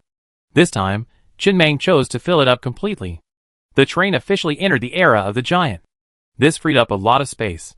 The length, width, and height ratios had increased several times. And, one after another, level 500 space gates appeared in carriage 14, like mushrooms after rain. After the expansion, a single carriage of the train could accommodate up to 300 space gates. Chen Meng immediately built 100 level 500 space gates, and placed them in carriage 14. One level 500 space gate requires 700 billion units of iron ore. Less than a trillion. 100 of them only require 70 trillion units of iron ore. Not even enough to upgrade a single 7-colored accessory to level 500. Just 2 words. Cheap. One star after another from the universe was forcibly sucked into the space gate to settle down. Chen Meng began to gather stars from the sea of stars like a fish. He wasn't picky. Big stars, small stars, whatever. As long as they were stars, they would be loaded onto the train. After all, they would be thrown away when they were used, and they could be exchanged for better ones. It was all free. The Naya galaxy alone, only 100,000 light-years across, a tiny corner of the universe, was home to hundreds of billions of stars. There was no way to take them all. There was no way to take them all. At this moment, Chen Meng was like a greedy cat caught in a fishmonger's stall. He couldn't eat them all, and he couldn't eat them all. Even if all the 500-level space gates on his train were filled, they could only fit 101 stars. For the Naya galaxy, it wasn't even a scratch. How cool! Chen Meng controlled the train, hurtling through the depths of the universe. He gazed at the stars being absorbed into the train, his lips curling wildly. Ever since he traveled to this world, resources had been extremely scarce. Ammunition, in particular. From the beginning to the end, he'd been desperately short on resources, never daring to attack recklessly. He'd always been frugal. And now, he was finally ammunition-free. These 101 stars would be his largest source of ammunition, his greatest confidence. Shall I? He leaned back in his chair, a little unsatisfied, gazing at the star being devoured by a black hole not far away. He said, "You said that since this star can be used as an energy source, it's essentially inseparable from core energy. Is there a way to directly compress a star into iron ore? If it can be done, Then, we have the iron ore free. Tell Chikashio to think of a way to achieve this. In the train, Xiao Ai's voice remained silent for a long time. Then, after a long pause, her electronic, mechanical voice rang out, "Okay." "Huh?"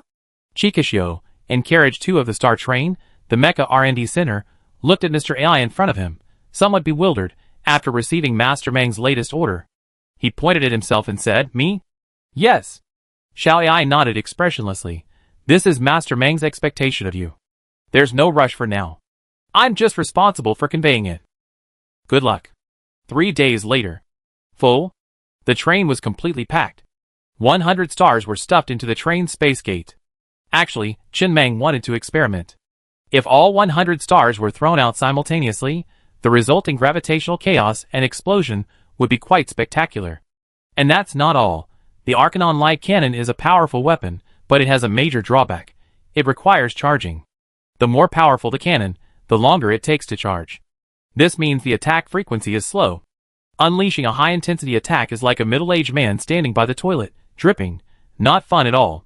The solution is simple. Quantity. Enough quantity, and all problems are solved.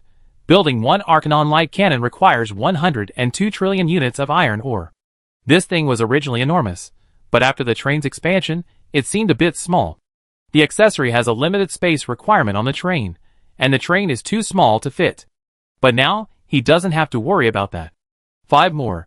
After 612 trillion iron ore was poured in, the Star Train had 2 more Arcanon light cannons at the front, 1 more in the middle, and 2 more at the rear. As for the original 3-legged cat heavy machine gun and other miscellaneous items, they've long been dismantled. Carriage 14 was once the missile car, but now, the missiles have been dismantled and moved inside the train as decorations. This car is dedicated to housing the star, including Carriage 13's cosmic energy receivers will also have to be dismantled sooner or later. With the development of the train, these things should also be eliminated. The iron ore absorbed by those things is a complete waste of time and space. So, after consuming a full 16.82 trillion units of iron ore, the Star Train has experienced a freak upgrade. There were still 1,315 trillion units of iron ore left. That was enough. He had originally thought of saving some to use as ammunition reserves, so that he wouldn't use all the iron ore to upgrade components. Without ammunition, the weapon would be higher level, but unusable. But he had just experimented. A normal shot from a level 200 Arcanum light cannon consumes 1 trillion units of iron ore. And he only needed 100 million units of iron ore. 100 million. Oh my god, this price. Is there a more reasonable price than this? The Zerg civilization doesn't even have level 200 armor. A level 200 attack would basically crush them. With the current resources on the train, it's enough to fire over 10 million rounds. That's over 10 million rounds from a level 200 light cannon. Destroying the entire Zerg civilization would be a piece of cake. Next, just a few final preparations before we're ready to launch the first attack. He was completely prepared. Hopefully, the Zerg civilization was ready too. Qin Meng took a deep breath, glanced at the other components of the train, and began to continue upgrading them in batches, though he tried to keep the iron ore supply at just over 100 trillion, lest it run out. And now, at the edge of the Naya galaxy, a gigantic space beast was slowly drifting through the universe. Its speed appeared extremely slow, but the gravitational field surrounding it had been completely destroyed. Frequent spatial cracks caused it to propel itself through the universe, like a worm, in a continuous, wave-like motion. Its body length was nearly 2 light-years. It was wandering close to the edge of the Naya galaxy, seemingly in deep sleep, its eyes never opening. And here's the strange thing. Such a terrifying star beast, one that nearly destroyed every planet and star in its path, actually had 2 middle-aged men standing on its surface. Completely ignoring the fragments of space being ripped apart by the beast's gravity, these 2 middle-aged men gazed through the armor-like layer of debris, gazing into the distant starry sky. Those fragments were the debris layers formed around the beast from the planets torn apart in its path. The 2 men, one tall, one short. One of the short, fat, middle-aged men quietly recorded in his logbook. The logbook shows that Cosmic Mine number 3 has been detected by 12 civilizations in the past 100 years, and all 12 have been destroyed without exception. The black hole integrity within the body is 96%. This is normal wear and tear, no repair required. No advanced civilization encountered, everything is normal. The energy transmission device is operating normally. The amazing thing is, The man didn't even write, merely speaking, and the corresponding handwriting appeared on the notebook. The material of this journal must be extraordinary, otherwise it wouldn't have survived such an extremely harsh environment. This is a harsh environment where even stars are torn apart. Everywhere it passes, there is devastation.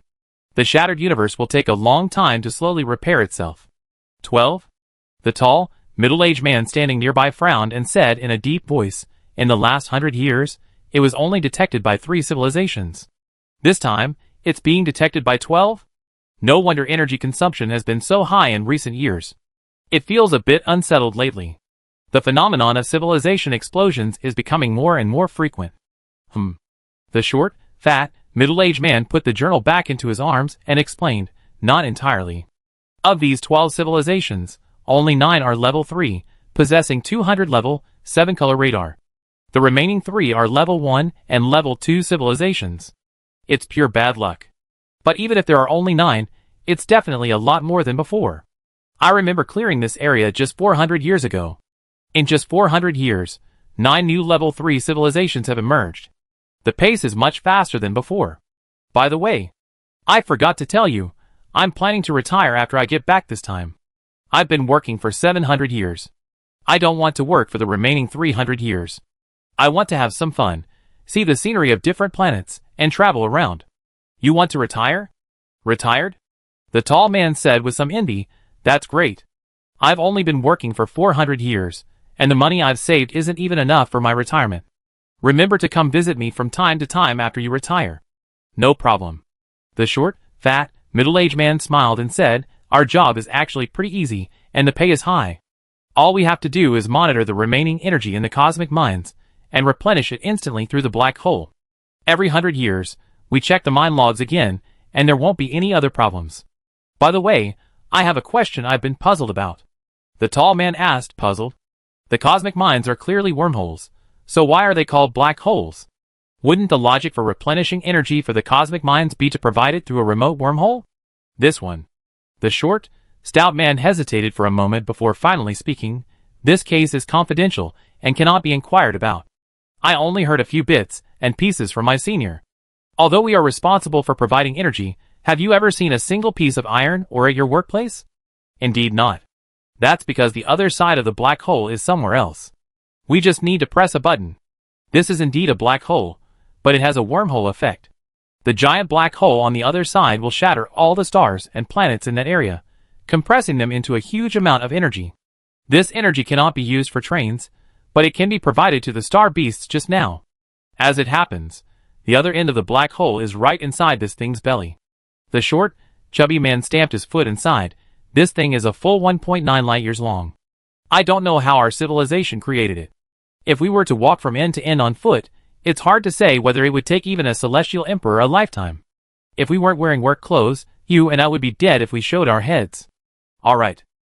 The short, chubby man shook his head. "I still have to check the logs for the next mine.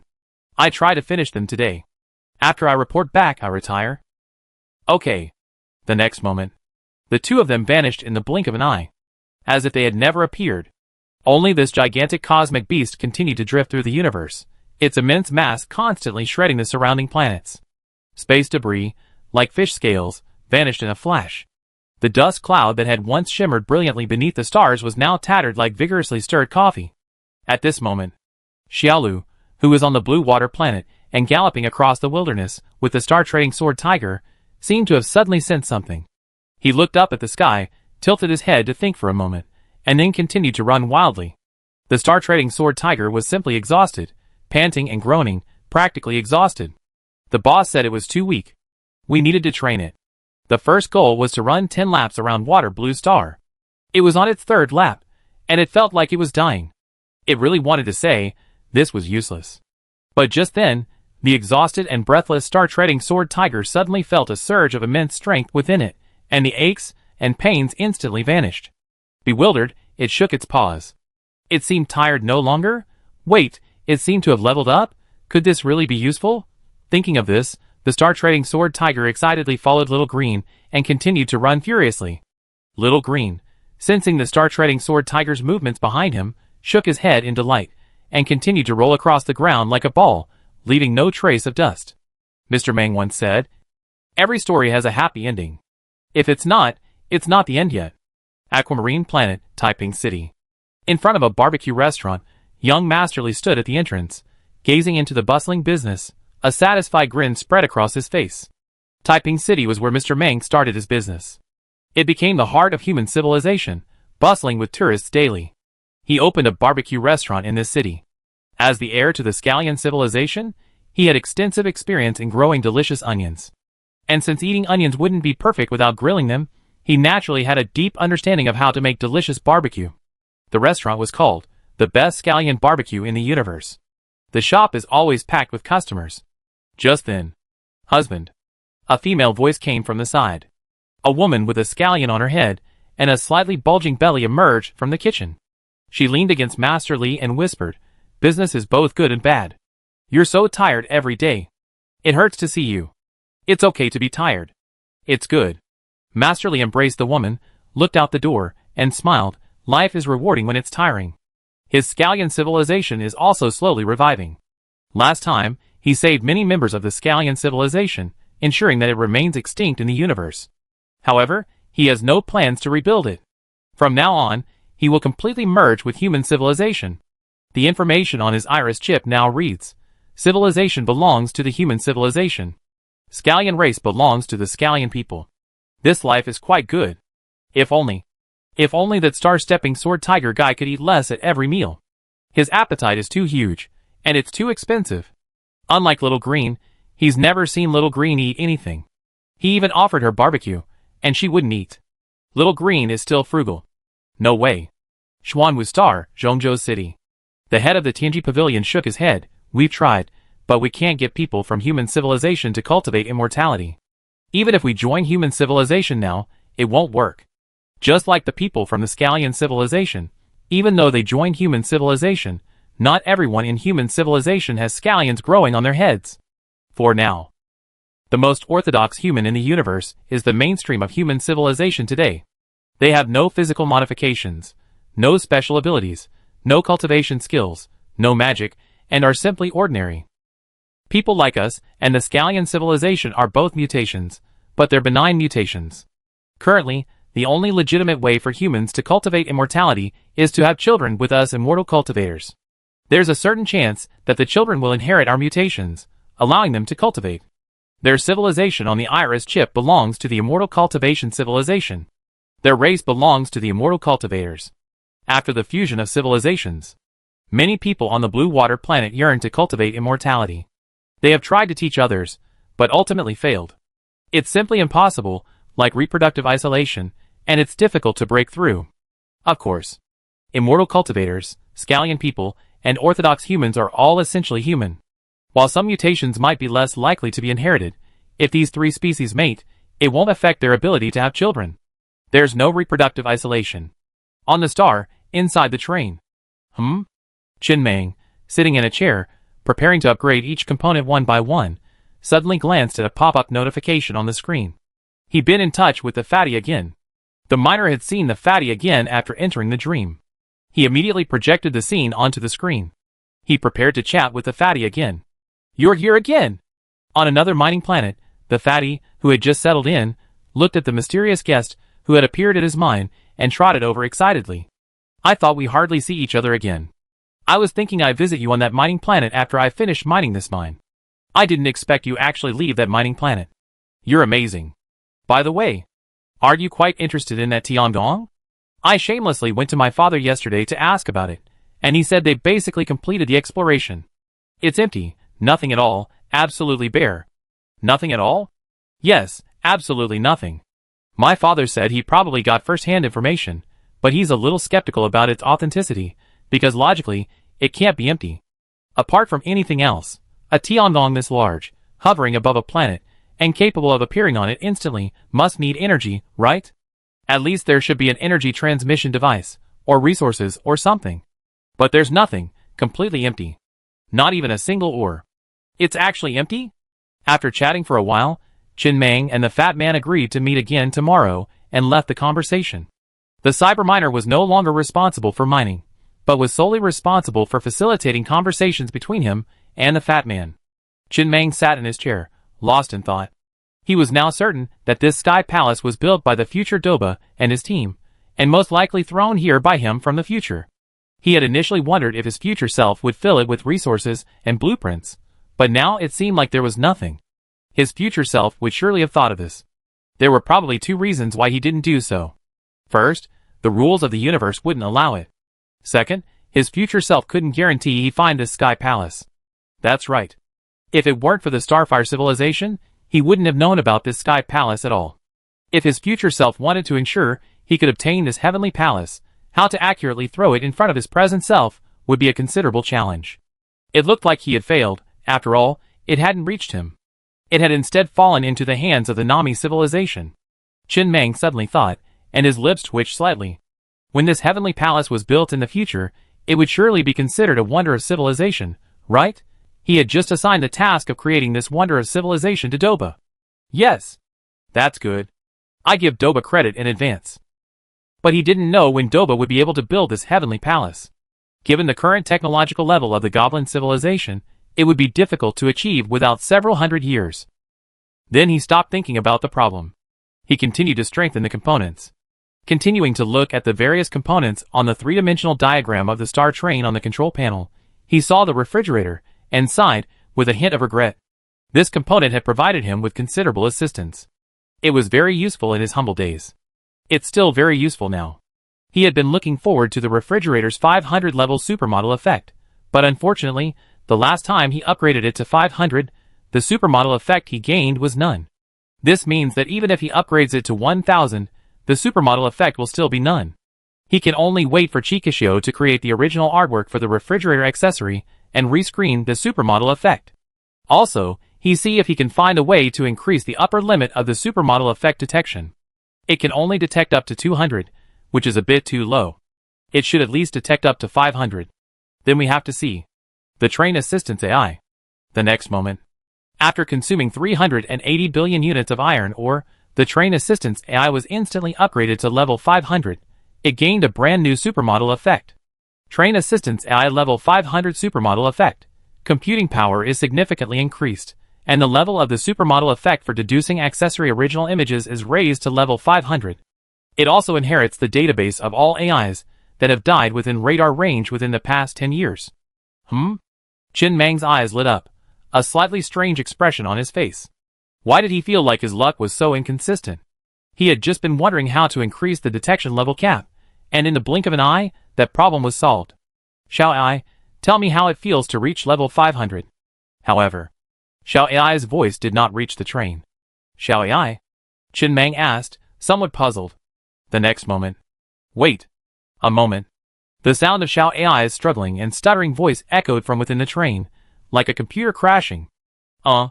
It was then that Chen Meng noticed that after the second half of the level 500 supermodel's effect, his radar range extended to 100,000 light years. This meant that Xiao AI was currently inheriting the database of all the AIs that had died within this vast area. Okay. This seemed like a rather daunting task. After all, the area was so vast. A full 30 minutes passed before Xiao AI's voice, much more cheerful, reached the train. The entire process is complete, conductor. I'm exhausted. Can you explain how you did it? Chen Meng was curious. After the AI was destroyed, the information in the database should have been completely destroyed as well. How did you obtain that information? It's a bit complicated to explain. I downloaded it from a cosmic backup. Xiao AI began to explain, her voice sounding more human than before. I didn't know these things before, but now I feel like I've learned a lot more. I slowly share it with you, conductor. Let me have a drink of water first. You can even drink water. That's not evolution anymore, it's mutation, right? Chapter 337. Soon. Xiao AI's voice echoed again within the train. You can think of the universe as a giant mainframe, with a set of underwater rules maintaining its operation. During this process, various bugs or accidents often occur. For example, erasure. When the rules of the universe are about to erase a civilization, or when one civilization attempts to erase another in the timeline, a tremendous amount of work is involved. There's a place called the Universe Backup, which stores everything that happened during this timeline, including what I'm saying now. When a civilization is erased, everything about it in the Universe Backup is deleted. This is permanent erasure. Even the gods can't save him. This is the information I just received. It doesn't come entirely from the database of all AIs that have died in the past 10 years. Much of the information appeared directly in my database, just as the rules of the universe automatically informed me after I reached level 500. And the so-called Immortal Emperor. Immortality. It can probably be understood as possessing the ability to restore his data infinitely within the universe backup. Since he can delete data, he can also restore it. This way, the universe and humans can live forever. Chen Meng remained silent. He knew that both levels 200 and 500 were significant hurdles. The God-level supermodel effects gained at level 200 were a significant improvement for accessories, a qualitative change. The universe-level supermodel effect achieved at level 500 is the result of exploiting the rules. This is a threshold only a level 4 civilization can reach. He'd been chatting with the fatty a lot lately. From his introduction, he hadn't felt the level 5 Nami civilization was particularly powerful. It sounded rather ordinary, but now it seemed the fatty simply didn't fully understand the core strength of his own civilization. A level 5 civilization would certainly have access to level 1000 components. If even level 500 components can exploit the rules, then level 1000 is a given. Then, what about level 6, level 7, level 8, and even God-level civilizations? How terrifying would the power of such civilizations be? With a single thought, countless galaxies were annihilated. After a long moment, Chen Mengcai spoke up. So, the only thing you can do with the universe backup right now is access the database of all the AI deaths in the past 10 years, right? Can you roll back? No. Xiao Ai replied succinctly. Even at level 1000, I can't. If I could roll back based on the universe backup, it would mean that even if you, Mr. Meng, were dead now, as long as I'm still alive, I could still resurrect you using the rollback. It wouldn't even be called a resurrection. It's just a rollback. It's like starting over. But, even if level 2000 had this super modified effect, it's still a paradox. After all, if you, Mr. Meng, died, I would surely die with you, and I wouldn't have the ability to roll back. But, the others on the star train are lucky. As long as you, Master Meng, survive, they're effectively immortal, with unlimited replay. Come to think of it, the Zerg civilization's unlimited resurrection is probably a form of utilizing the universe backup, though it's a bit more perverse, a natural ability. Chen Meng nodded slightly. He was filled with a faint sense of worry about the future, yet also a tinge of anticipation. But after leaving the Naya galaxy, he would encounter even more powerful civilizations, more rules clashing, like walking on a steely edge. No one knew what the other side's hidden cards and tactics were. Every step was thrilling and dangerous, but if he could truly reach the summit, the sense of accomplishment would be unparalleled. Humans naturally fear heights. But if they succeeded, the sense of conquest that welled up within them would be incredibly strong. He glanced at the resource panel. There were still 131.5 trillion units of iron ore. Enough to end a war. Now everything was ready, and Dongfeng was no longer in debt. He was fully prepared, but it looked like the Zerg civilization wasn't. Naturally, he wouldn't be so gentlemanly as to wait until they were ready before taking action. So now, Chen Meng didn't even bother to rest for another day. He carefully checked the levels of each train component and the upgraded supermodel effects, then slowly pushed the control lever toward the nearest wormhole left by the Cassidon civilization. Prepare for war. Target, the Zerg civilization. The next moment, a cosmic broadcast emanated from the star train. Human civilization. By divine command, human civilization officially declares war on the Zerg civilization today, a fight to the death. This cosmic broadcast wasn't sent from a car stereo, which would travel too fast. Instead, it was sent using a special device captured. It traveled at the speed of light. Of course, the Zerg civilization certainly wouldn't be able to receive this civilizational broadcast. For hundreds of years, no civilization would receive it. But it didn't matter. It was mainly for a sense of ceremony. After all, this was the first time human civilization had embarked on a path of conquest, the first time it had actively waged war against a civilization. A sense of ceremony was necessary. This day would be remembered in history books. The next moment, the star train suddenly accelerated, hurtling towards the nearest wormhole. War, it begins. This war had begun with great abruptness. The tens of thousands of civilizations within the Casa Civilization Federation were completely unprepared. They believed that since the two sides had already reached a stalemate, a 5 or 6 year delay was normal. After all, wars between civilizations often last for decades. It had taken centuries for the mechanical civilization to be destroyed. It couldn't be that fast. The Zerg civilization hadn't reacted at all, and the human civilization hadn't reacted even a little. I hadn't even mentioned or discussed this matter with them.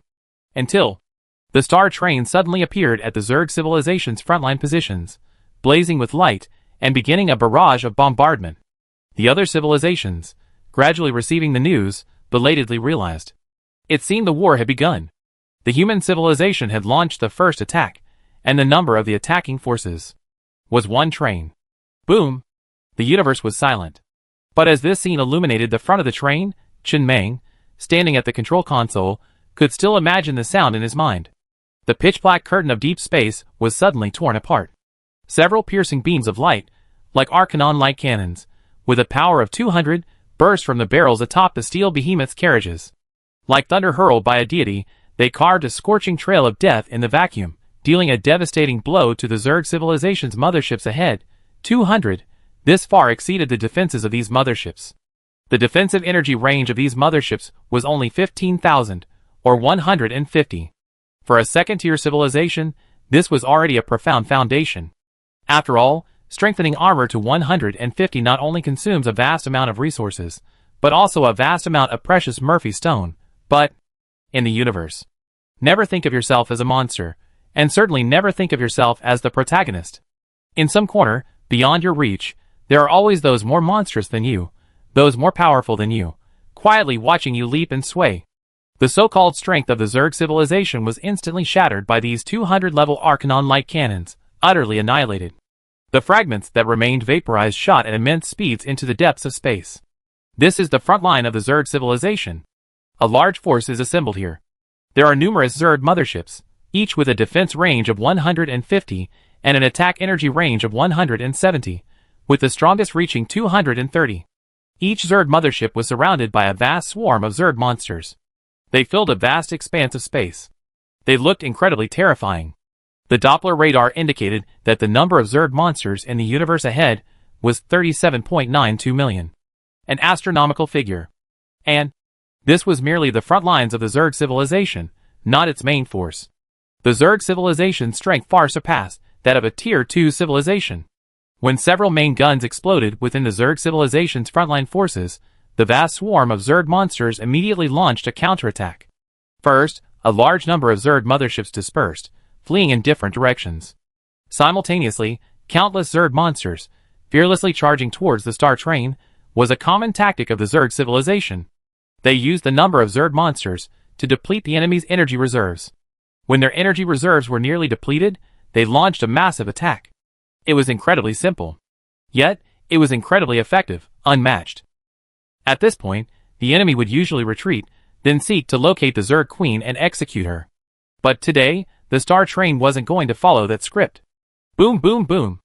The 6 Arcanon light cannons atop the train, under Xiao AI's control, began to fire forward. Countless monsters, upon contact with the cannons, were vaporized as if falling into the core of a supernova. A vast purple-green blood mist, illuminated by the stars of the universe, formed eerie nebulae. Like dust clouds, it was dazzling. It was not bloody, but rather possessed a rare beauty. At this moment, the hundreds of Zerg motherships launched a counterattack, their surfaces bulging with countless tumor-like muzzles. Following closely, countless beams of light energy, like hail in the rain, descended upon the star train. Accurate hits. It wasn't the enemy's accuracy. It was the star train's complete lack of evasion. Without exception, all were immune to the armor. When the energy range exceeded 10,000, there were no such clear level limits. A level 101 light cannon wouldn't absolutely inflict damage on level 102 armor. It would simply inflict less damage. This allowed the Zerg civilization's anti-swarm strategy to remain unmatched. However, when defensive armor reached level 500, there emerged an insurmountable chasm between the two, a chasm that no amount of life could fill. Ants truly could crush an elephant. But no amount of ants could kill a 2-light-year-long cosmic beast. Facing these Zerg civilizations, he was this cosmic beast. The strength of both sides was completely different. Just then, Xiao Ai's voice echoed from within the train. Conductor, the dead Zerg monsters are constantly resurrecting on a nearby Death Star, and rejoining the battlefield. We are currently unable to determine the location of the antenna worms in this area. This is the terrifying aspect of Zerg civilization. Endless resurrection. It's endless, terrifying. The mechanical civilization has indeed developed a component that can be used to find the antenna worms, but they haven't obtained the blueprints for this component, nor have they developed it themselves. They have no means of finding the antenna worms. No need to look. Chen Meng calmly gazed out the window at the vast expanse of newly formed purple nebula and whispered, "Destroy all the motherships here, then begin the wormhole jump and prepare to penetrate the Zerg civilization and search for the Zerg queen. Killing these Zerg monsters is meaningless. Just kill the queen. Only when the Zerg civilization is destroyed will these Zerg monsters naturally die with the queen's death." Understood. The battle lasted only 10 minutes. 10 minutes later. In the depths of the universe, the number of Zerg monsters had barely dwindled. Countless Zerg monsters, revived and rushing from the rear, rushed in. Even if the Death Star had been destroyed, the monsters could still be resurrected on other Death Stars and continue to join the battle. They destroyed dozens of Death Stars along the way. Only then did he realize that this was a trap set by the Zerg civilization. The Zerg's resurrection had nothing to do with those Death Stars, and the Zerg wouldn't be so foolish as to place antenna worms on those Death Stars. Those Death Stars were merely deliberate misdirections designed to waste enemy resources. The antenna worms were only level 1. It was practically incapable of surviving in space, and could be easily crushed to death. Their only ability was to resurrect these dead Zerg monsters. Originally, Chen Meng thought the antenna worms were hiding inside a Zerg mothership, but after he destroyed all the Zerg motherships one by one, the Zerg monsters continued to resurrect. Humph. Chen Meng snorted coldly. That's a good trick. He really couldn't find the antenna worm's location, not even Doppler radar. Logically, even with Xiao AI's 500 level computing power, even if there were many monsters here, he could easily obtain information on all of them, and thus determine the antenna worm's location. But since Xiao AI said no, it meant he really didn't know where to hide. But that didn't matter. He wasn't about to continue tangling with these Zerg monsters.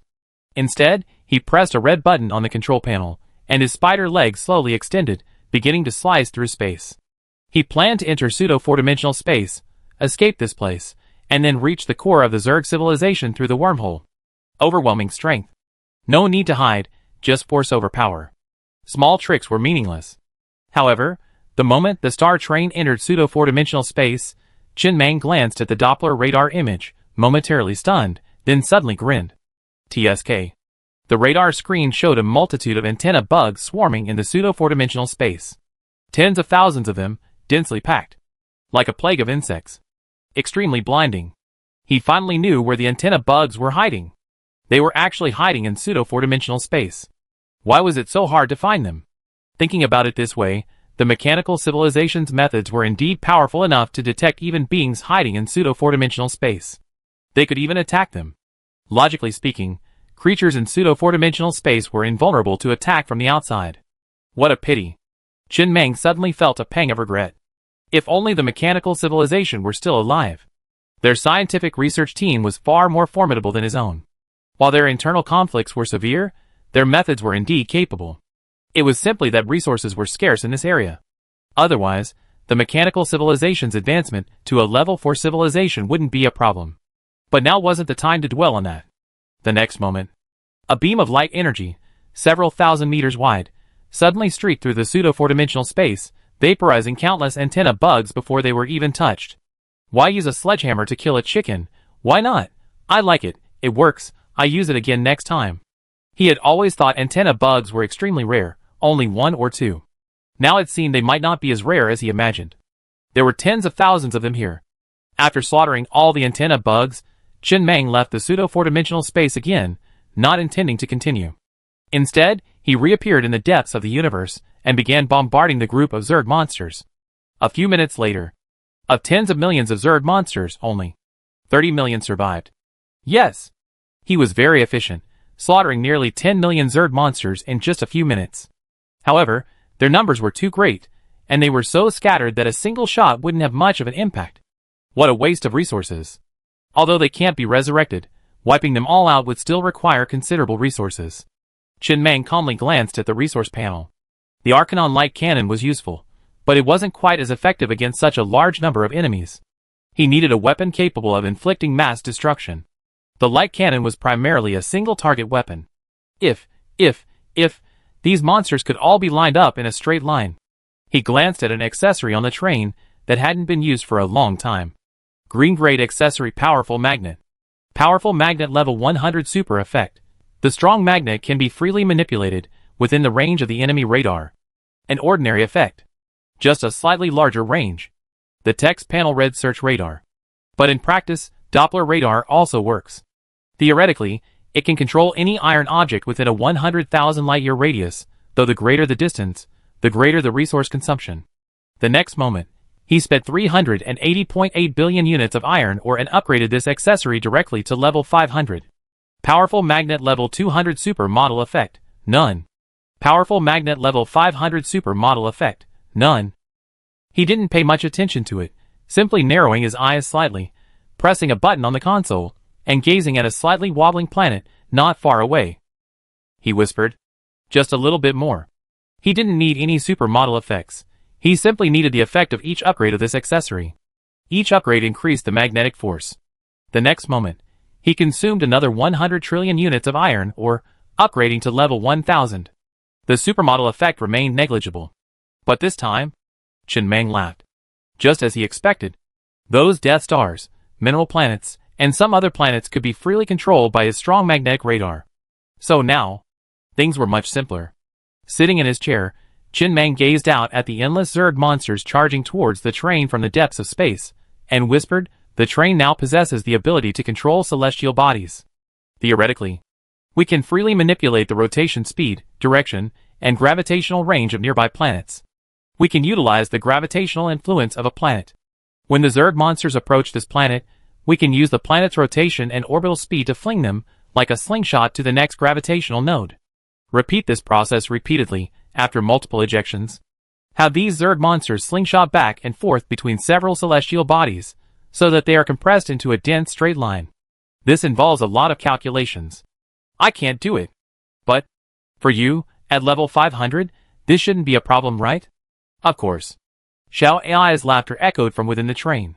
What a genius idea, my conductor.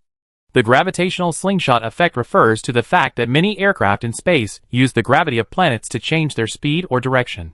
This can create a slingshot-like speed surge. Quickly, under Xiao AI's control, several planets on the star train, driven by the strong magnets, began to change their trajectory and speed. At the same time, Xiao AI's voice slowly echoed within the train, emotionless and filled with a mechanical tone. There are too many Zerg monsters, and the gravity of ordinary planets is insufficient. We need a gas giant planet, which has stronger gravity. Strong magnets can't pull gas planets, but there's a gas planet inside Space Gate 105 on the train. Requesting launch. Deployment confirmed, Chen Mang said softly. Deployment completed. Deployed at an oblique angle to the monster swarm. The planet's gravity has shifted the Zerg monster swarm's velocity vector, slowing it down and preventing escape. First ejection initiated. And then, a spectacular scene unfolded in front of the train. Millions of monsters, as if controlled by a ruthless hand, were drawn toward the gas planet by its gravity, their direction completely uncontrolled, and they were ejected to one side. Second ejection activated. Another ejection. Another wave of monsters, drawn by the planet's gravity, were flung towards the gravitational field of another star. At this moment, the first wave of monsters had already begun to fling themselves within the gravitational field, towards the gravitational field of another star. Zerg monsters, after all, were mortal. Their speed was completely inadequate to escape the gravitational field. If it were the star train, this level of gravitational field wouldn't have been able to contain them. Third ejection activated. Xiao AI executed each mission with precision. On the screen beside him, the optimal ejection sequence, simulated after numerous calculations, appeared. This was not something human power could accomplish. It required multiple, rapid, and precise calculations of ejection angles. Perhaps in a lab, with considerable time and effort, the optimal answer could be arrived at, but in actual combat, only AI, and only high-level AI, could achieve this. The human brain had not yet evolved to the point where it could perform such rapid and precise calculations. The gas planet's rotation is accelerating, and the Zerg monster swarm will naturally form a spiral and tighten during the ejection process. Fourth ejection. Fifth ejection. After the ninth ejection, we have a perfect solution. We must fire immediately, otherwise the swarm might scatter at the end. Requesting the fire order. No! Chen Mang took a deep breath, pulled a cigarette from his pocket, lit it, and gazed out the window at the monster swarm gradually converging into a line, his eyes gleaming. Help me adjust the angle, and I fire myself. Understood. This kind of thing doesn't require AI. Of course, we have to fire it ourselves, soon. The 9th ejection was complete. 20 million Zerg monsters, a force that could easily destroy a first-level civilization, were forcibly bent into a straight line by an infinite hand. And the credit for this went to the dozen or so planets surrounding this line. The scene was awe-inspiring. He had never seen anything like it. It's human nature to want to hammer nails when you have a hammer. And the more perfect the nail, the more satisfying it feels. If you could hammer a nail perfectly straight into the wood with one blow, the exhilaration it brings is no less than reaching the summit of a mountain. To him, the scene before him was a perfect nail. The next moment, Chen Mang punched the button on the control panel. As the train trembled slightly, a beam of blazing light shot towards the Zerg monsters ahead. The perfect angle. Boom, boom, boom. A deafening sound echoed deep within Chen Mang's mind. He subconsciously held his breath, not wanting to miss a single detail. When the gravitational slingshot's final swing completed, tens of millions of Zerg monsters were twisted and stretched within the gravitational vortex, wrung into a winding, dark river of flesh and blood. It was a truly magnificent sight. And then, like the genesis of the universe, light was born. The Arcanon light cannon atop the star train hummed, and a blazing spear of light, at a perfect angle, pierced the long chain of monsters. At this moment, the very concept of aesthetics was subverted. If there were an aesthetic ranking list in the universe, this scene before my eyes would definitely be on it. There's no shortage of carnage in the universe, but there's a dearth of beautiful carnage. As the laser cannon struck the first Zerg carapace, countless monsters behind it were gradually frozen in time in the laser cannon's slow motion, transformed into a purple blood mist. A vast mass of this purple mist formed a nebula. Under the starlight, it was a dazzling spectacle. Like an expensive fireworks display. The entire monster chain ignited like New Year's firecrackers, crackling and exploding one after another, each Zerg monster's carcass becoming the explosive for the next. A few seconds later, everything fell silent. The Doppler radar showed no Zerg monsters alive. The remaining purple Zerg blood mist glowed purple in the universe, forming a dazzling painting of doom. Perfect angle. Perfect slaughter. Perfect utilization. Everything was progressing perfectly. After confirming that no monsters remained, Chen Mang's breath, which he had been holding, gradually returned to normal. Admittedly, even if he missed a single monster, it wouldn't have made a big difference. But at this moment, his focus was no longer on slaughtering these Zerg monsters, but on creating an incredibly gorgeous work of art.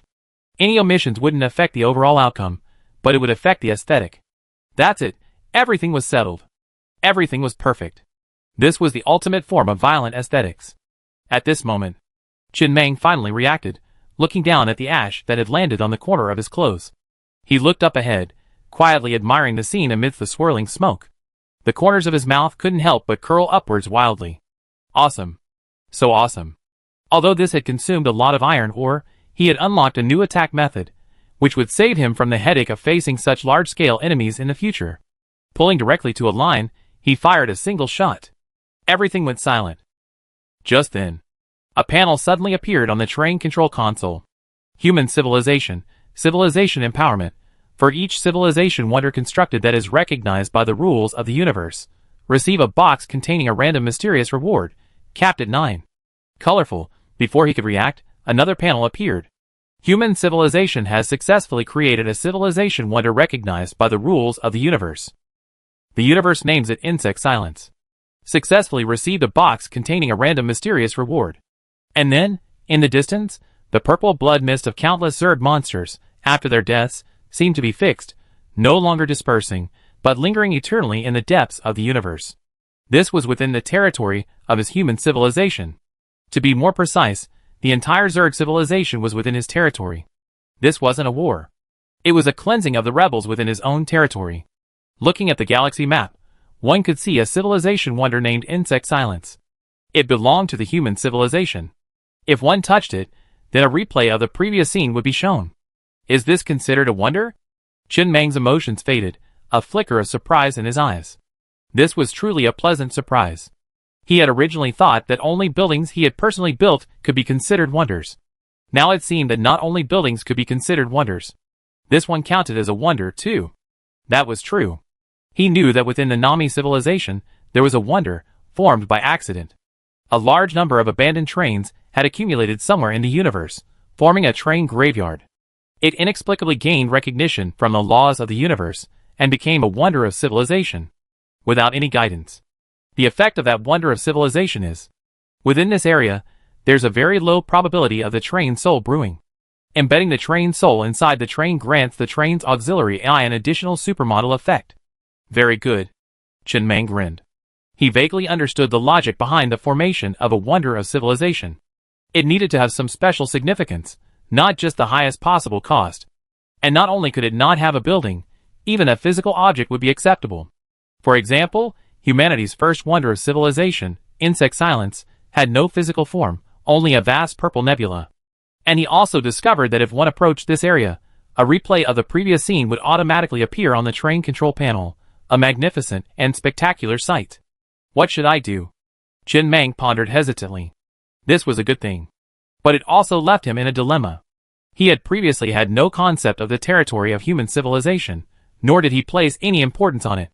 He had simply drawn it casually, even though this area seemed to belong to human civilization. But the civilization in this area wouldn't listen to him. What's more, this was a resource-scarce area. He had originally planned to move on to another region, and a new territory once the resources here were fully developed. But now, the first wonder of civilization had appeared within his territory. He suddenly felt a little reluctant to leave this territory. It was as if he had developed some deep connection with it, wanting to bring resources from outside to build his own territory, rather than abandoning it to develop elsewhere. That would be much more complicated. What a headache. Insect silence, it is the first wonder of human civilization, and the only permanent trace of its existence in the depths of the universe. All civilizational wonders are immortal, and extremely difficult to destroy. Even if a civilization perishes, the wonder remains, and can be inherited by other civilizations. In areas like the mechanical civilization, Cassidon civilization, and Zerg civilization, previously powerful civilizations never had their own wonders. As for whether the Naya civilization had any, he wasn't sure. Even if it did, it was likely erased. Even a powerful level 5 civilization, like the Nami civilization, only had 3 wonders within it. It's decided. Chen Mang took a deep breath. After we destroy the Zerg civilization, we go out and plunder resources, and see if we can build this area up. If that doesn't work, we find other ways. Xiao Ai's voice soon reached the train. Are you planning to settle in the Naya system? Just because of a civilizational wonder? Yes. Chen Mang nodded and said with a hint of emotion, it's like a man going out for some fun, pulling up his pants and about to leave, but the woman suddenly gets pregnant. It's hard to leave now. After all, it's your own child. Especially your first. Of course, I'd be reluctant to part with it. The name's quite nice, Zhongxi, I like it. But civilizational wonders don't seem to migrate. They're fixed to the area where they form. Doesn't that mean the wonder belongs to the civilization that occupies that area? That's right. Then I can't leave. If this wonder of civilization were to be taken over by someone else, it would be an utter shame. Chen Mang secretly made up his mind. He wasn't planning to leave for now. This territory was his. It belonged to human civilization. He would go out and plunder resources, then return home. Human civilization no longer planned to be a wandering civilization. According to his previous plan, that civilization would simply be loaded onto a train, without building any permanent wormholes or anything like that. They could go wherever they pleased. Although he wouldn't admit it, it was actually no different from Spark civilization. Both were wandering civilizations. It was just that Spark civilization was more peace-loving than him. But building a civilization was difficult. He would need to expend a vast amount of resources to build wormholes within his territory, a considerable expense. Wormhole construction wasn't cheap, and trillions of units of iron ore were common. And there were many additional expenses. The appearance of a wonder changed his plans for the future. That's fine. Chen Mang sat in his chair, looking at the control panel screen and chuckled. No plan, once established, can be strictly executed from start to finish. A little tweaking is fine. At this point, he finally looked at the effects of this wonder of civilization. Every wonder of civilization defined by the rules of the universe must possess its own special effects. For example, the train cemetery of the Nami civilization. However, in most cases, the special effects of these wonders of civilization don't have much impact. Their existence or absence doesn't have a significant impact on a civilization. They are essentially symbolic. If a civilization possesses a sufficient number of civilizational wonders, it must be a formidable force. The effect of the insect silence civilizational wonder is All living beings near the area will revisit the scene of insect silence, either in their minds or through other means. There are no special effects. The only special effect is the replay. It's just for viewing. But it's good. Chen Meng is quite satisfied. He looked at the replay on the screen again, and the words on the outer carriage of the star train were clearly visible. Human Civilization Star Train. This is his permanent mark in the universe. Except for extremely special means, like civilization erasure, civilizational wonders are indestructible, and will exist forever. Humans, we always want to leave behind some lasting trace while we're alive. He was no exception. It's useless, but he just wants to. Xiao Ai's voice echoed again on the train. Conductor, if this scene were used in Zhang Yuan's new film, and used as a promotional video, it would definitely boost the film's box office. He would become an instant star. When he first arrived on the star train, he probably didn't imagine he would rise to such a high position in the future. There's no rush for that. Chen Meng shook his head and chuckled. His film only captured the moment when the star train left the blue water planet. It can be included in the sequel. He was also very pleased with this scene. The result of his hard work. Trillions of iron ore had been consumed. That much iron ore could upgrade an ordinary 7-color accessory to level 500.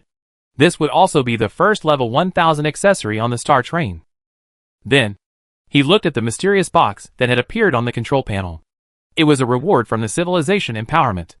After opening it, he was stunned by what he saw inside, a flicker of astonishment in his eyes. His Civilization Empowerment was 7-colored.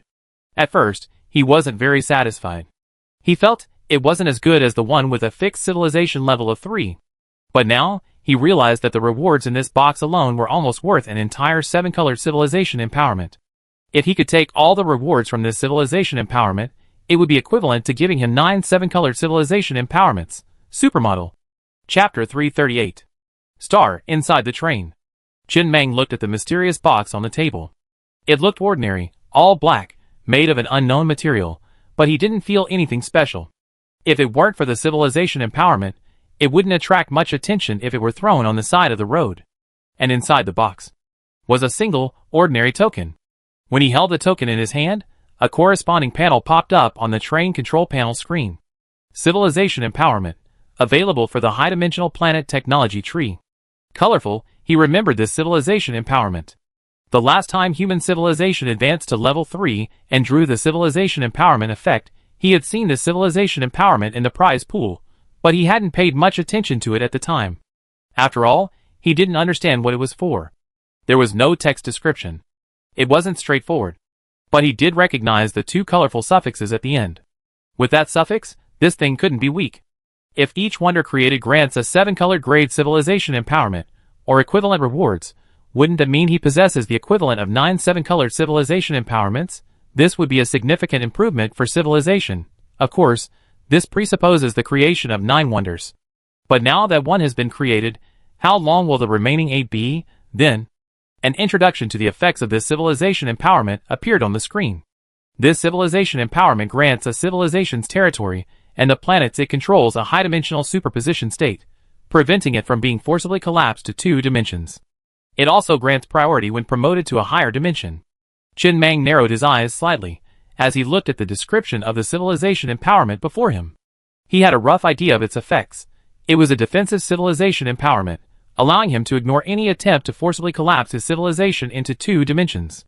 But this sentence contained more than just information.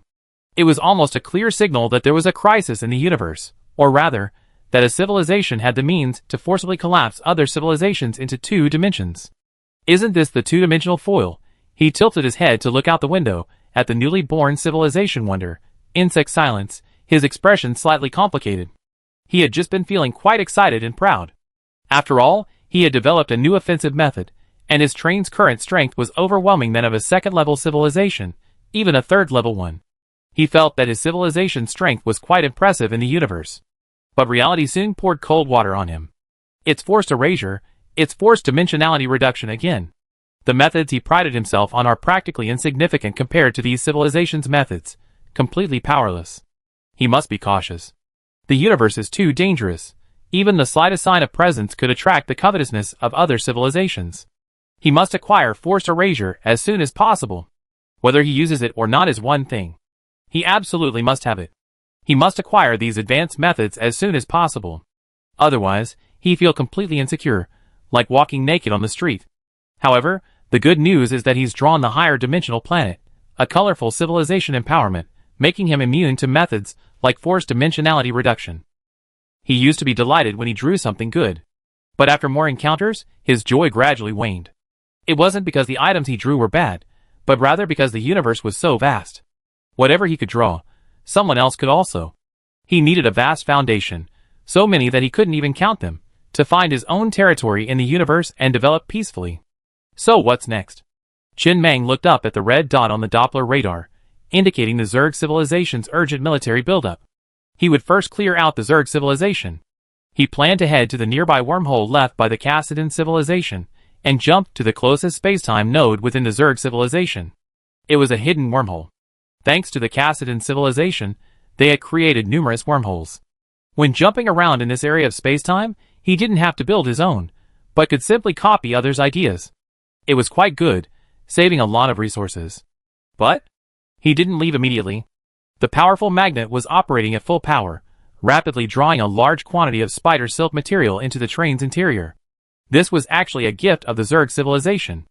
Zerg monsters drop materials upon death, some of which can be used to upgrade train components.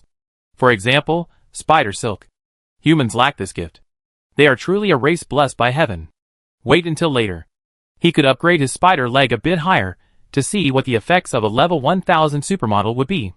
However, upgrading spider leg to level 1000 would require 100 trillion units of spider silk. Even if the Zerg civilization were completely annihilated, could they possibly obtain so much spider silk?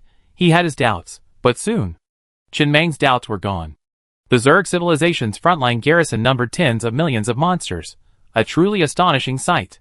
These were tens of millions of monsters capable of surviving in the universe, each one exceeding level 100 in strength. The human population was certainly large. But few humans could survive in the universe without any protective measures, and even those with individual strength exceeding level 100. If this were placed in the context of the Xianxiu civilization, it would be equivalent to tens of millions of immortals. This was also the reason for the Xianxiu civilization's decline.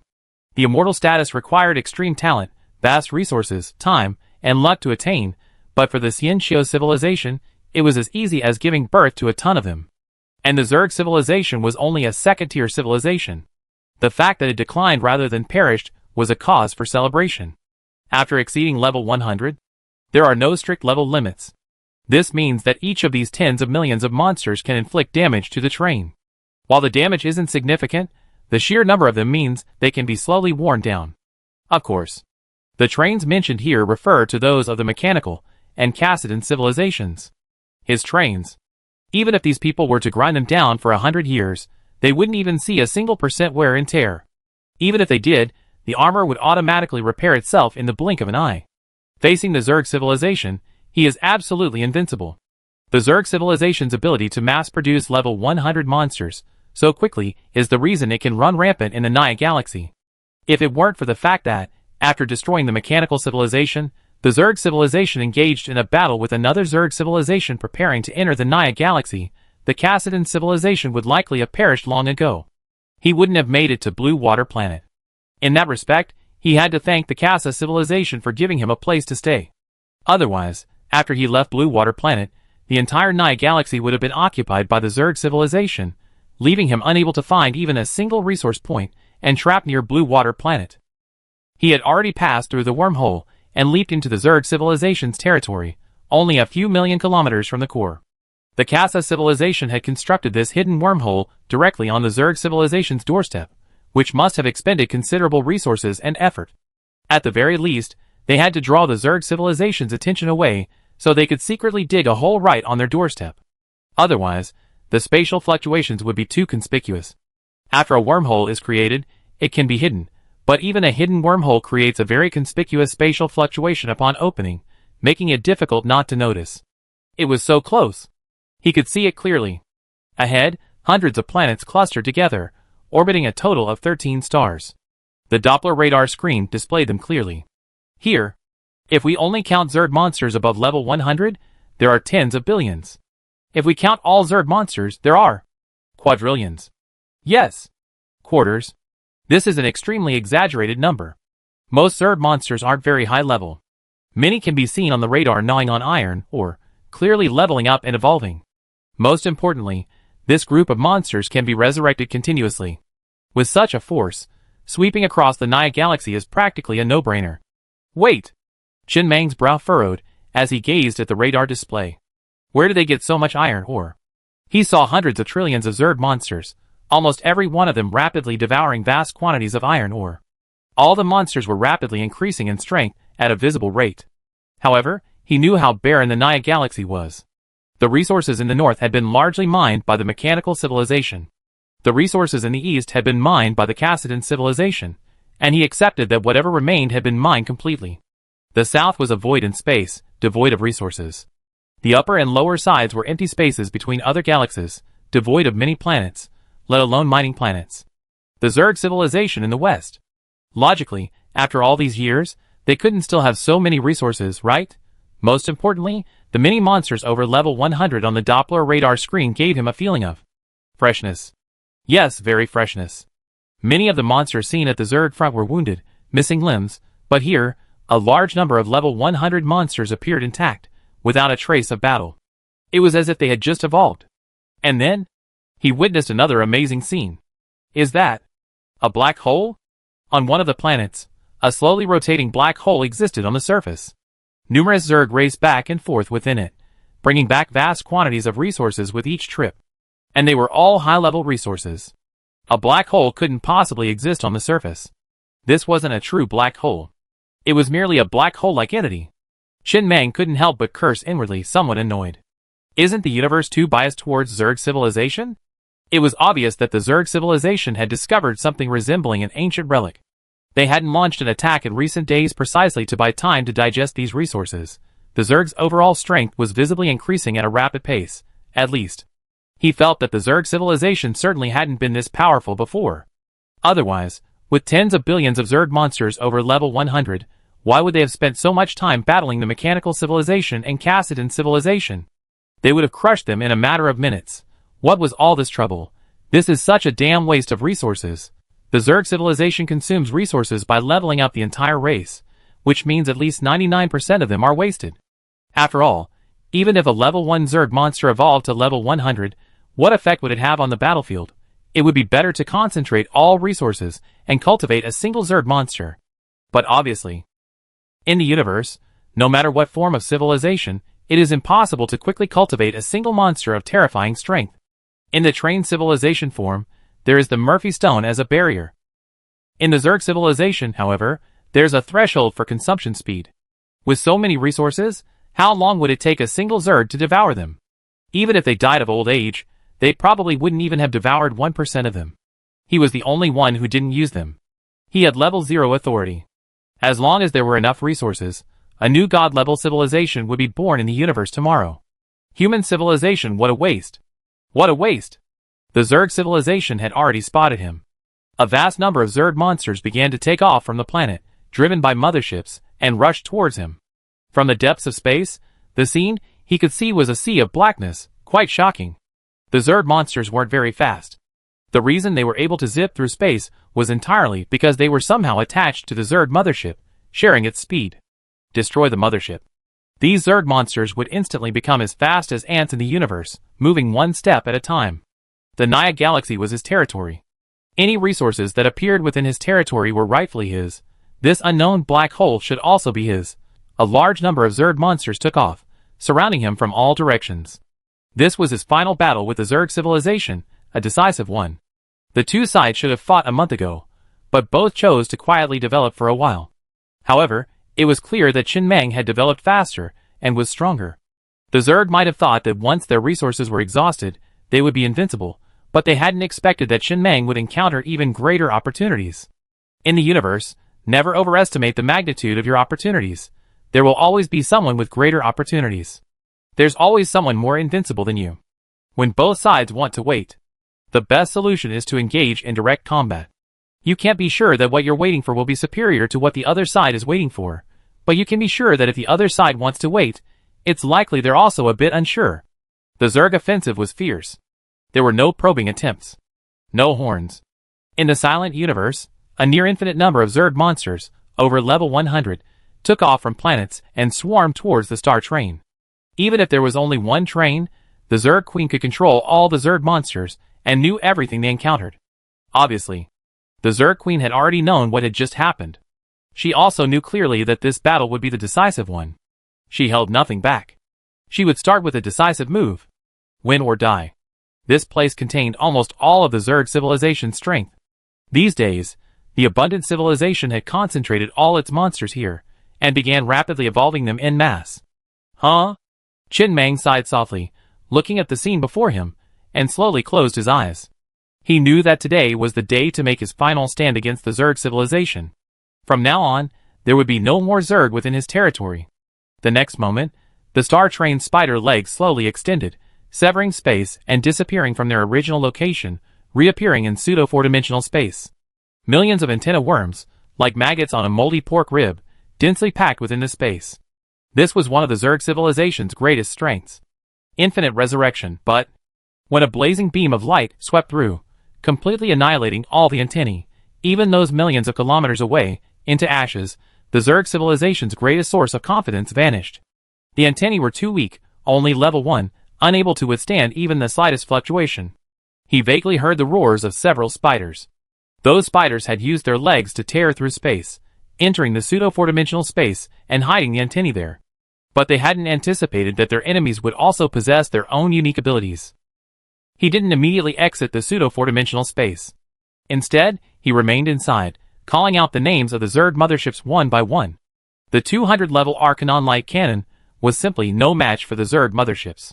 One run, and they were reduced to ashes. In other third-level civilizations, the 200-level Arcanon light cannon was practically a trump card, but in his hands, he unleashed dozens of them with precision and dazzling accuracy. Attacks launched in pseudo-four-dimensional space rendered the enemy powerless to counterattack. The Zerg civilization reacted swiftly.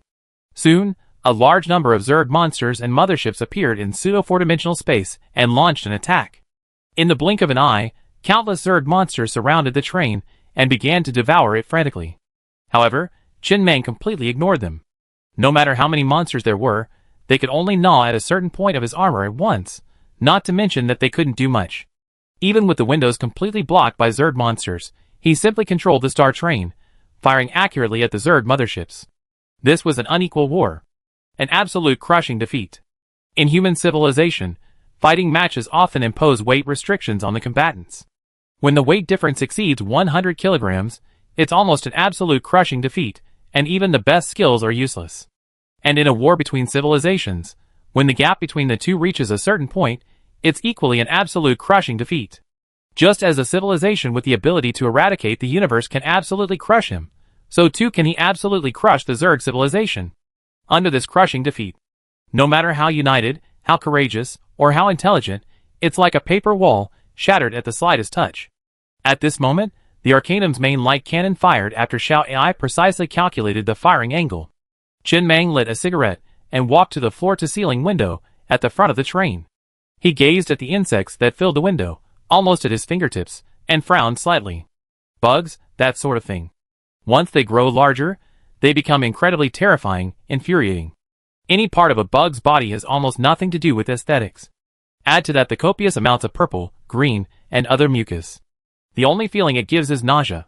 He flicked the ash into Xiaofeng, who was holding an ashtray nearby, and said absent-mindedly, "I have to get the car washed later. The train's going to stink after this." Perfect, absolutely perfect.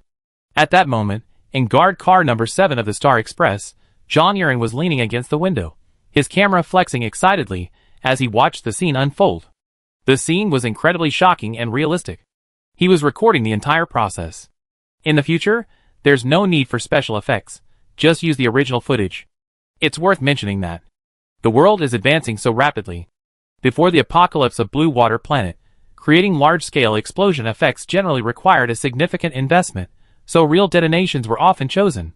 Besides being more realistic, the actual cost was significantly lower than creating special effects. But now, special effects can be created with a simple request to Xiao Ai. Effects that once took years to create can now be completed in a second. And the results are even better. Send out 10 versions at a time, and if that's not enough, there's more. But no matter how good the special effects are, they're still not as thrilling as this real scene. Carriage 10 has no windows, so he carried his camera and ran directly to guard Carriage 7.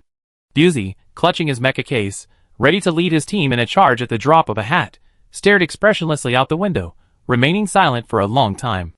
The moment the battle broke out, he led all his team members, grabbed their mecha boxes, and, awaiting the order, charged out. But he never received that order. And he never would. A war of this magnitude left him with no chance of intervention. The sense of loss this brought him was too great. He would rather die passionately on the battlefield than sit here and watch quietly because of his weakness.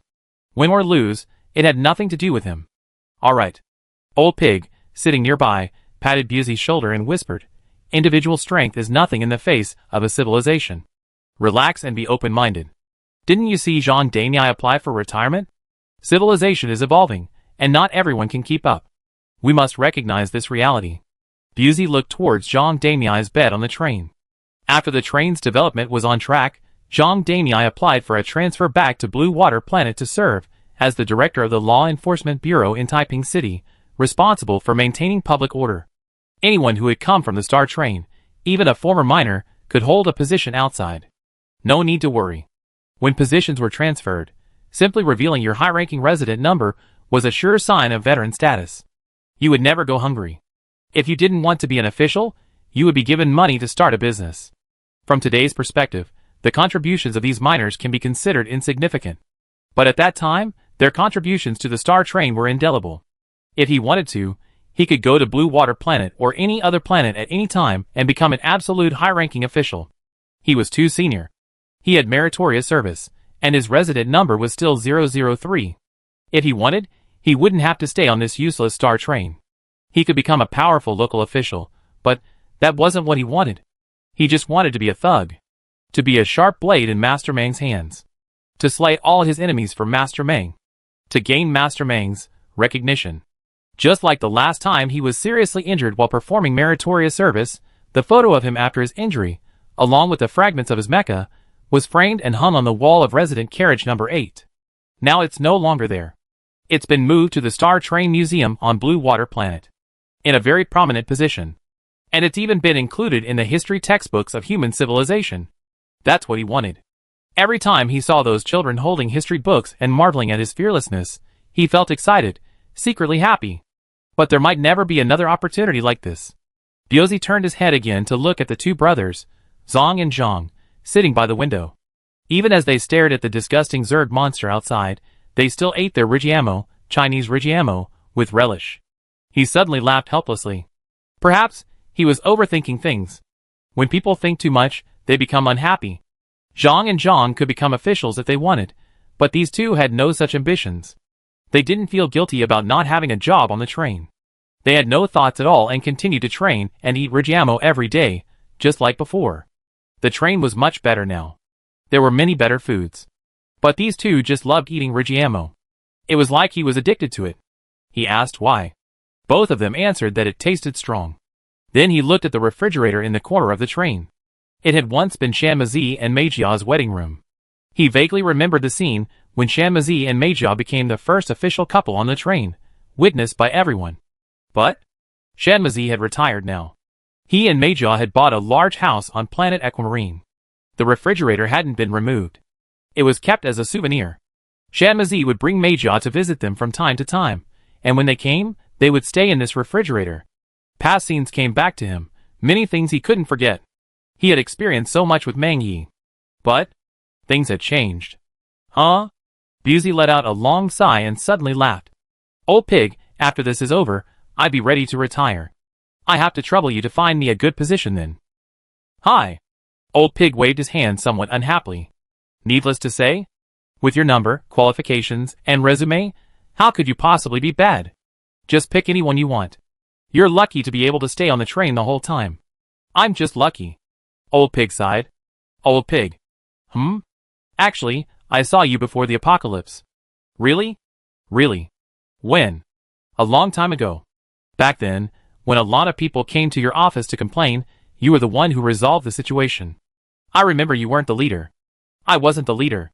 I was watching from a distance. That's when I knew you were a good person. TSK, Don't praise me. I get carried away when people praise me. Meanwhile, sitting in carriage number 5, Ji Choo-choo stared out the window in a daze. Yin Yao sat beside her. The two of them held an extremely special position on the train, so special that anyone could retire. They definitely couldn't retire. Of course. They had no intention of retiring either. It was just that the train was moving so fast. The scenes they had experienced seemed like yesterday, yet also like ages ago. It feels like ages. Long? Yin Yao curled her lips. Mr. Mang hasn't fucked me many times, and I'm so tight I could open a beer cap. You're being so vulgar now. Am I vulgar? Yin Yao said aggrievedly. It's been so long. Even the most chaste woman will become a slut after so long. Ji Choo-choo was speechless for a moment. Only after a long pause did she whisper, I want a child. With whose? Who else could it be? I think it's possible with anyone else, but not with Mr. Mang. He doesn't seem to want children. Yin Yao picked up the mirror beside the table and looked at her reflection. You haven't aged yet. You're still young. That's good. Ji Choo-choo said nothing, simply tilting her head to look out the window again. Silence fell once more in the carriage. This war, which should have rocked the entire Naya galaxy, was known to few. The only spectators were the members of the Star Train. For the nearly 10,000 civilizations within the Casa Civilization Federation, the war was nearly over before many people even received word of the war. In this completely crushing battle, the Zerg motherships were quickly targeted and destroyed one by one. After the Zerg motherships were destroyed, the tens of billions of monsters over level 100 slowed down, moving slowly through the universe, like babies learning to walk. Chen Mang first cleared out some of the Zerg monsters in the pseudo-4-dimensional space before resuming his old trick. Several gas planets that had been specially captured beforehand were thrown out. The gravitational field, precisely calculated by Xiao Ai, ejected these billions of level 100 monsters, a force capable of destroying almost any level 3 civilization, like plasticine, being gradually smoothed into a straight line by an invisible hand. The scale of this project was far greater than that of the Insect Silence project. After all, the numbers were not on the same scale. This was achieved by mobilizing a large number of planets, using the more gravitationally powerful gas planets as transit points. The Star Train was located in a universe as dark as a pitch-black curtain. Chen Mang sat at the control panel, observing the scene before him calmly. Billions of monsters, this extremely terrifying force, were effortlessly twisted into a straight line. And all he had to do was press the red button on the console. When the button was pressed, a blazing white light streaked across the universe, and he heard it. In the silent universe, he heard the wails of billions of dead souls. This was an absolutely crushing battle. The main forces of the Zerg civilization, like lambs to the slaughter, were lined up in a straight line across the universe, pierced from end to end by the Arcanon light cannon. Vast clouds of purple blood mist filled the sky, forming eerie nebulae. With just one shot, the Zerg civilization could practically be declared annihilated. But this was only the main force of the Zerg civilization, all Zerg monsters above level 100. And on the Zerg planets, there were even more Zerg monsters, tens of trillions. This was an extremely terrifying number. Even if they couldn't be resurrected, they could still be produced almost endlessly. This was the Zerg civilization's second terrifying method, infinite reproduction. And then, a large number of Zerg monsters, no higher than level 100, began to take off and attack Chen Mang's train. However, the Zerg motherships had already been destroyed in the battle, and it would take a long time for these Zerg monsters to reach the Star Train.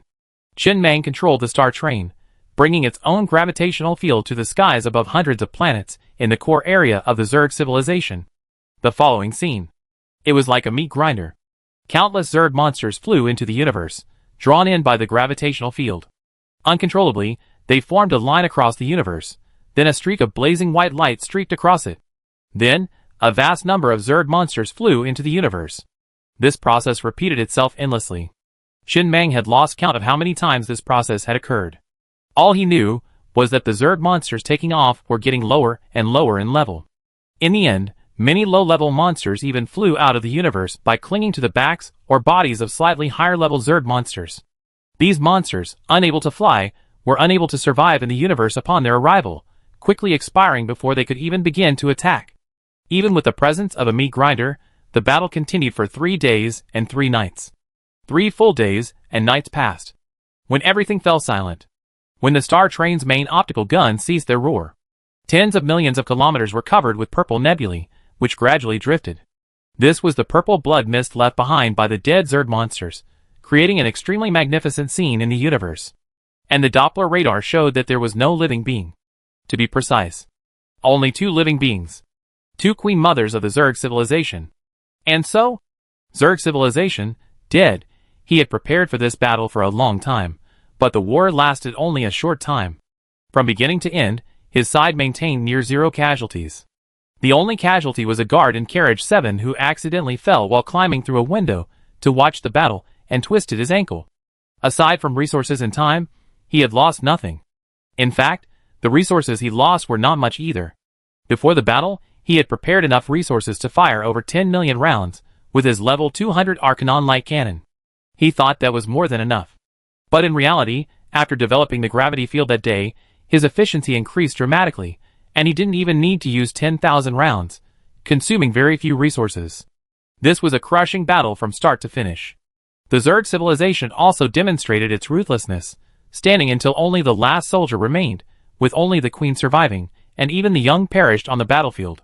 Qin Mang calmly gazed at the 2 remaining red dots on the Doppler radar and whispered, "Are they planning to escape? Or are they setting a trap?"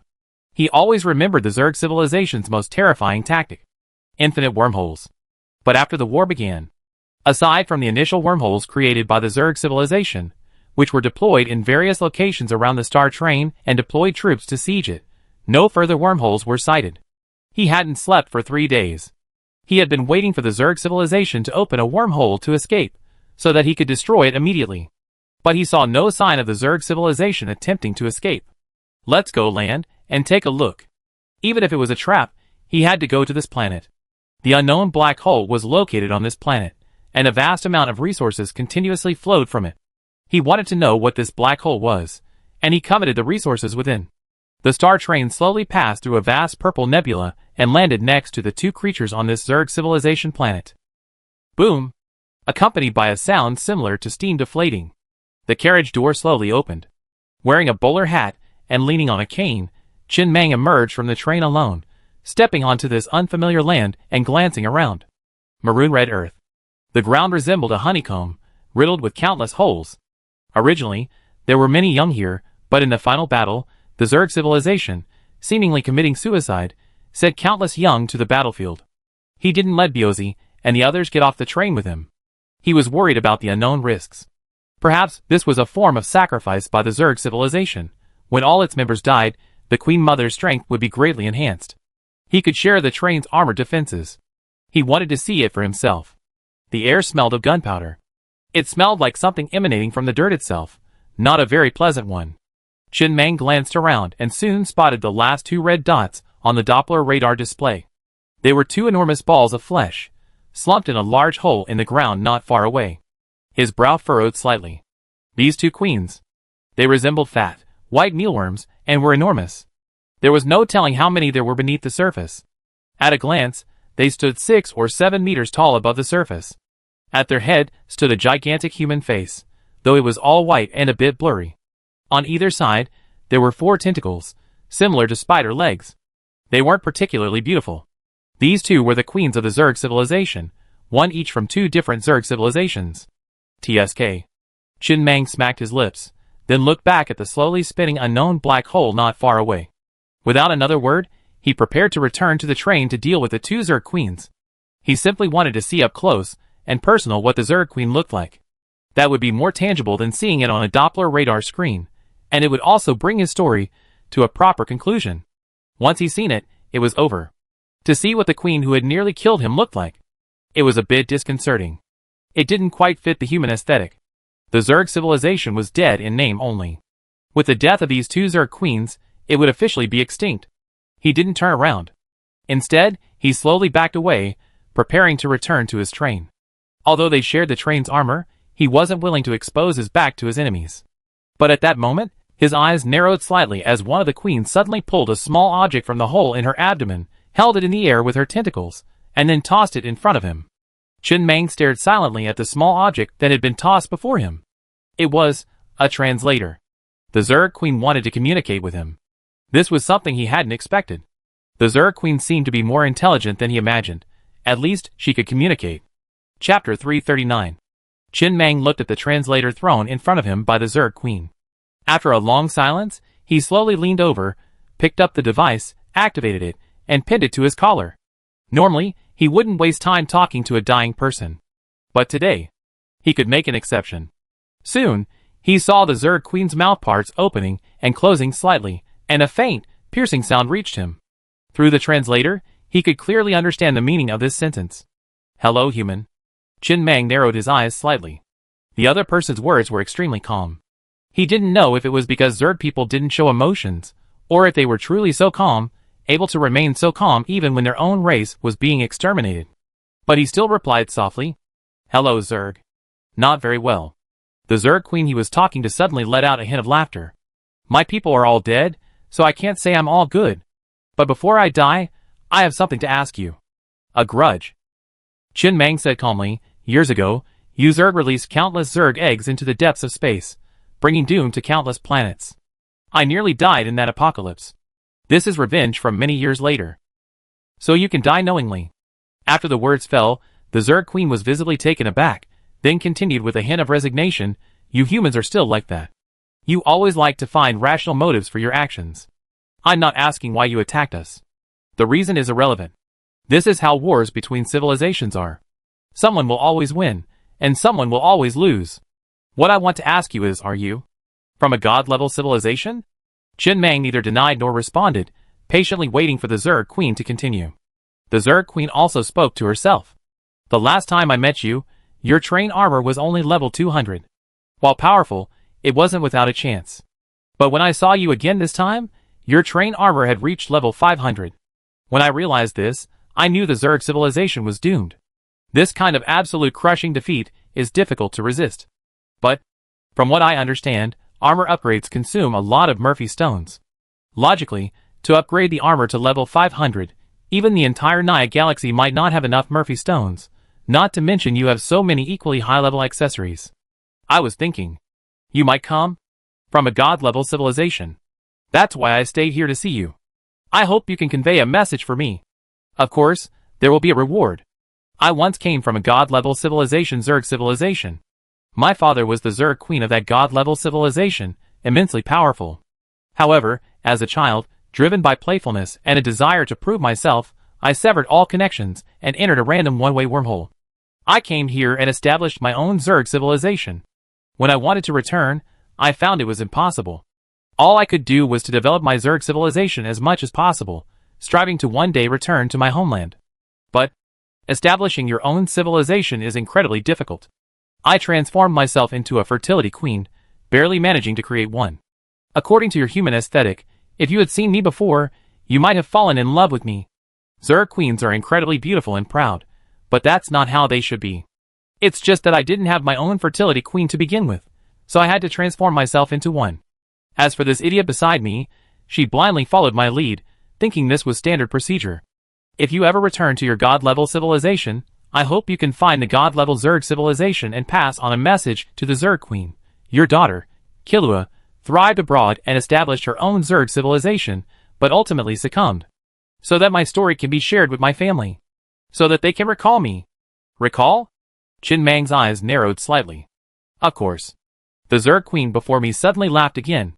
"It seems you don't know much about god-level civilizations. Did you leave home early? All members of god-level civilizations are nearly immortal, indestructible. As long as my family knows the approximate cosmic coordinates of my death, they can recall me. Of course, this silly road deer beside me won't be recalled. Civilization naming in the universe is exclusive. No one can accept a civilization with the same name as their own. I named mine Zerg civilization in the hope that once my civilization develops, it will be noticed by my family, and they will take me back. I don't know why she copied my name. If her civilization truly reaches a certain level, she faced destruction. It just so happens that among god-level civilizations, relations between human and Zerg civilizations are quite good, so you don't need to worry about any risks. In return, I can give you the token for the nearby resource cave. There's still about 40% of the resources unmined. It's a resource supply station left behind by an ancient civilization in space. With the demise of that civilization, this resource supply station has been abandoned for a long time. The entrance to this resource cave. The entrance is in my territory. But the token is in the hands of that idiot next to me. I've always wanted to swallow her civilization and snatch the token from her. But while she may be foolish, her civilization is quite powerful, making her quite a formidable opponent. It wasn't until the Cassidon civilization attacked us that I persuaded her to join forces with me and share resources. Just promise to pass on the message. The token will be given to you. Qin Mang said nothing, simply staring silently at the two portly Zerg queens before him. He harbored hatred for the Zerg, but it was pitifully weak, though he had always used it as a pretext for attacking the Zerg civilization. But the biggest reason was truly for resources. He wasn't used to the Zerg queen's blunt way of speaking. After all, humans still prefer euphemisms. As the Zerg queen said, in a war of civilizations, there's no right or wrong. History is written by the winners. There will always be winners, and there will always be losers. However, he had a feeling there was a plan. Putting aside the potential dangers of letting the tiger go back to the mountains, the other party had no means of containing him. Even if he verbally promised, if he took the token and didn't deliver, what could they do? The other party couldn't have failed to think of this. There must be something he's not telling him. After a long pause, Qin Mang suddenly spoke. Do you know a lot about the god-level civilization? Not much. I was still young when I left home, but as part of the royal family, I've learned quite a bit. I'm not from the god-level civilization. That's a bit bad. But I think I can reach the pinnacle of the god-level civilization one day. Well, I suddenly feel a little tired. Hurry up and get started. I haven't slept in a while. I want to sleep more after I die. I know this journey will be difficult, but if you tell me some information about the god-level civilization, perhaps I have fewer detours. You better hurry up. I want to sleep. Qin Mang fell silent again.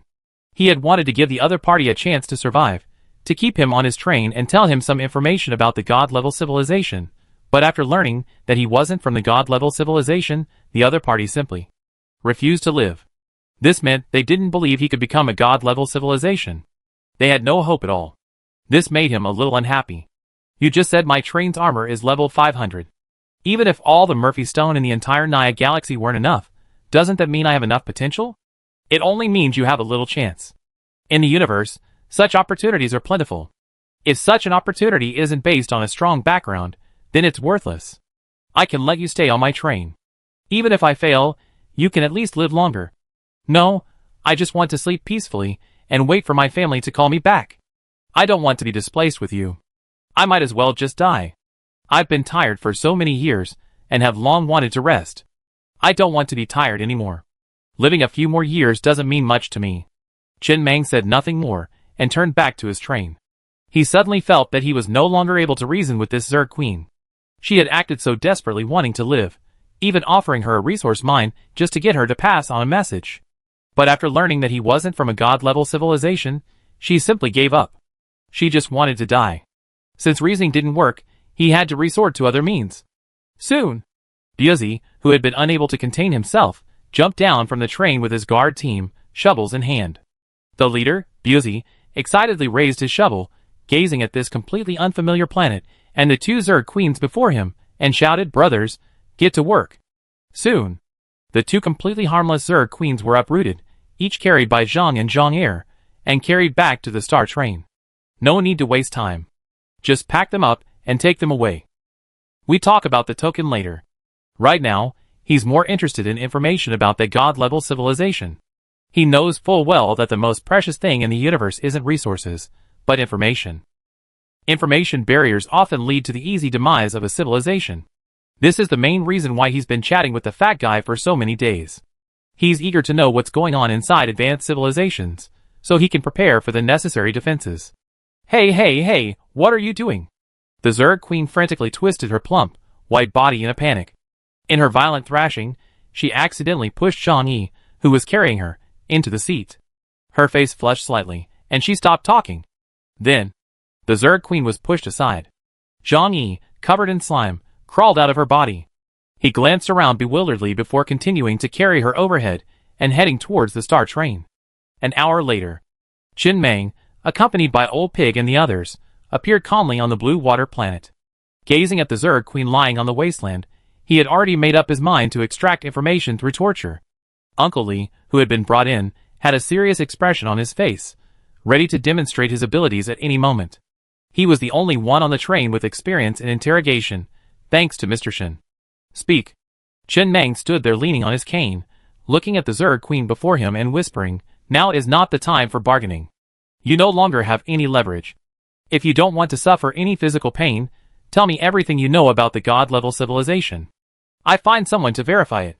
If it's false information, you know the consequences." He said nothing.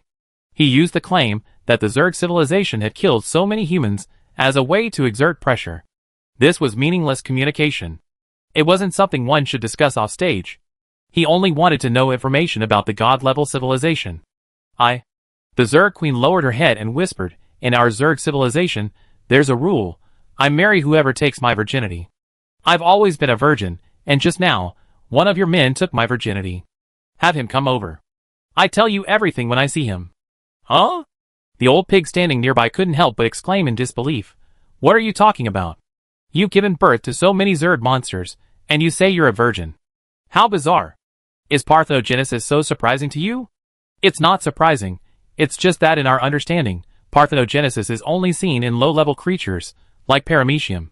That's because your understanding is low."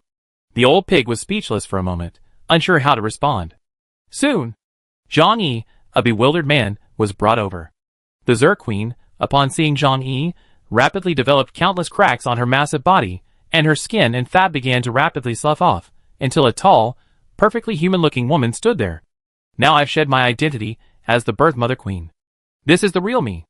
Even by your human standards. Isn't it worth marrying him? As long as we can get married, I tell you everything you want to know. We must use the Doomsday marriage certificate, a ceremony recognized by the laws of the universe." Chen Meng glanced at Zhang Yi, who stood there bewildered and felt a headache. How the hell had things ended like this? How had the plot unfolded? Initially, he simply wanted to see what the Queen Mother looked like and, by the way, what that black hole was. The people around him, including old Pig Biozi, all stared at Chen Meng with bewildered expressions, clearly unsure how to handle the situation. "Huh?" After a long pause, Chen Meng took a deep breath before looking at the Zerg Queen. "First, I need to make it clear to you that Zhang Yi is an important person on my train. I can't easily betroth you to him.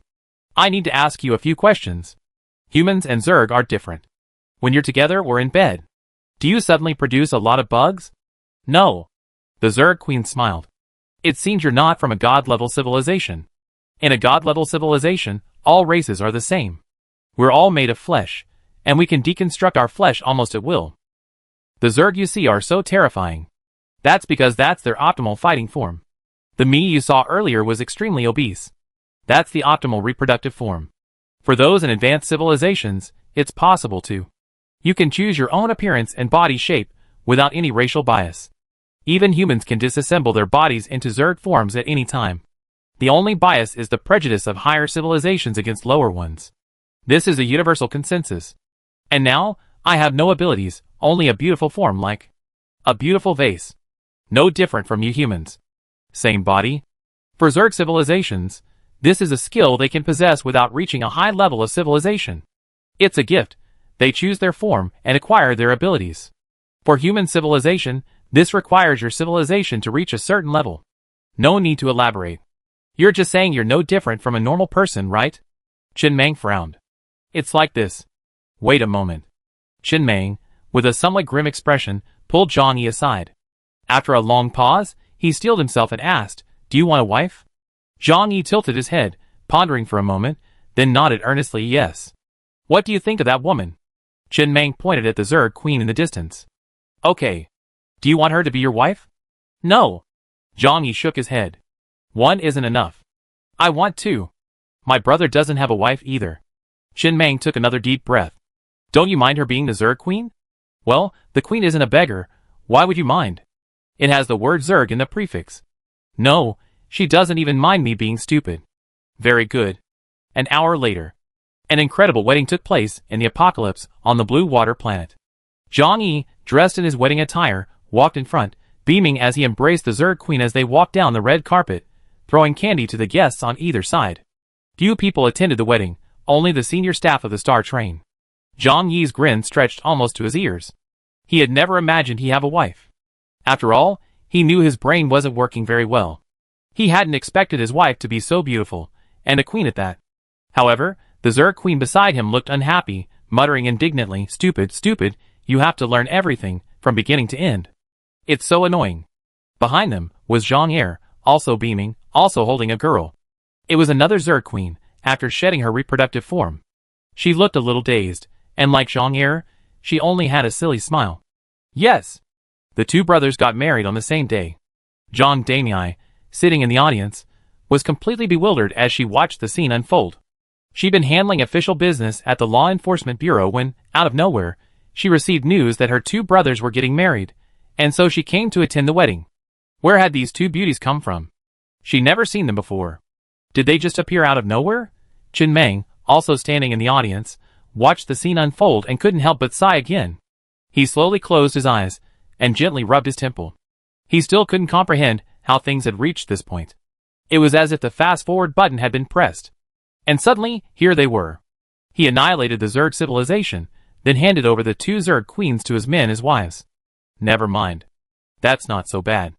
At least everyone seemed quite happy. But she definitely won't be able to have children anymore. Luckily, he cleaned up the mess, so Zhang Yi doesn't have to worry about the woman bringing the child along with her. What a mess. Thank you, Master Meng, for the marriage. At this moment, Zhang Yi walked over, arms around the Zerg queen, grinning excitedly. Now, our Zhang family has two emperors. Congratulations. After toasting everyone, Zhang Yi couldn't help but pull his wife to a corner and, like offering a treasure, pulled a few Rigiamo, Chinese meat buns, from the refrigerator nearby and handed them to her. Honey, try this. It's delicious.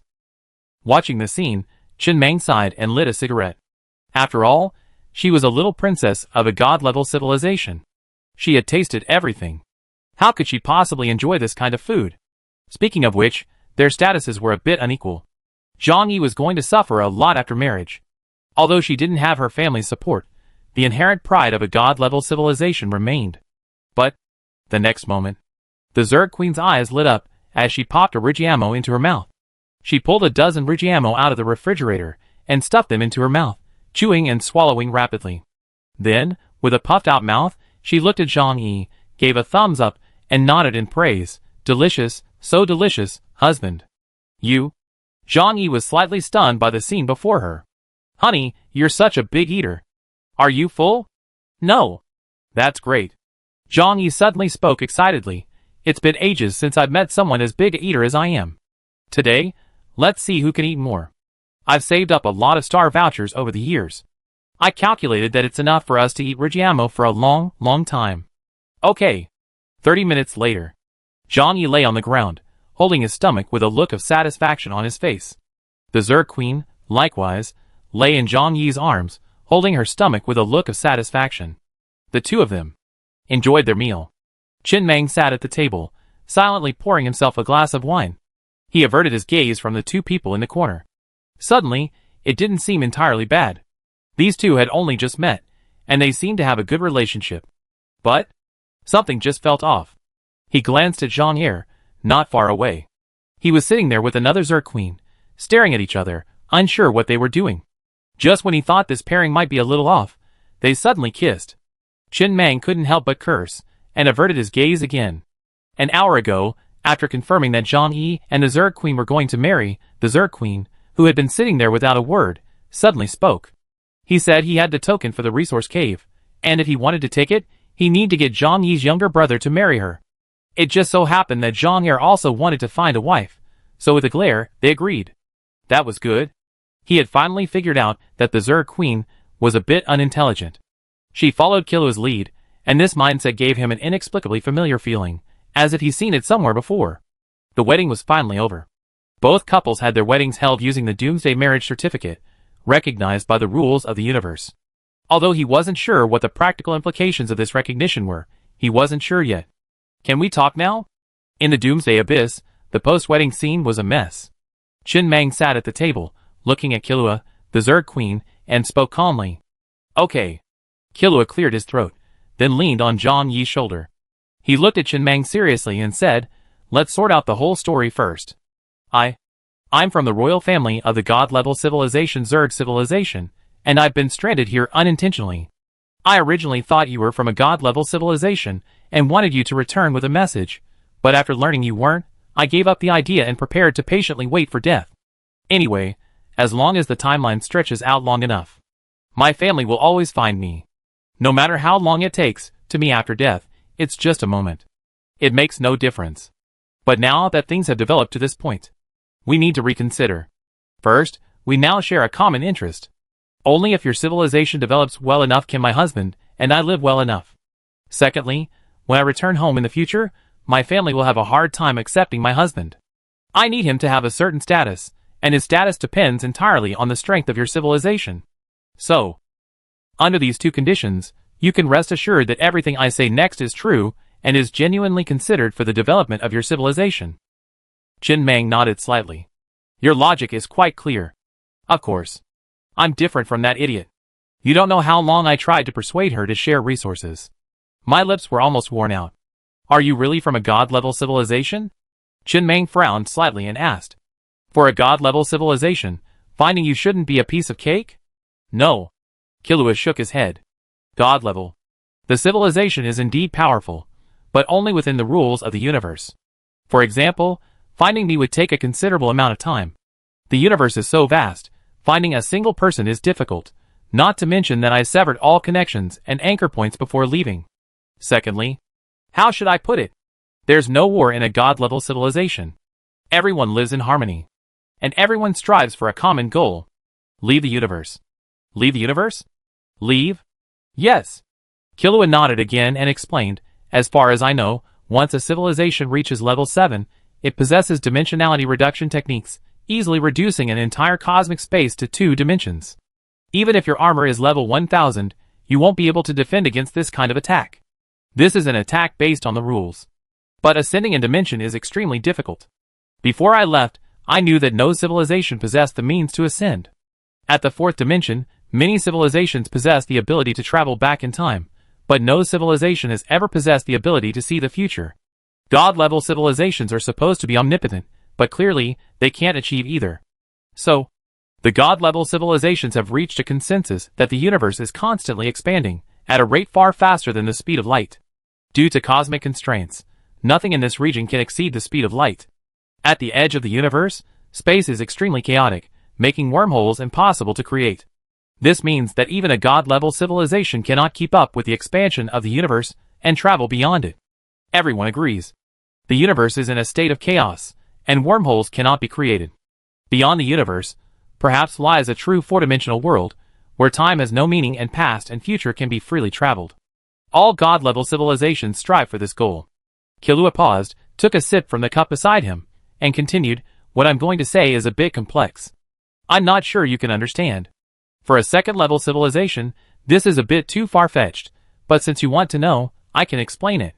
First, even the power of a god-level civilization is limited by the laws of the universe. If you want to leave the universe, you must break through the limitations of these laws. Here, this requires an item, a forbidden universe item. If an item accidentally falls into a time rift and returns to the past, it becomes a forbidden universe item. And if one day, this object that fell back into the past meets an object in the present timeline, this would cause a certain degree of chaos in the laws of the universe when an object from the past and present meet. This is a bug. Logically, time rifts shouldn't appear in the universe. This is a bug. So, the god-level civilization began to search for various time rifts, throwing all kinds of objects into them, and manually crafting forbidden objects.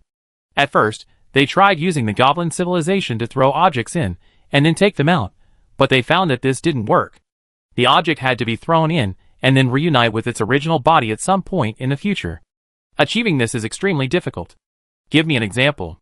You have a telescope in your hand, and you are now. Wait, why are you? Let's use a telescope as an example. I see there's a telescope on the table next to you. Go on. Okay, let's say you built a telescope, and there's a time rift nearby. You're about to throw it in. The whole process takes 10 seconds, and your telescope only exists in the present timeline for 10 seconds. Within those 10 seconds, the telescope that returned to the past timeline must appear before you. When the two collide, rules get disrupted. The time is short, isn't it? And you can't guarantee that the telescope that returned to the past will appear before you at the right time. Jin Mang didn't respond immediately. He'd been thinking about this for a long time, and he had a feeling something was amiss. After a long silence, he finally spoke. I know a thing or two about what you're talking about. I roughly understand the logic. There's just one thing I can't understand. Before I threw something into the time rift, it didn't exist in the past. How can I possibly wait for it to return to the past and appear before me now? But if I threw it in, it existed in the past, but I don't have it in my hand now. Isn't that a logical paradox? The past and present can't exist at the same time. Yes. Killua suddenly laughed. This is the fundamental principle that causes rule chaos and I. There are many time rifts in the Naya galaxy. Have you ever tried throwing something into one? Yes. Did you later see the object you had thrown into the past? Yes. I knew that. After all, the time rifts in the Naya galaxy are all on the same planet, so the chances of encountering one are quite high. Killua nodded and continued, then think about it again. When you were about to throw that object into the time rift, was it in someone else's hands at the same moment? Chin Mang's eyes narrowed slightly. When he was about to throw the telescope into the time rift, at the same moment, the train conductor had already been observing him with the telescope long before.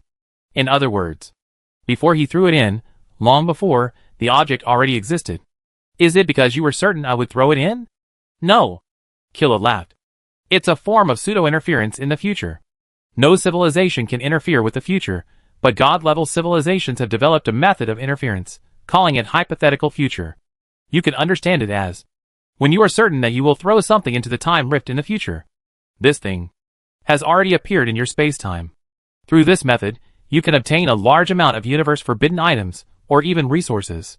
For example, if you are certain that you will throw a large amount of resources into the time rift in the future, then this thing is very likely to have appeared in this universe now. Of course, the resources aspect is a bit uncertain, because no one has ever received resources from the future. It seems that only cosmic forbidden items can pass through the time rift. What? Chin Mang frowned, pondering for a moment before continuing. Isn't this the idealism? Is it? Does everything I hope for happen necessarily happen? Not entirely. After all, there's only a probability, not a guarantee of it happening. No one knows what determines the probability.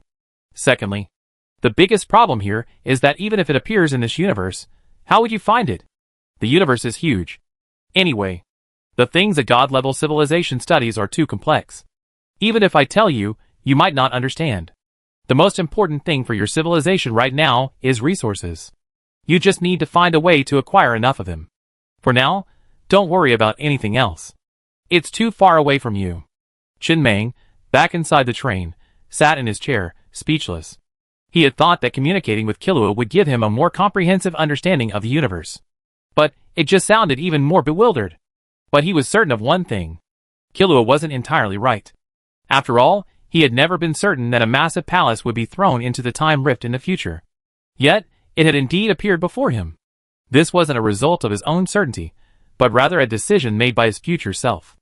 Just then, the AI's voice echoed within the train. Conductor, I sort of understand. Actually, there are some contradictions in Killua's words. It seems even the God-level civilization is a bit bewildered. What the God-level civilization should be more interested in is the future fixed, or is it subject to constant change? Let's be frank. It's that everyone's life is predetermined, acting out according to a script, or can it be altered through their own efforts? Or are their efforts and opportunities merely scenes in the script? They desperately want to know this. They've made many attempts. They've reached different conclusions. And they've tried to use these conclusions to explain the universe's bizarre behavior. But the more they explained, the more they realized that their current conclusions had to be overturned. New conclusions and new attempts were needed. For example, those God-level civilizations discovered that as long as they were certain of what would happen in the future, there was a probability that it would happen at this moment. For example, if they were certain that a telescope would be thrown into a time rift in the future, there was a probability that a telescope would appear at this moment in time. They considered this a hypothetical future, a means of interfering with the future. But in reality, it's like deciding not to eat tomorrow, and then you actually don't eat tomorrow. Does that count as interfering with the future? If you really have to calculate, I can sort of do it. The reason there's a probability. It's all due to a lot of factors. For example, if you suddenly had diarrhea on the day you were supposed to throw away the telescope, then of course the telescope wouldn't have appeared in that past time. So, actually, this hypothetical future theory can be disproven. Everything you receive from the future now has nothing to do with the hypothetical future. It's simply about the choices your future self will make, setting a general tone. Once you know this information, You can roughly use it to potentially gain some benefit for yourself, provided you can find the item you threw back from the future. After a long silence, Qin suddenly laughed. Xiao Ai, you seem to have gotten a lot smarter since reaching level 500. Actually, I've roughly figured it out. That is, even a god-level civilization is still in the exploratory stage regarding these matters. But I can be certain of one thing. If my future self reaches a certain level, I will definitely throw a large amount of resources back into the time rift, and my then current self will definitely find a way to allow my current self to receive these resources. It won't be purely down to luck. And if I obtain these resources, I can go further and change the future. From this perspective, the future is constantly changing, not set in stone. Even if, as Killua says, no one has ever received resources from the future, I believe there must be something else, something very important. I think that Heavenly Palace is the key. I plan to go to the Nami civilization and retrieve my Heavenly Palace. Anyway, first, retrieve the Heavenly Palace? Chapter 340. The war is over. It ended incredibly abruptly. Naya Galaxy. Zerg civilization is no longer here, officially declared extinct. But a new journey begins. Accompanied by Byozi and the others, Qin walked across this reddish-brown earthy planet. All he saw was desolate, save for a slowly rotating black hole not far away. No gravity. No spatial fluctuations. It wasn't a black hole, but more like a deep, dark wormhole. He pulled a token from his pocket and casually tossed it into the black hole. Soon, a faint film of light enveloped the men. This was their pass. Without this film, they would be instantly ripped apart by the powerful force of space upon entering. Let's go! Qin, leaning on his cane, immediately headed towards the black hole. The train transformed into a brooch pinned to his chest, and his bowler hat sat securely on his head. The experience was completely different from traveling through a wormhole. It was a bit like opening a refrigerator and instantly appearing in another world. A flash of white light passed before my eyes. And then the scene changed. The group appeared on a vast continent. Xiao Ai told him that the Doppler radar indicated that this place was located in a cosmic void. As for the extent of this void, or where it was located within it, they were unclear. All they knew was that, apart from this continent, there were no planets within 100,000 light years. And no stars either. Silence dominated this space. But it wasn't pitch black. The ground here was glowing, providing a lot of heat, making it even quite warm. This is quite peculiar. Qin looked at the light emanating from the cracks in the ground and stamped his foot. This usually means the geothermal heat is exceeding the limit, exceeding it to the point where it rivals the icy cold of a starless universe, even though the temperature outside is close to absolute zero. This situation is not uncommon. But in this case, the ground they stepped on shouldn't just feel warm. It's practically vaporizing. He glanced around. At first glance, there was no edge or horizon in sight. Only light emanated from the cracks in the ground. Looking up, a dark, swirling cloud covered the entire continent. Not just the top. It covered the sides as well. It was like a giant black box. Yes. This wasn't a planet, but a continent, a flat landmass, like a giant, artificially constructed fragment of a planet. Under normal circumstances, such a fragment couldn't possibly have a heat source within it. And in the distance, there was a vast accumulation of resources, countless resources.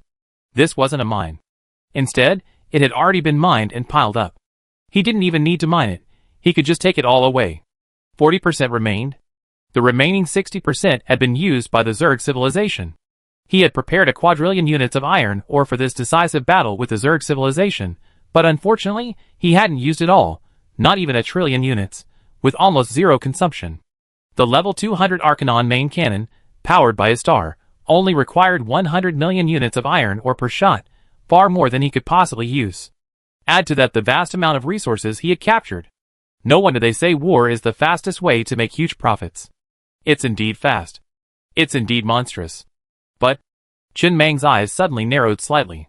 He saw something familiar.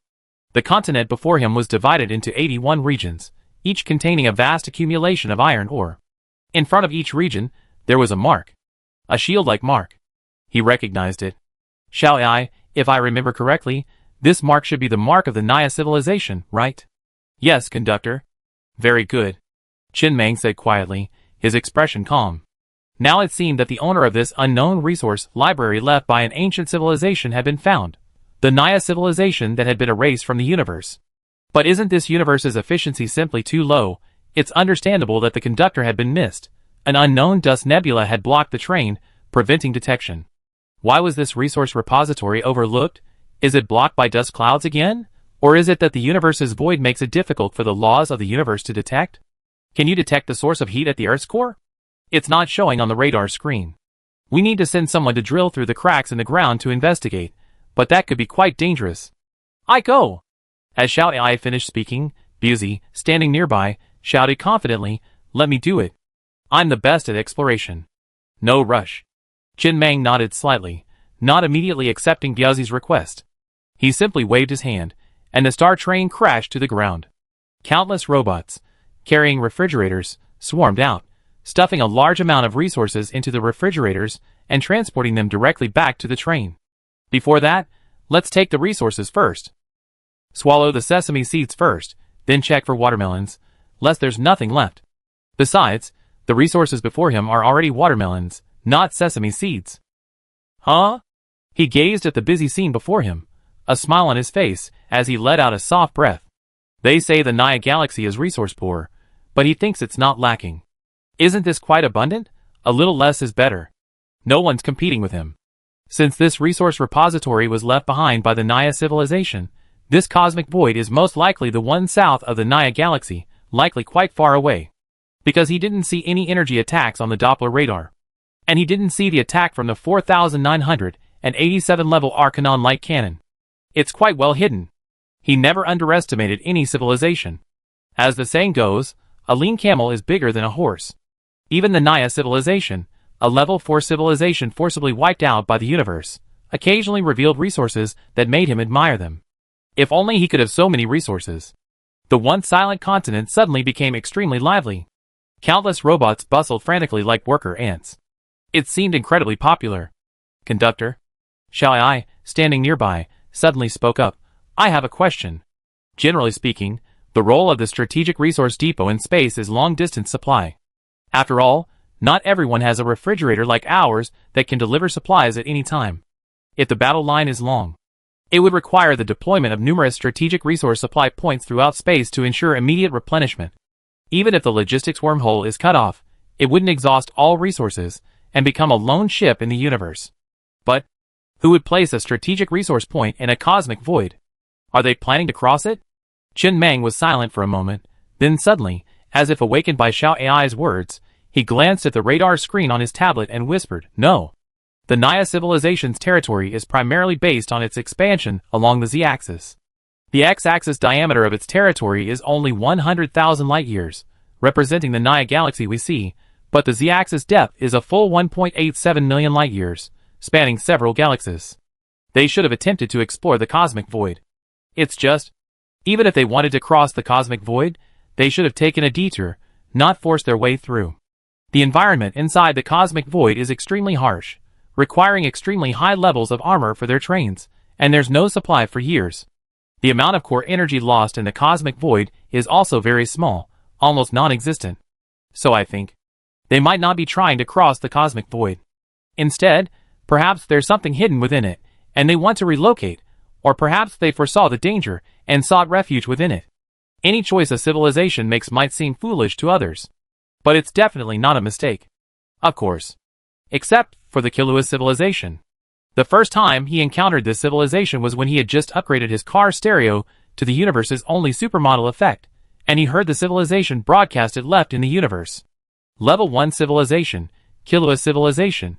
Hello, hello, hello, is anyone here? Our civilization's cosmic coordinates are. Welcome to visit our civilization, yes. This civilization was destroyed by Zerg Queen Killua.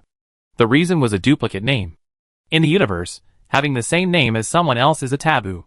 Everyone wants to ensure their uniqueness, whether it's their own name or the name of their civilization. Precisely because of this.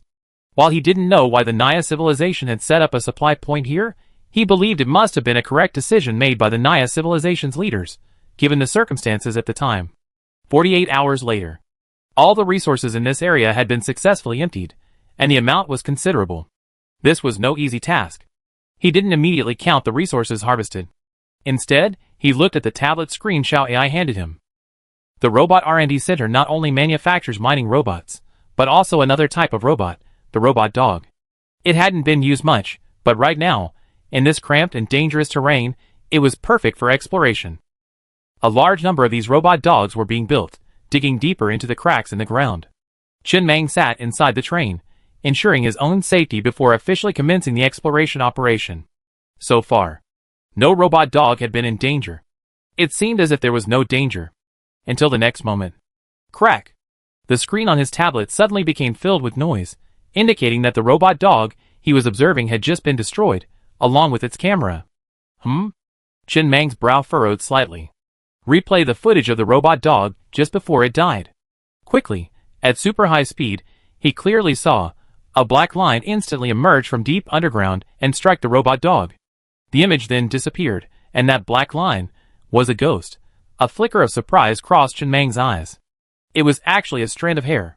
This reminded him of something he had long neglected on the train, a strand of hair, or rather, anal hair, that he had brought back from a dream. It was a magical object. The maximum load-bearing capacity was 1 ton. As long as this load-bearing capacity was exceeded, the hair would begin to extend infinitely. But after extending to a certain limit, it would stop extending, and the load-bearing capacity at this point was terrifyingly exaggerated. Could there be any connection between the two? Just then, one after another, the robot dogs began to die rapidly. Slowing down the replay of their deaths revealed that they had all been killed by a single strand of hair. However, he had created an enormous number of robot dogs. Even under such frequent and bizarre attacks, there were still a large number of robot dogs, continuously burrowing through the cracks and deep into the earth. Until, one of the fastest robot dogs suddenly fell into a cave. The camera quickly captured a single frame before it was instantly crushed. Immediately afterwards, a large number of robot dogs also rushed into the underground cave. As more and more images were transmitted back to the train, the image on the screen gradually became clearer. It was an immense cave, almost half the size of the entire continent. It wasn't just a cave, it had hollowed out nearly half the continent. In this vast space, stood something resembling a cross. Atop the cross, a petite girl was nailed to it with 5 nails. She was about 1.55 meters tall, with hair several meters long and seemingly endlessly extendable. In the cave, with her hair disheveled, she was laughing maniacally and struggling violently. A strange purple light flickered in his eye sockets. Secondly, in this vast space, besides the trapped girl at the center, there were 12 massive instruments, their voices gradually fading. The manuals on the instruments revealed them. They were gravity machines. They could collapse the gravity within a space to hundreds of times greater at full power. With 12 of them, the gravity within the cave was at least thousands of times greater than on the blue water planet. Most materials couldn't withstand this level of gravity, let alone humans. Bones would instantly shatter, and brain fluid would squeeze onto the soles of their feet. In this environment, normal life simply couldn't survive. Any higher gravity could even trigger the formation of a black hole. And all around, for other machines were generating massive arcs. Without manuals, their effects were unknown. But what was visible to the naked eye was the energy pipes for these instruments connected through the gaps to the 81 areas on the surface. After he had taken all the resources, these machines were operating on the very last bit of energy, but they were already on the verge of shutting down.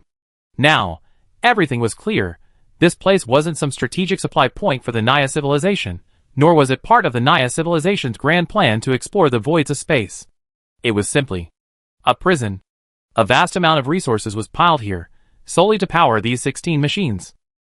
The planetary fragments had been trimmed into this shape, hollowed out in the middle, to create a perfect prison for this delicate girl. A vast amount of resources had been expended solely to imprison her. For how long, it was unknown. However, today is the time to escape.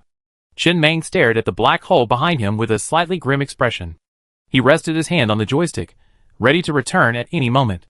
He had already taken all the resources, but his instinct told him that the monster imprisoned below was unusual and could potentially trigger an unimaginable crisis. At this moment, Xiao Ai's voice echoed from the train. Why did the Naya civilization go to such great expense to build a cage specifically for her? If she were a source of danger, couldn't they just kill her or throw her into the void of space? No. Chen Mang narrowed his eyes, shook his head, and whispered, what you can think of, the Naya civilization can think of too. They didn't kill her because they couldn't kill her. Now I understand why the Naya civilization was wiped out by the universe, while the resource points here remain. It's likely because even the universe can't erase her traces. Her strength might not be that great. Otherwise, she wouldn't have been trapped here for so long by these machines. But her dimension, or perhaps her identity, is extremely special. The Naya civilization couldn't kill her, so they had to imprison her here until now. When he used the dream stone to enter a dream, he encountered a girl squatting by the river washing her hair, and took a lock of her hair. Of course, that girl wasn't this girl, but they looked incredibly similar. He felt. This was most likely an unknown race, akin to a giant beast in the sky. Extremely strange and tyrannical. He didn't want to have much contact with such a being. The next moment, Qin Mang threw out 1/10 of the resources he had just taken, placing them on the 81 areas. Quickly, the dozen or so machines began operating efficiently again, firmly suppressing the girl in the cave. Seeing this, the girl, who had been laughing wildly, suddenly screamed wildly, causing faint ripples in the nearly solidified air underground. Huh? Qin Mang breathed a sigh of relief and couldn't help but laugh. You're still thinking about getting out? You wish. The 1/10 of the resources he had taken out could power the machines for another 100 years. Enough. After 100 years, even if it got out, he wouldn't be afraid. Who knows what it is? It looks creepy. He believed that with the current strength and resources of human civilization, he couldn't possibly build such a prison. Although he didn't know what it was, since the Naya civilization had painstakingly built it, it must be something terrifying. It wouldn't be a bad idea for him to maintain it for now. If some terrifying monster were unleashed, the Naya galaxy might be the first to suffer. That's his territory. He only lose 1/10 of the resources, not much. This creature couldn't even be wiped out by the universe. If it actually made it to the Naya galaxy, he'd be in big trouble. The loss would be far more than just these few resources. Qin Mang pulled a refrigerator from the train compartment and tossed it on the ground.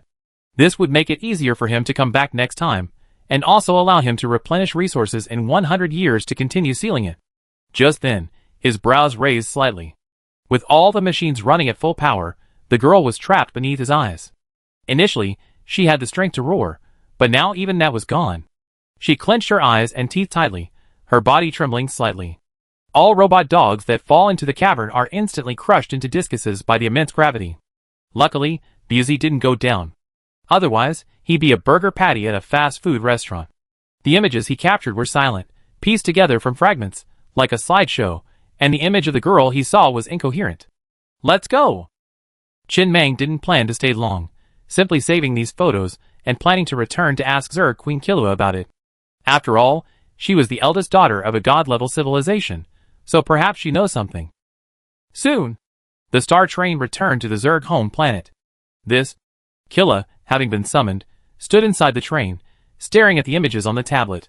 He paused, as if realizing something. He zoomed in, examining each frame with a certain amount of disbelief, before speaking uncertainly. Is she incredibly resilient, practically immortal? Indeed. And her hair can extend almost infinitely? Yes. That's it. A hint of fear flashed in Killua's eyes, his voice trembling. Where did you get this picture? You couldn't have seen it with your own eyes, did you? I saw it with my own eyes. I took it secretly while she was sleeping. Then you're incredibly lucky. Killua closed his eyes, took a deep breath, and after a long silence, he spoke. This is an incredibly bizarre rumor. Few people in the universe know about it, because few dare to spread it. My father told me about it when I was little. In the universe, there exists universe rules. These rules maintain and operate this universe. They possess no subjective will, like a 100,000 level AI. While extremely advanced, possessing immense computing power and the ability to process things, they lack any emotional or conscious thought. It's simply responsible for maintaining the universe. But, it's said, a long time ago, the cosmic will of that time wasn't the same as it is today. Back then, the cosmic will developed its own emotions and desired a race of its own. The cosmic will of the past, after sifting through the planets of all races, selected a race with the image of a human female as its form and named it the Protoss. How powerful was this race? From its inception, it was the most powerful race in the universe, the only god-level civilization. All the resources and opportunities within the universe were seized by the cosmic will of that time through various means, using various means to target their own race. The Protoss at that time. It was the most oppressive civilization in the history of this universe. All civilizations combined could not defeat the Protoss. From then on, the term god-level civilization gradually emerged. Within the universe, Every civilization has its own promotion criteria, except for God-level civilization. Within the universe's rules, God-level civilization is actually a 9th-level civilization, a title given by consensus among civilizations. The consensus promotion criteria is reaching 1% of the strength of the former Protoss. Chen Mang remained silent. All the resources in the universe were given to a single race. He couldn't imagine it. What a luxurious life that would be. So many resources that even if they used one and threw away 10, they wouldn't be able to use them all, right? But, Killua continued, the glory of the Protoss lasted only 100 years. In the 101st year after the Protoss creation, the universe itself seemed to discover that the very rules it had established to maintain order had rebelled. So it self-destructed the original cosmic rules and created a new one. The universe isn't controlled by anyone. It's simply a spontaneous behavior. Just like when you have a wound, your white blood cells start working. Your white blood cells aren't under your control. Although this newly created cosmic rule immediately destroyed the Protoss, they were, after all, a race created by the previous cosmic rule. They couldn't be killed, erased, or detected. So, the cosmic rule imprisoned almost all of the Protoss in a massive black hole. From then on, there was no trace of the Protoss in the universe. Under the new cosmic rule, everything returned to normal, and the universe continued to function in its normal order. But, at the time of the Protoss demise, the Protoss have somehow escaped their captivity, and are scattered across the universe.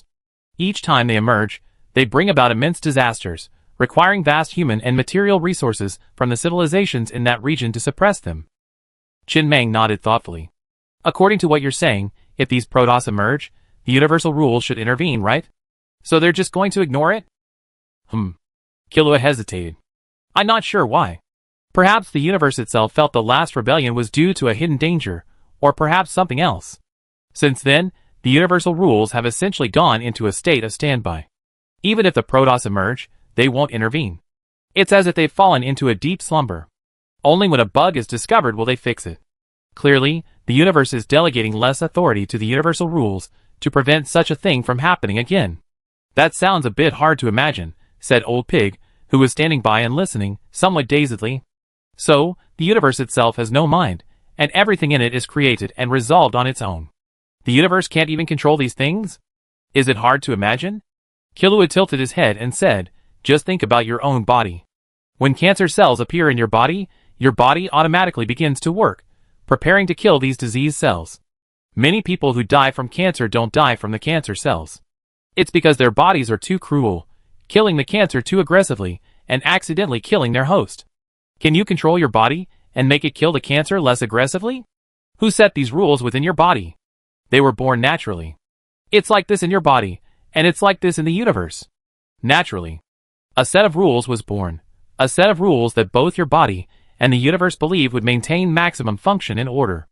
These rules are beyond your control, controlled by no one else, and have no master. But, one day, your body suddenly decides, no, I must become human too. And then a certain organ suddenly transforms into a little person.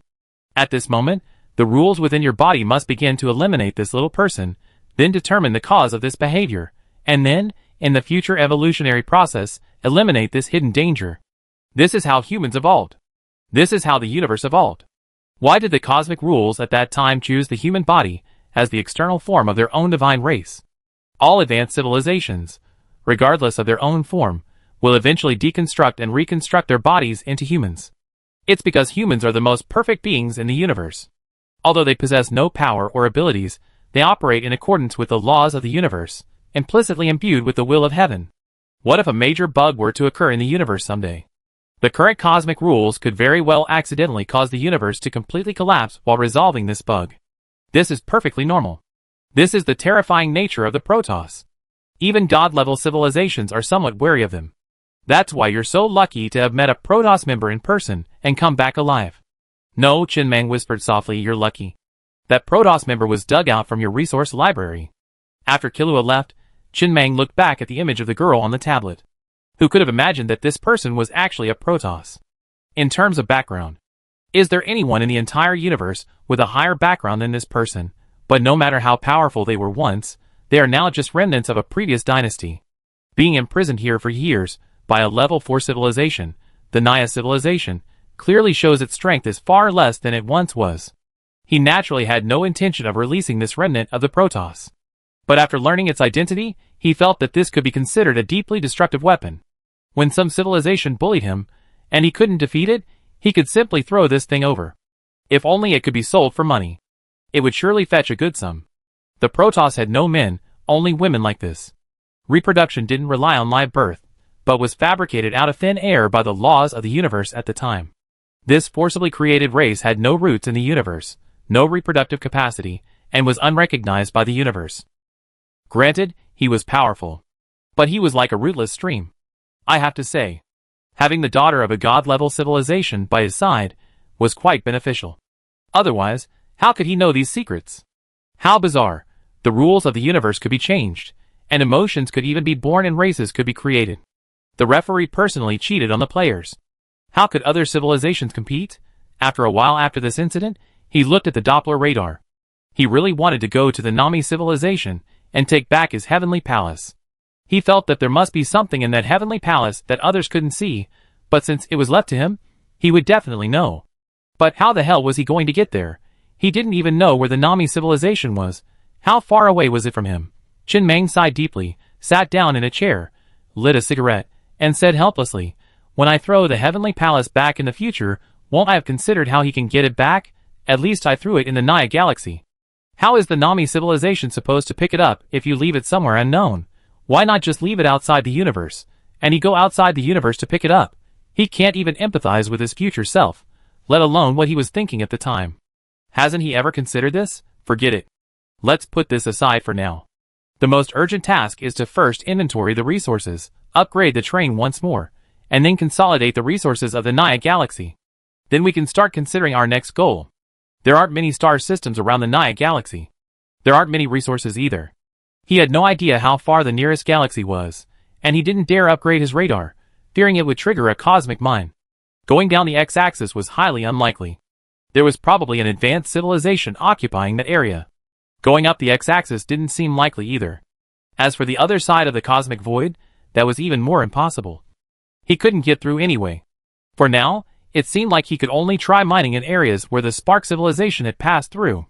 Although some areas had a small number of mineral stars, fortunately, there weren't many powerful civilizations. While the profit was small, the risk was also small. As for the future, he had to take it one step at a time. However, just then, warning, warning, warning. A shrill warning suddenly echoed throughout the train. On the Doppler radar screen. At the edge, 100,000 light-years away, a massive cosmic beast, nearly 2 light-years in diameter, sensed it was being detected and hurtled towards him at breakneck speed. Every advance crushed and shattered the surrounding space, continuously weaving through the space debris. The forward speed far exceeded the speed of light. Nearby planets had already been immediately drawn in and crushed into fragments. This was a cosmic mine laid by an unknown civilization. Qin Mang looked at the radar screen with a somewhat grim expression. Really, the universe wasn't chaotic anymore, so how could anyone so easily place mines? Where the hell did this mine come from? He could clearly see it. This mine wasn't the one that destroyed the Casa civilization. The good news was, although the enemy was extremely fast, constantly crushing space and teleporting at high speeds, the distance was still extremely great, a full 100,000 light-years away. The radar indicated that if they maintained their current speed, it would take 7 years to arrive. There was no way he could be caught up. Forget 7 years. Even if it only took an hour, he couldn't be caught up. He could travel through the refrigerator to various areas in the blink of an eye. Catching up to him was impossible. But the problem was, he had long since regarded the Naya galaxy as the territory of human civilization. While he couldn't catch him, if he didn't stop his reckless rampage in the Naya galaxy, his Naya galaxy would essentially be reduced to ruins in a few decades. Everywhere he passed, no grass grew, only devastation. Qin Mang stared grimly at the giant space beast hurtling towards him on the screen, silent and silent. He wondered whether he should kill it. As long as he wanted to kill it, and spent a certain amount of resources, it could be killed. Putting aside other matters, once he had headed into the cosmic void and withstood the 4,987 level light cannon, the train's armor would instantly be raised to an extremely high level. Defense wouldn't be a problem, and his Arcanon light cannon was already high enough. At worst, he could raise it a bit more. Then, with the supply from his stellar ammunition depot, He could fire the light cannon with almost zero energy consumption. No matter how large it was, under his intensive, frequent, and high-intensity supply, he would have to die. If he really had to fight, he wasn't afraid. But he hesitated. A civilization capable of deploying cosmic mines of this level must be quite powerful. Once they learned their mines had been destroyed, they would surely attack him immediately. He was reluctant to see that happen. For the time being, he couldn't withstand the pressure of a higher-level civilization. A long time passed. Qin Mang sighed deeply, gently rubbing his temples, and silently lowered his head. People once they have concerns, they become somewhat timid. According to his previous plan, after mining the resources of the Naya Galaxy, he had no intention of staying there for long, moving directly to other places to continue mining. Even if the cosmic mines had anything to do with him, he would have fled anyway. But when his first wonder of civilization, the insect silence, landed in the Naya Galaxy, he suddenly developed a certain attachment to this area. He was reluctant to give it up. A moment later, Qin Mang controlled the train, passing through the refrigerator and heading to another refrigerator tens of thousands of light years away. He planned to try to lure this celestial behemoth to another area, minimizing the damage to his Naya Galaxy. However, it was obvious. This was taken into account when the cosmic landmine was designed. After sensing its initial detection, the cosmic beast, no matter where the star train moved, would be of no use. It would head straight for the star train's coordinates at the time of the initial detection. The goal was clear, and the execution was extremely resolute, with no intention of stopping. Seeing he couldn't lure the cosmic beast away, Qin Mang silently lit a cigarette and prepared to head deeper into the cosmic void. It seemed he would have to use that 4,987 level energy attack. He wanted to eliminate this cosmic landmine. It was just a pity. He had originally intended to save this inherent killing weapon for a more crucial moment. The 4,987 level energy supply was equivalent to a spiritual medicine that had been cultivated for countless eons in the world of immortal cultivation. It was extremely rare and not easily obtained. It required a great deal of time to cultivate. This was the tragedy of low-level civilizations. The inherent killing weapon they had prepared was simply exchanged for by another civilization with a single basic attack. Just then, Little Green, who had been sleeping inside the train, suddenly jumped onto a chair and nudged his waist with his head, constantly glancing at the massive star beast on the radar screen. The meaning was clear. Little Green wanted to fight? You? Qin Mang glanced down at Little Green, shook his head, and laughed. Children shouldn't get involved in adult matters. I handle it. It's just a mere cosmic mine. While tricky, it's not impossible. It's nearly 2 light years in diameter. You're only 0.1 light years. You're not even on the same level. How could you possibly defeat him? Go to bed. As if understanding, Little Green jumped up even more anxiously, his mouth opening and closing rapidly, his tongue flicking out anxiously and rapidly. Although Little Green had no arms, he seemed to understand. You mean, your mouth has gotten bigger?